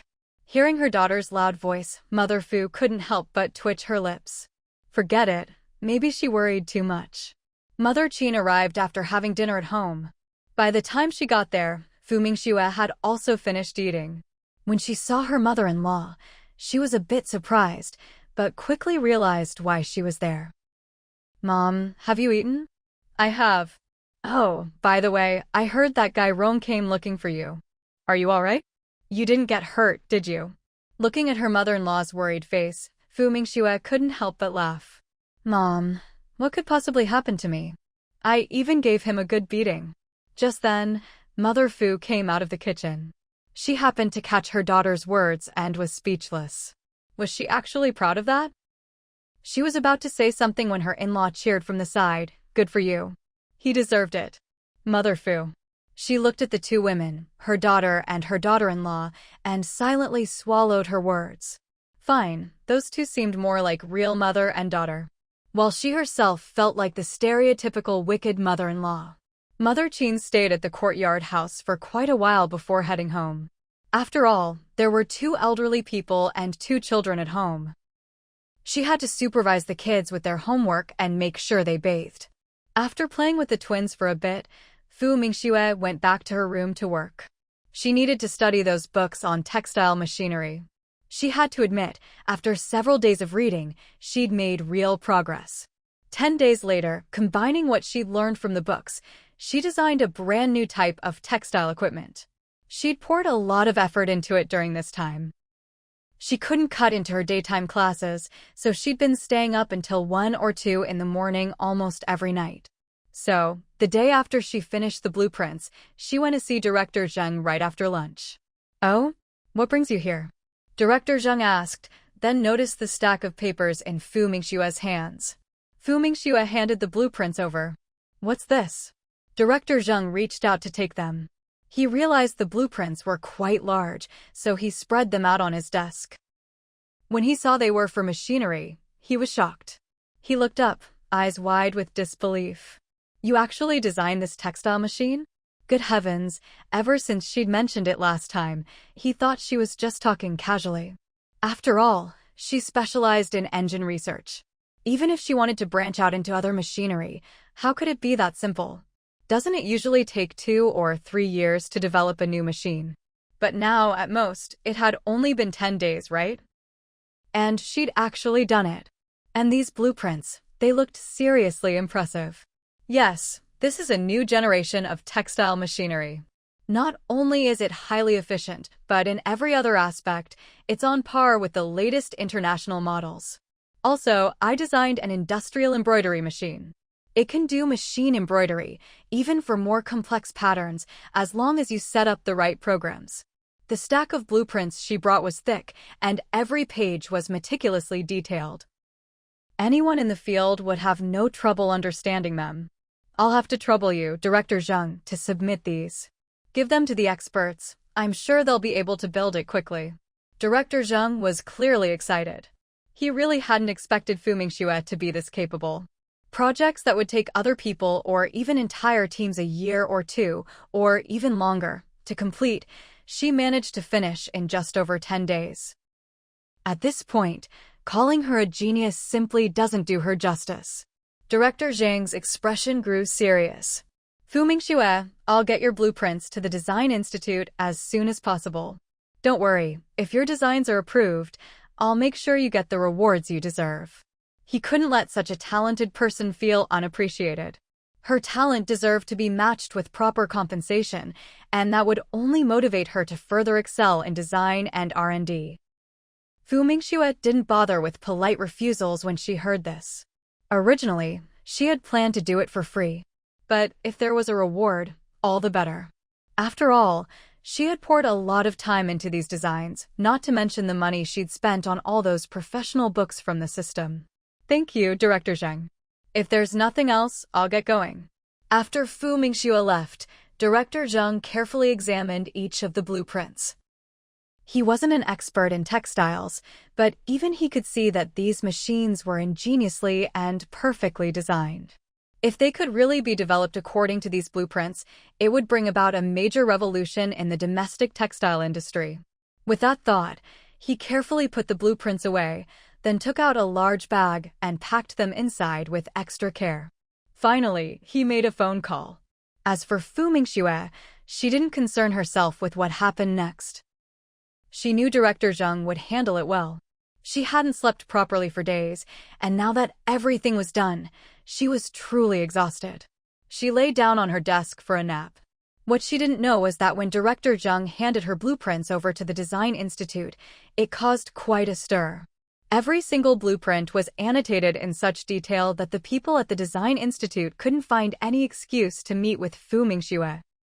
After all, Director Zheng had already told them that Comrade Fu Mingxue was extremely busy. Of course, the Institute's R&D staff still had to review and verify the designs. Because these designs were so advanced, the lights at the Design Institute stayed on until 2 or 3 in the morning every night. Meanwhile, Gaolan had already finished her postpartum recovery period. But her mother still hadn't left. Qin Wenze was really hoping his mother-in-law would go home soon. After all, Gaolan's health had pretty much returned to normal.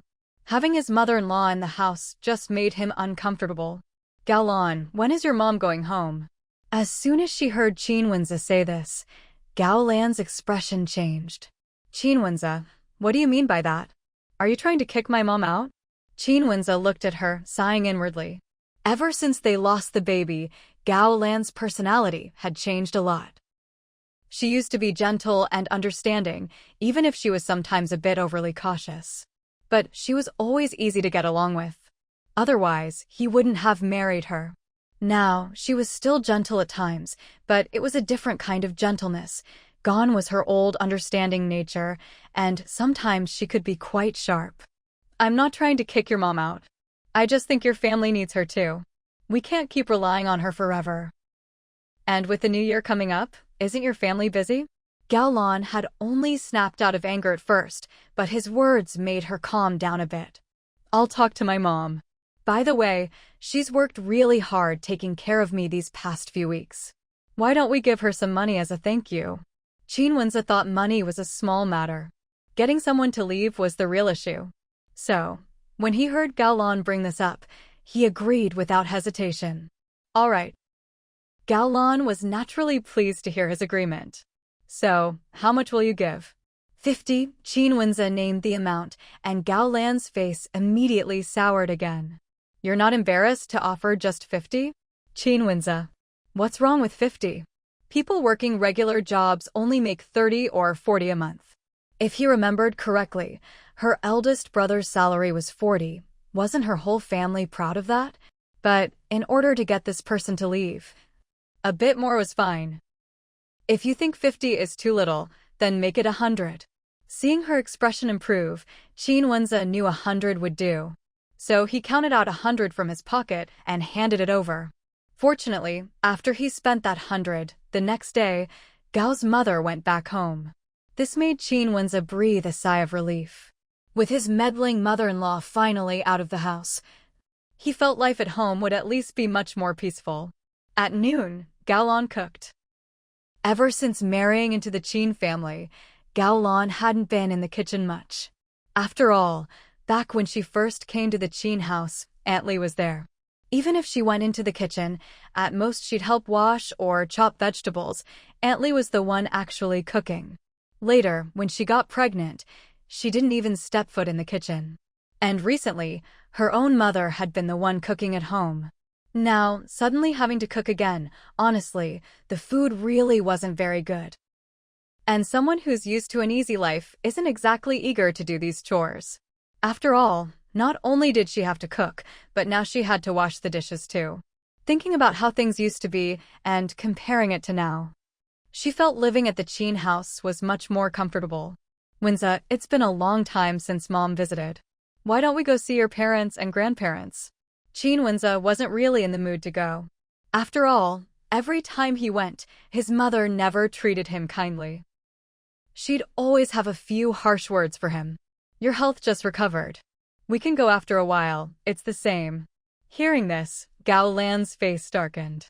Qin Wenza, does your mom not want us to visit? Qin Wenza frowned. That's not it. Then why are you stopping me from going? Gao Lan pressed. Qin Wenza looked at her. If you really want to go, then go. How am I stopping you? I'm just making a suggestion. I think it'll be tiring for you to go right now. Gao Lan immediately said, I'm not afraid of a little trouble. Besides, our son has already been formally recognized by the family. We should have a proper family banquet, but your parents haven't made a single move. Just mentioning this made Gao Lan furious. Qin Wenza truly felt Gao Lan's temperament had completely changed. How are we supposed to hold a family banquet? That's our business. Besides, when your nephew was adopted into our household, weren't you still recovering? Did you expect to host a banquet while you were still sick? Gao Lan's face turned pale, then flushed. What nephew? He's our son now. Clearly, you still haven't accepted it. Qin Wenza felt utterly exhausted. He took a deep breath. The household registration has already been transferred. Whether we hold a banquet or not doesn't really matter anymore. At this, Gao Lan's voice grew sharper. No, we have to do it. If we don't, what will people think? The Qin family has so many relatives. Won't they all not know our Yaoi? He's even changed his surname to Qin now. Qin Wenza didn't look too happy. But after thinking it over, maybe this really did need to be done. All right, I'll go back and discuss with my family how we should handle it. Gao Lan immediately interjected. What do you mean? How should we handle it? Of course it has to be held at the Qin family compound. Are we supposed to hold it in our little courtyard? What would be the point of holding a family recognition banquet here? Never mind that the courtyard is too small. If they held it here, would any of the Qin relatives even show up? If none of the Qin family came, what would be the point of the whole thing? Qin Wenza didn't respond. He didn't think his family would agree to hold the banquet at the Qin family compound. After all, last time his mother had made it clear, this adopted child was just a matter between him and his wife. They wouldn't get involved. Seeing his expression, Gao Lan felt her heart sink. She immediately said, then let's go to the Qin house this afternoon. If you won't ask, I'll ask myself. Qin Wenza shot her a headache-filled look. How could someone's personality change so much? Around 3:30 that afternoon, Gao Lan dressed herself up a bit and also put new clothes on her son. Yaoi, when we get to the Qin house, remember to be polite, okay? When you see the elders, call them great-grandpa and great-grandma. When you see grandpa and grandma, greet them too, all right? Qin Yaoi nodded quickly. Mom, I know. Don't worry. An 8-year-old boy can understand a lot. Even if he didn't, his biological grandparents, parents, and his aunt had all told him countless times. Anyway, if he wanted to wear new clothes and eat meat every day and live a good life, he had to call his aunt and uncle mom and dad. His real parents had told him. Going forward, all the money in his aunt and uncle's house would be his. Gao Lan was very satisfied. Let's go. As they stepped outside, she saw Qin Wenza. Let's go. Qin Wenza glanced at mother and son, then wheeled out his bicycle. I'll take Yaoi. You ride your own bike. Gaolan immediately said, why make it so complicated? I'll sit on the back and Yaoi can sit in front. Dad, I want to sit in front. Qin Wenza looked at him. All right. Even now, he still wasn't used to his nephew calling him dad. He couldn't help but think of his own son, Qin, who hadn't called him dad in a long time. The three of them rode together to the Qin family compound. As soon as they got off the bikes, they heard laughter and cheerful voices coming from inside. Gaolan even recognized one of the voices. It sounded like Fu Mingxue. The smile she'd just put on instantly froze. Wasn't Fu Mingxue supposed to be busy all the time? How did she have time to be here today? Or was it that, now that she herself didn't live here anymore, Fu Mingxue came by from time to time to cozy up to her in-laws? You go knock, Qin Wenza prompted. Gaolan forced a smile and walked up to knock on the door. Aunt Li came to open it. She paused for a moment when she saw Gaolan. Suppressing her discomfort, Gaolan greeted her, Aunt Li. Aunt Li quickly recovered. Come in, quick. Then she went to tell Mother Qin, Wenza and his wife are here, and it looks like they brought a child. Mother Qin's smile froze when she heard this. She turned around just in time to see the family of three coming in the door. She couldn't help but feel a headache coming on. What is wrong with this, Wenza? Didn't we tell them not to come to the Qin family compound unless it was necessary? Gaolan met her mother-in-law's gaze and immediately called out, Mom. Mother Qin nodded. You're here. Gaolan could hear the coldness in her voice. It made her feel a bit uncomfortable. They were both daughters-in-law, so why the different treatment? In that moment, she suddenly understood the resentment Qin Wenza's ex-wife must have felt. She nudged her son forward. Yaoi, hurry and greet your grandma. Grandma. Qin Yaoi shouted brightly. Mother Qin. She looked at Gaolan's nephew and her headache grew worse. But she couldn't bring herself to be cold to a child. Good boy. At this moment, Gaolan looked over at Fu Mingxue. By rights, as the eldest sister-in-law, Fu Mingxue should have greeted her first when she saw her. But after waiting a few seconds, Fu Mingxue still hadn't spoken. So Gaolan had to take the initiative. Sister-in-law, you're here too. Fu Mingxue. Why did that sound a little off? What do you mean, you're here too? Sister-in-law. Gaolan tugged her son. Yaoi, this is your aunt, greet her. It was the first time Qin Yaoi had met Fu Mingxue, and he thought this aunt was really pretty. Hello, auntie. Fu Mingxue's gaze fell on the 8-year-old boy. He looked quite sturdy. Compared to Qin Yu is much skinnier. Hello. Gaolan looked at Fu Mingxue, waiting for a while. But she didn't see her take out any money. This was their first meeting, shouldn't she be giving a red envelope? Just then, Father Qin and the two Qin elders came out. When they saw Gaolan and her nephew, they were also a bit surprised. Seeing them come out, Gaolan couldn't be bothered with Fu Mingxue anymore. She quickly told her son to greet them. Qin Yaoi did a great job, greeting his great-grandfather, great-grandmother, and grandfather smoothly. Although Old Master Qin and Old Madam Qin were surprised by the sudden appearance of a great-grandson, since he was here, of course, they had to give him a red envelope. So they asked Aunt Li to bring out some red paper. The two of them put together a 10-yuan red envelope. Here, child, take this. It's from your great-grandfather and great-grandmother. Qin Yaoi was delighted to receive a red envelope and took it happily. Thank you, great-grandpa and great-grandma. He quickly opened it. At his age, of course, he knew the value of money. So when he saw it was actually 10 yuan, his eyes went wide. He had never held so much money before. While he was purely happy, Gaolan almost couldn't keep the smile on her face when she saw it was only 10 yuan. Why so little? Wasn't that a bit stingy? Had the elders only given Fu Mingxue's kids 10 yuan each before too?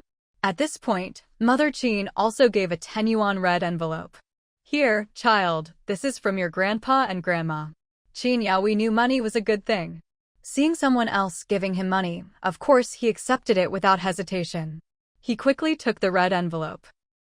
And he was very sweet-mouthed. Thank you, grandpa and grandma.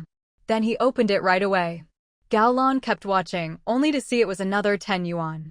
This time, she really couldn't keep the smile on her face.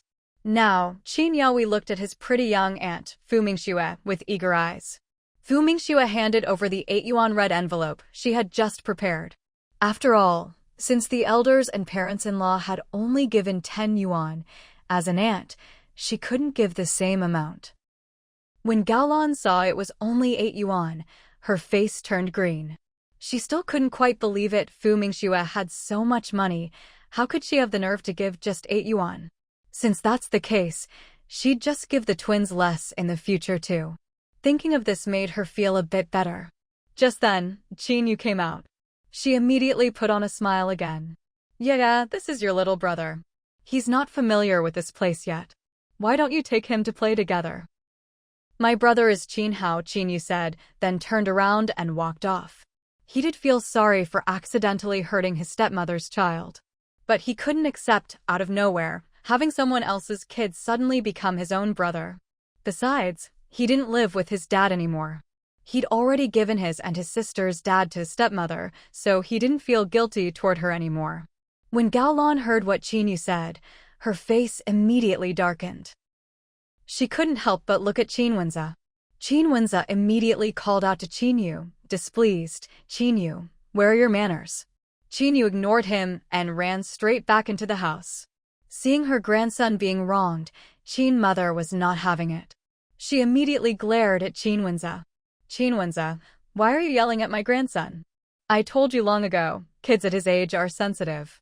His dad has become someone else's dad. How do you expect him to be in a good mood?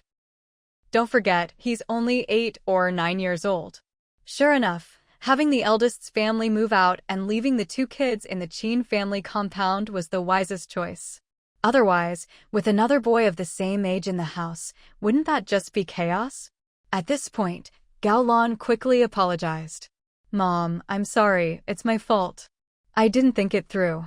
I just thought since they're the same age, the boys could play together." Qin mother didn't want to say anything to her. "You all come here. Where's your mom?" "She went home." I already sent my mom back.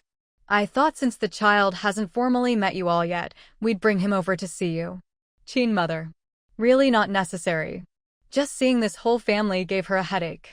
Gaolan turned to look at Qin Wenza, hinting for him to bring up the family recognition banquet. Qin Wenza got the message. He really didn't want to bring this up.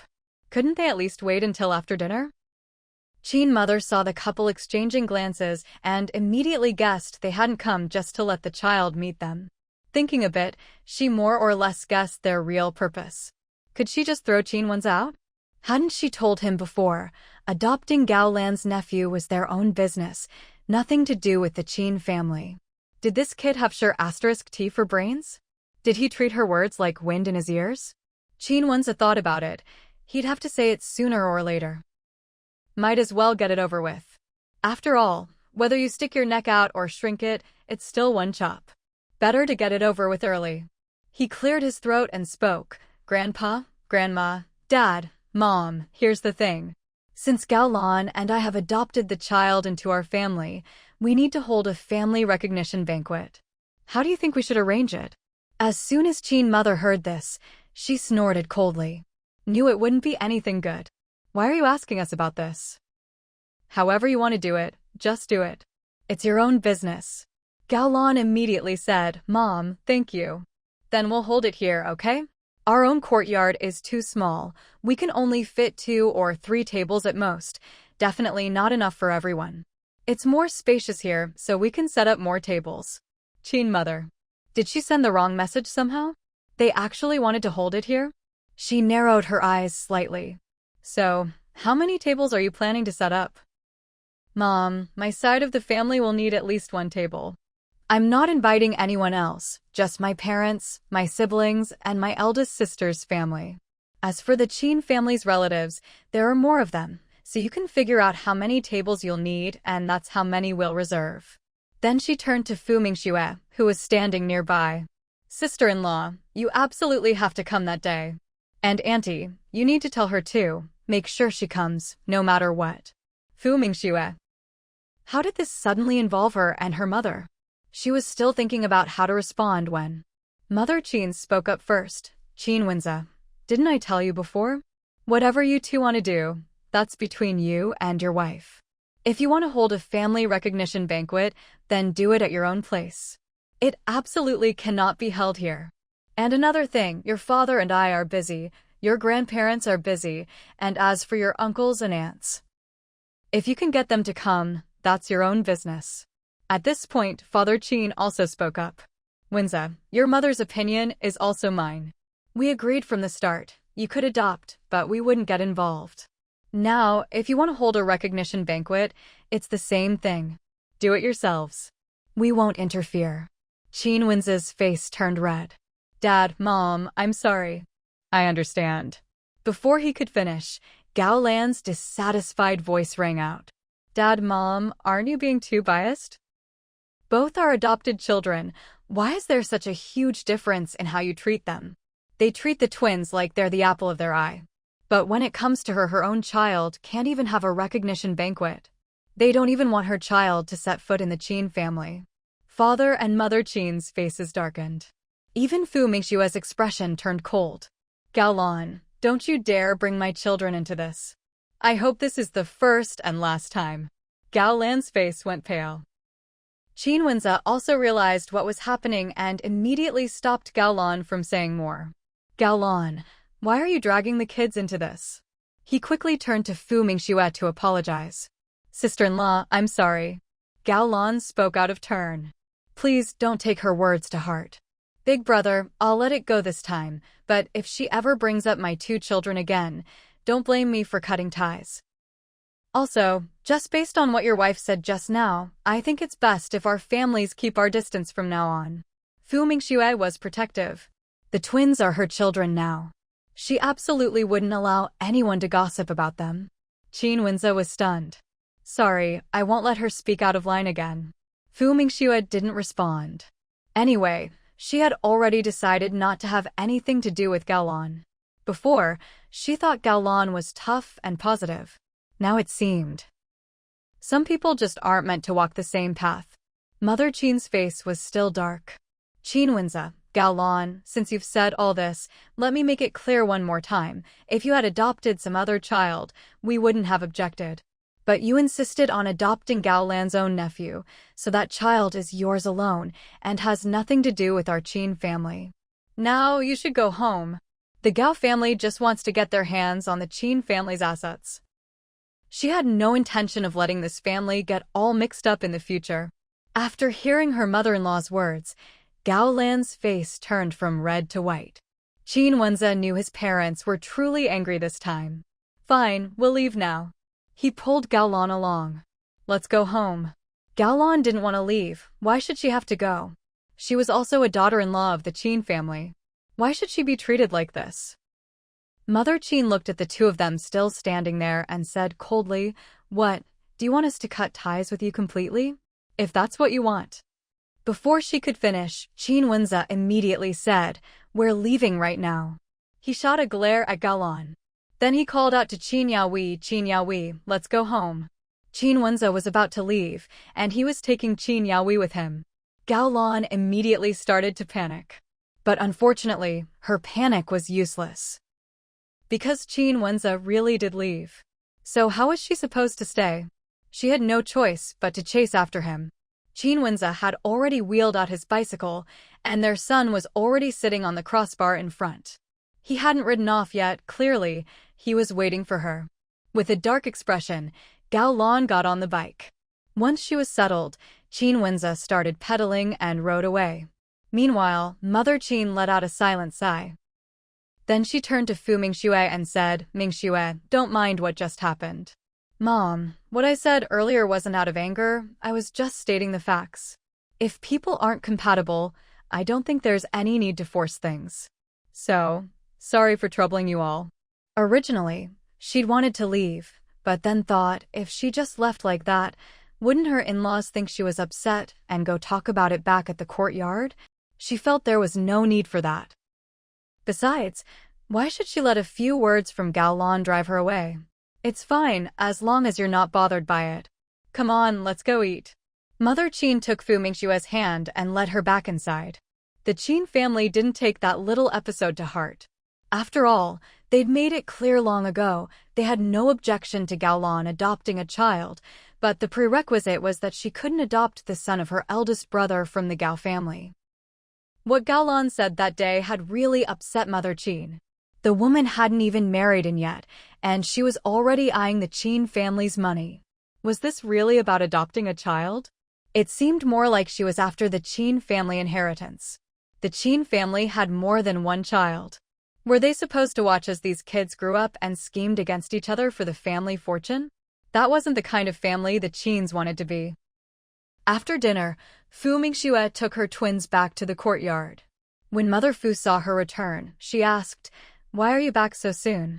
Actually, Mother Qin had invited Mother Fu to come too.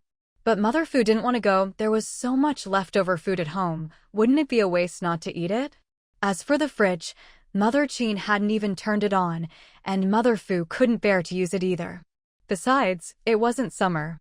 The weather was cold enough as it was. Why bother with the fridge? Yeah, we came back after dinner. Gaolan was there today too. That's your sister-in-law? How's her health? We had a bit of an unpleasant exchange. Originally, Fu Mingxue hadn't planned to tell her mother about it. But on second thought, she decided she should, just to give her mom a heads up. Otherwise, her mom might think they were getting along really well. Mother Fu was quite surprised to hear this. What did she say to you? She knew her own daughter. She wasn't the type to start trouble. If there was unpleasantness at the Qins, it must have been something Gaolan said to upset her girl. Fu Mingxue recounted what had happened. After hearing it, Mother Fu was also a bit annoyed. If she wants to adopt a child, that's her business. Why drag our two kids into it? What does it have to do with her? The twins were her precious darlings. Such adorable kids. What did they ever do to deserve this? Seeing her mother upset, Fu Mingxue tried to soothe her. Anyway, I already spoke up at the Qins. There's no need to keep up appearances with her anymore. By the way, have you eaten? Mother Fu shot her an exasperated look. What time do you think it is? Of course I've eaten. Fu Mingxue. Well, now her mom's taking it out on her. She'd better make herself scarce. After all, when her mom was in a mood, even the chickens passing by would get scolded. I'm going to my room to read. Gaolan returned home. The anger she had been holding in all the way finally erupted. Qinwenza, what's with your parents? We're all adopted children. Why are they treating us so differently? Are they looking down on me because I'm not as accomplished as Fu Mingxue? Qinwenza didn't look happy either. First of all, my sister-in-law never had her eye on the Qin family's inheritance. Second, the twins didn't make a big fuss about having some kind of recognition banquet or anything like that. And I've told you before, no matter what, don't bring up the twins from my brother's family. Their biological father was a hero. The children he left behind aren't for others to gossip about at will. I hope you'll stop comparing yourself to them all the time. Right now, he truly regretted it.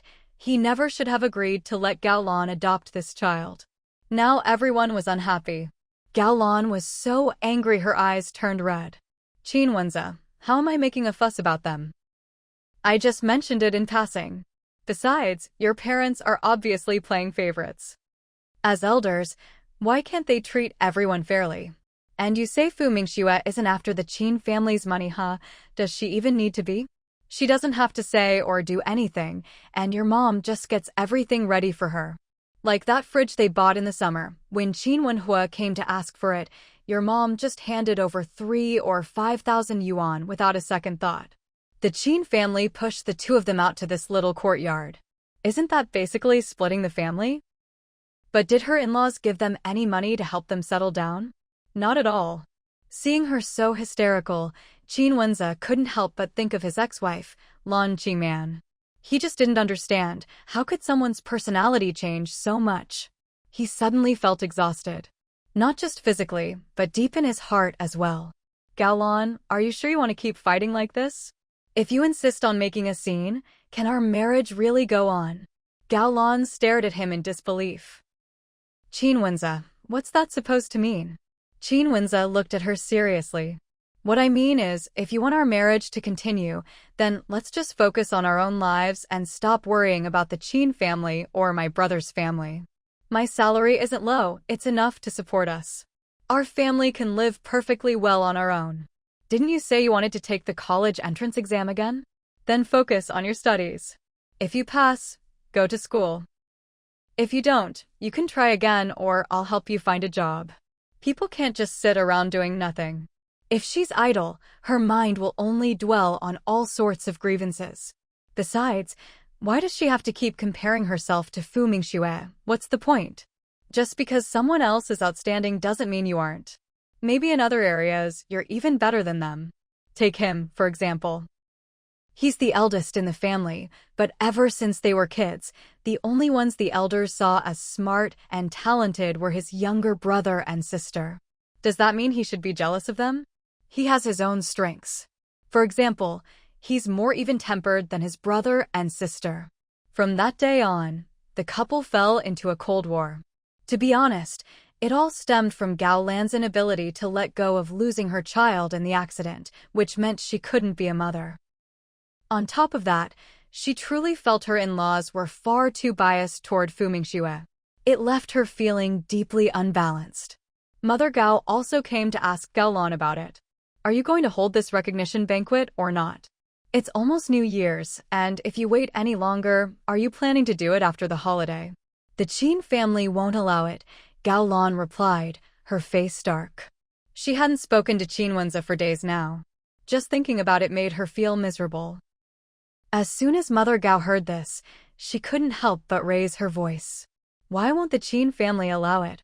Whenever someone adopts a child, don't they always hold a few tables for a banquet? The only people who skip it are those so poor they can't even put food on the table. But the Qin family, at the very least, they're a well-known, respectable family. How could they refuse to hold a recognition banquet for something as big as adopting a child? They don't want to acknowledge Yao Wei. Us adopting Yao Wei is just our own business. Qin Wenzi said if we have to do it, we can only do it at home. Otherwise, not at all. And we've been arguing about this for days. Gao Lan only dared to make a fuss because Qin Wenzi still felt a bit guilty towards her. But if it really came down to divorcing Qin Wenzi, she'd never do it. Never mind that Qin Wenzi had a good job and a high salary. Now that she couldn't have any more children. If she divorced, could she really find a man better than Qin Wenzi? If she looked like Fu Mingxue, maybe she could find someone even better than Qin Wenzi and the Qin family. But unfortunately, her looks were, at best, just pleasant. As for other qualities, there really wasn't anything outstanding. Thinking of all this, Gao Lan suddenly felt a wave of panic. If she kept giving Qin Wenzi the cold shoulder like this, would he start having second thoughts? Mother Gao's face was as dark as thunder. She was deeply disappointed in her daughter. She couldn't even win over her own husband. And she didn't try to please her in-laws either. Alright, if you can't hold the recognition banquet, then at least get Qin Wenzi to transfer Yao Wei to the same school as his biological son. Just say it's so the two boys can look out for each other. And another thing, I think you'd better bring your husband's 2 kids home. A stepmother is still a mother. If you treat Qin Wenzi's children well, at the very least, he'll see that you're a good stepmother, and only then will he really settle down with you. What's more, when Qin Wenzi's daughter gets a bit older, she can help you out around the house, can't she? And when it comes time for her to get married, won't you have the final say? If you let those siblings stay with the Qin family, how will they ever recognize you as their stepmother? Listen to your mother. Others in this world might harm you, but your mother never will. Gao Lan was stunned by these words. My mother-in-law would never agree to that. Her mother-in-law was tough, always seemed to be on guard against her. Otherwise, she wouldn't have cut the 2 kids off from them so decisively. Mother Gao looked at her daughter's useless expression and was filled with frustration. Are you stupid? Just bring it up slowly, talk to Qin Wenzi more about it. Over time, he'll have to listen to you. Gao Lan. Then Mother Gao remembered something and quickly added, and another thing, I hear your sister-in-law is quite something. You should make an effort to get along with her. Mother Gao. Get along with Fu Mingxue? They'd already fallen out completely, how is she supposed to fix that? Fu Mingxue sneezed. Miss Fu, are you catching a cold? Song Mingwei asked with concern. Fu Mingxue glanced at her. No. By the way, did you understand the problem I just explained? Song Mingwei immediately replied, yes, thank you, Miss Fu. Fu Mingxue realized she was especially good at saying thank you. Winter break is coming up soon. Where are you planning to stay? Time really flew by. She'd been back in class for almost a month already. Assistant Lee helped me apply for a dorm at the factory. I'll be able to move in when the time comes. He got me a single room, the kind where you can cook. That way, if I have to work late, I can just stay there. And during next year's winter and summer breaks, I can live there too. Fu Mingxue was genuinely happy for her when she heard this. It was good to have somewhere to go. But Song Mingwei was just a part-timer. How did she manage to get a single dorm room? Fu Mingxue knew how tight the dorm situation was at every factory these days. Single rooms were even harder to get. The thought flashed through her mind, but she didn't ask any more about it. As for the situation with Qin Wenze and Gao Lan, that couple, she cared even less. After all, she could barely handle her own affairs, let alone worry about others. After helping a few other classmates with their problems, Fu Mingxue returned to the office. Just then, she saw Director Zheng coming out. He spotted her too, his face breaking into a big smile. Mingxue, you're just in time. Remember those blueprints you submitted last time? The ones for the textile machine and the embroidery machine. Fu Mingxue. Of course she remembered. She designed them herself. What about them? The Design Institute has been studying them for a while, and after a meeting, they decided to start developing based on your blueprints. That's great. Fu Mingxue was genuinely pleased that her designs were being adopted. Oh, and the Design Institute wanted to ask if you could design any other blueprints. They'd also like to invite you to participate in the research and development of the 2 machines you designed. Fu Mingxue's face darkened. I don't have time. After all, it was a different field. She'd have to read up and do research first. It wasn't something she could just whip up on a whim. As for the machines, she had even less time for that. She'd already provided detailed blueprints with thorough annotations. Surely they could figure it out from there? Were those engineers all useless or something? Director Zheng, don't forget, I have my own research projects. You should know which is more important. She didn't want to get carried away by a few compliments and lose sight of her priorities. Developing a new engine was her main job. She needed to finish the blueprints as soon as possible and then coordinate with the team for all kinds of tests. Director Zheng finally snapped out of it when he heard her words. He slapped his forehead. Look at me, I almost forgot. All right, I'll turn them down. Fu Mingxue nodded. Yes, please decline for me. Director Zheng remembered something else. There's just one more week until break. Are you going home or staying in Beijing? I'll go back after the new year. But I might have to make a trip to the base. All right then. Director Zheng understood. That afternoon after school, Fu Mingxue returned home, only to see someone she didn't expect. Her expression immediately cooled. Gao Lan saw her and quickly said sincerely, "Sister-in-law, I'm here to apologize for what happened last time." Fu Mingxue. How long had it been since then? Why was this coming up again? No need. You can go now. Hadn't she already talked to her mom about this last time? Why had her mom let Gao Lan in again? Gao Lan looked full of remorse. I know I spoke out of turn last time. It was all my fault, I wasn't thinking straight. It's only natural for you to be upset. I hope you can forgive me. There's nothing to forgive. It's all in the past, and I don't want to talk about it anymore. You should just go home now. Fu Mingxue was exhausted after standing all day. She really didn't have the time or energy to deal with anyone else. Gao Lan looked utterly dejected. Then I'll go. Fu Mingxue watched her leave, her whole body radiating disappointment. A huge question mark practically appeared on Fu Mingxue's forehead. What's with this act? As soon as Gao Lan was gone, Fu Mingxue immediately shut the door. Mom, why did she come here? And why did you let her in? Why didn't you just send her away? Mother Fu shot her a sidelong glance. She insisted on coming in. Was I supposed to physically drag her out? With that tear-stained face, anyone passing by would think I'd done something terrible to her. Gao Lan, who hadn't quite left yet, happened to overhear the mother and daughter's conversation from outside in the yard. She was so angry her face turned ashen. Those two really were a pair. She hadn't even left yet, and they were already talking about her like that. With a dark expression, she hopped on her bicycle and took out all her anger on the pedals. Hearing the commotion outside, Fu Mingxue's lips curled up in a slight smile. That's right, she'd said all that on purpose. She knew Gao Lan was still outside. She deliberately said those things for her to hear. After all, she definitely didn't want Gao Lan coming to their house again. Mother Fu, of course, understood her daughter's little scheme. Now that the person had left, she shot her a glare. Go wash your hands. It's time to eat. Okay, Fu Mingxue replied cheerfully. After washing her hands, she went inside to call the twins. She saw the two kids playing on the heated brick bed and walked over. You two are so well-behaved and quiet today. The kids were delighted to see their mom come in. They quickly put down their toys and were about to get off the bed. Mama, don't move. Let Mama put your shoes on first. Fu Mingxue helped her little girl put on her shoes, then planted a kiss on her soft, rosy cheek. The little girl was overjoyed and gave Fu Mingxue a big, wet kiss in return, leaving a patch of drool on her face.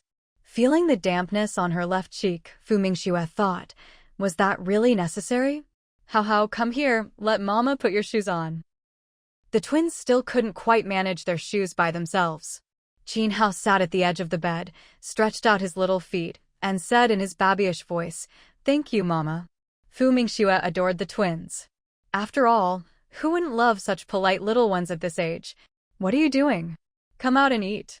Mother Fu called from outside. Fu Mingxue quickly replied, coming. She picked up the two kids and set them down from the bed. Let's go, Grandma's calling us to eat. She took their hands and led them out. Mother Fu had already set the table with food. Seeing the three of them come out, she said, Go wash your hands, the hot water's in the basin, all ready for you. Fu Mingxue led the kids to wash their hands. A moment later, they came back in. After settling the kids onto their stools, Fu Mingxue finally looked at the dishes on the table. Wow, Mom, you made pork trotters? When I went out this morning, there happened to be some at the market, so I bought them. I soaked some soybeans when I got home. Pork trotters stewed with soybeans is really delicious. Fu Mingxue immediately said, I love it. Qin Kiki chimed in quickly, Kiki loves it too. Seeing her mom and sister say they liked it, Qin Hao nodded as well. Love it. Mother Fu couldn't hide her smile when she saw how much they liked it.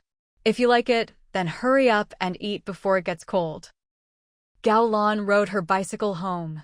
When Qin Wenze saw her come in, he asked with a puzzled look, Where did you go? Normally, the couple didn't talk much. But this time, Gao Lan spoke to him first. Qin Wenze figured that since she was making an effort to break the ice, it would be petty of him, as a man, to keep holding a grudge. So, he went back to how things used to be between them. Gao Lan had originally wanted to talk about Fu Mingxue, but when the words were about to leave her mouth, she swallowed them back. She was afraid that if she brought it up, the hard-won thaw in their relationship would freeze over again. So instead, she said, I just went out for a bit. Qin Wenze didn't think much of it when he heard this. I've already cooked the rice. In a bit, you just need to make the dishes. Oh, and I found a job for you at a library. Do you want to take it?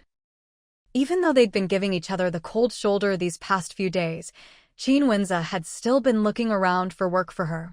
He believed that Gao Lan was just too bored at home, which led her to overthink things. If she had a job, she wouldn't have so much time to dwell on things. Gao Lan was taken aback. A library? Qin Wenze nodded.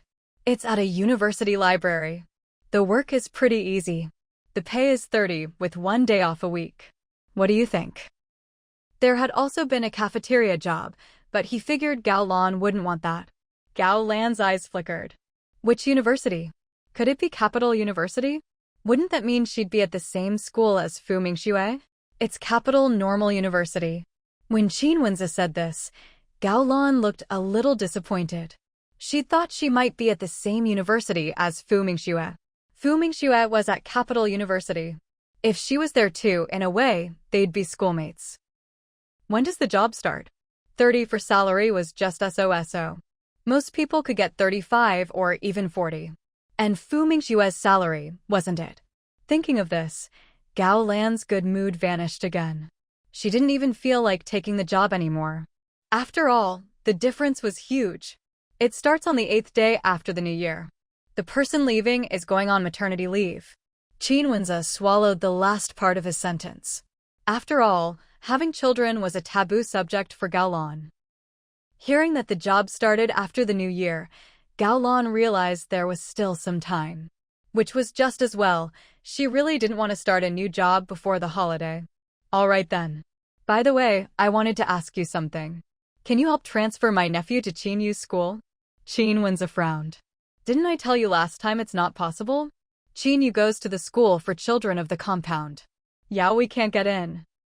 Gao Lan immediately said, I'm not talking about Yaoi, I mean my nephew Yaohua. If you can get both Yaohua and Yaoi into good schools, I won't bring up this family banquet thing again. From now on, we'll just focus on our own lives. Qin Wenze was shocked. If Yaoi can't get in, then Yaohua definitely can't. Neither of them are registered in the compound. How could they get into the compound school?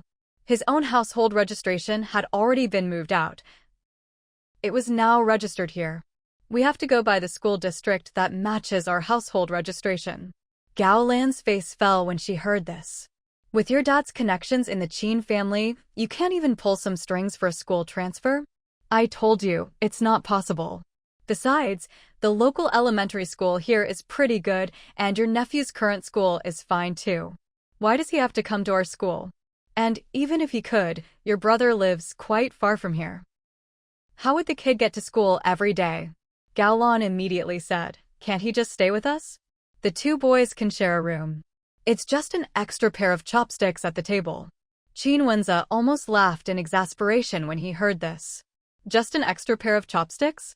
Taking in someone else's child means taking on extra responsibility. If anything happens, wouldn't we be held accountable? How did he only now realize that Gao Lan had a save my brother complex? It was one thing when she wanted to adopt her elder brother's son before. But now she wanted to take in her brother's other son as well. My own two kids are still being raised by my parents, and you want me to take care of another nephew? Does that make any sense? Why don't you just invite your brother and sister-in-law to move in with us too? Gao Lan's face immediately fell at his sarcastic words. How can you talk like that? Aren't I just discussing it with you? Qin Wenze's good mood vanished completely. There's nothing to discuss. It's not happening. As for Yahui's school, I'll transfer him to the elementary school here. Your eldest son can just stay at his current school. Are you still holding a grudge because I didn't help raise your two kids? Gao Lan pressed. Qin Wenze denied it outright. No. You answered so quickly, doesn't that mean you really do think that way? Fine, I won't have my nephew move in. Let's bring Qin Yu and Xiao Jia home instead. We're their parents. From now on, our whole family will live together. Qin Wenze looked up sharply at her words. What do you mean? Gao Lan's tone softened now, not as sharp as before. She spoke calmly, it was my fault before. Actually, it was my mom's idea. I couldn't refuse her directly, so I brought it up with you. That way, I'd have something to tell her. You know what my mom is like. Qin Wenze. This wasn't the direction he expected at all. But, thinking about it, his mother-in-law really was the typical petty-minded, difficult type, never quite clear-headed and always a handful. At this moment, Gao Lan continued. I've thought it over. No matter what, I married you, so I should do my part as a stepmother. The kids are still young, we can't keep burdening your parents with raising them. Otherwise, they'll never be close to you. Besides, your parents are getting older. We shouldn't make them work so hard.